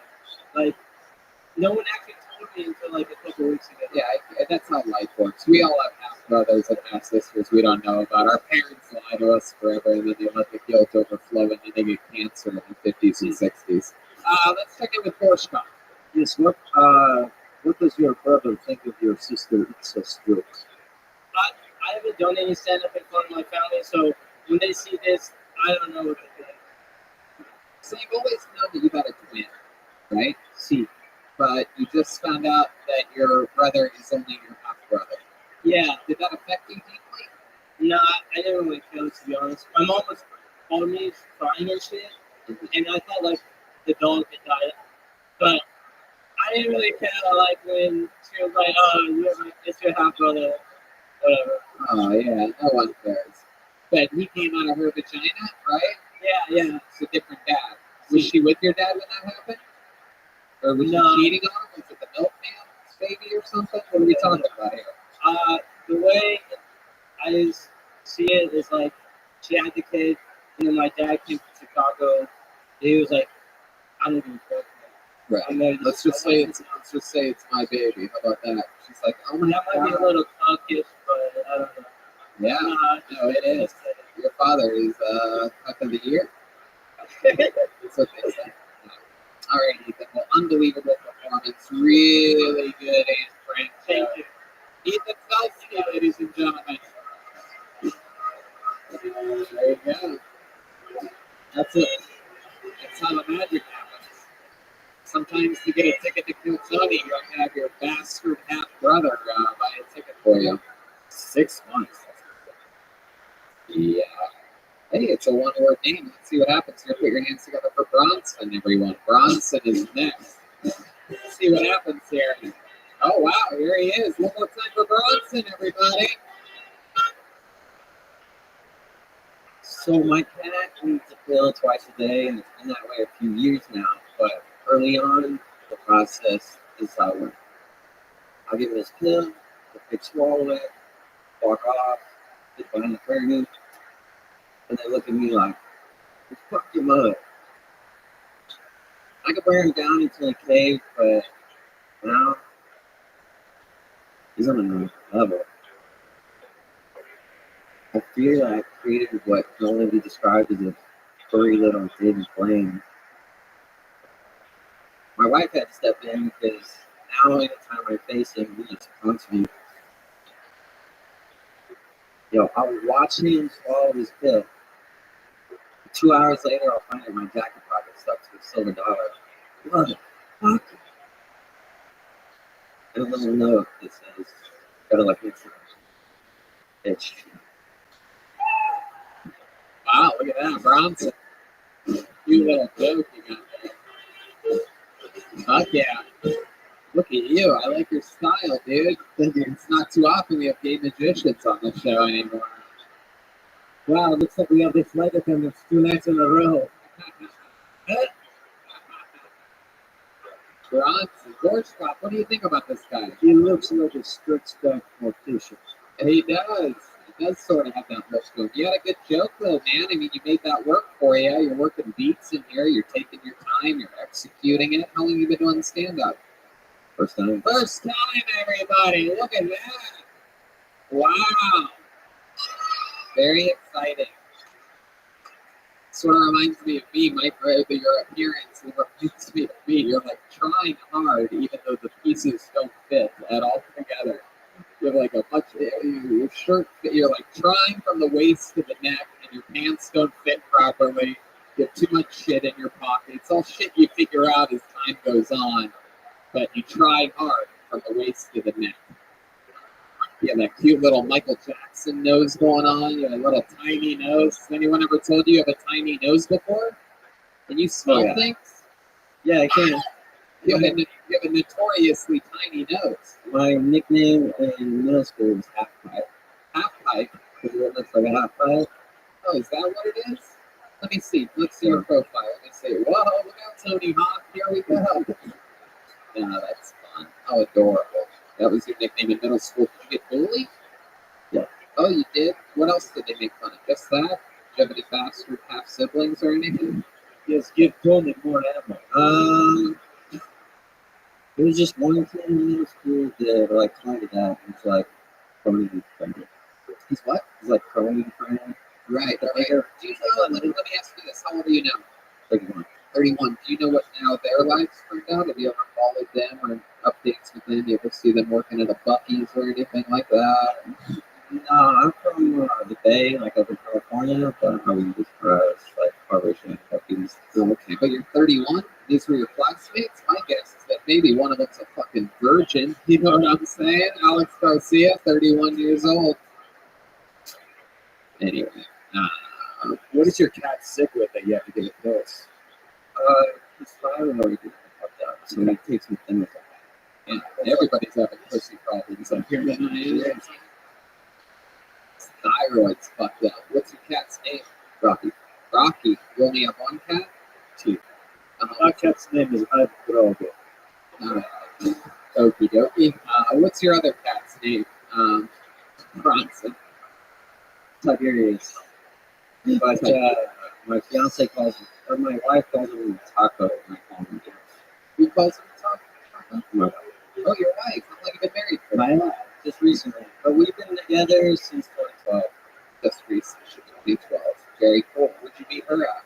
New York. New York. What were you doing there? After college, I did like a stint in San Francisco and in LA, and then I moved to New York. Is that the butler for the Adams family? And sorry, what was the question? I asked you what you were doing in New York, and then you told me that you lived in San Francisco and other places. I just moved there because I wanted to. Oh, okay. How long did you live there for? A year, and then we met and we taught Asia in 2 years. Taught English in Asia for 2 years. You taught English in Asia for 2 years. With her? Yeah. You guys went to Asia together to teach English. That's awesome. Where? First in Korea for a year, and then in Thailand for a year. Wow, look at True, a world traveler on you, huh? Someone's not fucking half pipe anymore, am I right? Well, that's fun. What did she do for work? She's a high school teacher. High school teacher. What is she teaching? What does she teach? Now, who have more trouble with arts, the last guy or the Asian kid you're teaching? It's a good question. Probably close. Yeah. When you hear the word Asian, you know you're going to get to hear an amazing instrument of the show. That is a, what do they call that? No idea. Oh, there you go. Anyway, what ethnicity is your girlfriend or your wife? She's like Irish Catholic, Scotch Irish, and How about you? What's your ethnicity, Bronson? a bunch of different things. On one side, I'm Scotch Irish and Northern Norwegian, and on my dad's side, I'm Colombian, American. Oh, shit. Yeah, big cock Jenkins over here. That's right. And So, then, let me ask you this. Any special skills or talents or any fun hobbies or anything that would surprise us about you, Bronson? I'm rebuilding a 1972 airstream that we picked up in Dallas. An airstream? No way. All right. That's awesome. Most of my like funniest shit comes from like my time in Asia. Weird shit, but happens. Yeah, like what? Like I went to a Korean bathhouse, which is pretty dope. Once you get over the like naked thing, it's kind of weird at first. But then they got like all these like nice baths and shit, and They have baths? Yeah. At the bathhouse. But There's Koreans there? Is it in a house? all right. But I left my clothes on the bench. I guess you're supposed to put them in the locker. Yeah, you are. Came back out. No clothes. No. Oh, shit. Did you just spend the rest of your time in Korea butt naked? They got those little hand towels, so most of them are for the next like 5 minutes. I'm walking around with like one of those little hand towels. But I can't even fucking read the signs and shit because it's like nothing. Oh. We've had a full recording is stopped. This is the first power outage in Tony history. 2. So, that says we're recording, but no audio is coming through the microphone, so we're just going to roll with it. We're going to reset the sound, we're going to reset the lights, and everything's going to be magical again. Very exciting. It's weird that we didn't have a power outage last night. No, but for later. I know, I guess so, but I'm still going to play to the live audience there. And we're back! Lights are on and sound is on, ladies and gentlemen. So I guess we are just a light board away from restarting the show. Should we do a special haunted house version of Here we are. Hello, everybody, and welcome to another episode of the show. Is the camera still rolling? Look at this. The Sony Nation is lighting it up out there. It's incredible. It's like a bunch of little lightning bugs here tonight. How exciting is this? So, This is so cool. I've always wanted to perform during the purge.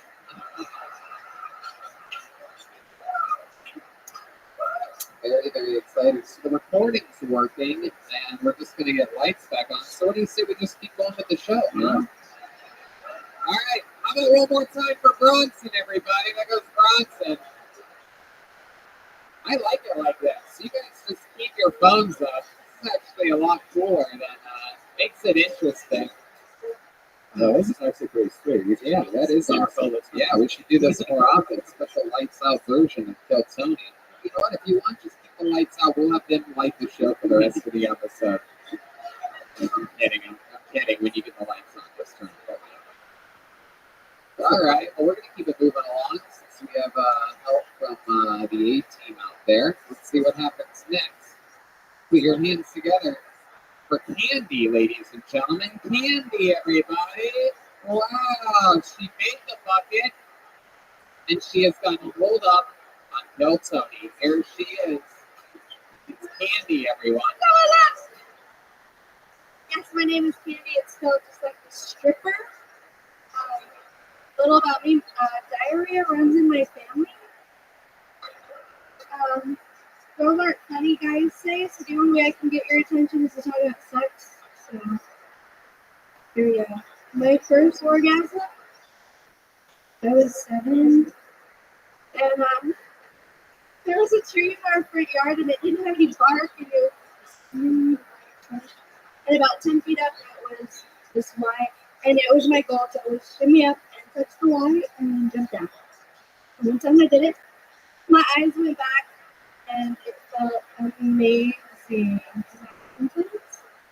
And so I got off, and then I went to go play with my friends, and a couple times. That's our second ever power hour. Well, Wow. How exciting is this? You know, I know you guys are used to it here in Houston, but this level of unprofessionalism is new to us. It's so exciting. I know that to like win baseball games, you guys have to hit trash cans and things like that. So, you know what I mean? Oh, yeah. That's fucking right, cheaters. Fucking pieces of shit. Let's go look it up, cheers. Wow, and we have sound and yet again no lights. This is incredible. I love it. Can I just say this is the funniest comedian I have ever seen? All right, I Candy, didn't you finish want to finish that? Finish it? There you go. So, It's all good. This is a memorable set no matter what. it's like Spirit Airlines in here. Oh. So anyways, sometimes Finish the joke you were doing. No riffing at this point, Candy. that was Candy, amazing. go ahead. So sometimes that would happen every time I would climb the street, and I would roll my eyes back and have a happy feeling between my legs. I would go play with my friends. Wonder if the tree's up to nowadays. That's it. Fuck yeah, Candy, ladies and gentlemen.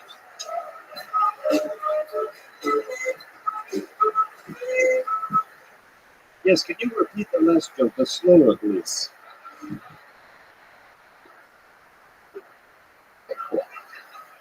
All right, Candy. So let's talk about it here. How long have you been doing stand-up? Tony, I've been waiting 3 years for you to pop my cherry. Wow, look at that. Candy talking dirty up here. Wow, incredible. What is that noise? What does that noise mean? Everything's still good? Everything's happening? All right. There we go. Absolutely. All right. So, Candy, this is your first time ever doing stand-up comedy. Congratulations. What do you do for work? I'm in marketing. Is that microphone? Yes. Okay, just project right into Sorry, I'm in marketing and I do some other stuff. Very good. Uh-oh. Let them, you'd like to know your side hustle immediately. If there's anyone I know that fucking loves candy, it's this guy. So, Sweet, sweet candy. I'm not a cam girl. So. That's fun, Candy. So, what else about your life? You married? Have a boyfriend? Anything like that? I'm divorced. Uh-oh. How exciting. How long were you married for? Whoop, whoop, whoop, whoop. Wow, our is incredible. Everything is still rolling with the recorder. So for those of you listening to the show, listening to the okay, and the sound is back on again. Wow, how exciting is this? This is a master class in what's called rolling with it. Is it everybody? Is the power going out everywhere else? Or just Yes. No, it's going out everywhere else. So we went out in the green room for just a second, about 10 minutes before the show started. I noticed this, and I crossed my fingers that it wouldn't happen during the show. So here's as though we have a very extra special episode. Either that's what's happening, or Alex Garcia is pulling the transformer out of the wall connected to the building. That really could be. This is so cool. I've always wanted to perform at a Backstreet Boys reunion concert. Tell me why. So have you ever thought about becoming a camera group? Okay, Brian, there you go. It makes it so much worse in the dark when Rocky had to ask these questions. So disgusting. Fun stuff, Candy. You have kids? I do. Yeah. How old are they?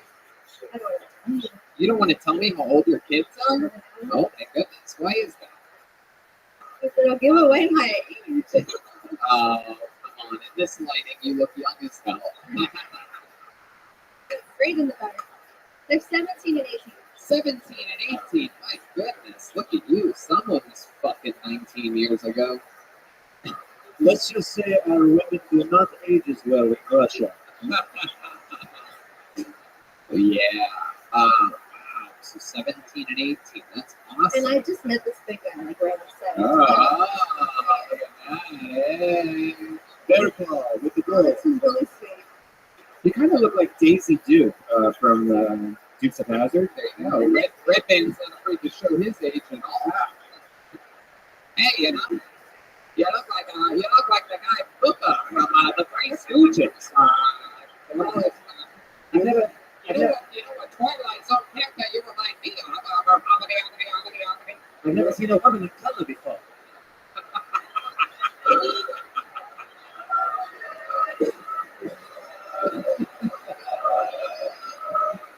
My goodness, didn't realize Dorothy from Wizard of Oz would be performing tonight. Yes, my favorite farmer from Latin. It's so good. There you go. It is as old of a reference as it gets, right? We just received that from us, actually. Puppet show, Latin. Very good.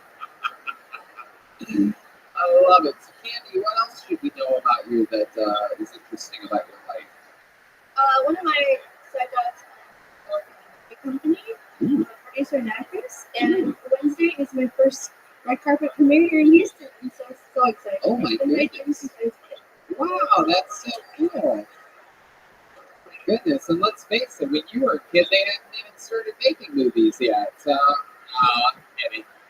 It's funny because you showed vulnerability about your age. That's why it's funny. See, that's how life works. You show weakness, and then life attacks those weak points. Yes, Sith Lord Hinchcliffe, praise upon you. Yes. Only now in your final hour do you realize the true power of the dark side. Anyway. Candy, so much fun. We haven't had a lot of ladies up the last few days. They seem a little bit scared to sign up for a show like this, but not you, fearless. You've been listening to the show, like you said, for years, and you signed up, you got up, you plowed through it, you went through trials and tribulations, and you'll never forget your first time during stand-up comedy, Power Going Out, sold out crowd, Houston, Texas. Here she goes, Candy, everybody. Wow, completely incredible. We are lights out here in Houston, Texas. The lighting that you're seeing, if you're watching this video, is from cellular phones. That is incredible. What's that light up there? Is that a human being holding that light in the corner? Or is that not a human being? That's just a spotlight. So the sound guy is working on the light bulb, correct? Very good. Candy, if you want to come to the Ice House next week, also. From the lighthouse to the lighthouse. It doesn't rhyme, but I don't know what comedy is. Oh, you dirty bastard. All right. Oh, I know this guy. This is actually a nice guy that I met right before the show. Let's see what happens here. Make some noise for Radu Bondar, everybody. Radu Bondar. It is very special. Lights out. Houston, Texas. Folks. Make some noise for Radu Bondar, everybody. My wife was watching Downton Abbey on her laptop. Total silence. We had contact for like 40 minutes. She just closed the laptop and said, "Hey, you never come on my face." I was like, "Is that show different now?" She's like, "No, I was just thinking you're kind of a pervert." She's never really asked to do that. That was kind of weird. No one's ever asked me to do that. And she goes, "I thought when we first started dating, you came on my face once." I was like, "No, it wasn't me."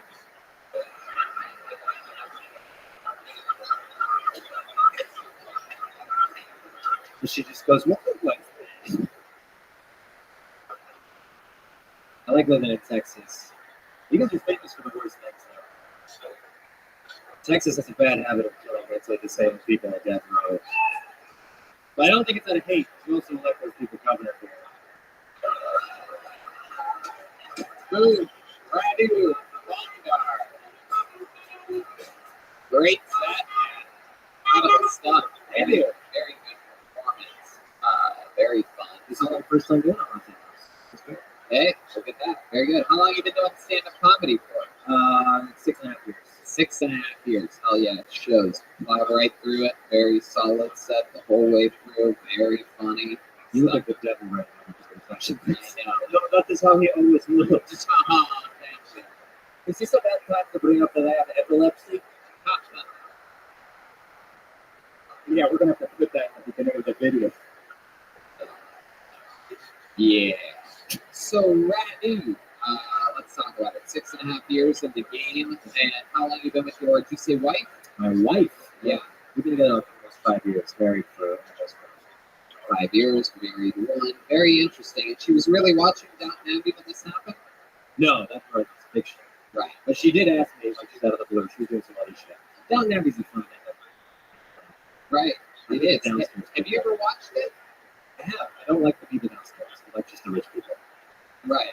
How much of it have you watched? Just out of curiosity. Maybe like 3 hours, 4 hours, like 4 episodes. 3 hours, 4 hours. You know, I don't know if I've ever talked about this before. I feel like maybe I have years ago.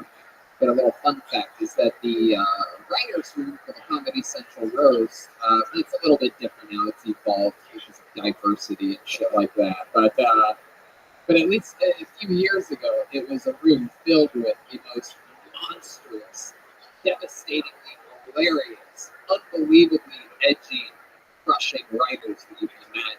This was veteran writers that have only been writing mean jokes their entire lives. And they were joking around the table when they during lunch about something like that, about how they like Downton Abbey. And the guy across the table was like, yeah, I love that shit. You see what happened with whatever this week and blah, blah, blah, blah. And I'm like, you guys are fucking kidding, right? You guys don't really watch Downton Abbey. And they're like, yeah, it's the greatest fucking shit in the world. You have to watch it. You'll love it. And so I watched an episode, and then I watched 2 episodes, and then 3 episodes, and I got hooked on Downton Abbey for a while. What is it? How far into that you want to get come on your Very good, yes, very good. Always very good, very Thank you. yes, very good. Yes, They just make every little thing matter on that show. Something's always at stake. right. The writing is unbelievable. Anyway, the point is, what's interesting is that it gives you a very realistic look on how fucking crazy England is with their classist. And this is something that's really interesting that we don't ever really talk about here in America. You know, if you go to England, the comedians there make fun of class a lot. It's a very, very big part of their comedic culture. And here in America, it's very much more about race and other gay things, like low-hanging gay. Yeah, right, exactly. But in England, a lot of the humor is about class, because class is a bigger deal there. But it's not really a bigger deal there, is it? It's a huge deal here, but we feel bad for the poor people here. Anyway, Downton Abbey is great at exposing the difference between rich people. This is exactly how I thought my segment would go if I got this. Oh yeah, it's exactly how We're going to dissect capitalism in the 2 parts of it. yeah, every once in a while on this show, we throw a little business and comedic information out there, like the difference between the 2 sides of the world comedically. So I'm talking about class and race. This is a show about stand-up comedy. I'm talking about the differences of comedy. If that's fucking okay with you, guys. Oh. 6.5 years, I never brought up this subject, but since it happened during your spot, I guess you knew this was going to happen. Fucking piece of shit. Anyway, Randy, what ethnicity are you? I'm Romanian. You what? I'm Romanian. Romanian. White and educated. What do you think about that? What do you think about that? What are you doing at? Are you racist? Very good. Horse Radu, can I just say I am a big fan of your family's pasta sauce? I like very much. Every once in a while, we eat it once a month as a treat. I think that's ragu that you're thinking. We have Radu in the shop. Okay.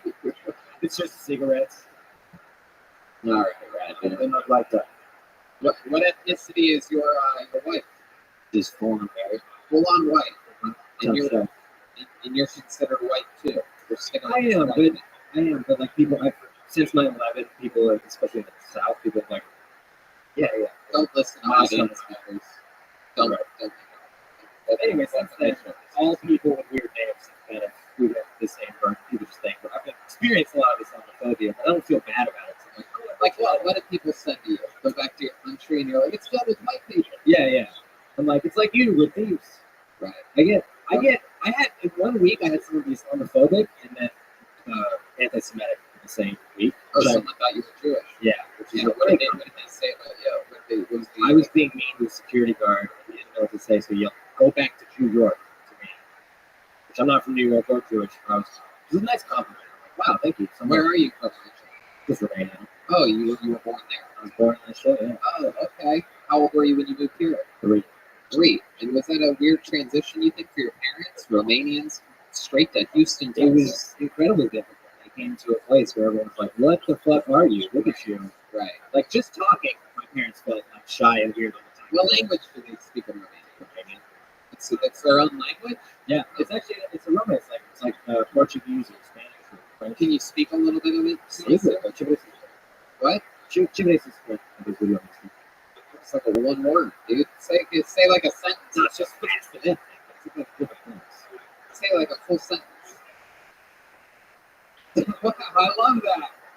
Who the fuck is that cool black guy over there? That was perfect.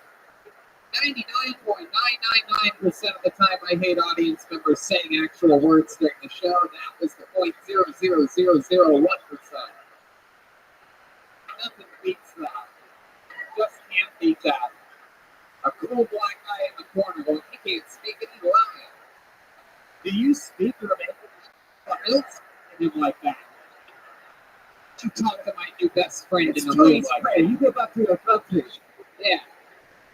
I don't know much about geography, but is Romania near Romania? Yes. Yeah.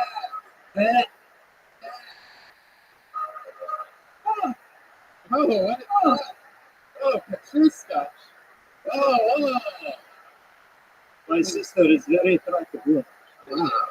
We went from Ragu to Prego here, real quick.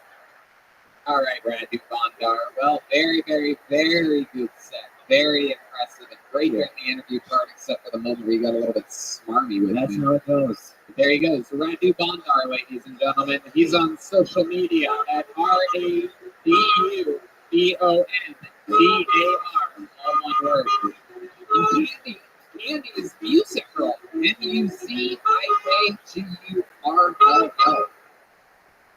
Can't tell if the lights are on now or if they're just. I think they're struggling. We died 30 minutes ago. It's like a zombie outbreak outside. That's right. So that's what it could have been if Iranian missiles worked.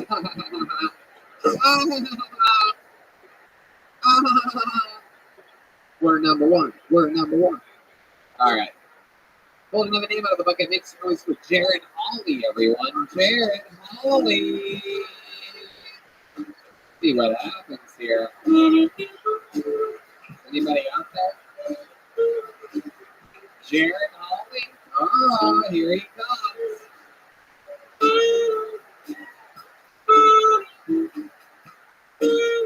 One more time for Jared Hawley, everybody.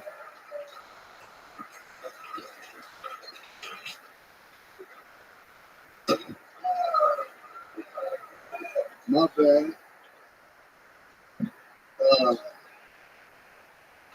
What talk about my whole life I've been dealing with bitches, man. You know what I'm talking about? Like when I was a child, my mom come to the room looking for things. You know what I'm talking about? You're a little kid. You only got a few options when you room while you by yourself playing. You ain't jacking off yet, so you pissing. Fill the toy box up. That's what they do. They find the piss. You know you pissed in there.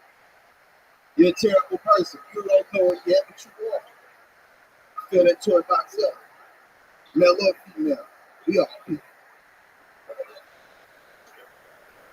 And then you become an adult. Jared Holy, ladies and gentlemen, he did it. This was a minute 14 seconds into that set. Just put that anywhere you want, Jared. Fuck yeah. Absolutely. Right. Hell yeah. Welcome to the show. The rare homeless man on Colonel Tony. Spin out back, standing next to his barrel of fire. Was able to come in. Welcome, Jared. How are you? Doing fantastic. Doing fantastic. Welcome to the show. How long have you been doing stand-up? You have a gun in that pocket? What's going on over there? Is that pointed at me right now? Yeah. Just kidding, Jared. How long have you been doing stand-up, my friend? A couple of years. Very cool. Okay, good enough for me. How old are you? 34. 34. What do you do for work? I got no job. I know, but I just wanted to ask. Look, if I had a job, I would. Why would you tell me? Exactly. Right. Why would you answer any question that I asked you at all? I'll answer both of them. All right. What do you want to tell me about you, Jared? Extra questions. Okay. What's the last job that you had before you were unemployed? Shit. I sold cocaine. Oh. Very good. Was that a good business for you? Did you get in trouble at all ever? No, that's cool. That's cool. How long did you do that for, if you had to guess? 10 years. 10 years. But you don't do it anymore, but you won't tell me what you would do if you did do it. Yeah, because it's like, that's the thing. I stopped a long time ago. All right. And then did it again. We all believe you. No, fuck up.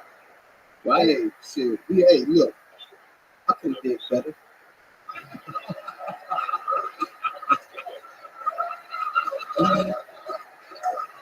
It's one of those moments where honesty beats everything. You can write. You can't come up with, no one could come up with anything funnier than I could have done better. That's great. Oh yeah, hitting a vape pen, absolutely. You look like Reggie Watts if he was from Watts. Yeah.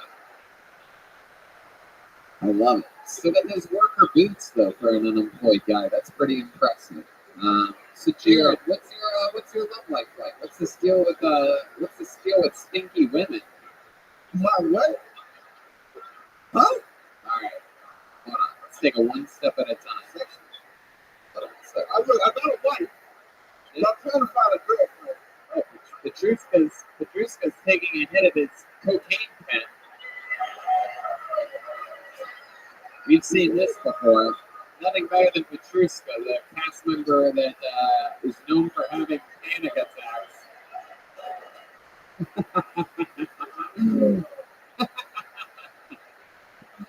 I love it. So, Jared, what's your love life like? You have a girlfriend? Oh, yeah, I got a wife. Oh, yeah, how long have you been married for?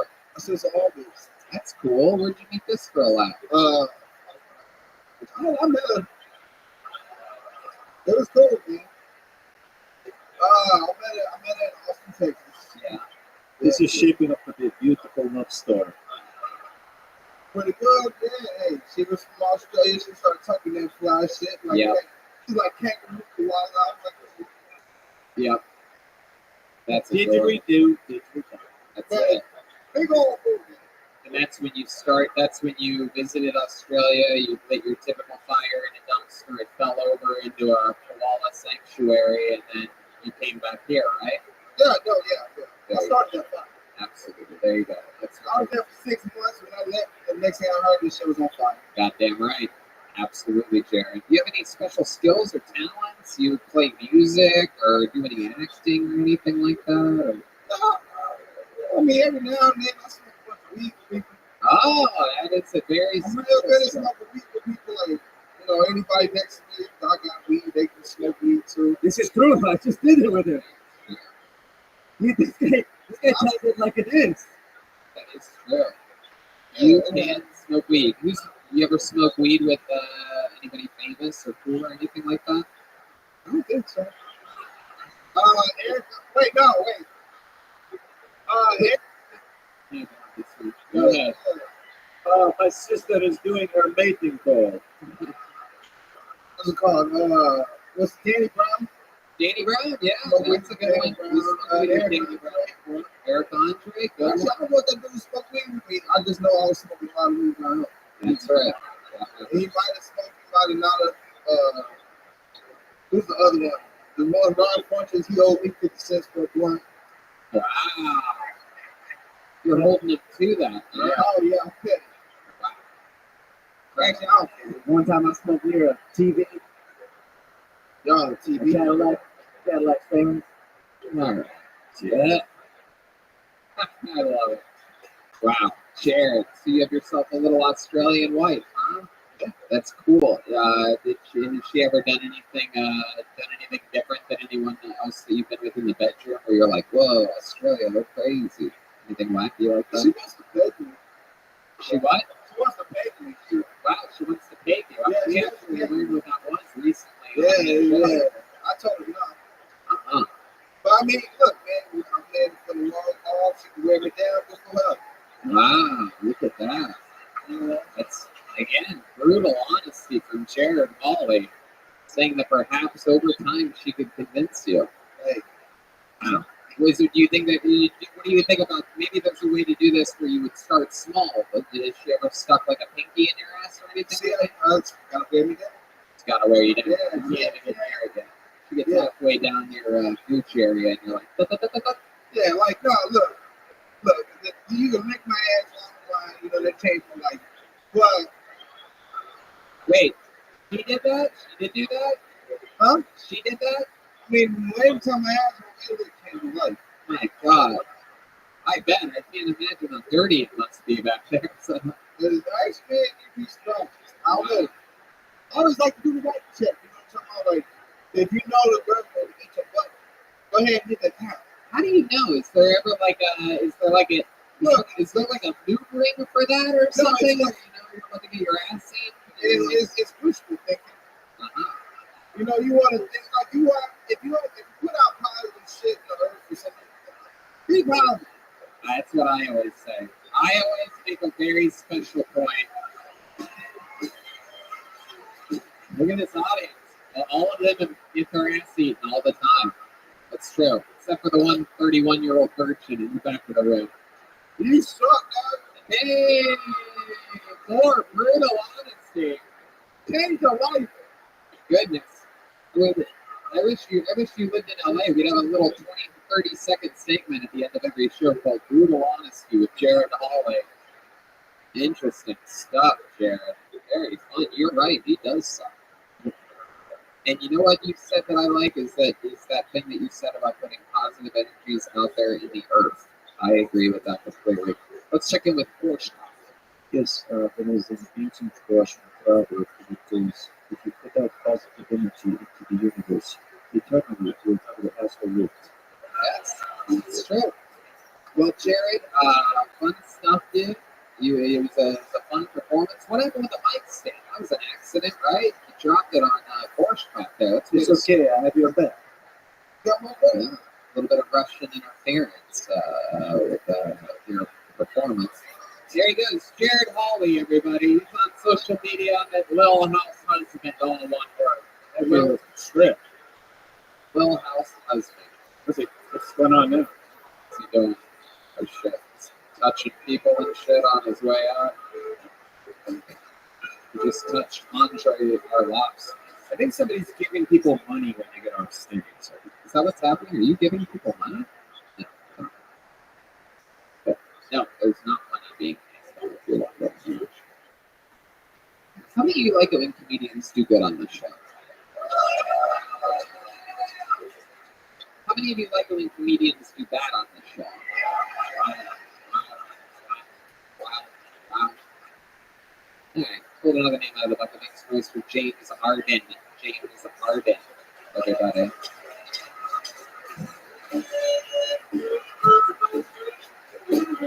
Where's James at? Is he coming? Is that him? Oh shit, look at this guy. Real Texas dude coming on the stage. Fuck yeah. Here he is, everybody. One more time for James Arden.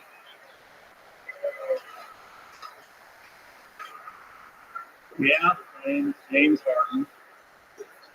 I know what you're thinking. It's the same thing I get asked all the time when I drive through the bank. Are you related to him? Yes, the mailman's kid. And no, the beard is not just because of him. So anyways, I pissed on my dog one time. I feel like everybody that's a guy at one point in their life sleepwalks and pees in something. Got a buddy over there that peed in the girl's dresser. My brother peed in the fridge. So anyways, I'm peeing on this dog. And my wife wakes me up. Come on. She goes, what are you doing? I said, no, it's okay. It's a girl.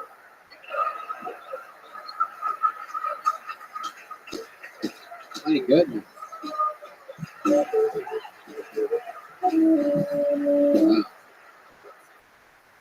You really peed on your dog, dude? Oh, yeah. A Great Dane. Wow. Was the dog like licking it up, or was it just?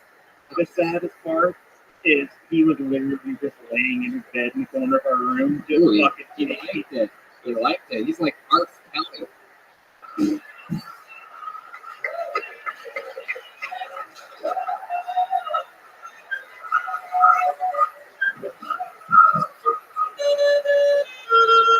What was that? Alright, okay, think about it every night and day. Spread my legs and rest. Alright, back to James Harden. And I messed up your name because your H looked a little bit like two A's back to back here, but that is interesting. James Harden in Houston, Texas. except I spell it right. Right. Not like those people spell it. You know what I mean? No. And I don't want to make my one friend mad at me, but I'm can't see it. Is he still there? All right. I'm kidding. No, I just saw him. I saw the light part of his phone for a second. All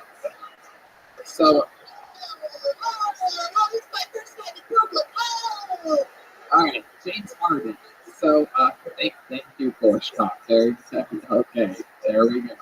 So, James, what do you do for work? You're a real Texas guy, Texas man. You look like you stop at Buc-ee's for coffee once a day, right? I'm a landscaper. There you go. Goddamn right. Absolutely. Got the sunglasses on the ball cap. You got a Silverado or a Ram?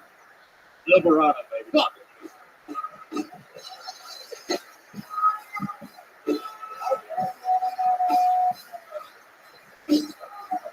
Are you a Silverado guy? Goddamn right. You know, a lot of people don't know this, but I live a secret double life. I live in Texas sometimes. I just have a little place here. I got a Silverado. I got a couple black friends, and smoke the river. You know what I mean? Sometimes I just do some window washing at a Buc-ee's and go about my rest of my day. You know what I mean? Piss on the dog. You know what I mean? Kind of stuff Texas dudes do. And then I go down to the pit, eat some brisket, put it on some cornbread, whatever the fuck. Anyway. So James Harden, what do you think's the most Texas thing about you? What's like the most, we got the landscape, you got the Silverado, but I want to know what you think, because there must be a lot that we don't know about you. Like, what's the manliest man think about you? Well, I like to say that I'm a real man of my word, and there's more to this. So it came to fruition one day when my buddy bet me that I wouldn't tattoo my nipple black. Uh-huh. And you said you're a man of your word.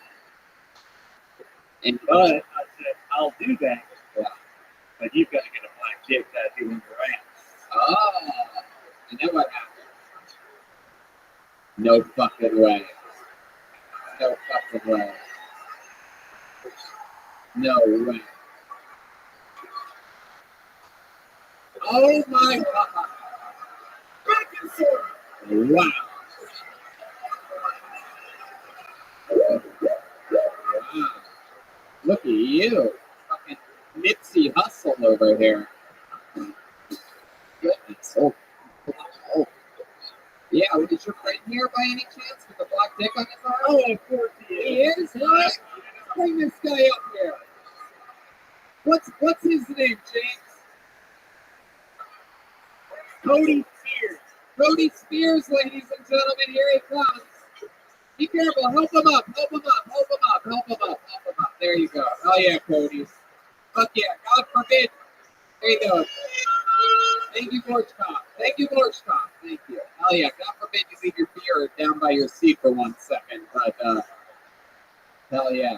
All right, Cody, I got bad news for you. We all need to see that black dick. You know what I'm saying? Oh my gosh, you gotta be kidding me. You gotta be fucking kidding me. Wait, what's going on? What's this debate? What's this Tom Brady like huddle going on over here?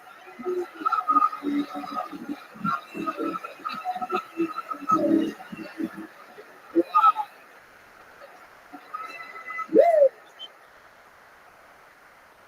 Oh my god. If that isn't the smallest black dick I've ever seen in my life. Hey, Tony, tattoo artists are like, this is probably how big it is. I heard they were huge, so no, you stay up here, So to give it perspective, is what part of the bet was that I would get my nipple tattoo black because it's got a chest piece and it's not on his nipple. And I was like, you're a pussy. You should have got your nipple tattoo. Blah blah. So my thing was like, I'm gonna get a black dick. And I was like, wait, let's put the rules to this. So that's actually 6 inches of shaft. wow. With balls and a vein. Because that was all part of the bet. I thought it was a circumcision scar. What, Cody? I want to hear what this fucking do. Face the audience, Cody. Cheat towards the audience. The vein was a little much, but I agreed. Yeah. Because we were drunk under the conditions of the actual bet. Right. But the actual bet itself is true. Oh, this is awesome. We made it completely official because we wrote it on the back of the CVS receipt and signed it.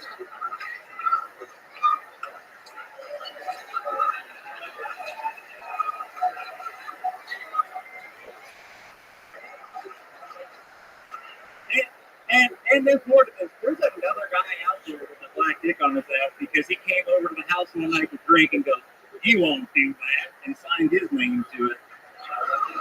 Wow. Now, Martin, I know you're out there, so Martin Bernard. We're out there, buddy. His parents live in Waco, Texas. Oh, my God. You are a man of your word, man. That's fucking awesome. Some people say I lost the bet, but I think I won. Yeah, 100%.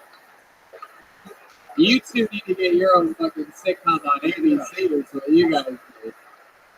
I want to hang out with these guys. You guys look like fun.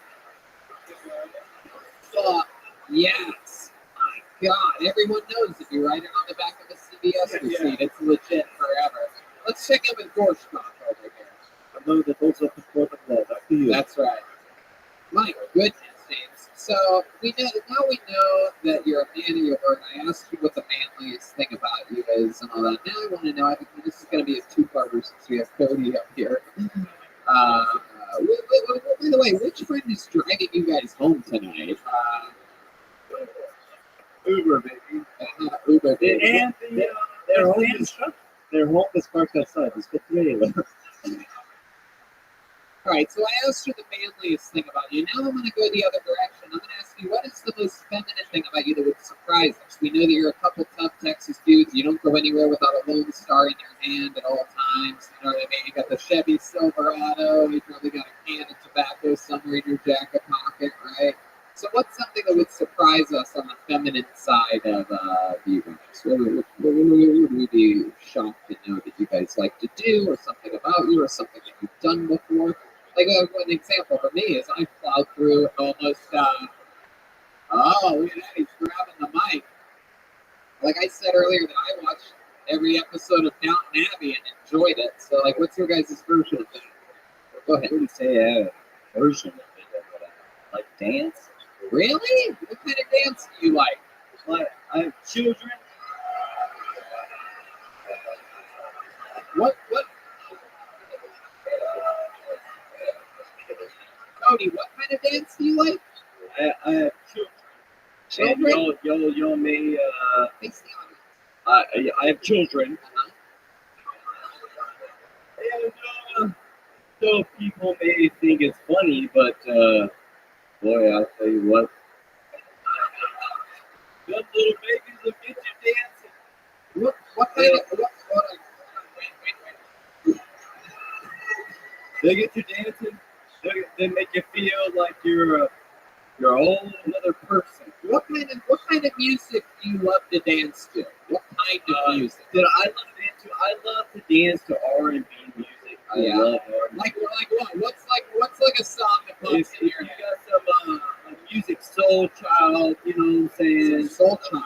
You know, people are very hard to listen to. You know, Ryan spells soul like soul. You know what? People don't like it, but R. Kelly, baby. R. Kelly, baby. Don't hate on it.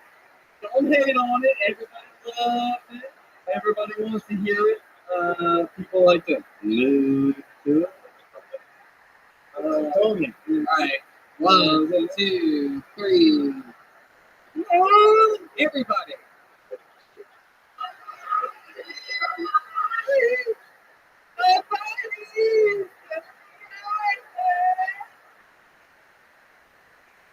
Okay.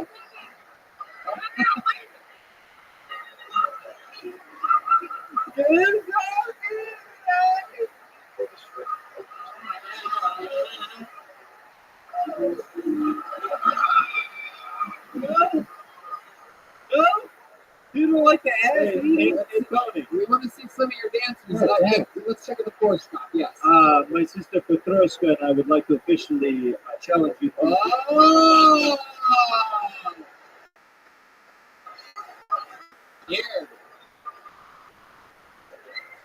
Here, give me that microphone, James. You can bring it over here so the cord isn't in your guys' way here. And then, here we go. Let's see what happens here. Now, I have to warn you, too, that if you win this dance competition, you will be the new saxophone player and drummer for Kill Tony. This is the first ever Russian dance-off. Wow, look at this. They are going over their strategies right now. Petruska is looking, are they going to go first?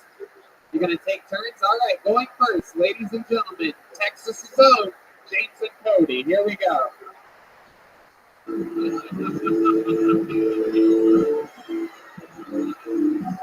Two Texas tough guys going at it right now. They're twirling each other around. Camouflage baseball caps. There's a beer. Whoa. Oh, they said it's yours for 2, 2, 3, 4, 5. They just switched it up. They said it's their turn. All right, defending their throne. This is the first time we've ever actually seen the Russian breakdancers truly breakdance. We're here in Texas, the two Texas tough guys just put on a hell of a show. Let's see what happens. I present to you defending the throne, Rothschild and Petruska.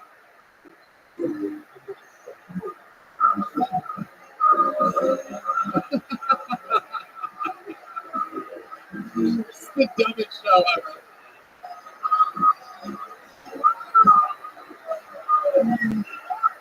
Oh my God, wait a second. Oh, wow.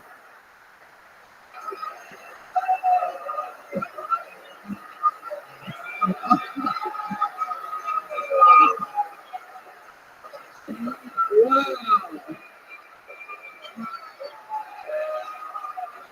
My goodness.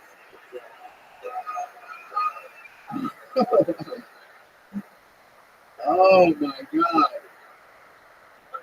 Wow. This gives a whole new meaning to the term Russian meddling over here. My God. Incredible performance. How many of you have Cody and James winning that one, huh? It's a pretty good amount of people. How many of you have Gorshkov and Petruska winning, huh? There you go. Wow. Wow. To think of how shockingly close we were to having to teach James how to play saxophone. To be honest, this is Tony has a contract for sure. You get them a CBS. I love it. Can I just tell you from a logical standpoint what the school problem with the clock before we started dancing is my sister Petrovska, when we were planning the dance, said to me, I'm going to pull my pants down and you start doing the doggy style. I had no time to process this thought. I started doing it and I brought shame to Russia immediately. My mother, my father, his father, all ashamed of us. But we did it for you, you could. That's right. Everything's for you. James, absolutely incredible performance. Probably my favorite of the night. Incredible interview. You handled it unbelievably well. Cody, fucking beautiful, man. You guys are awesome. Thank you so much for coming out. Put another hand for Cody and James, everybody. That's you. Yep. But yes, my goodness gracious, unbelievable. Hell yeah. Wow, this party's out of control tonight. Power was out, and yet we've never been more powerful at the same time. Perhaps one of those moments where you realize on this show, what the fuck? You guys think we should go to this bucket one more time, huh? Let's see what happens here. Okay. Let's see what happens here. The lovely stylings of Leah Sampson, everybody. Leah Sampson. Leah. Here she comes, everybody. Come on, make some noise for Leah Sampson, everyone. Hello. A little bit about me. I like my name. I like my coffee. Black beans. And available in the lobby of the abortion clinic. That way, I know that he and I don't have to sample and confused. You know, also shows he's reliable and that he has $500. That's important. Women dreams is expensive. I used to have a type with guys. I used to like guys who had tattoos that describe who they are. You know, anybody else? Piece of shit. Okay, so like I like a dude that's like a tattoo like a crab, you know, because of cancer, or like a tattoo of like Chinese symbols because he's American. And yes, I've dated white men before. I did that one time. It was tax season. He was kind. He was very attentive. He was like, "Babe," I was like, "Trevor." He said, "Can I touch your hair?" I was like, "Of course." "Can I touch your chest bone?" I give you a cultural experience. You give me a fucking house, nigga, okay? Thank you. Leah Sampson, everybody. Fuck yeah. Murders Row up here tonight. Very great performance, Leah. Thank you. Awesome. How long have you been doing stand-up? 3 years. 3 years? Yeah. All been here in Houston? No, I started in Austin. I'm from Houston originally. You're from Houston originally. Yes, you live sir. here now, or you live in Austin? I'm like here for a little bit. Awesome. Yeah. Really, really great performance. Great pacing, great jokes, everything, the whole thing. Thank you. I'm sober, so I'm very proud of myself. You're sober.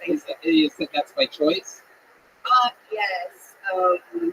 Yeah. Uh-oh. Like when your pee turns orange is a thing. And also, Wait, what turns orange? your pee. Oh, what does that mean? You're not drinking enough water, you're drinking too much tequila. Oh, yeah, okay. And like, no bullshit, I actually came back from Colorado, and it's a real thing about the elevation stuff, which is like the way the government keeps black people out in Colorado, and I get it. Oh, very interesting. Fuck me up, man.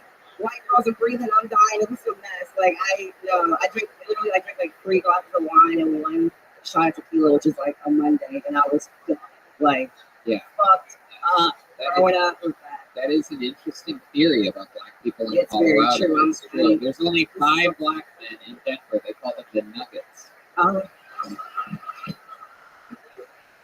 It's a hacky joke. It's as I hacky. know light skin though, so it's like kind of. I guess so. Yeah, you know, like the Rock is all black, shades of black. What kind of guys are you into? Just black? Dick. Whoa, look at that.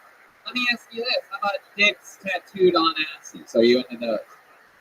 No, I'm kidding. Okay, that whole situation like took me back to like 2014, Leah. You know what I'm saying? Was that your first abortion? Uh-oh. Call back. She's What do you actually mean? thinking about it. It doesn't Oh, there's so many. What are you talking about? It doesn't make sense. It doesn't. It does. So, is that true though? Have you had an abortion? Well, define abortion. On abortion. Plan B. Oh, yeah, it's like Tic Tacs. Hey! Damn. But you paid for it. I would like to marry you right now. Hey. God damn. You have to be selective with your abortions, okay? Well, I mean, like, what do you mean by defined abortions? Like, did you have like a toilet baby, or like, did you like have like a stillborn, or?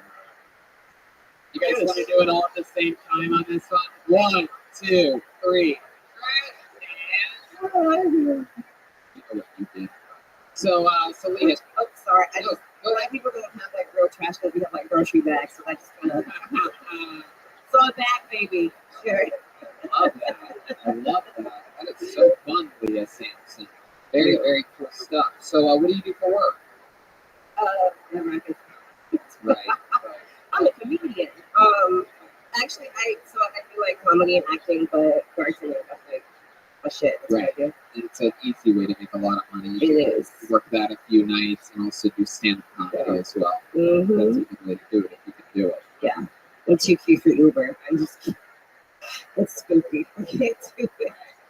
It's scary. Have you done it before, though? I've been in the car with people driving. If that counts. Yeah, sort of. A little bit. I was in the front seat, so I kind of pretend. I love it. You have any special hobbies or talents or skills or anything that you're into when you're not doing stand-up? Something to take your mind off at all? Drinking. I don't know. I do weird shit. Like I do my own nails. Cause like I'm poor. This girl, Yeah. wow. I don't fucking dance. Uh-oh.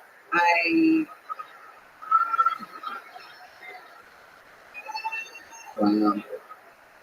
Oh shit, Cody's over here talking I shit. don't have enough privilege to talk that shit out there, so keep it, brother.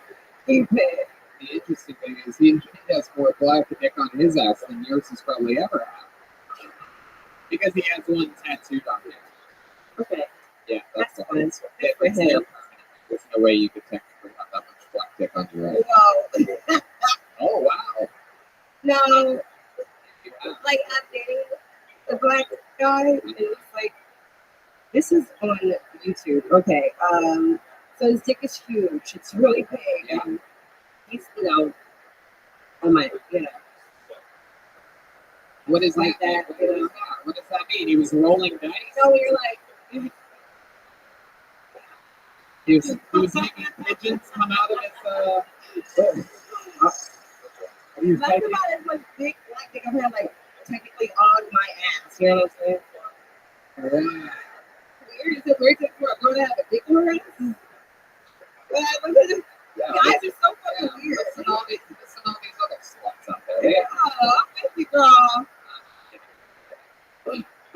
That's so fun. Well, Leah, wow. Anything else you think we should know about you or your life story or anything like that? Ooh. I mean, no. Like, no. No. Not that I'm not interesting. I just don't have, like, I can't fucking, like, no, we're not putting this show. Very interesting. We are all listening to you right now. Thank you. We are not looking at Tony and Ryan talking. I'm really good at bar. It's not the pattern whatsoever. Keep talking to me, girls, go over here. I would like to marry you. I would like to take your I'm hand. really good at bargain shopping. Like I can survive off the $10. I think that's pretty fascinating. That's cool. Absolutely. Heck yeah. I'd like to see your CVS receipts. How about one more time for Leah Sampson, everybody? Leah _ Sampson 1.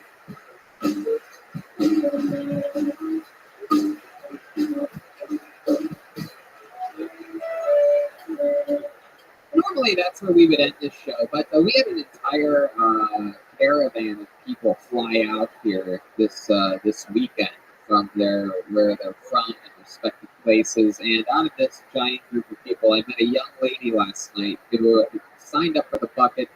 They went to San Antonio and both shows here in Houston. She didn't get pulled out of the bucket, and I would just love to see her. She's very excited to try stand-up, I do believe, for her first time. What's that name? What? Banties? Brandy. Very good. Brandy what? Brandy what? Brandy Banties. Well, let's do it, ladies and gentlemen, shall we? Put your hands together for Brandy Banties, everyone. Here we go. Magic is about to go down. There's music coming. The band is helping, I do believe. That awesome Baby Shark song that everybody loves so fucking much. Everybody loves it. Yeah, here she comes. Ladies and gentlemen, Brandy Banties, everyone.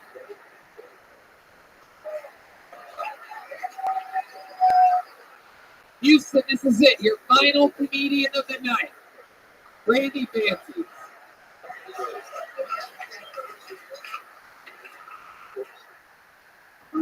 I mean it. This is really your final comedian of the night. We've had a lot of fun here. We just did 3 Kill Tonys here in Texas. It's incredible what we have accomplished. And I present to you your final comedian of the night, Brandy Banties. I got an Android.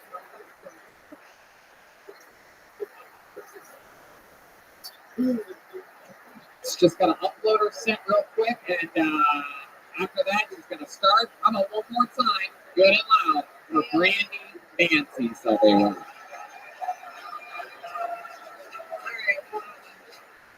As the Houston Hopscotch champion,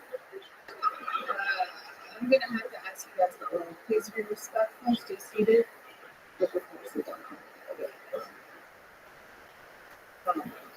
No, I have part of this Scorpio. I physically identify as 5'3", not 5'9", those watch transition. That's really how you guys know it's real. You're willing to put all of your body off for it. You know those people at the Renaissance Festival want to pretend to be a pirate? They just put on a fucking eye patch. Well, you know, it's still this.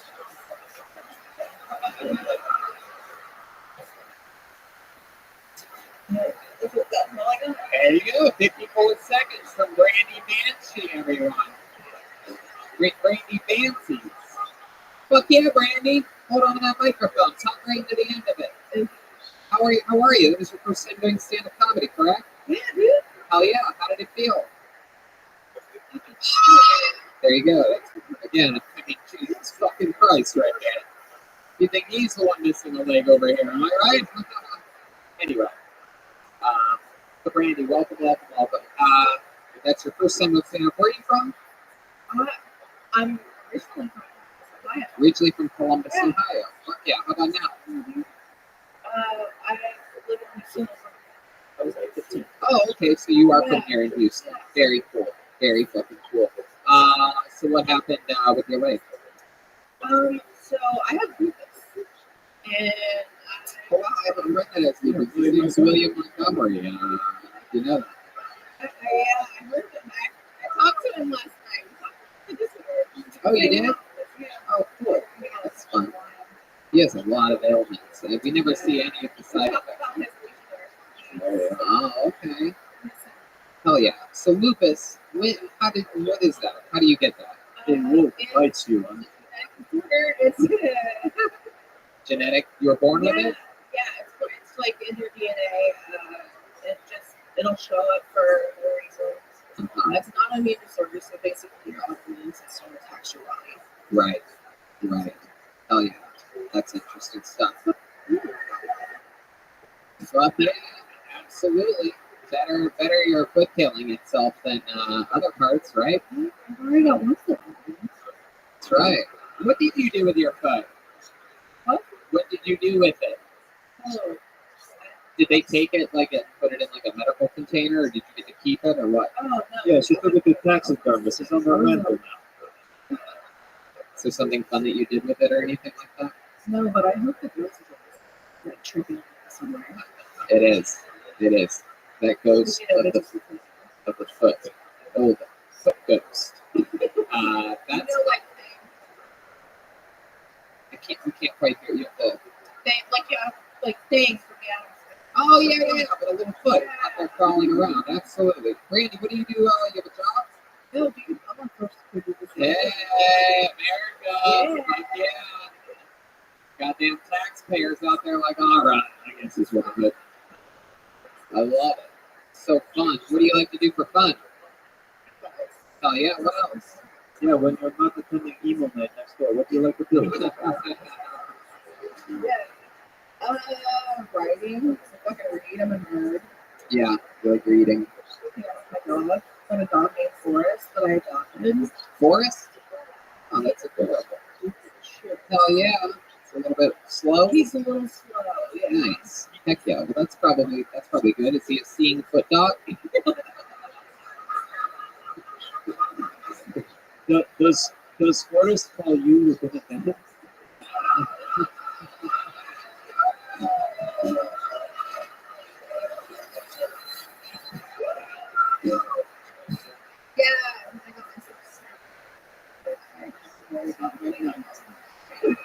Fuck yeah.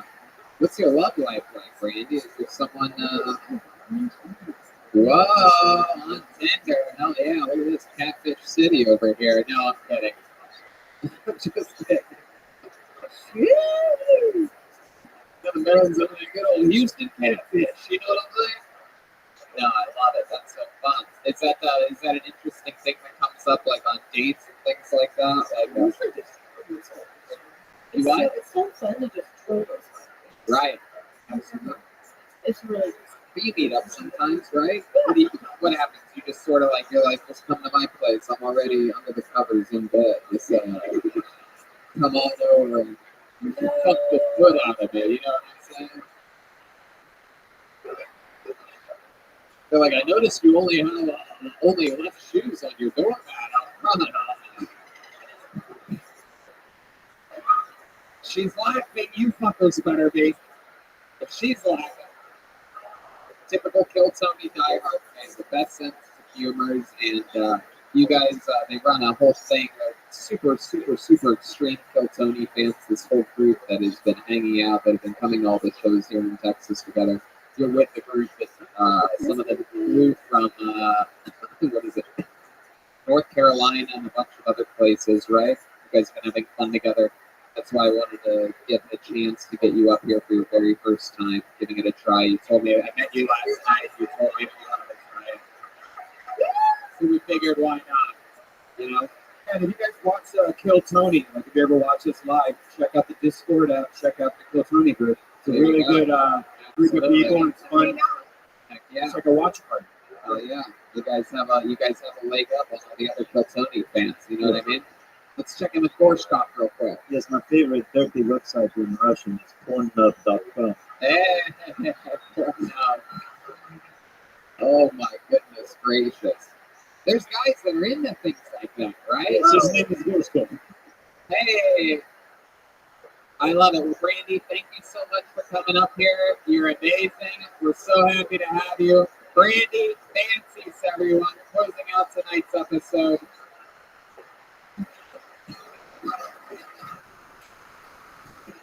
I'm not going to kick wood tonight. That's the episode of, tonight's episode of Kill Tony Houston. You guys have fun? All right. For those of you listening to the show, do not forget, we're coming near you. Vancouver, Kill Tony East, La Jolla, Ventura, Boston, and Austin are all on the docket for now. Many more announcements coming up for 2020, and the state of Kill Tony is strong. Strong as a bull. How about one more time for the great Jeremiah Watkins, everybody? He's headlining now. He's a fucking headliner. That's Jeremiah Watkins headlining shows in Buffalo, Syracuse, Albany, all in the month of February. JeremiahWatkins.com for tickets. He's also in Tahoe, January 16th. Got a new episode of Jeremiah Wonders out with Pete Holmes. Of course, it's Jeremiah's stand-up on social media, but you know that if you listen to every episode of the fucking show. It's Jeremiah Watkins on YouTube. Anything else, Jeremiah? Thank you for the opportunity to be here. There you go. Absolutely. And is there a lovelier lady in this world than the beautiful Petrushka? How about one more time for the great Gilbert Joe Jimenez, huh? He's mostly sorry on social media, all one word. He's an official Ludwig artist. Anything else, Joel? Close up this Texas weekend? Houston, it's been fucking so much fun. We love you. Thank you for coming We out. love you. We love you. We love you. Infinite CBD, Lyric Hotels, the Pit Barbecue. My goodness, we've had so much fun here this weekend. Such a wildly successful weekend. Thank you guys for coming out not only to the Kill Tonys, but also the very fun stand-up shows that we've been having here this weekend. We had a blast performing in front of you guys. It's no secret, I absolutely love Texas. We come to Dallas, Houston, Austin, San Antonio multiple times a year. Many times more than we go anywhere else. And that's because you people are real fucking people, real Americans, real good human beings of all different shapes, sizes, colors, smells, everything. Horseback? Do we want to tell them how we're going to meet and greet? Yeah, sure. Ryan J. Ebel drew specific Texas Kill Tony posters. If you weren't here last night and didn't get one, you can buy them and get a picture with us. We are also selling Kill Tony pins and Tony Hinchcliffe pins. If you want, you could take a black Sharpie and draw a mustache on the pin for no additional cost. And we're going to be doing that meet and greet on this stage. So it's immediately after the show. I think it's a single file line, and we're going to do it that way or something like that. And we're going to get through it all together. If you don't want to, go out that way. But if you do want to, we'll see in a bit. Get a picture and a handshake, whatever. Yeah, and I want to give a shout out to our regulars, William Montgomery and David Lucas. They have a new podcast together that I produce called Brothers in Cursive. So check it out at Despot.tv. Thanks a lot. That's right. And we also have a third regular, Michael Laird, who has his first ever regular stop tomorrow night live at the Comedy Store with Pauly Shore. So keep listening, and that episode's going to start right now. Good night, Houston.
Hey, this is Rabbi coming from the secret group in Houston, Texas. For a brand new episode of Kill Tony. Now for Tony, next play. Houston, let's see how loud this place can get all at once. Okie dokie. Very good. Hey, look, everybody, it's Brian right there. Only one energy in this room right now. Look at this. How exciting. Doing it tonight. We had a fun stand-up show. How many of you were at the stand-up show earlier? It's a good loyal fan base. Some of you just come for the podcast and you're missing out. Bunch of fun. Yeah, this is right, dude. Fuck yeah. Thanks, bro. So the fun train continues just like you found out, probably listening to the podcast. Kill Tony tours all the time. We're back there tomorrow for another sold-out Kill Tony here in Houston, which, by the way, fun fact, holds the record for most road shows ever for Kill Tony. Houston is I can't explain why. We've been told that we've outgrown this venue, so this might be a couple of the last shows ever at the secret group. So, sorry, we've been told that we might have to move to a bigger venue, so be on the lookout for that in the future. But fun train continues. Kill Tony Calgary coming up with 4 stand-up shows in Calgary. I do stand-up on my own in Tempe, Arizona. Kill Tony Vancouver, the 21st, the giant venue selling out quick. Kill Tony East just announced in Swansea, Massachusetts, right between Boston and Providence. Kill Tony La Jolla, March 5th. Kill Tony Ventura, California, March 12th. Kill Tony Boston, April 9th. Stand-up shows, 10th and 11th, 4 stand-up shows in Boston. And Kill Tony Austin, April 25th at the Moon Tower Comedy Festival, Austin, Texas. Yet again, we make our way to beautiful Texas, the United States of America, the best damn country in the world, with our great leader, Donald Trump. Am I right, people? He's a cool, badass dude. Cool, badass dude. Hey, CBD. Today's episode is brought to you, believe it or not, by Infinite CBD. Infinite CBD is here to help you stick to your New Year's resolution. If you're in the gym and feeling sore, get their freezing point topical cream. It's great and easy to use. I love CBD. Like, I have a bad neck from having a bad bed for so long, and I rub it on my neck. Sometimes I let Tony rub it on my neck. I do it all the time. I rub it on his neck while vomiting everywhere. He vomits on my ass while he's rubbing on my neck. And if Tony's not around, they have Infinite CBD gummy bears, and that's really great. Yes, he has a gummy bear rub it on his neck when I'm not around. He has no teeth, this guy. That's right. Infinite CBD offers the cleanest and purest forms of CBD available. Enjoy the benefits of marijuana without getting high. Other companies use CBD oil, not Infinite CBD. No. Full extraction method followed by refining the CBD, which results in products that are over 99% CBD and are third-party tested for guaranteed purity. CBD works for me and Red Band, and if you go to Infinite, here you go. Perfect timing there, as always. Infinite CBD works for me, and if you go to infinitecbd.com, you can see which one of the products is right for you. Go to infinitecbd.com and use the code TONY15 to get 15% off your order. That's infinitecbd.com. Use the code TONY15 for 15% off. You guys ready to start the show tonight? I think you are. Feels good in here. Powerful. Houston, Texas. As with all of our road shows, we go guestless on these shows. No reason to bring anybody in. I did hit up my good friend, Houston resident, the great, powerful Ron White, to see if he was in town. Yeah. However, he wasn't in town, so there's no guest tonight. However, we do have a band on this show, ladies and gentlemen. It's true. That's right. A lot of people like every single episode they commit to being different characters. We never know what they're going to be. Extra weird green room situations tonight. This place was downgraded behind the scenes, and they had to use a room separator made of an extra wooden staircase. So we weren't allowed to look at one part of the green room for the last 10 minutes while they got ready. So we don't know. Maybe it's a brand new character. Maybe it's the return of some great characters that we've seen before in the past on this show. Let's all find out what they are together, shall we? It's the best damn band in the land, the Kill Tony Band. Jeremiah Watkins and Trevor Joel in it. Let's see what they are tonight. What? Wow! Look at that.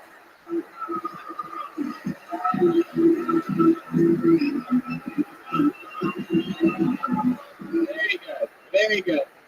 Family, they are flight attendants. This is very exciting. We do a lot of flying. I'm working on currently getting my private pilot's license, and this is exciting to be around some real flight attendants. Normally, in the type of flying that I do, I don't get normal flight attendants in the back of the airplane, so it's going to be exciting to get to work with a couple tonight. This is the first time you've been on this show, correct? Of course. Wow. Oh. Your stereotypical male flight attendant. Good evening, Captain Hinchcliffe. Hello. Nice to meet you. What's your name, little buckaroo? My name's Gavin, but you call me whatever you want. Oh, okay. Wow. Very good. My goodness. I don't even know what to say about my God, this person looks like they were in one of the planes on 9/11. It's so funny you say that, Tony. I almost was. Oh, really? Yeah, the name's Daryl. I didn't get to make it because I was blown. I was talking to a pilot. I was serving him some nuts, if you know what I mean. All right. He was ready to take off. You have a little accent on you. Are you from Texas? No. Oh, well, give you a real chance for the audience on your side on that. I was actually born and raised in Houston. Anybody heard of it? Oh, there you go. You just have to do it. That's what an extra decade of improv experience will get you right there. Eat it up, you little gray-haired Mexican. All right, take it on, you son of a bitch. You're such southern swagger. Where are you from? North Carolina. Oh, wow. Look at you. Way to get the crowd in a frenzy. I don't need them. Oh, wow. Okay. Watch me win them back, baby. Wow. You can really tell the ones that were coached, am I right? Anyway, we have flight attendants here. We have Red Band Soundboard, which brings me to this. A real bucket of destiny, everybody. Look at that. Shout out to Candy here in the front who made it. It's a real bucket of destiny. She made sure that we got it. It says destiny on it. It is a bucket. A bunch of people signed up with a chance to get pulled out of it to come on stage here tonight. If I put your name out, you know what that means. You do some form of stand-up comedy, and then we interview you afterwards. I find out more about you and your life, ask you questions. One of the secrets to the show is answering the questions honestly and efficiently so that we can find out real stuff about you. But first comes your 60 uninterrupted seconds. You know your time is up and you hear the sound of a kitten. It means wrap it up then, or else we're going to bring out the angry West Hollywood bear. I'm sorry, I did it again. The angry Montrose bear, everybody. That is right. And the stairs, the only way to get on the stage is right over there. Yep, there's only one way to do it. So if you're on this side, you have to go back and around and all the way around and up. Do not try to slide off or climb up the front. There's wires, there's fire hazards. Gavin's telling you all about him doing physical comedy during a live podcast. You got it. You guys ready to start this fucking show or what? This is it. Houston, Texas. Back at it again. And your first comedian getting an uninterrupted 60 seconds tonight goes by the name of Matt Smith. Here we go.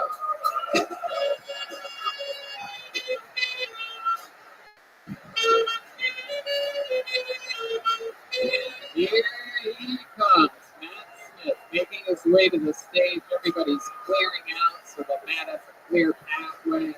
This is very exciting. Here he comes, everybody. How about one more time, good and loud, for your first comedian of the night, Matt Smith.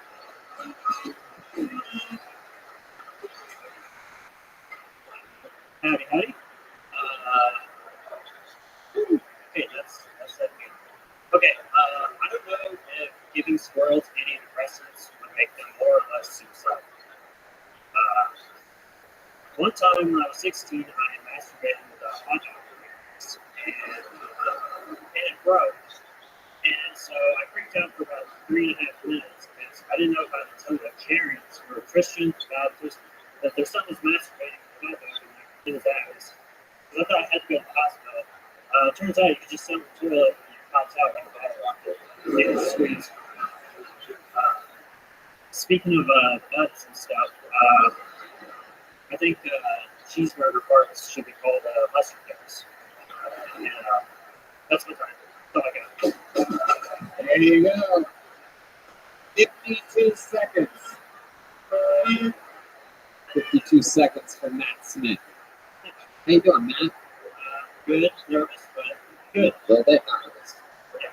Hell yeah. Where you from? Here? Yeah. From like the southeast side. What's that called? What's the southeast side? Seabrook. Seabrook. Oh, look at that.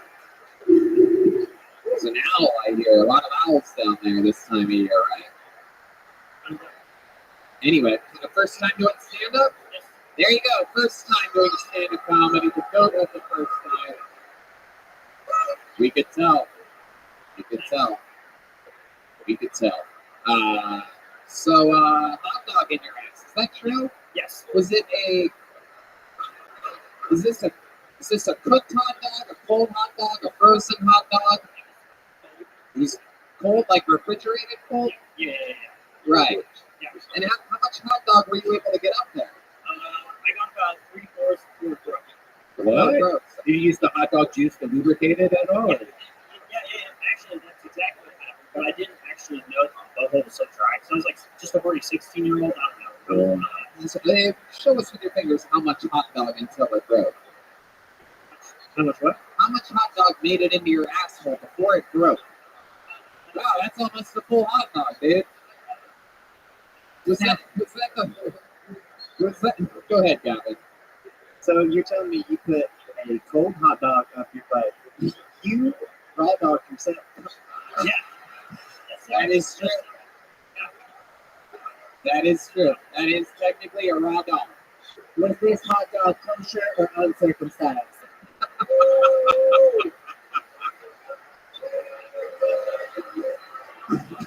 You're goddamn right, Joelberg. You're goddamn right, Joelberg. So, Matt, is this the first thing you ever shoved up your butt? You broke the seal with a fucking cold hot dog? Yes, well, no. I bought a. Yeah. I was gonna say you had to work your way up there a little bit. When we start out with some fucking Cheez-Its or something like that. Like a mini carrot from the horn dog to the corn dog.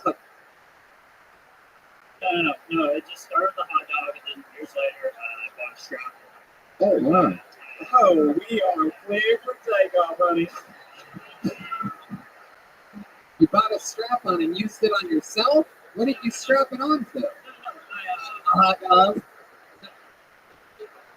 No, my girlfriend. Your girlfriend put it on. Yeah.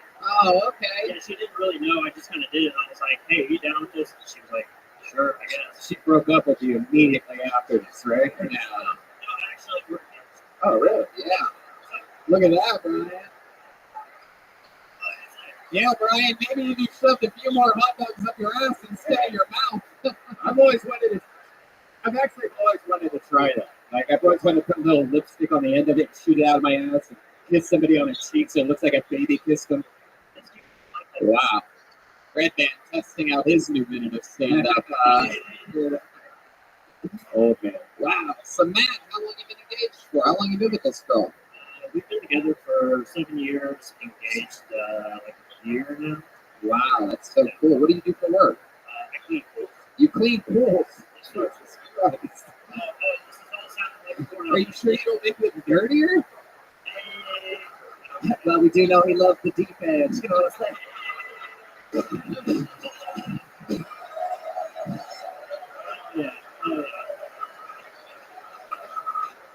My God, far from the shallow now, indeed, my little friend. How long have you been cleaning pools for? About a year and a half. Year and a half. Heck yeah. Working your way up. What'd you do before cleaning pools? I worked at a pet shop. I was a manager. What happened there? You got in trouble for shoving salamanders in your house? Bunch of hamsters went missing. Oh, your Richard Gere started turning. Has anybody ever told you you look like Dave Grohl with a hot dog finish? Oh my God. Oh my God. Poo batters. Wow. So now is the dildo like a thing that you use all the time on your ass? No. I thought it'd be cool, but it's not it's more exciting just thinking about it. You ever get confused and put the dildo on a hot dog bun and put ketchup and mustard on it? I might nip it. I might take a nip. You ever go to Minute Maid Park and you get hard and you don't know why?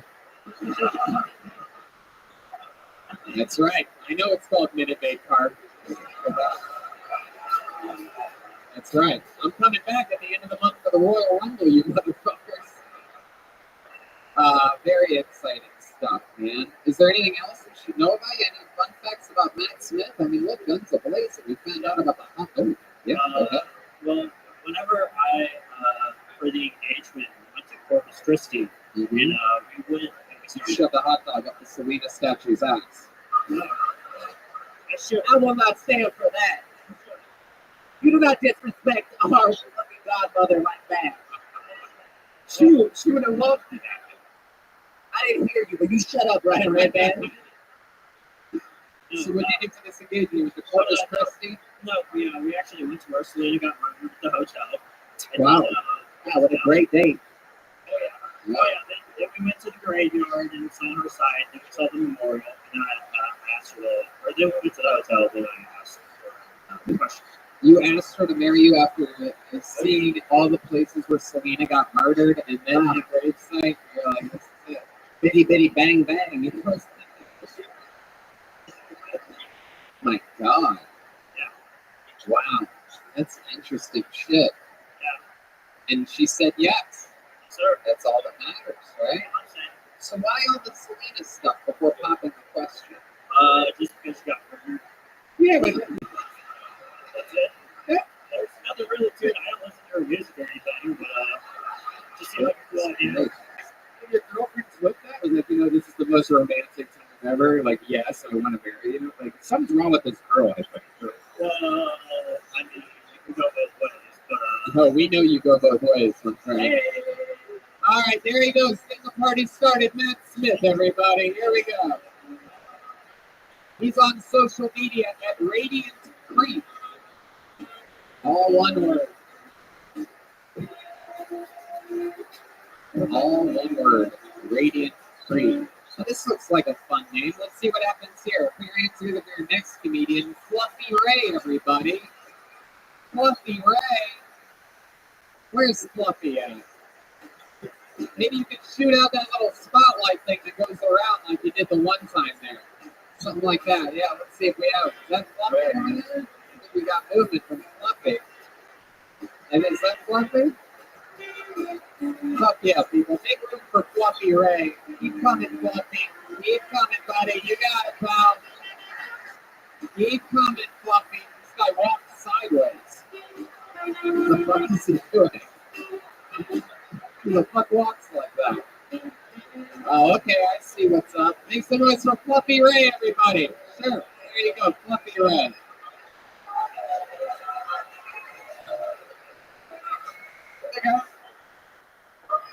So, actually, some of my friends wanted me to tell y'all a story. There's this one time where I actually kind of successfully completed a yeah, it's pretty crazy, man.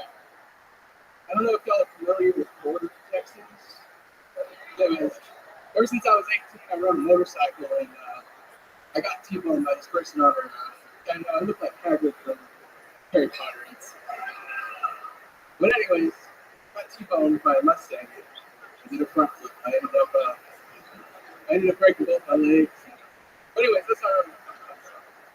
So I'm kind of off right now. So I flipped, and since we're still on that very hard thing, I was just staring at the sky, had your mutilated body on the ground, and I was just waiting for the measures to come. Basically, there was oncoming traffic in the swerve, and they missed me, and I'm here now, but. Fuck yeah, Fluffy Ray, everybody. There we go. That was a minute. Time flies when you're having fun, Fluffy. Heck yeah. So let's talk about your brain damage from this accident. Yeah. How's it going? First time doing stand-up? Kinda, yeah. You did it a bunch before the accident? That's what happened? What kind of Mustang hit you? A car or the animal? 96 Ford Mustang. How many hot dogs fell out of your ass when this happened? So I like, he wants to show the hot dog up his ass. He just doesn't know that he did it. It's still there. He sat on it at a barbecue. What? It was about 5 That happened? Oh. Okay. I don't think you know what successfully landing a front flip means. Oh, you're right. Also, you ordered a T-bone during this? Heck yeah. So, Fluffy, I love it. You from here in Houston? I'm from San Antonio. Oh, okay. Oh, look at that. All right. People are booing other cities here. People that, by the way, look like they've never played a sport in their fucking life. Cheering for other cities. I love it. So San Antonio, you made the drive here today. No. I don't live in. Oh, you live in the city. It's called Cut and Shoot? Cut and Shoot. Wow. What the fuck? What are you talking about here? What's that city known for? It's nothing. There's nothing there. It's all country. There's nothing there. Just you. I love it. I love it, Fluffy. I noticed you were walking sideways the entire way up to the. Unfortunately, yeah. So are all comedians named Fluffy 400 pounds? So the thing is in 2007, I got to chill with Gabriel Iglesias, and he was plus the captain of Houston, and that kind of stuff. You got to chill with him, or was it a walk-in threesome? Ice cream shop. I love it. Fluffy, what do you do for work? Currently, I'm unemployed. I'm looking for work. I'm doing Lyft on the side. Previous to that, I was an account manager. Doing Lyft. Lyft on the side is also how you got up on stage. I love it, man. Very interesting. What do you got over there, Phil? He's holding on to that microphone a little bit longer than usual. What do you got? I was going to ask if lift his truck for forklift. He lifts a lot of fork. That was a crazy thing, actually. When I was in the hospital, they couldn't actually lift me up. That's just sad. Operated on the floor. They had a. So how did they get you in there? They had an airbag that floated under me, and they moved me like a. Oh my God! Nothing worse than crying with two broken legs, right? Let's check in with Gavin over there. Yeah, can I just say from where you're standing, I haven't seen Tony O'Brien in about 3 minutes.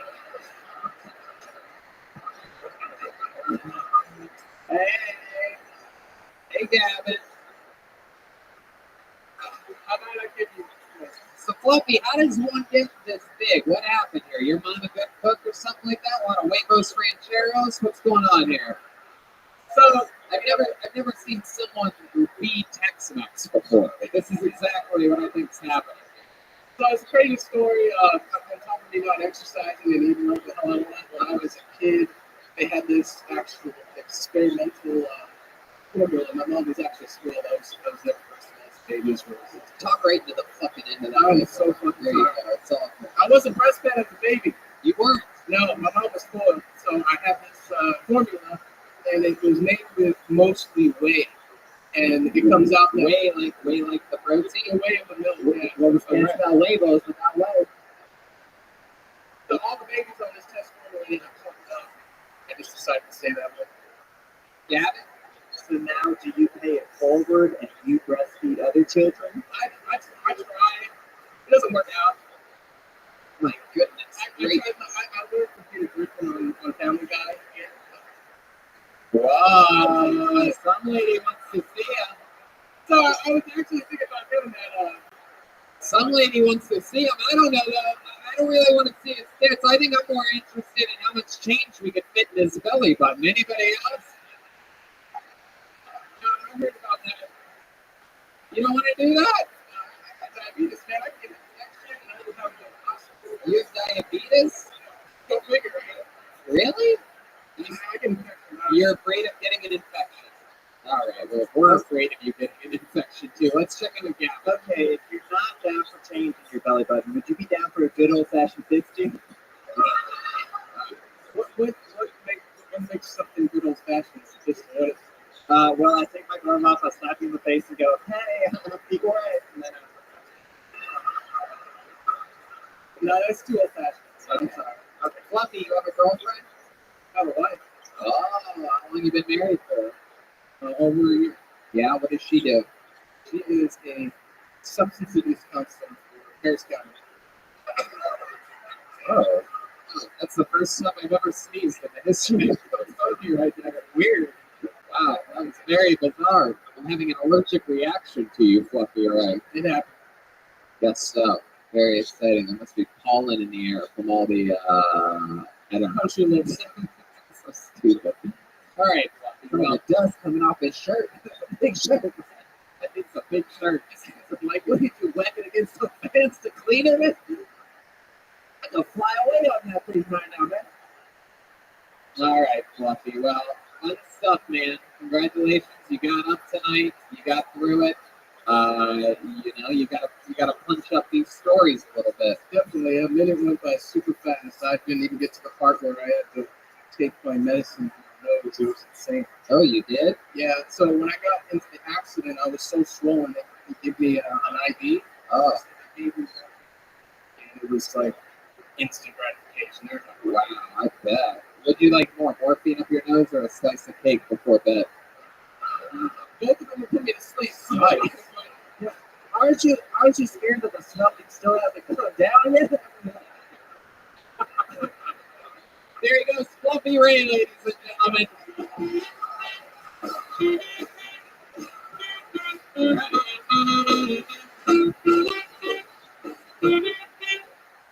Wow.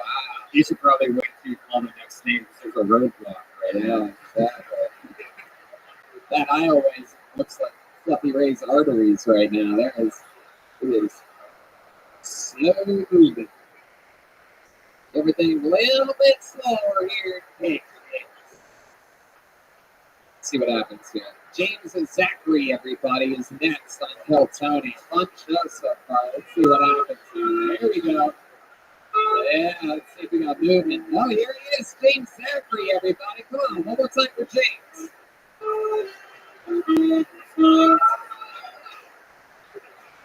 Face down, put it down. Heard that Paul was here last week. I was like scanning everybody before I came in, and you can notice that there's a lot of cops in my crowd this evening. But it's okay. My chick wants to fuck Joe Rogan. It's getting bad, I told her that, she wanted to fuck Joe Rogan, and I was gonna fuck one of those girls in one of those YouTube videos. You see the black chicks and the Uber drivers, where she's like, "You can't drop me off right here. You can't do that. Come on. No, that ain't gonna work." As if I fucked her, and I knew that she would have those long ass fingernails and just scratch right across her face, And then I'd be able to get back to work with fucking Joe Rogan. Thanks, Red Bull. All right, James Zachary, everybody. Giving it a real effort up here tonight. All right, James, so let's talk about it. First time ever doing stand-up, right? Yes, sir. Yes, sir. Very good. All right, James. Cool stuff. You're a fan of the show? You know how this works? Yes, sir. I do. I love it. You're so polite. You're from here in Houston, born and raised? Just on the north side. On the north side. All right. What does that mean? What does that mean? Near Alvin? Like trash bar. Oh, and Alvin's a south. I don't give a fuck. How old are you? How old are you, James? 28. 28 years old. What do you do for work? That's what you do? You summon Joe Rogan. We've seen this before. When people bring up Joe Rogan during their set, we have, of course, you know, Red Man 5, very close with Joe. We have a communication set up that if anybody says the word Joe Rogan during their set, Joe ends up phoning in. What else do you have to say about this guy, Joe? What? Oh my God. Man. He was eating some milk and jalapenos. He had his mouth full. Yeah, it sounds like he just took a shot of stem cells to his brain on that one. What the fuck is that? Oh my God. All right, let's talk to James for a second. So James, that said, just as bad as it gets. I mean, really. Like, we know your girlfriend wants to fuck Joe Rogan. Yeah, we all do. Absolutely. Clearly, she's into guys that are around your height.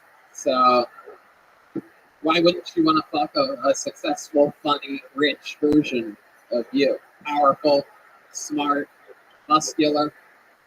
I never said that. Right. Okay. And what was the part about the cunts in the room? What does that mean? Cups. I didn't say cups. What did you say? Cups. Cups. Why? So why? Why did you say that? Because I just saw a porn video today of like Snapchat cups, and it made me think like maybe that would be it. Where were you when you watched this porn video today? In the bathroom at work. Aha, very good. Where do you work? He's a bathroom attendant. Where do you work? At a Buc-ee's or something like that? You getting lucky at the Buc-ee's? Buc-ee's can't afford to pay me. Cookies and children. Buc-ee's can't afford to pay you. You get more unlikable each second that goes on, James. So what do you do for work? What bathroom did you jerk off at? I work on trucks. You work on trucks, but Buc-ee's can't afford to pay you. All right. What do you do with trucks? What do you do? Are you the guy that staples the nuts to the back of the bike? Staples? Oh man, I gotta jerk off all these nuts. Red Man. Hailing it. What do you do with trucks? I feel like you can't even get inside of it. What do you do? Steps for that, Tony. Thank you, James. What do you do with trucks? What do you do for work with trucks? Your job that you do every day. Those days of the week you do a job. You said it's with trucks. What do you do with trucks? The trucks that you work with.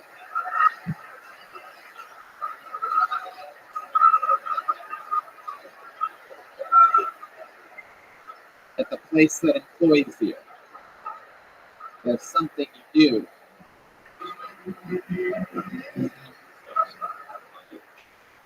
I attend to the lot records. Are you sure you work with trucks? You look like you work security at a Sum 41 concert. All right, James. How long you been with your girlfriend for? 12 and a half years. Wow, that's a long time. Where'd you meet? At Warped Tour? My goodness gracious. I can't get her to go to a concert. So. James. Jesus. James. You've been breathing in too many truck fumes, my little friend. You've got carbon monoxide on your brain. You know it's bad when Fluffy's answering questions faster than you are. Do you call your girlfriend's vagina the pit? Why would he confused? Why would he do that? It's a concert term. No, yeah, I get it. Now. So what does she do for work? Oh, God. Oh, boy. Jesus, James.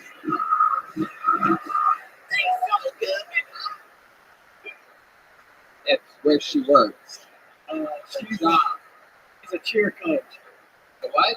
She coaches cheerleading. Oh, okay. Yeah, I know what cheerleading is, you fucking fuck. Fucking James, is there any redeeming qualities about you? Something that maybe in your life that you've done that'll make this room like you? Let's see. Your entire life. You're 28 years old. I give to the homeless every day. What do you get? What do you... All right. We're going to keep it moving along. There goes James Zachary, everybody. Gave it a shot.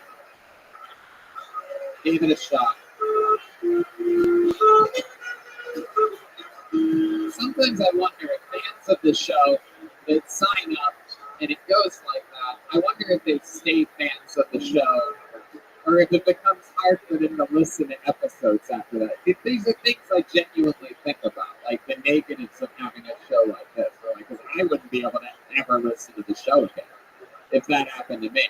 Like I'd be like, oh, every time I hear the sound of a kitty, I smell truck fumes and feel sad inside. Blank. All right, on to the next one. You guys having fun out there? All right, this is interesting. Figuring this together for Kyle plus one. Kyle plus one. This is exciting stuff. Here we go. Here comes Kyle. Everybody moving at a very Texas-like pace tonight. Quite incredible. Oh, he's speeding up. Oh, there we go. There we go. Prepare for the sound of someone being out of breath. Here he is, everybody. Kyle plus one.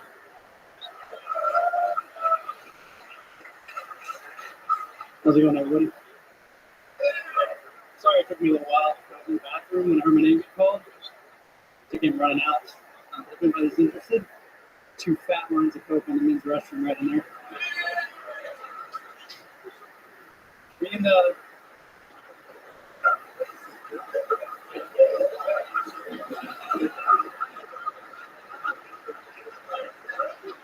Me and my girlfriend, we like to have sex every now and then. And when we do, she likes it kind of rough. And I'm a big guy, obviously, pretty muscular, got a lot of strength.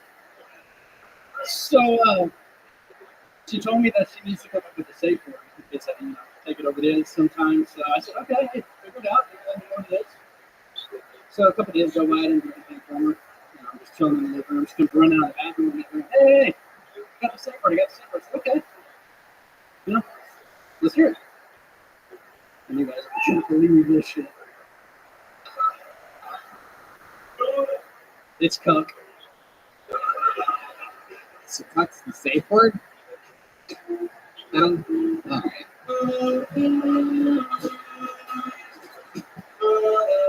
What made you think that would get a big laugh at the end of it? Maybe I'm confused. I don't know. It really pissed me off that the guy before said a stupid fucking cuck joke too. I'm like, you didn't even understand it. I know this one was probably stupid too, but when he said it, I was like, no. No, you didn't. They were both bad. Yeah, they were both bad. Yours was just as bad as his. It's okay though. You seem like a good guy, likable. You're enjoying yourself. You're smiling. You're jolly. Look at you. You're adorable. Fuck yeah, these lights are super bright though. I can't really see. Yeah, that's the problem with the show business, faggot. I don't know. Oh, what's got me? Feeling a little extra Texas tonight. You know what I'm saying? Just calling people faggots and the N-word all night. Just kidding. I'm not going to say the N-word, you fucking animal. What did you think was funny about? What did you think was funny about the word cuck, though? I don't understand what the joke was. Yeah. You don't get it? No. Yeah, we do know what a cuck is. So why would that be the safe word? She chose it. She chose it. I had no idea what the word was. She came out and said it's cuck. Still does not make sense. Doesn't make sense. So why is it? Oh, she's cheating on you.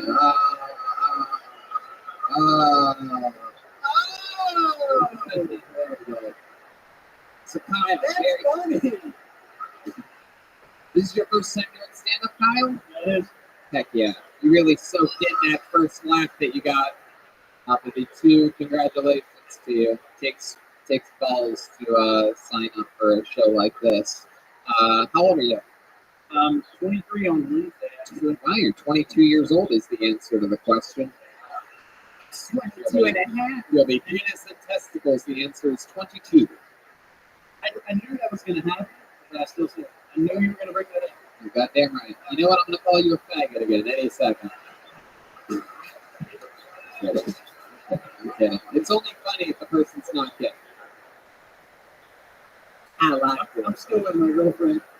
What? I'm still with my girlfriend, by the way. No, I know. I love it. Absolutely. So, Kyle, what do you do for a job? I work for a logistics company. Uh-huh. What do you do? What do you do with logistics? I sit behind a computer all day, just schedule the pickups. Uh-huh. Very good. Well, you have any fun hobbies or special skills or talents or anything like that? No, not much. I am pretty good at losing fantasy football. Uh-huh. What else? What else do you do? There must be things that you do to relax, take your mind off the computer and all that. Yeah, I mean, not too much. Must be something. Hey, by the way, you guys, you don't need to yell stuff. No, but you're not going to get a laugh from the audience tonight. I promise you that. So what guy and this lady and everyone's over there, just relax. Enjoy the show. Was the cocaine in the bathroom real, guys? No, it's not fucking real. People don't leave lines of cocaine in the bathroom in Houston, Texas. He wasn't in the bathroom. It was his joke. That was another attempt at a half-true, non-joke. Right? Because you weren't in the bathroom and you didn't leave lines of coke in the bathroom. Yep. And also, you wouldn't have heard if your name was called. There's 2 doors in between here in that restroom, and you also wouldn't have laughed. You went and left the cup. It takes like 1 second to sniff it up. Yeah. You see? You see now? Yeah. Just like baggage, you got checked.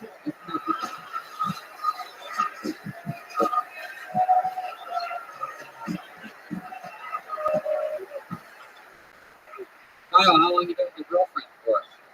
4.5 years. Do you have any special moves in the bedroom that would surprise us? Do you have any finishing moves that you do, like a pro wrestler or anything like that? Or you do the big finish you spin? That is the out of breath. No, what is it? You don't do moves. Just missionary? Doggy. You're a doggy guy. Heck yeah. You have big legs, you think. That's all right. Do you ever role play as a Trader Joe's cashier? No. This house open.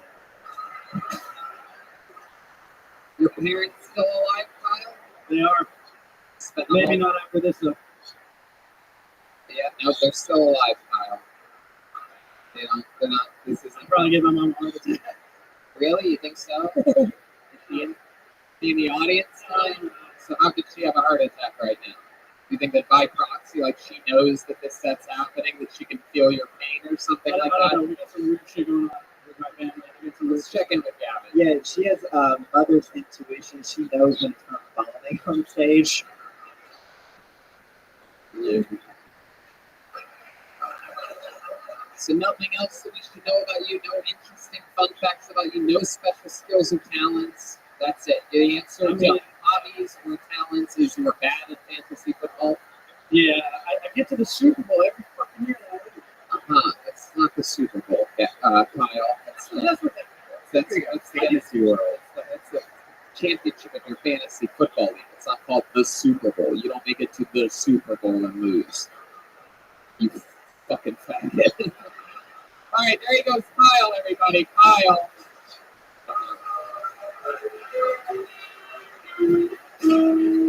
Sure, absolutely. Thank you, Kyle, everybody.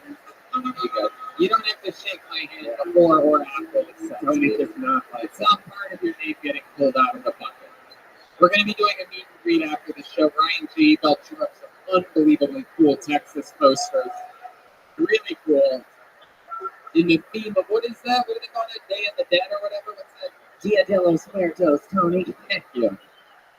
Thank you, Daryl. You're welcome, sweetie. What was that? She was gagged? Okay, what? What is that? Flirted. Oh my goodness. All right, hold another name out for your answer for Gabe. CB CBK52. Wow. Wow. What a powerful name. Oh, we forgot to ask what that +2 was in the last time.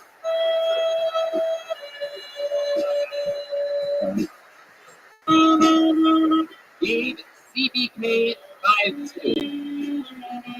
Here he is, live in the flat. Gabe CBK52. What the fuck is up, Houston? Yo. So I should have just left. God damn it. Almost got it. All right. People always have their crazy ideas of fucking texting. Am I right? Right? Let's get some energy in here.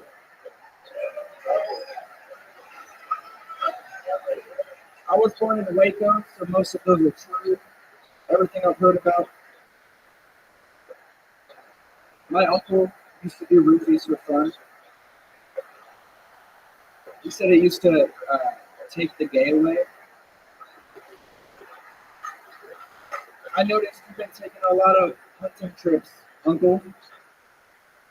You've been going out with Sean a little too much in the woods. All right, Gabe. CBK52. Fuck yeah. It's a long trip from Conroe to be here tonight, huh? Conroe? Or is it Conroe? One guy is worth it. Very good.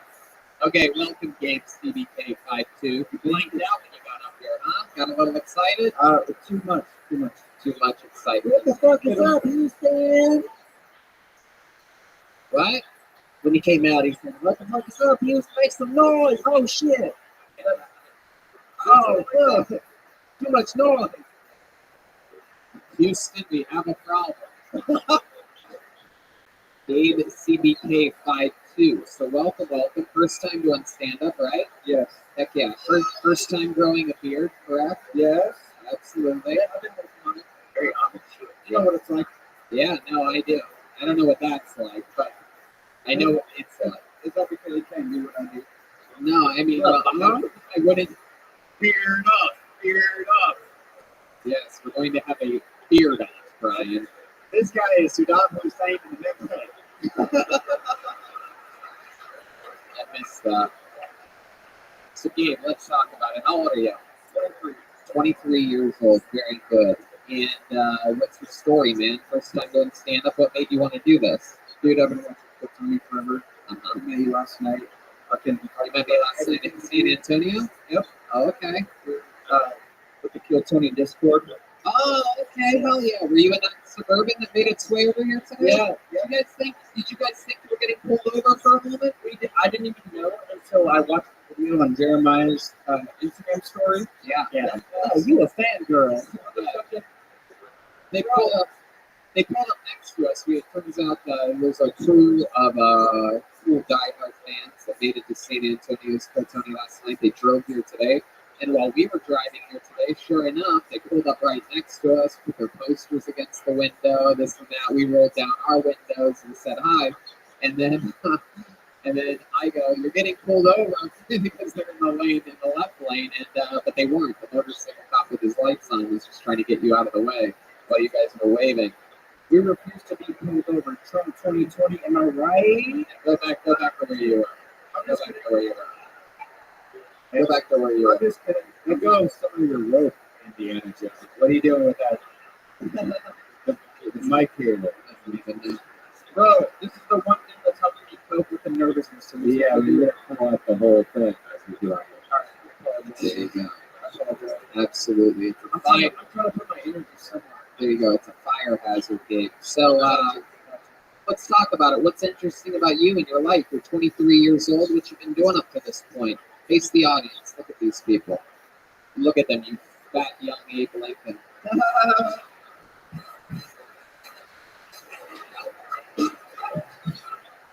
I've been following 4 score and 7 pieces of pie to go.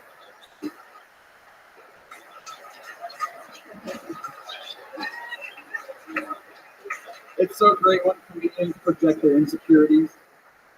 Again, wait a minute. Hold on. First of all, you named on you guys for making that weird noise, by the way. Everyone says that. First of all, he bought tickets to our show 2 nights in a row and he's wearing Brian Smart. Shut the fuck up. But You came to see us, boo-boo. how is it comedians showing their insecurities when we're making fun of you? Like, I don't look like a fat young Abraham, and you do. Like, it would make sense if I was like, if I wore like a big top hat or a shot in the head or something, then that would make sense. Okay, let's check in with Gavin. I can actually relate to this guy because I like having pubes on my face too. That's right. I love it. Gabe, any hobbies or anything like that? What's interesting about you?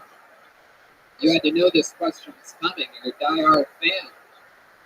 I've watched every fucking episode from the beginning, front and backwards.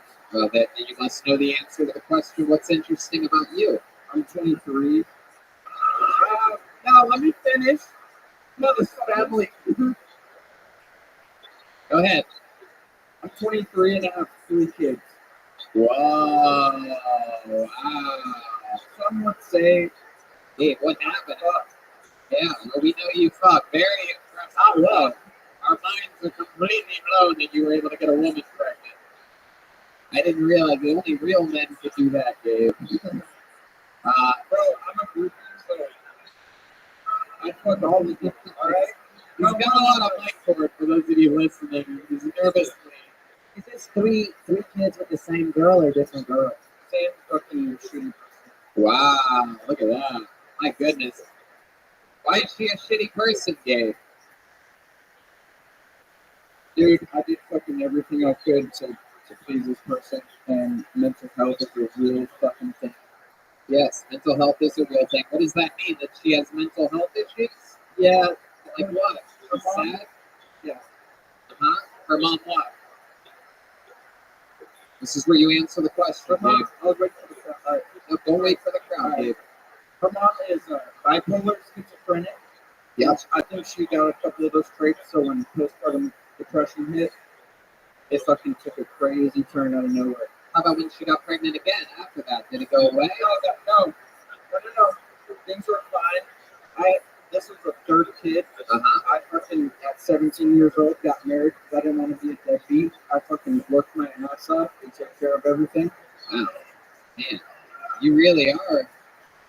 The beard matches the Amish lifestyle that you live. It's incredible. The work ethic, getting married young, the kids. It's like you grew that beard just to walk into the house and go, I'm a real man. I'm going to take care of these kids. I'm going to be daddy. God. So how old were you when you had your first kid? I think I was, and I've been trying not to keep track of Give it a ballpark, guy. You're 23 now. You're 15 or 16. Yep. Oh my fucking God. Jesus Christ. So you have 3 kids. You just kept doing it. You're like, this is great. I'm going to do more of this. More of this baby making thing. You can say what you say, but if you fucking put your mind to it and you hustle, you can get that shit done. You know this show is called Kill Tony, right? You know that anybody can come inside of a woman and make a baby, right? Do you know how babies are made? Like, what did your parents tell you about the birds and the bees or whatever? Well, my parents had me at 14 and 15, so it's a family tradition. Oh my God. That means you're going to be a grandpa in like 12 years, dude. The sexiest grandpa that looks like Adrian. Wow. All right. How are your kids? Are they grown up okay? Or yeah, they have. What do you think? What do you think, son? I want to hear. Do you hang out with these kids? Wait. You got me. No, listen. Okay, let me tell the story. Can I have some time?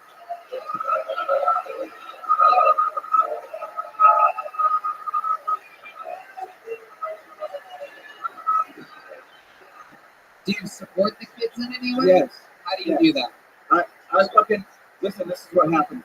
I come back from work. No. Go ahead, Gabe. Ignore the audience and focus on what you're saying. I come back from work. Postpartum depression took a turn, and she was gone by the time I got home. She had been siphoning my fucking bill. You're siphoning your what? My bill money. When I said, "Oh, here's this to take care of this," I'm trying to understand what you're saying. You have to keep talking into the tip of the she was microphone. basically stealing money. So when this shit went down, she skipped town, went to stay with some family, and I'm on my way to get back to fucking Arizona because I've always been there for my kids, other than this one fucking year, and it's been a nightmare. Wow. This isn't even funny. What the fuck? Either like, wow, Jerry Springer chant is broken out live here in Houston. My goodness gracious. So you went to work and then she split and she took the kids? She didn't give you a reason? You keep saying postpartum depression, but bro, I literally had fucking a 6-foot shit. Hold on, we just lost Lex Luthor, everybody. There he goes.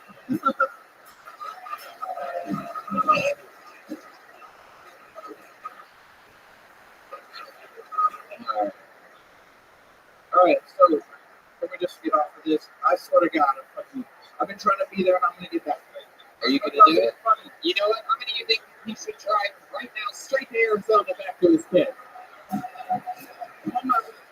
All right. There he goes, Gabe CBK52. Thank you. You guys want to bill it? Bill it. If you want to bill it. There you go.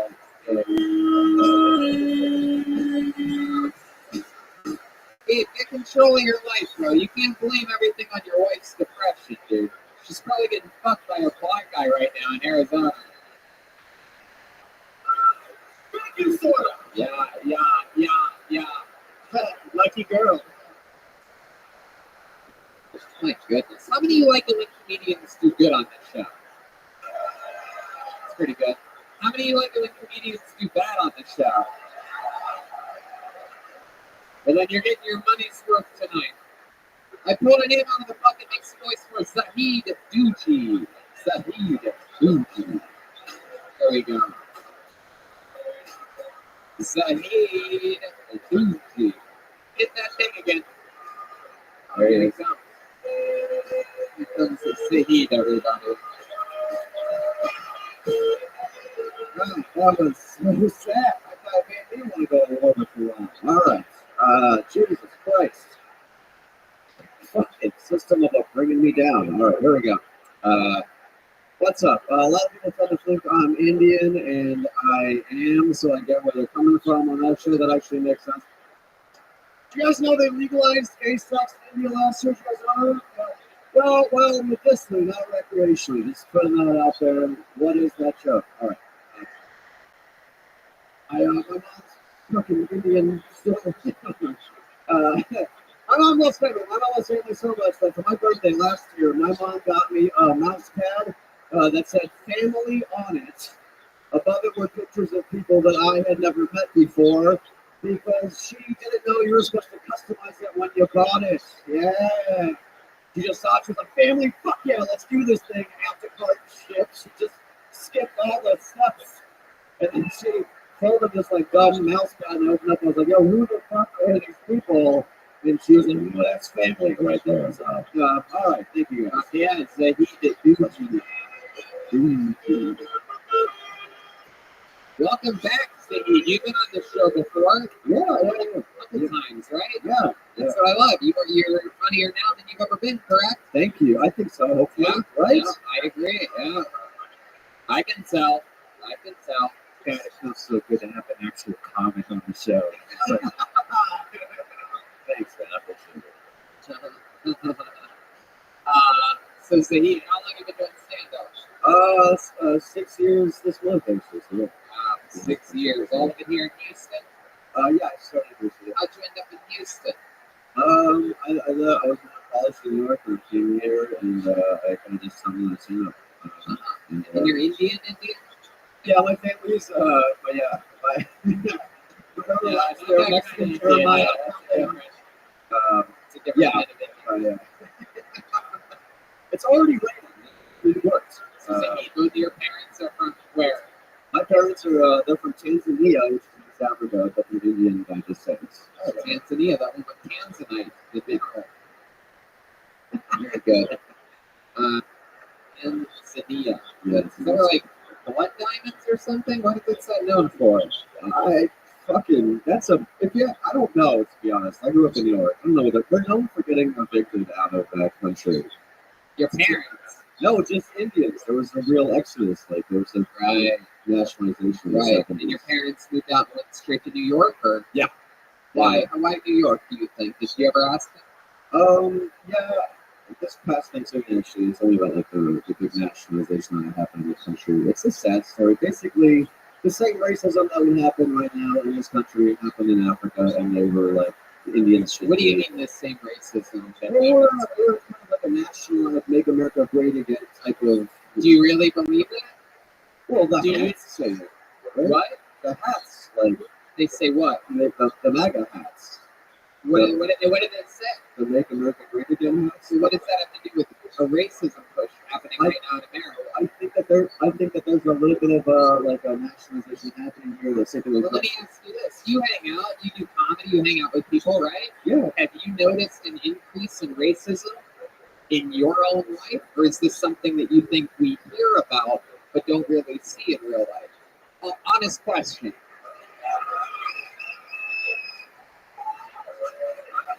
Have you seen more racism in the last couple of years, or is this something we just hear about, this storyline?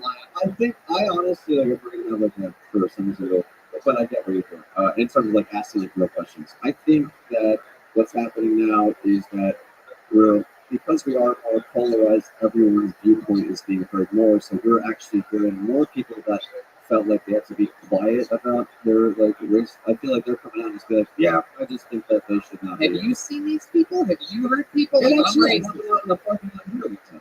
What did you hear? What did you hear in the parking lot? Yeah, there's the guy. That was the guy, actually. He's the one that yelled. Hey, that guy's trying to be funny. Stick with me. Okay. People, if you get called up here, please do not let the audience fucking distract you. It's a real live show. So, Zahid, what happened in the parking lot? I want to hear about this real racism. Our parking lot employees, so people that are like a separate, like they're like The condensed version of the story. Yep. yes. Uh-huh.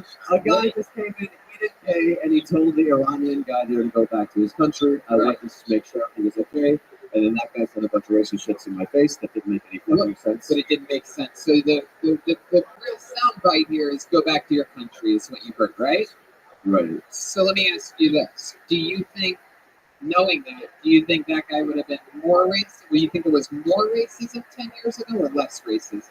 I think there's the exact same amount, but we're seeing it more because of the internet, cameras on the phone, the fact that everyone has a platform on social media. I think it's a good thing, so everyone has a voice. I think we're actually addressing it and seeing it for the thing that it was 10 years ago. Let me ask it this way. Do you think your parents dealt with more racism when they moved here from New York than you've seen now in your life here in Texas, a place that's supposedly known for racism, but they dealt with more racism? I think so. Because there's less racism now than ever.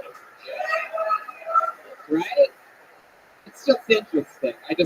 We don't ever get to talk about this much on this show. And by the way, I like you. I like your set. I just find this to be an interesting subject. It is, yeah, I do too. I mean, Because you brought it up, and I live in real life. I hang out every day and every night. I'm out in public. I'm at airports. I'm at restaurants. This and that. And I hear some people talk about these things, but I never seem to see it. I travel the entire well, it country. might be because you're white. White. What might be because of white? You're clapping. Do you see more racism now than ever? You had it happen to you, but see,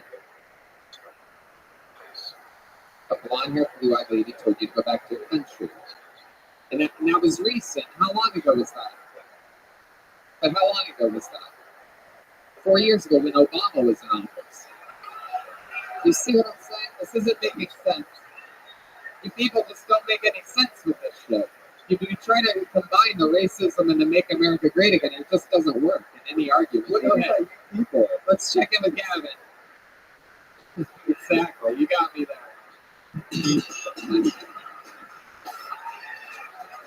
Who are all these people? Stop playing that shoe music. Go ahead, Gavin. I think what Tony is trying to say is when you and your parents fly, you check your bags or you curry on. Oh, shit. Nice. I'm just kidding, y'all. That's the fun we have at Southwest. Book that. You guys look like you put the Spirit in Spirit Airlines. Oh, we don't bring up the Spirit in the sky. I just find it to be an interesting subject. Do I believe racism exists? Absolutely. Will there always be ignorant people? Absolutely. But I just can't buy into this storyline that there's more than ever. I think people are always growing. We had a guy that was half Palestinian, half Mexican, and gay. Very good. You got it out. Good job. Half Palestinian, half Mexican, and gay last night in San Antonio, and I just went fucking crazy. They loved it. They loved his story. They loved that his dad won't talk to him and his uncle won't talk to him, but that he's following his dreams and he's out and he's proud. And it's like, I just don't think that would be the same 5, 10 years ago, 15 years ago, right? I like to push the storyline of what's really happening. Since we're a podcast that doesn't have this big mainstream push of the storyline that makes people panic and think it's the end of the world. Yeah, there you go. What a beautiful. I mean, that boy did get lynched in the parking lot. And by the way, I got told to go back to my country recently.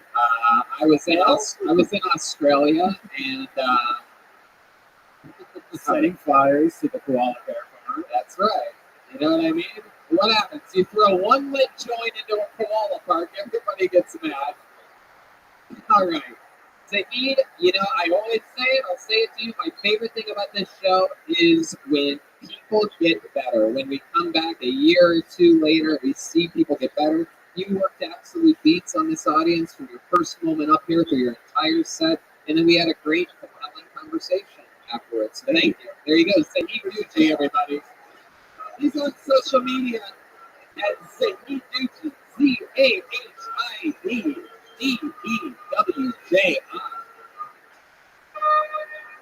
We're having fun. It's fun to have a serious conversation once in a while on this show that's always silly. I mean, the conversation. Right. There's way less racism. Yeah. There's no doubt. I mean, we have transgender bathrooms now also. Like, that's accepted. Back then, we used to call them all these kinds of words, you know? But wait for those. 20 years ago, transgender bathroom was a dumpster. You know what I'm saying? Go outside. Go get in the dumpty. The whole company do. We having fun out there? Make some noise for your next comedian. Pulled out of the bucket of destiny. His name is Dylan Ochiltree. 3, 4.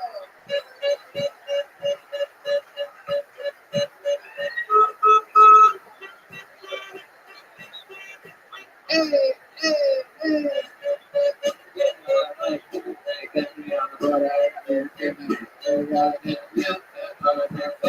Step back on the ledge, my motherfucking friend. Step back from that fucking ledge. Step back. Here he is, Dylan Ochiltree, everybody. Thank you. A lot of young people in the audience. Show of hands, who here is considered a millennial? All right, you can all pick up your participation trophies outside of the show. Thank you. I don't think it's fair when I get called a millennial. I'm 30 years old. I'm still in the category. I think the big dividing factor is how I discovered. Like most suburban kids growing up in the early 90s, I found it. There's nothing better than running through the woods in the backyard and coming across a pair of titties just sitting there in the sand. And you find it, you keep it, you bury it, you put it stick later, you come back. Those are the good old days. That's all I can. All right. Dylan Ochiltree. Fuck yeah, dude. How's it going, pal? How are you? You're like a real fucking Texas guy. You know what I mean? What do you have, a Silverado or a Dodge Ram? Nissan Frontier. Whoa, Nissan Frontier. Back and drop. Anyway, just kidding. We're going to have to do some bleeps on the edit of this episode. Yeah, there is way less making America now.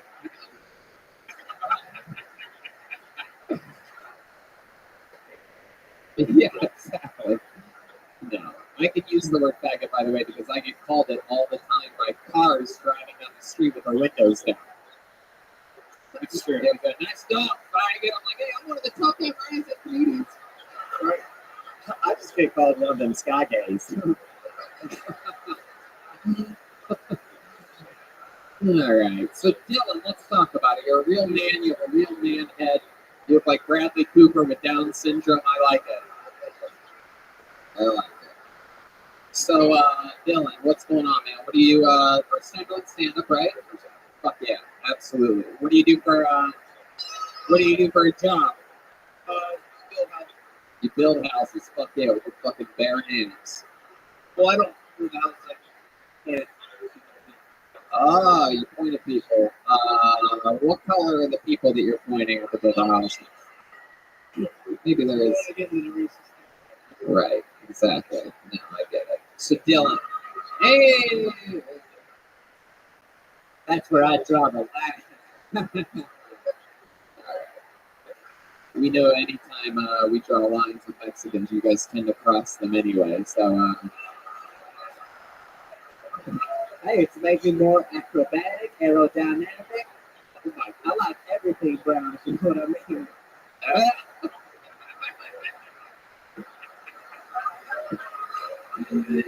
Oh my God.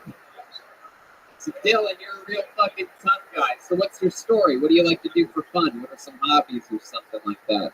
I go to a lot of live music, play guitar. Play guitar? You do any hunting or any other band shit? Not a big Fishing? No? I go hiking. You go hiking. Where do you like to hike? There's a nice trail about an hour ago. Oh. Then we start. Do you want to see my happy trail? Hey. Oh shit. Look at that. Live music, huh? Who have you seen lately that who have you seen that you like, Dylan? Over here, Dylan. Deadhead fish. Oh, look at you. You're a little fucking Texas stoner, huh? Oh my goodness gracious. Does it bother you that pot's still illegal out here? No, I don't smoke. Yeah, you're alright with it. You sort of like getting away with it. You like the feeling of keeping it in the middle of your Nissan Frontier. Old center console. Heck yeah, you have a girlfriend? How long have you been with her? What does she do? Law school. Oh shit. Fuck yeah. Look at that. Little smart girl, huh? How about your family? Are you the youngest of four? I have one older brother and a half-sister that's older, and the youngest. Half-sister, you're the youngest. How would they call your sister a half? I wasn't alive on another story. You live in the clouds. I don't know what's going on down here. I don't know what you people do. You're going to fuck around with your half-sister. I haven't celebrated an American holiday in 13 years. Wow. Very impressive. Where'd you meet your girlfriend at, Dylan? She told her parents where we got. Oh, wow. It's pronounced right. So you met her on Tinder. What was that first hangout like? You guys chatted for a little bit on Tinder, and then what? You went to a bar together? She came to your place? You went to hers? We went to a coffee shop. A coffee shop? You guys each got a coffee, and then what happened? Said, let's do this again. Second date. Yeah, what was the second date out? Went to A a barcade. barcade? You guys had a couple drinks? I do not drink, so Oh, why don't you drink? Just out of curiosity. I read that. Oh, congratulations. Absolutely. A week ago. I love that. I love that. So, What made you get into recovery? Did you have some final? oh, look at you. You really turned your life around. Heck yeah. After I had my sister, figured it was time to put down the bottle. I love that. So you guys went to a barcade. Did she have drinks? I think she had a beer, yeah. She had a beer, and then what happened? You guys were like, enough of this. Let me show you real joystick. I didn't kiss her until the fourth date. She gives me shit for it every time. So I love that. I say goodbye and plan the third date. That's great. That's cool. So you didn't kiss her till the fourth date? How long until you shoved your little fucking goddamn little fucking brisket into her basket? You know what I'm saying? Maybe the 15th.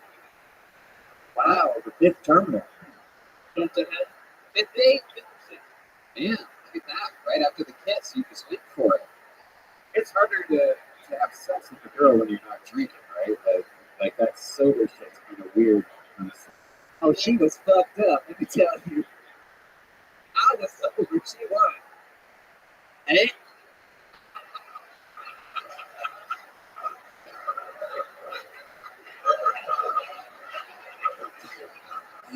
Why are you gay if there's nothing in your mouth? She had one beer. I got a non-alcoholic beverage for you, baby. Hey. Oh my goodness gracious. Wow. Dylan, anything else crazy we should know about you? Fun facts about Dylan Ochiltree? I have an interesting past. Like what? Right. What kind of drugs are we talking about? When things were serious? Wow, look at that. You're fully clean, 4 years clean. And here you are, taking chances, putting yourself in position to have a clean and healthy adrenaline rush coming on a show like this. Feeling it? You happy? There you go, Dylan Ochiltree, everybody. On to the next one. Oh yeah. We're in it now. You know, let's do something fun. You guys like special fun things? Okay. How many of you have been to multiple Crotonis here in Houston, Texas? Well, then you guys may or may not know, but very own Houston special talent that has been pulled out of the bucket numerous times in the past on this show. He started on this show at the age of 21 years old. He's now 23. He started with us, and we just found out that he came in as a semifinal this very recently as Texas's funniest new comedian. And now he's here for you with a brand new minute. Make some noise for Texas Kill Tony regular Enrique Chacon, everybody. Here we go.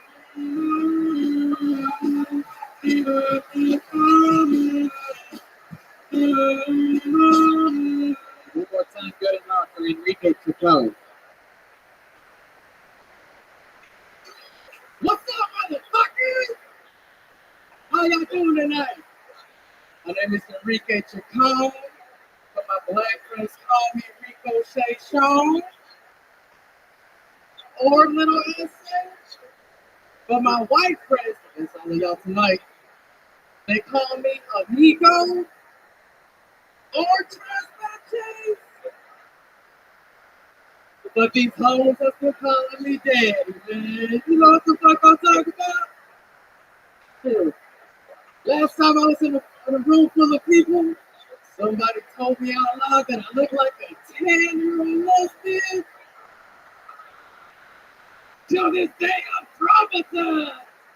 Because I do look like a 10-year-old lesbian. You ever wonder who the fuck you were in high school? Like, why? Why do people think that I'm sisters? I'm like, why do people think I get bigger back at the first date? You know why? Because my face is so feminine and my shoulders so masculine. I just look like the strongest bitch at the yoga class. Y'all fuck with yoga? Hey, Enrico. You did it again. Did it again. Is that me that called you a 10-year-old lesbian? That was you calling me? Yeah, I had a feeling that was me. Because I was actually about to do it again until you said it. My goodness, Enrique Chacon, I love it. 21 years old, you started, now we're 23. Here it is. Was this your third, fourth time in the Cotoni? This is my third time in the Cotoni. Absolutely. Once a year since you started. You're all grown up. Like I said, you came in as a semi-finalist on Texas's, what is it? Texas's. So, funniest comic in Texas at the Houston Improv. Every year we have a competition competition. So you just go up in there and run it. Let's pick up at the semifinalists, and we'll see what happens this year. Sure. Goddamn right. I bet I'm putting money on you, Enrique.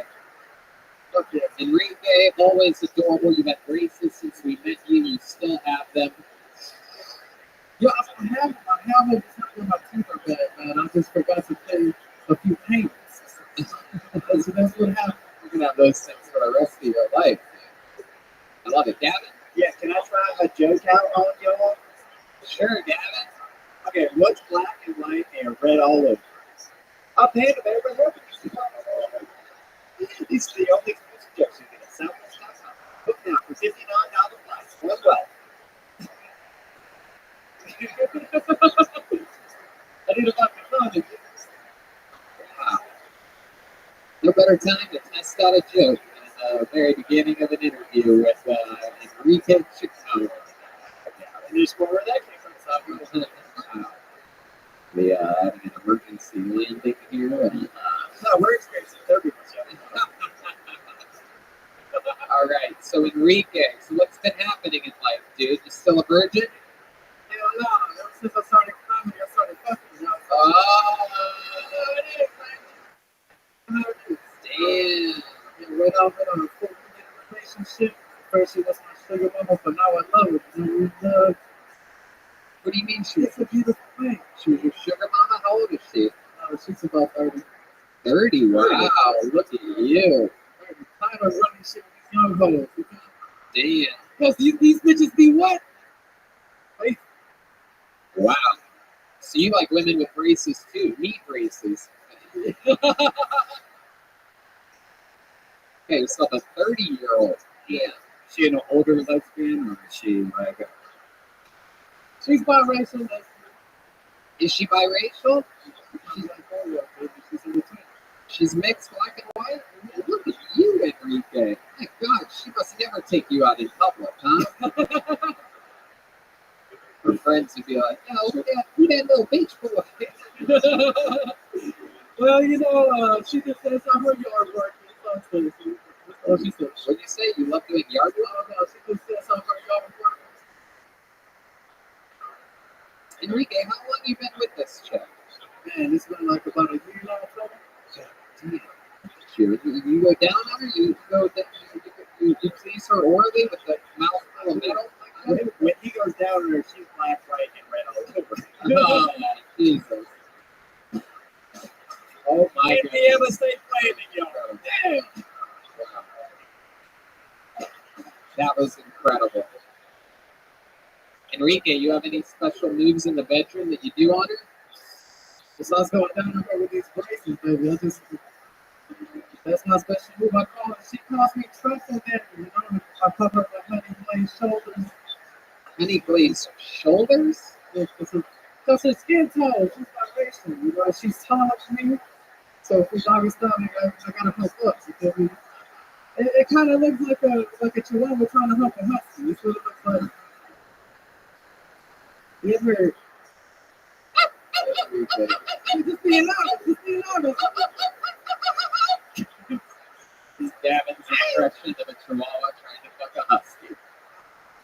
Yeah, there we saw, yep. So Gavin, what else has been going on this past year? Anything else interesting? All right, so I have a straight ethnic El Salvadoran grandma, yo, and I find out that bitch El Salvador baby sis. Would somebody get this fucking immigrant out of the room? Why don't you go back to your country? Hey, if you go back, I don't know you, bitch. Okay, go ahead. Tell us about your El Salvadorian grandma. Man, I found out she killed somebody with black magic. What? Are you sure it's not considered brown magic? How did you do that? Tell us about it. Magic. So this is an El Salvadoran ritual. If you want to fuck somebody's day up, get some dirt from a dead person, somebody who just recently died, put it in a jar, find some wild roses, walk up to the doorstep, break that bitch, knock the door. As soon as they open, you have called the spirit of death. That's what she told me. When she told me this shit, I was like, bitch, you crazy. You crazy. And whenever you open up that door, you have to leave your vicinity, right? You have to leave the area. So she did that shit to her stepmother because she was a real hoe, right? Afterwards, her stepmother, she thought she found Christianity in Ecuador. She was in Ecuador. Came back to El Salvador after 9 years with all her jewelry. Bitch got hit by others on the same day.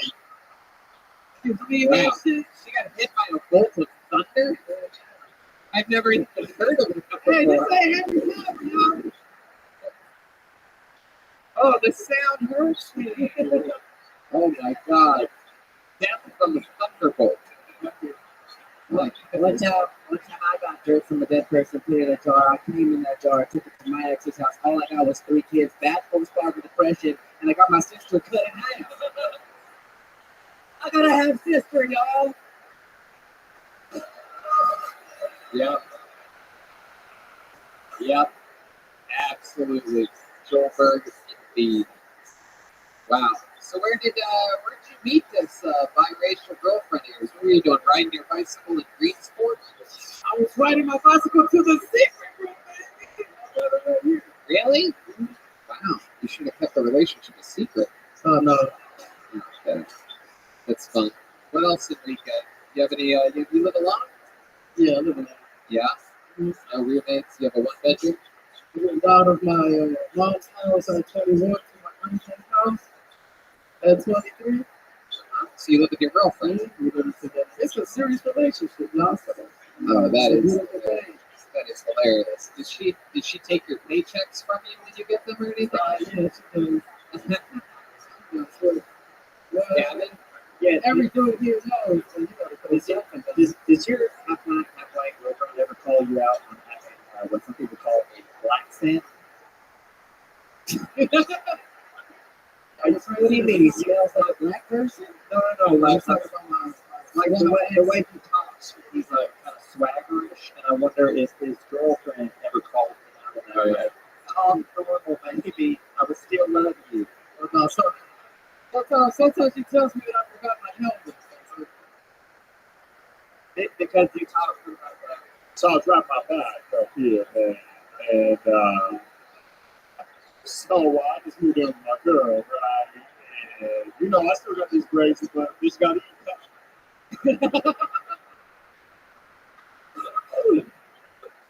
That's what I noticed. I just noticed things. Southwest.com. There you go. Southwest.com. Wow. Well, that's fun, Enrique. Look at that. You did it again. You have always stolen the show here on Kill Tony, and we're so excited that you came back and you did it again. Enrique Chappelle, ladies and gentlemen. Okay, great. This is a real Houston talent right here, people. This is your best bet. This is the future, Houston. I'll be at the bar if you want to get fucked up. Let me know. Enrique, you want to plug your podcast? All right, yo. So I also started a new podcast. It's called Life is Hard. Laugh it off. Add me on Instagram. Man, you right back. Fuck with me. Enrique Chacon, everybody. Houston's a very biracial, adorable. Enrique Chacon. Yeah, that voice was weird. I think that's just his. I think that's his natural thing. See, what I can't stand is when people start to talk like that when black people are around. When they make the old switcheroo. I know a lot of people that do that. Yeah. Anyway. Hey, look at this. I pulled the name out of the bucket. The name is Brian B. Brian B, everybody. Here we go. Brian B, you're next. The bucket of destiny has summoned you. These guys. Lex Luthor made it back into the room. You guys related, you two? Heck yeah. Father and son? What is it? Oh yeah, look at you guys. That's hilarious. You look like a before and after from stage 5 cancer. Hey, here he is, Brian B, everybody. What? Yeah. I don't know. Maybe I'm just getting old, but I feel like I'm getting more brooding and like selfish. I want to go up to somebody, go straight back.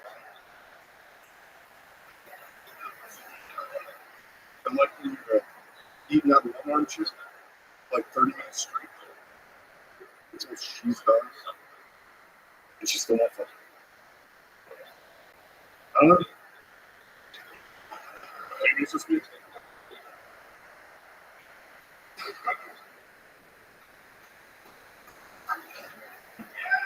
Yeah.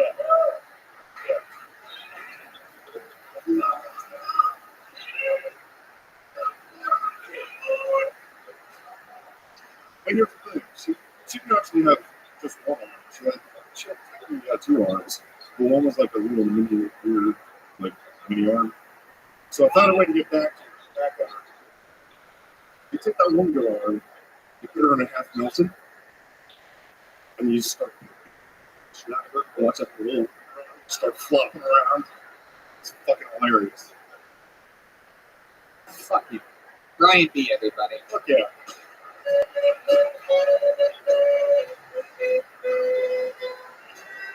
Are there two doors there? Is there one set of doors and then another set of doors separating the two rooms, or is it just that one set of doors? Just one set.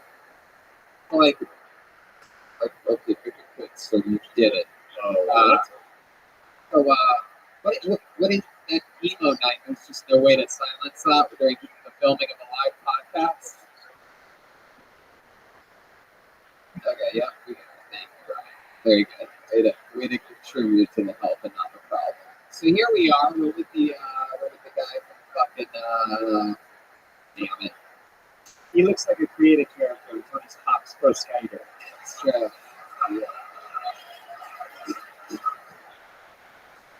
The guy with the arrow gun from The Walking Dead. Yep. Oh, he looks like Daryl. Yeah, he does. I love that character. You know that show? You know that show? Never You seen look like white trash, is what we're saying. Awesome, thank you. So, Brian, you from here in Houston, Texas? Maryland. Maryland? How'd you end up here? I tried to see Coltonian back in DC in November, but it sold out. So my awesome ass daughter bought me tickets for your guys' stand-up show the following night. And when I found out we were coming to Houston, a buddy of mine from Maryland who lives here in Nashville flew the fuck out to come see it. That is so fucking cool. Look at that. Look at that. That is awesome. So you're in town just tonight? Came in yesterday and back home. That is so fucking cool. Look at that. The bucket of destiny made it happen for you. Yeah. Absolutely. So Brian, how old are you? 44. First time doing stand-up, right? Yep. Absolutely. Awesome. You've been listening to the show a long time, right? A few months, but like I'm just a maniac watching like 3 episodes of that. Oh, that's so fucking cool. I love it. So tell us about your life. What's interesting about you, Brian? You have a daughter? You have other kids too? Just one, 17-year-old daughter. Wow, a 17-year-old daughter got you tickets to see the show. Yep, she's cool. Wow, that is so cool. Does she have a job, or how does she pay for that? Yeah. Yeah, she's got a job. Heck yeah. What does she do for work? Cashier at a grocery store? No, she is a, fuck, I don't go down this road, but she's a very talented dancer. Not in that way. So she teaches dance and she works part-time retail. Oh, cool. Awesome. That is so cool. What kind of dance are you talking about? Like Old dancing classes? Like ballet or something like that. Ballet. Oh, she teaches twerking. That's what she does. Yeah. She's really awesome. I love it. You still with the baby mama? Oh, yeah. Oh, awesome. How long have you two been together? About 23 years. Married for 20 years. Like 20 years this year. Wow, powerful stuff. Look at you. My goodness gracious. What, you have any secrets to keeping things exciting? Keeping relationship healthy? Yeah, it's not really exciting. Oh, it's not. There you go. That's one way to keep it exciting. Make sure it never gets too exciting. Then you never miss anything of how it once was. And it's just always, 3 miles an hour. You don't know any different. Yeah, it's called 30,000 feet. It's pretty. I'm trying to just figure it out. do you like to do for fun? Any hobbies or anything like that? Oh yeah, I like to drink beer and throw a pin. Oh, you throw cornhole. Me too. You do? I'll throw it, I catch it, I take it, I buy it, I lick it, Daryl, you are on one tonight, my little friend. I like to be on one as well, Tony. That's right. On one, off one, in one. I'll take it over the doggy bag if I can.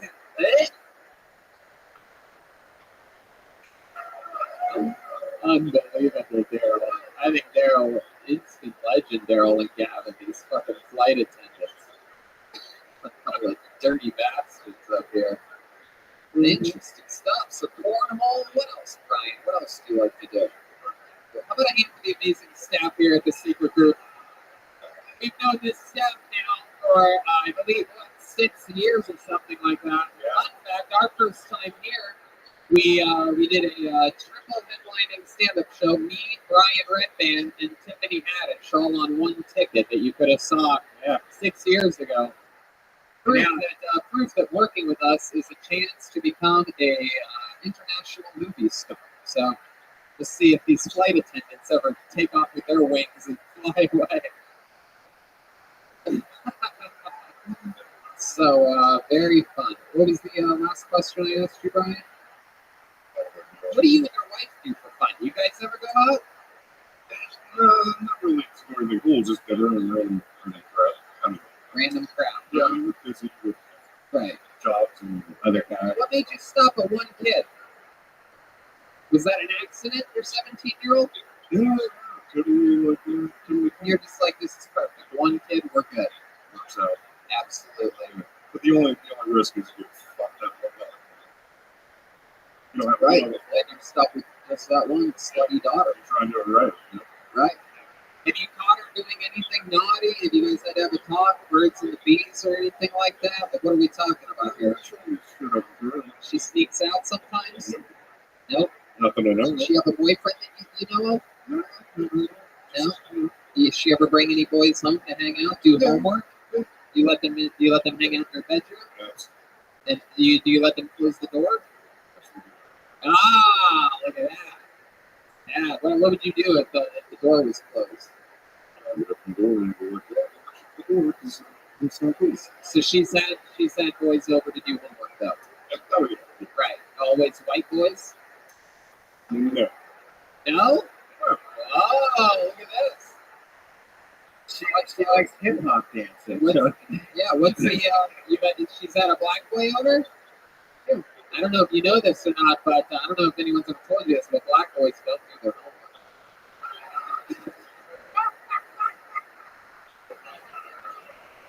I was born and raised in an all-black neighborhood. That's how I know these things. I have a lot of black friends. I'm friends with Snoop Dogg, so. Anyway. But he's black. That word, dancer. Yeah, no. That's a whole different like Walrus shrimp. Oh, he is. Oh, I see what you're saying. He's got a little bit of that flight attendant, flight attendant thing. A little bit Gavin-esque, if you will. I'm not implying it. Very, very fun. Well, Brian, I fucking love it. We have all shapes and sizes of people. 44 years old, you had your first time on stage ever tonight. How did it feel when you got up there? Was anything different than what you expected? Or? No, man, I was pretty stoked. I was just blanked out there for a second. Yeah. But, happens, man. Happens. I always feel like the more you prepare, the more you want it, the more excited you get, the harder it gets. It's one of those weird things that you can't really predict or prepare for at the moment. And blanking out always happens, no matter how many times you've done the same exact joke. Like even tonight. It's just different. I'm behind the microphone every day, but I'm just not used to it. What microphone? My house. I do voiceover. Oh, you do voiceover. So I'm not doing like crazy. Can you give us an example of like a voiceover that you've done? Can we hear some of your good voiceover? No. Say anything. Watch, I'll do this one. Sports Center, brought to you by Four Hands. All right, your turn. EA Sports. Here, there you go. Brian will even do one. Really sloppy. I know one. Go ahead. Your door closed if there's a black boy in your room. That was kind of. I got one. Okay. Gatorade, is it in yet? All right. There you go. He stood up and takes the bow because we have to delay the show for more physical comedy during a live podcast yet again. So, Brian, it's your turn for the voiceover.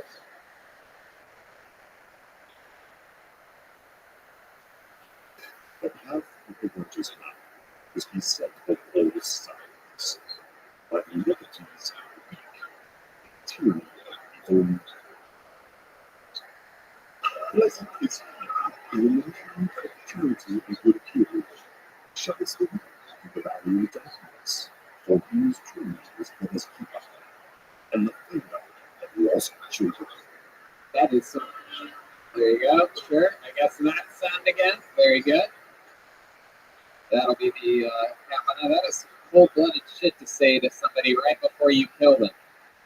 Fuck yeah. There he is, Brian B, everybody. BrianBPO.com. His voiceover.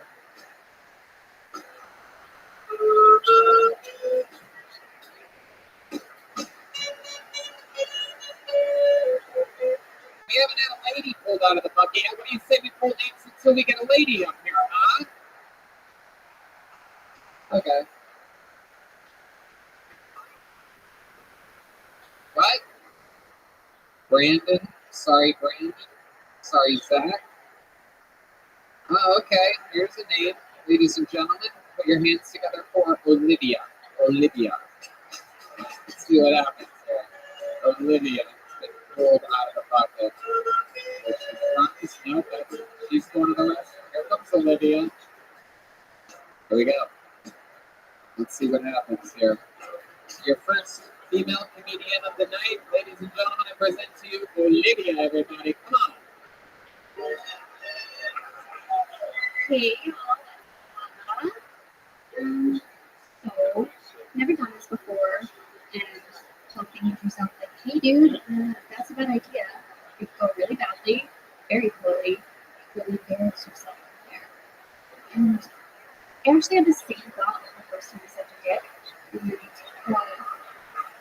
turns out I'm pretty good at that, so I thought I'd give this a shot. Might be a little uncomfortable for somebody to hear me talking about sucking dick just because I look severely underage. I promise I'm allowed to be here. I'll show you my side is 18 if you ask politely. One of the terrible things about going out with me in general is that all bouncers in the state of Texas, they can have some like secret plan trying to shut them down before I go. Like flashlights, one I bit my teeth one time just to make sure it was real. But very strange. Fuck yeah, Olivia, everybody. Absolutely. First time on stage, that was great.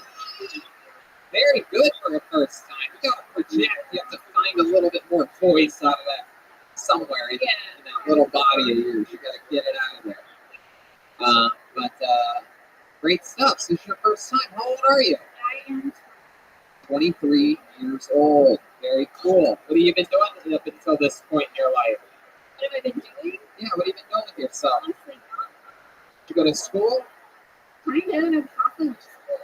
I have an associate's degree. Ooh, in what? Liberal arts.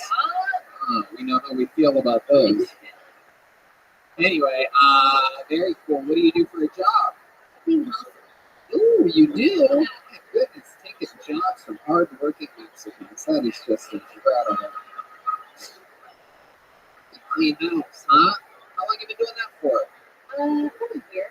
Very nice. Yeah. Like families or like big houses? Yeah, it's a whole range.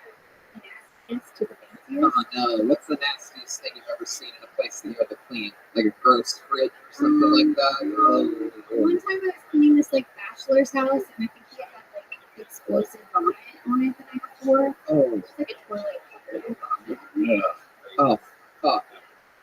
Oh, that's so fucking disgusting. It's really gross. Like, my goodness. How about the nicest house? You ever been in like the house from Parasite or anything like that? Like something really fancy? no, I do clean this like Spanish villa in the middle of Texas, which is super strange. You're from Houston, born and raised? You know,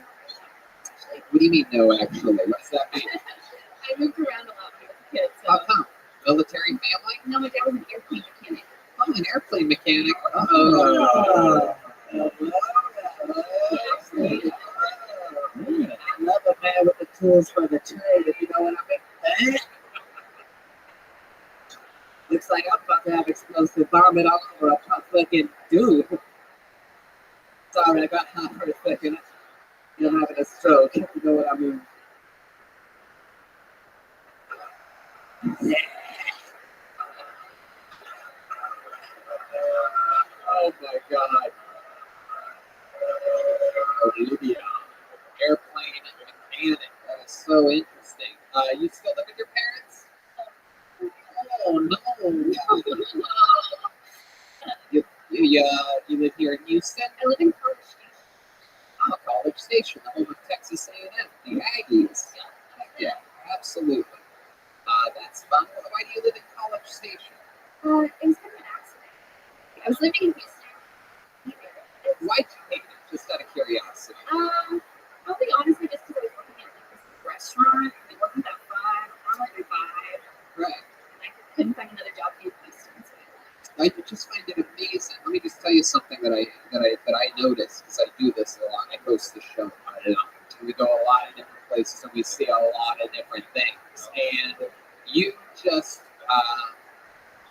said that you didn't like the city that we're in, and you're so likable that nobody even fucking lost their minds for you. Right? That's the first time I've ever. Or like, I mean, you just snuck it in, and you're like the nurse that gave the shot, and you're like, you're done already. And you're like, what? You already did it? Like, it's like that. I think everyone's still thinking about her getting blowjobs. Very good. Way to bring the whole room down to your childish level. But I mean, I think that's a testament for, this perhaps being something that you could be really good at. Is this something that you're really interested in doing? What made you try here from College Station today? Well, I've been listening to the podcast for a couple years. Always been super interested in stand-up. Don't know if it's the worst thing. Kind of what? The worst. Sorry. What do you mean by the worst? I hate it here. Why do you hate it? It's just everybody's looking at me. I don't really. Why don't you like that? I just don't. Then why'd you sign up? Is this like a bondage thing? She's imagining 200 red bands in the audience right Yeah, now. that's why I signed up. I think we're all thinking about the blowjob next step. All right, Beetlejuice. That's my impression of you. Interesting stuff. I find you such a compelling, interesting case. You don't really want to be here. You don't like Houston, but you signed up and you comfortably went through a set. You took your time. You executed, and even though we could barely hear you, you still pulled off what I would consider a big win. Probably the best set out of all the first timers here tonight. So it's interesting stuff. You have a ridiculous amount of likability to you. So if you don't like this many people looking at you, what do you think you do want to do with your life? What do you see? Where do you see this whole life thing going for you? You're 23. Let's see. Realistically, I'm probably gonna get a degree in like anthropology and social work and just teach people. Very good. You do realize that if you teach people, there's going to be a bunch of people in a room looking at you. Yeah, but it's like they don't actually know stuff, and you'll just not be deciding if that's funny or not. I think you should. I think you should. I think you should embrace your fears and get over it. You stand up now. Thank you. You guys agree with me? You think she should do it again? Yeah, Olivia, you should do it. It's funny though, because I just got done saying something that I so rarely say on the show, which is the more you care and the more you prepare and the more this and that, the more likely you are to fail and blank out, which is hard to understand, but I think this is a perfect example of exactly what I was talking about. This chick's like, yeah, I just drove here, I listened to podcasts, I don't really want to do this ever again, I don't give a fuck. I've been practicing in my mirror for like 6 months. Oh, well, there you go. But you got through it. But I mean, practice and being overwhelmed with pressure are two different things. The first time I ever did stand-up at the Comedy Store, the original room, when I started, May of 2007, I knew that I was going to do it for the rest of my life. So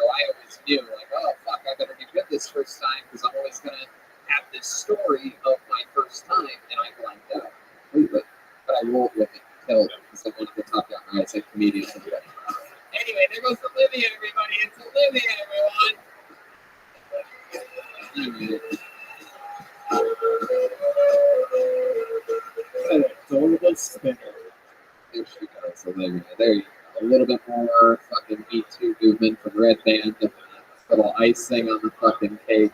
The Me Too movement is the only movement right back. It counts as points on the Fitbit. There you go. Yes, absolutely, dude. Well, let's have some more fun, shall we? There is yet another person from Texas that has gained quite a bit of stardom in the history of this show. I believe his first appearance was in San Antonio or maybe Houston, Dallas, something like that. It doesn't matter. It was definitely in Texas. He's a little Texas superstar. Not only has he done stand-up quite a few times, pulled out of the bucket originally on this show, but during his interview part, we found out that he is on the world competitive level of Taekwondo, yes. And you may know him from kicking things off of people's heads. In fact, one time, trying to kick a water bottle off of a man named Jeremiah Watkins' head, his skinny jeans once constricted him, and he kicked Jeremiah in the head. A very, very iconic moment in the show's history. And he's here with a brand new minute. Ladies and gentlemen, I present to you the one and only Texas' own Colt McNeely, everybody.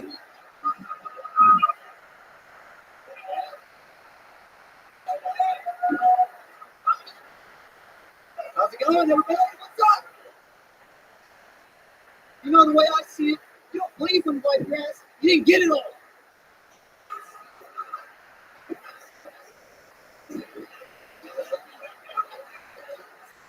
My girlfriend said use baby wipes. I tried it. It was a lot like a Rothschild. Except you never have to worry about a baby wipe growing up on your butt cheeks. It's a true fact. So my ex started selling nudes on Snapchat for money. It's true. Funny thing is, now you can get a pepperoni pizza, the same price for pepperoni nipples. What's up?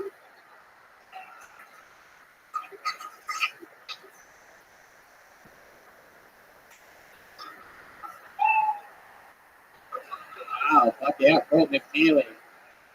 Getting some revenge on his ex-girlfriend, huh?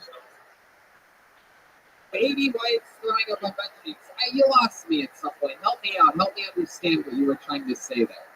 So, like, say your girlfriend's like licking your butt. You know? Uh-huh. Doesn't taste very good. Right. Did she throw up? Yeah. So your girlfriend ate your ass and threw up. For the sake of the joke, tell you. Oh, for the sake of the joke. Welcome to another episode of For the Sake of the Joke. All right, so there you go. That didn't happen. Did she sell nudes on Snapchat? Not my girlfriend, my ex. Your ex-girlfriend. Wait, what's her name? I'm not gonna guess. There you go. She really did that? Yeah, she's like, that's so much potential.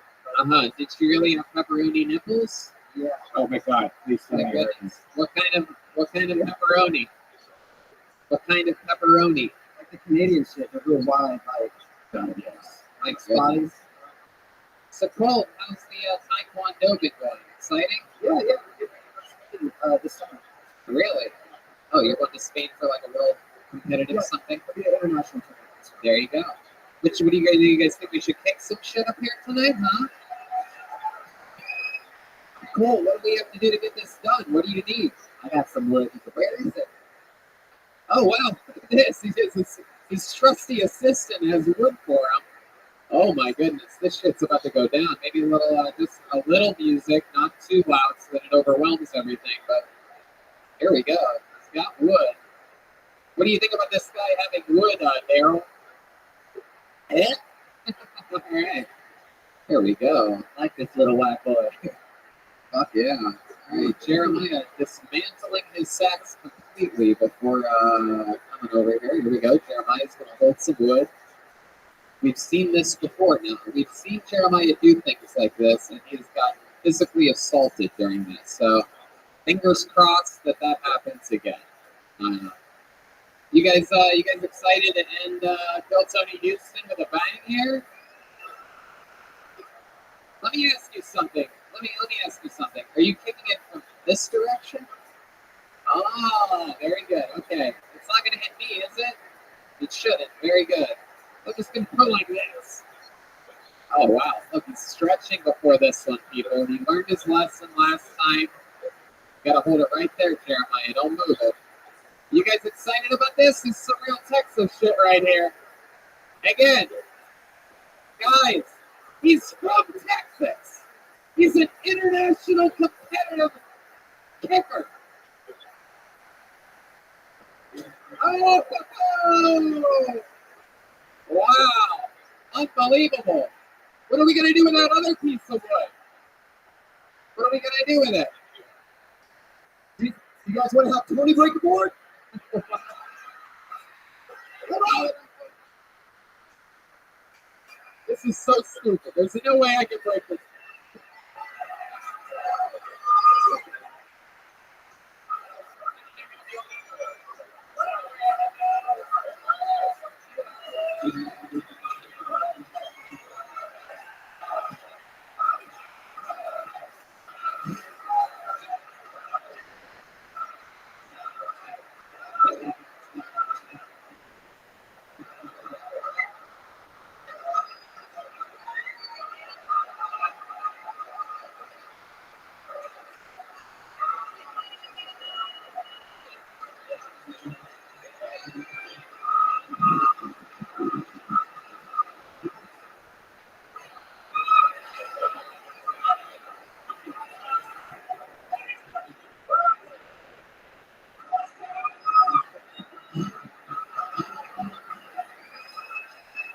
I've never kicked wood in my fucking life. How do you expect me to do this?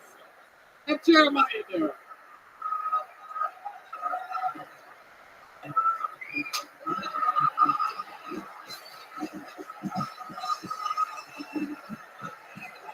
That's one way to do it. That's the fucking muscle of the show right there.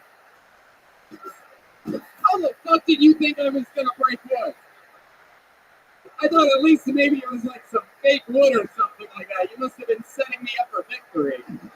But no, just a real piece of fucking wood. I couldn't even hit it.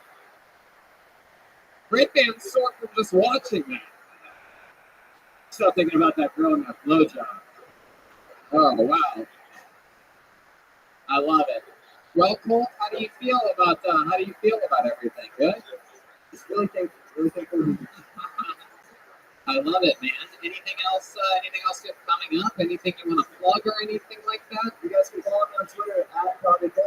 Check it out. There you go. Colt McNeely, ladies and gentlemen, Texas' own. Very exciting stuff. I love it. Well, we did it, guys. That's an episode of Kill Tony Houston. We did it again.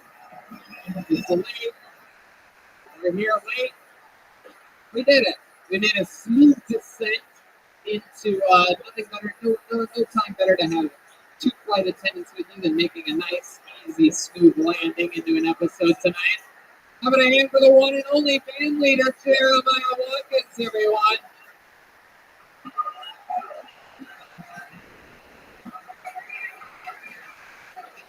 Jeremiah has a bunch of stuff, a bunch of dates coming up. You guys know about it already. It's going to be in Buffalo, Syracuse, and Albany in February. New episode of Jeremiah Wonders is JeremiahWatkins.com for tickets like that. New episode of Jeremiah Wonders as Pete Holmes. He's Jeremiah Watkins on YouTube. He's Jeremiah stand-up on social media. There can't possibly be anything else, is there, Jeremiah? There's some Kill Tony band posters out there. You know, there you go. And again, new posters from Ryan J. Evo. Texas is only drilled just for here, so that's very exciting stuff. How about one more time for your favorite flight attendant, Daryl? Joel Jimenez, everybody. Mostly sorry on social media, an official Ludwig drummer. Anything else, Joel? I love you, Houston. Thanks for coming out. Please. We did it again. We have to do it again tomorrow. So we're gonna get some rest and get ready for that. Red Band, love you guys. See you. Good night, Houston. We love you.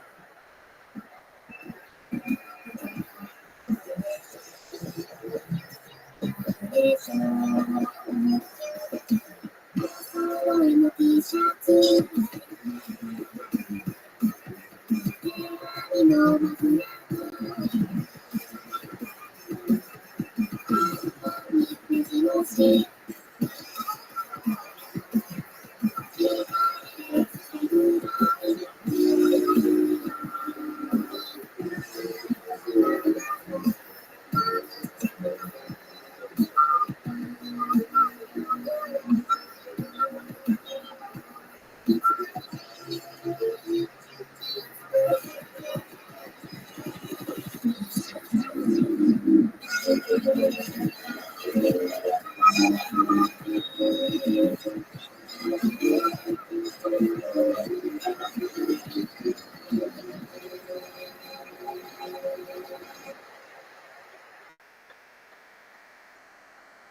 this is Rabbi coming live from San Antonio, Texas.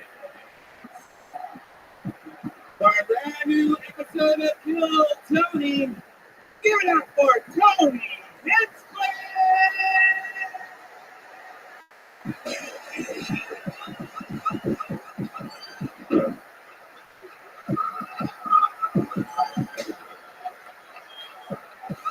San Antonio, come on, make some fucking noise. That's right.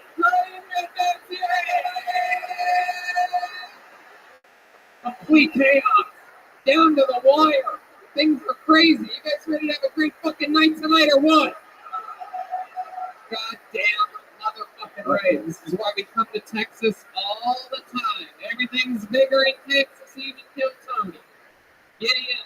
This episode brought to you by Chevy Silverado and Dodge Ram, motherfuckers. Yeah! Hell yeah! I'm so excited about this. We always have fun. A lot of crazy things happen here in Texas, and we've always had fun every episode, but we're here. The fun train continues tomorrow in Houston. Kill Tony's coming up in Calgary with a weekend of staying. Everyone's staying. Myself in Tempe, Arizona. Kill Tony Vancouver. Kill Tony East link just went up back to Swansea, Massachusetts for our big semi-annual blowout on the East Coast. La Jolla, California has a Kill Tony coming up March 5th. Ventura, March 12th. Kill Tony Boston, April 10th. Weekend of stand-up, the 10th and 11th of April. In Austin, Texas, Kill Tony Moon Tower Comedy Festival just announced April 25th. Very exciting stuff. Jeremiah Watkins has some dates coming up in Buffalo, Syracuse, Albany. That's all in February. Go to jeremiahwatkins.com for that. Including Tahoe, January 16th. That happened yet? Nope, didn't happen yet. January 16th. Dang, my goodness. You know, I've just been flying around. We got names cut up absolutely last second. I mean, the reason why I dated here was because we forgot one thing. Yes, to cut up the names. I told the sound guy, who may or may not be just a tad autistic, I told him to get scissors, and he was moving slow during the sound check, and I told him to run. I go, I need you to run. I need you to get scissors and run, motherfucker. And I didn't realize until afterwards that I told him to run with scissors, and but we made it. How about a hand for Lawrence back there on the sound, everybody? We love you, Lawrence. Great work tonight. A badass dude. You know what's great for autism and anxiety? CBD. Yeah. And we love Infinite CBD. Everybody knows that's our main sponsor here on Kill Tony. They keep us going. And now that it's the New Year. A lot of people enacting their New Year's resolutions. We're going to hear most of this. But people are getting back in shape. They're going to the gym. And there's nothing better to use than the topical cream that they have out right now at Infinite CBD. You know about that? I use it on my neck. I just replaced my bed, but for like a couple of years I had a bad bed and I had a bad neck. My neck's always sore. I've been using the topical cream for my neck. It's amazing. It works. And you don't even have to use the topical cream. There's a lot of different ways. If you like gummy bears, it's gummy bears. If you like the tincture, if you like a little drop in your mouth, they have that. So many great things. I work out relentlessly. That's how I keep this shape and this look of having leukemia. That's what I do. I rub topical cream all over my sore joints and all over my sore aches and nooks and crannies. You know what I mean? You get in there. And I use Infinite CBD. I don't buy CBD anywhere else because Infinite CBD offers the cleanest, healthiest, and purest CBD available on the market. Use the code Tony15 and you get 15% off here in beautiful 2020. So go to infinitecbd.com. Use the promo code Tony15, save 15%. If you're a fan of this show, support Infinite CBD. Get some for your sick parents or grandparents. Tell them to try it out. It won't get them stoned. Tell them to enjoy the repercussions of new medicine at Infinite CBD Tony15. Very good. As smooth as always, Red Band. Just as smooth as fucking butter biscuits. I'm excited about this. As with all the road episodes, we go guestless for these things. We like to keep it to the central core. We know you guys like us the most anyway. We don't need some fucking comedian here to promote his goddamn crowd work special coming out or anything like that. You know what I mean? Cluttering it up, trying to be funny, saying jokes that we made fucking years ago on this fucking show. We try to keep it refillable, have as much fun as we want. They don't listen to the show, so I can say whatever I want. I can call them all of our guests a bunch of hats, and no one will ever know. Anyway, so one thing we do have on these shows, believe it or not, we flew with them today. It's a band, ladies and gentlemen. Yeah.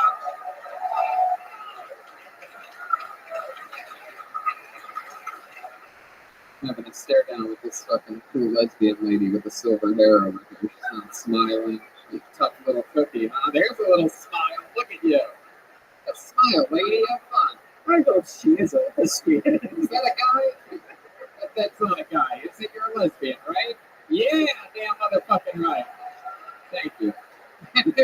All these Texas people patting her on the back. I'm sorry about that. It's all good. I live in Los Angeles. I know a fucking lesbian when I see one. Just like to make sure you're all right. You know what I mean? I don't like that fucking lesbian stare down you guys give me. That cold as ice. And lesbians hate me, by the way. I'm like lesbian kryptonite for some reason. Because they think that you're one of them.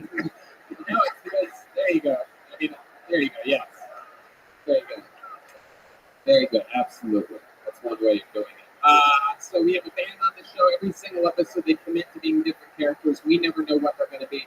They got packed tight in this little itsy bitsy bathroom in this it's very tiny green room we have.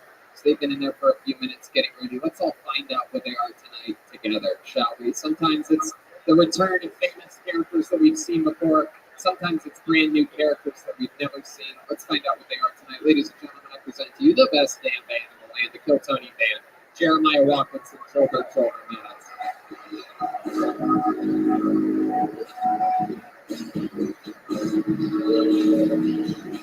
Let's see what they are. Wow. Wow. Okay. Wow. Basketball players, everybody. Fuck yeah, no doubt about it. Those are basketball players. Hell yeah. Welcome to the show. You've been on, I can't remember. Have you been on before, basketball player? Yeah, back in Cincinnati. Wait, what? You're back in Cincinnati, bitch? Oh, wait a second. So yeah. You guys both are sort of like, and we street ballers, dog. Oh, all right. Yo, my name's T-Switch. That's my boy Rip Drop back there. I'm going to write this down. Okay. T-Switch and Rim Job, is that correct? Yeah. T-Switch and Rim Job. We play for the PPP, people playing basketball. Yeah. It's the only league that allows karate. Wow. Well, I'm glad you're here in San Antonio because no one needs more new, better basketball players than the Spurs. Am I right, people?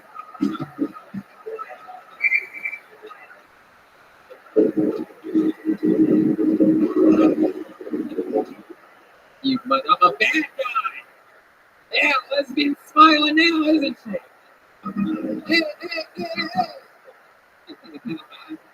This is exciting. We have basketball players. We have a red band soundboard, which brings me to this. The very extra sloppy tonight bucket of destiny. These names were cut up. I might only have half your name at some point, so we're going to have to do some real guessing. There's two ways to this stage, and only two ways. Do not walk in front of this table. If you're on this side, you come up and behind us, like in the meaning of the Comedy Store.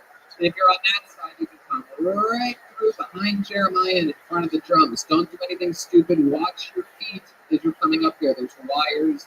There's fire hazards. Be safe. I know you're nervous and that it all turns into a blur if your name gets called. But please, as you get close to the stage, try to focus. Take your time. When we say the names, Lawrence is going to turn on the house lights for a second, just like this. Maybe a little bit more juice than that, Lawrence. Maybe a little bit more, Lawrence. Maybe more. Okay, you know what? That's good, Lawrence. All right, turn him down, Lawrence. Very good. You know what? Fuck it. Let's just have them trip everywhere. I pull your name out. You come to the stage. You get 60 seconds uninterrupted. You know how it works. You know your time is up when you hear the sound of a kitten. It means wrap it up then, or else you're going to bring out the angry West Hollywood bear. I'm sorry. I fucked that up. You're going to bring out the angry Main Street bear.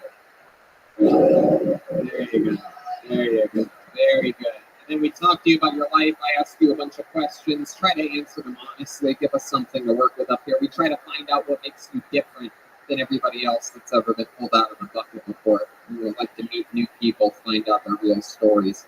The guy with the Spurs hat turned it backwards after I made the check. Son of a bitch. You guys ready to start this fucking thing at San Antonio? We're back. We missed it in 2019. We were here in November 2018, and we're back January 2020. Our first episode of Kill Tony on the road this year. We're going a lot of places. We're about to announce some crazy worldwide stuff, but it starts right now, right here, with you in San Antonio, and your first comedian going up tonight, getting an uninterrupted 60 seconds, goes by the name of Nate N. Nate N. Here we go, here it comes, right there, look at this guy. Hey,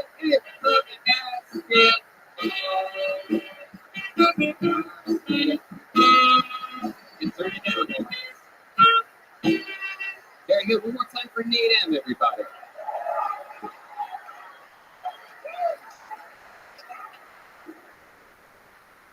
So does anybody else not give a fuck about global warming? Like, what other situation are you complaining about more t-shirt and flip-flop money? I think we all love that, right? I know they always come back with it. You're not looking at it close enough because the polarized caps are melting and the ocean's rising. So, I love the ocean. The ocean's great. Nobody teaches pussies how to swim.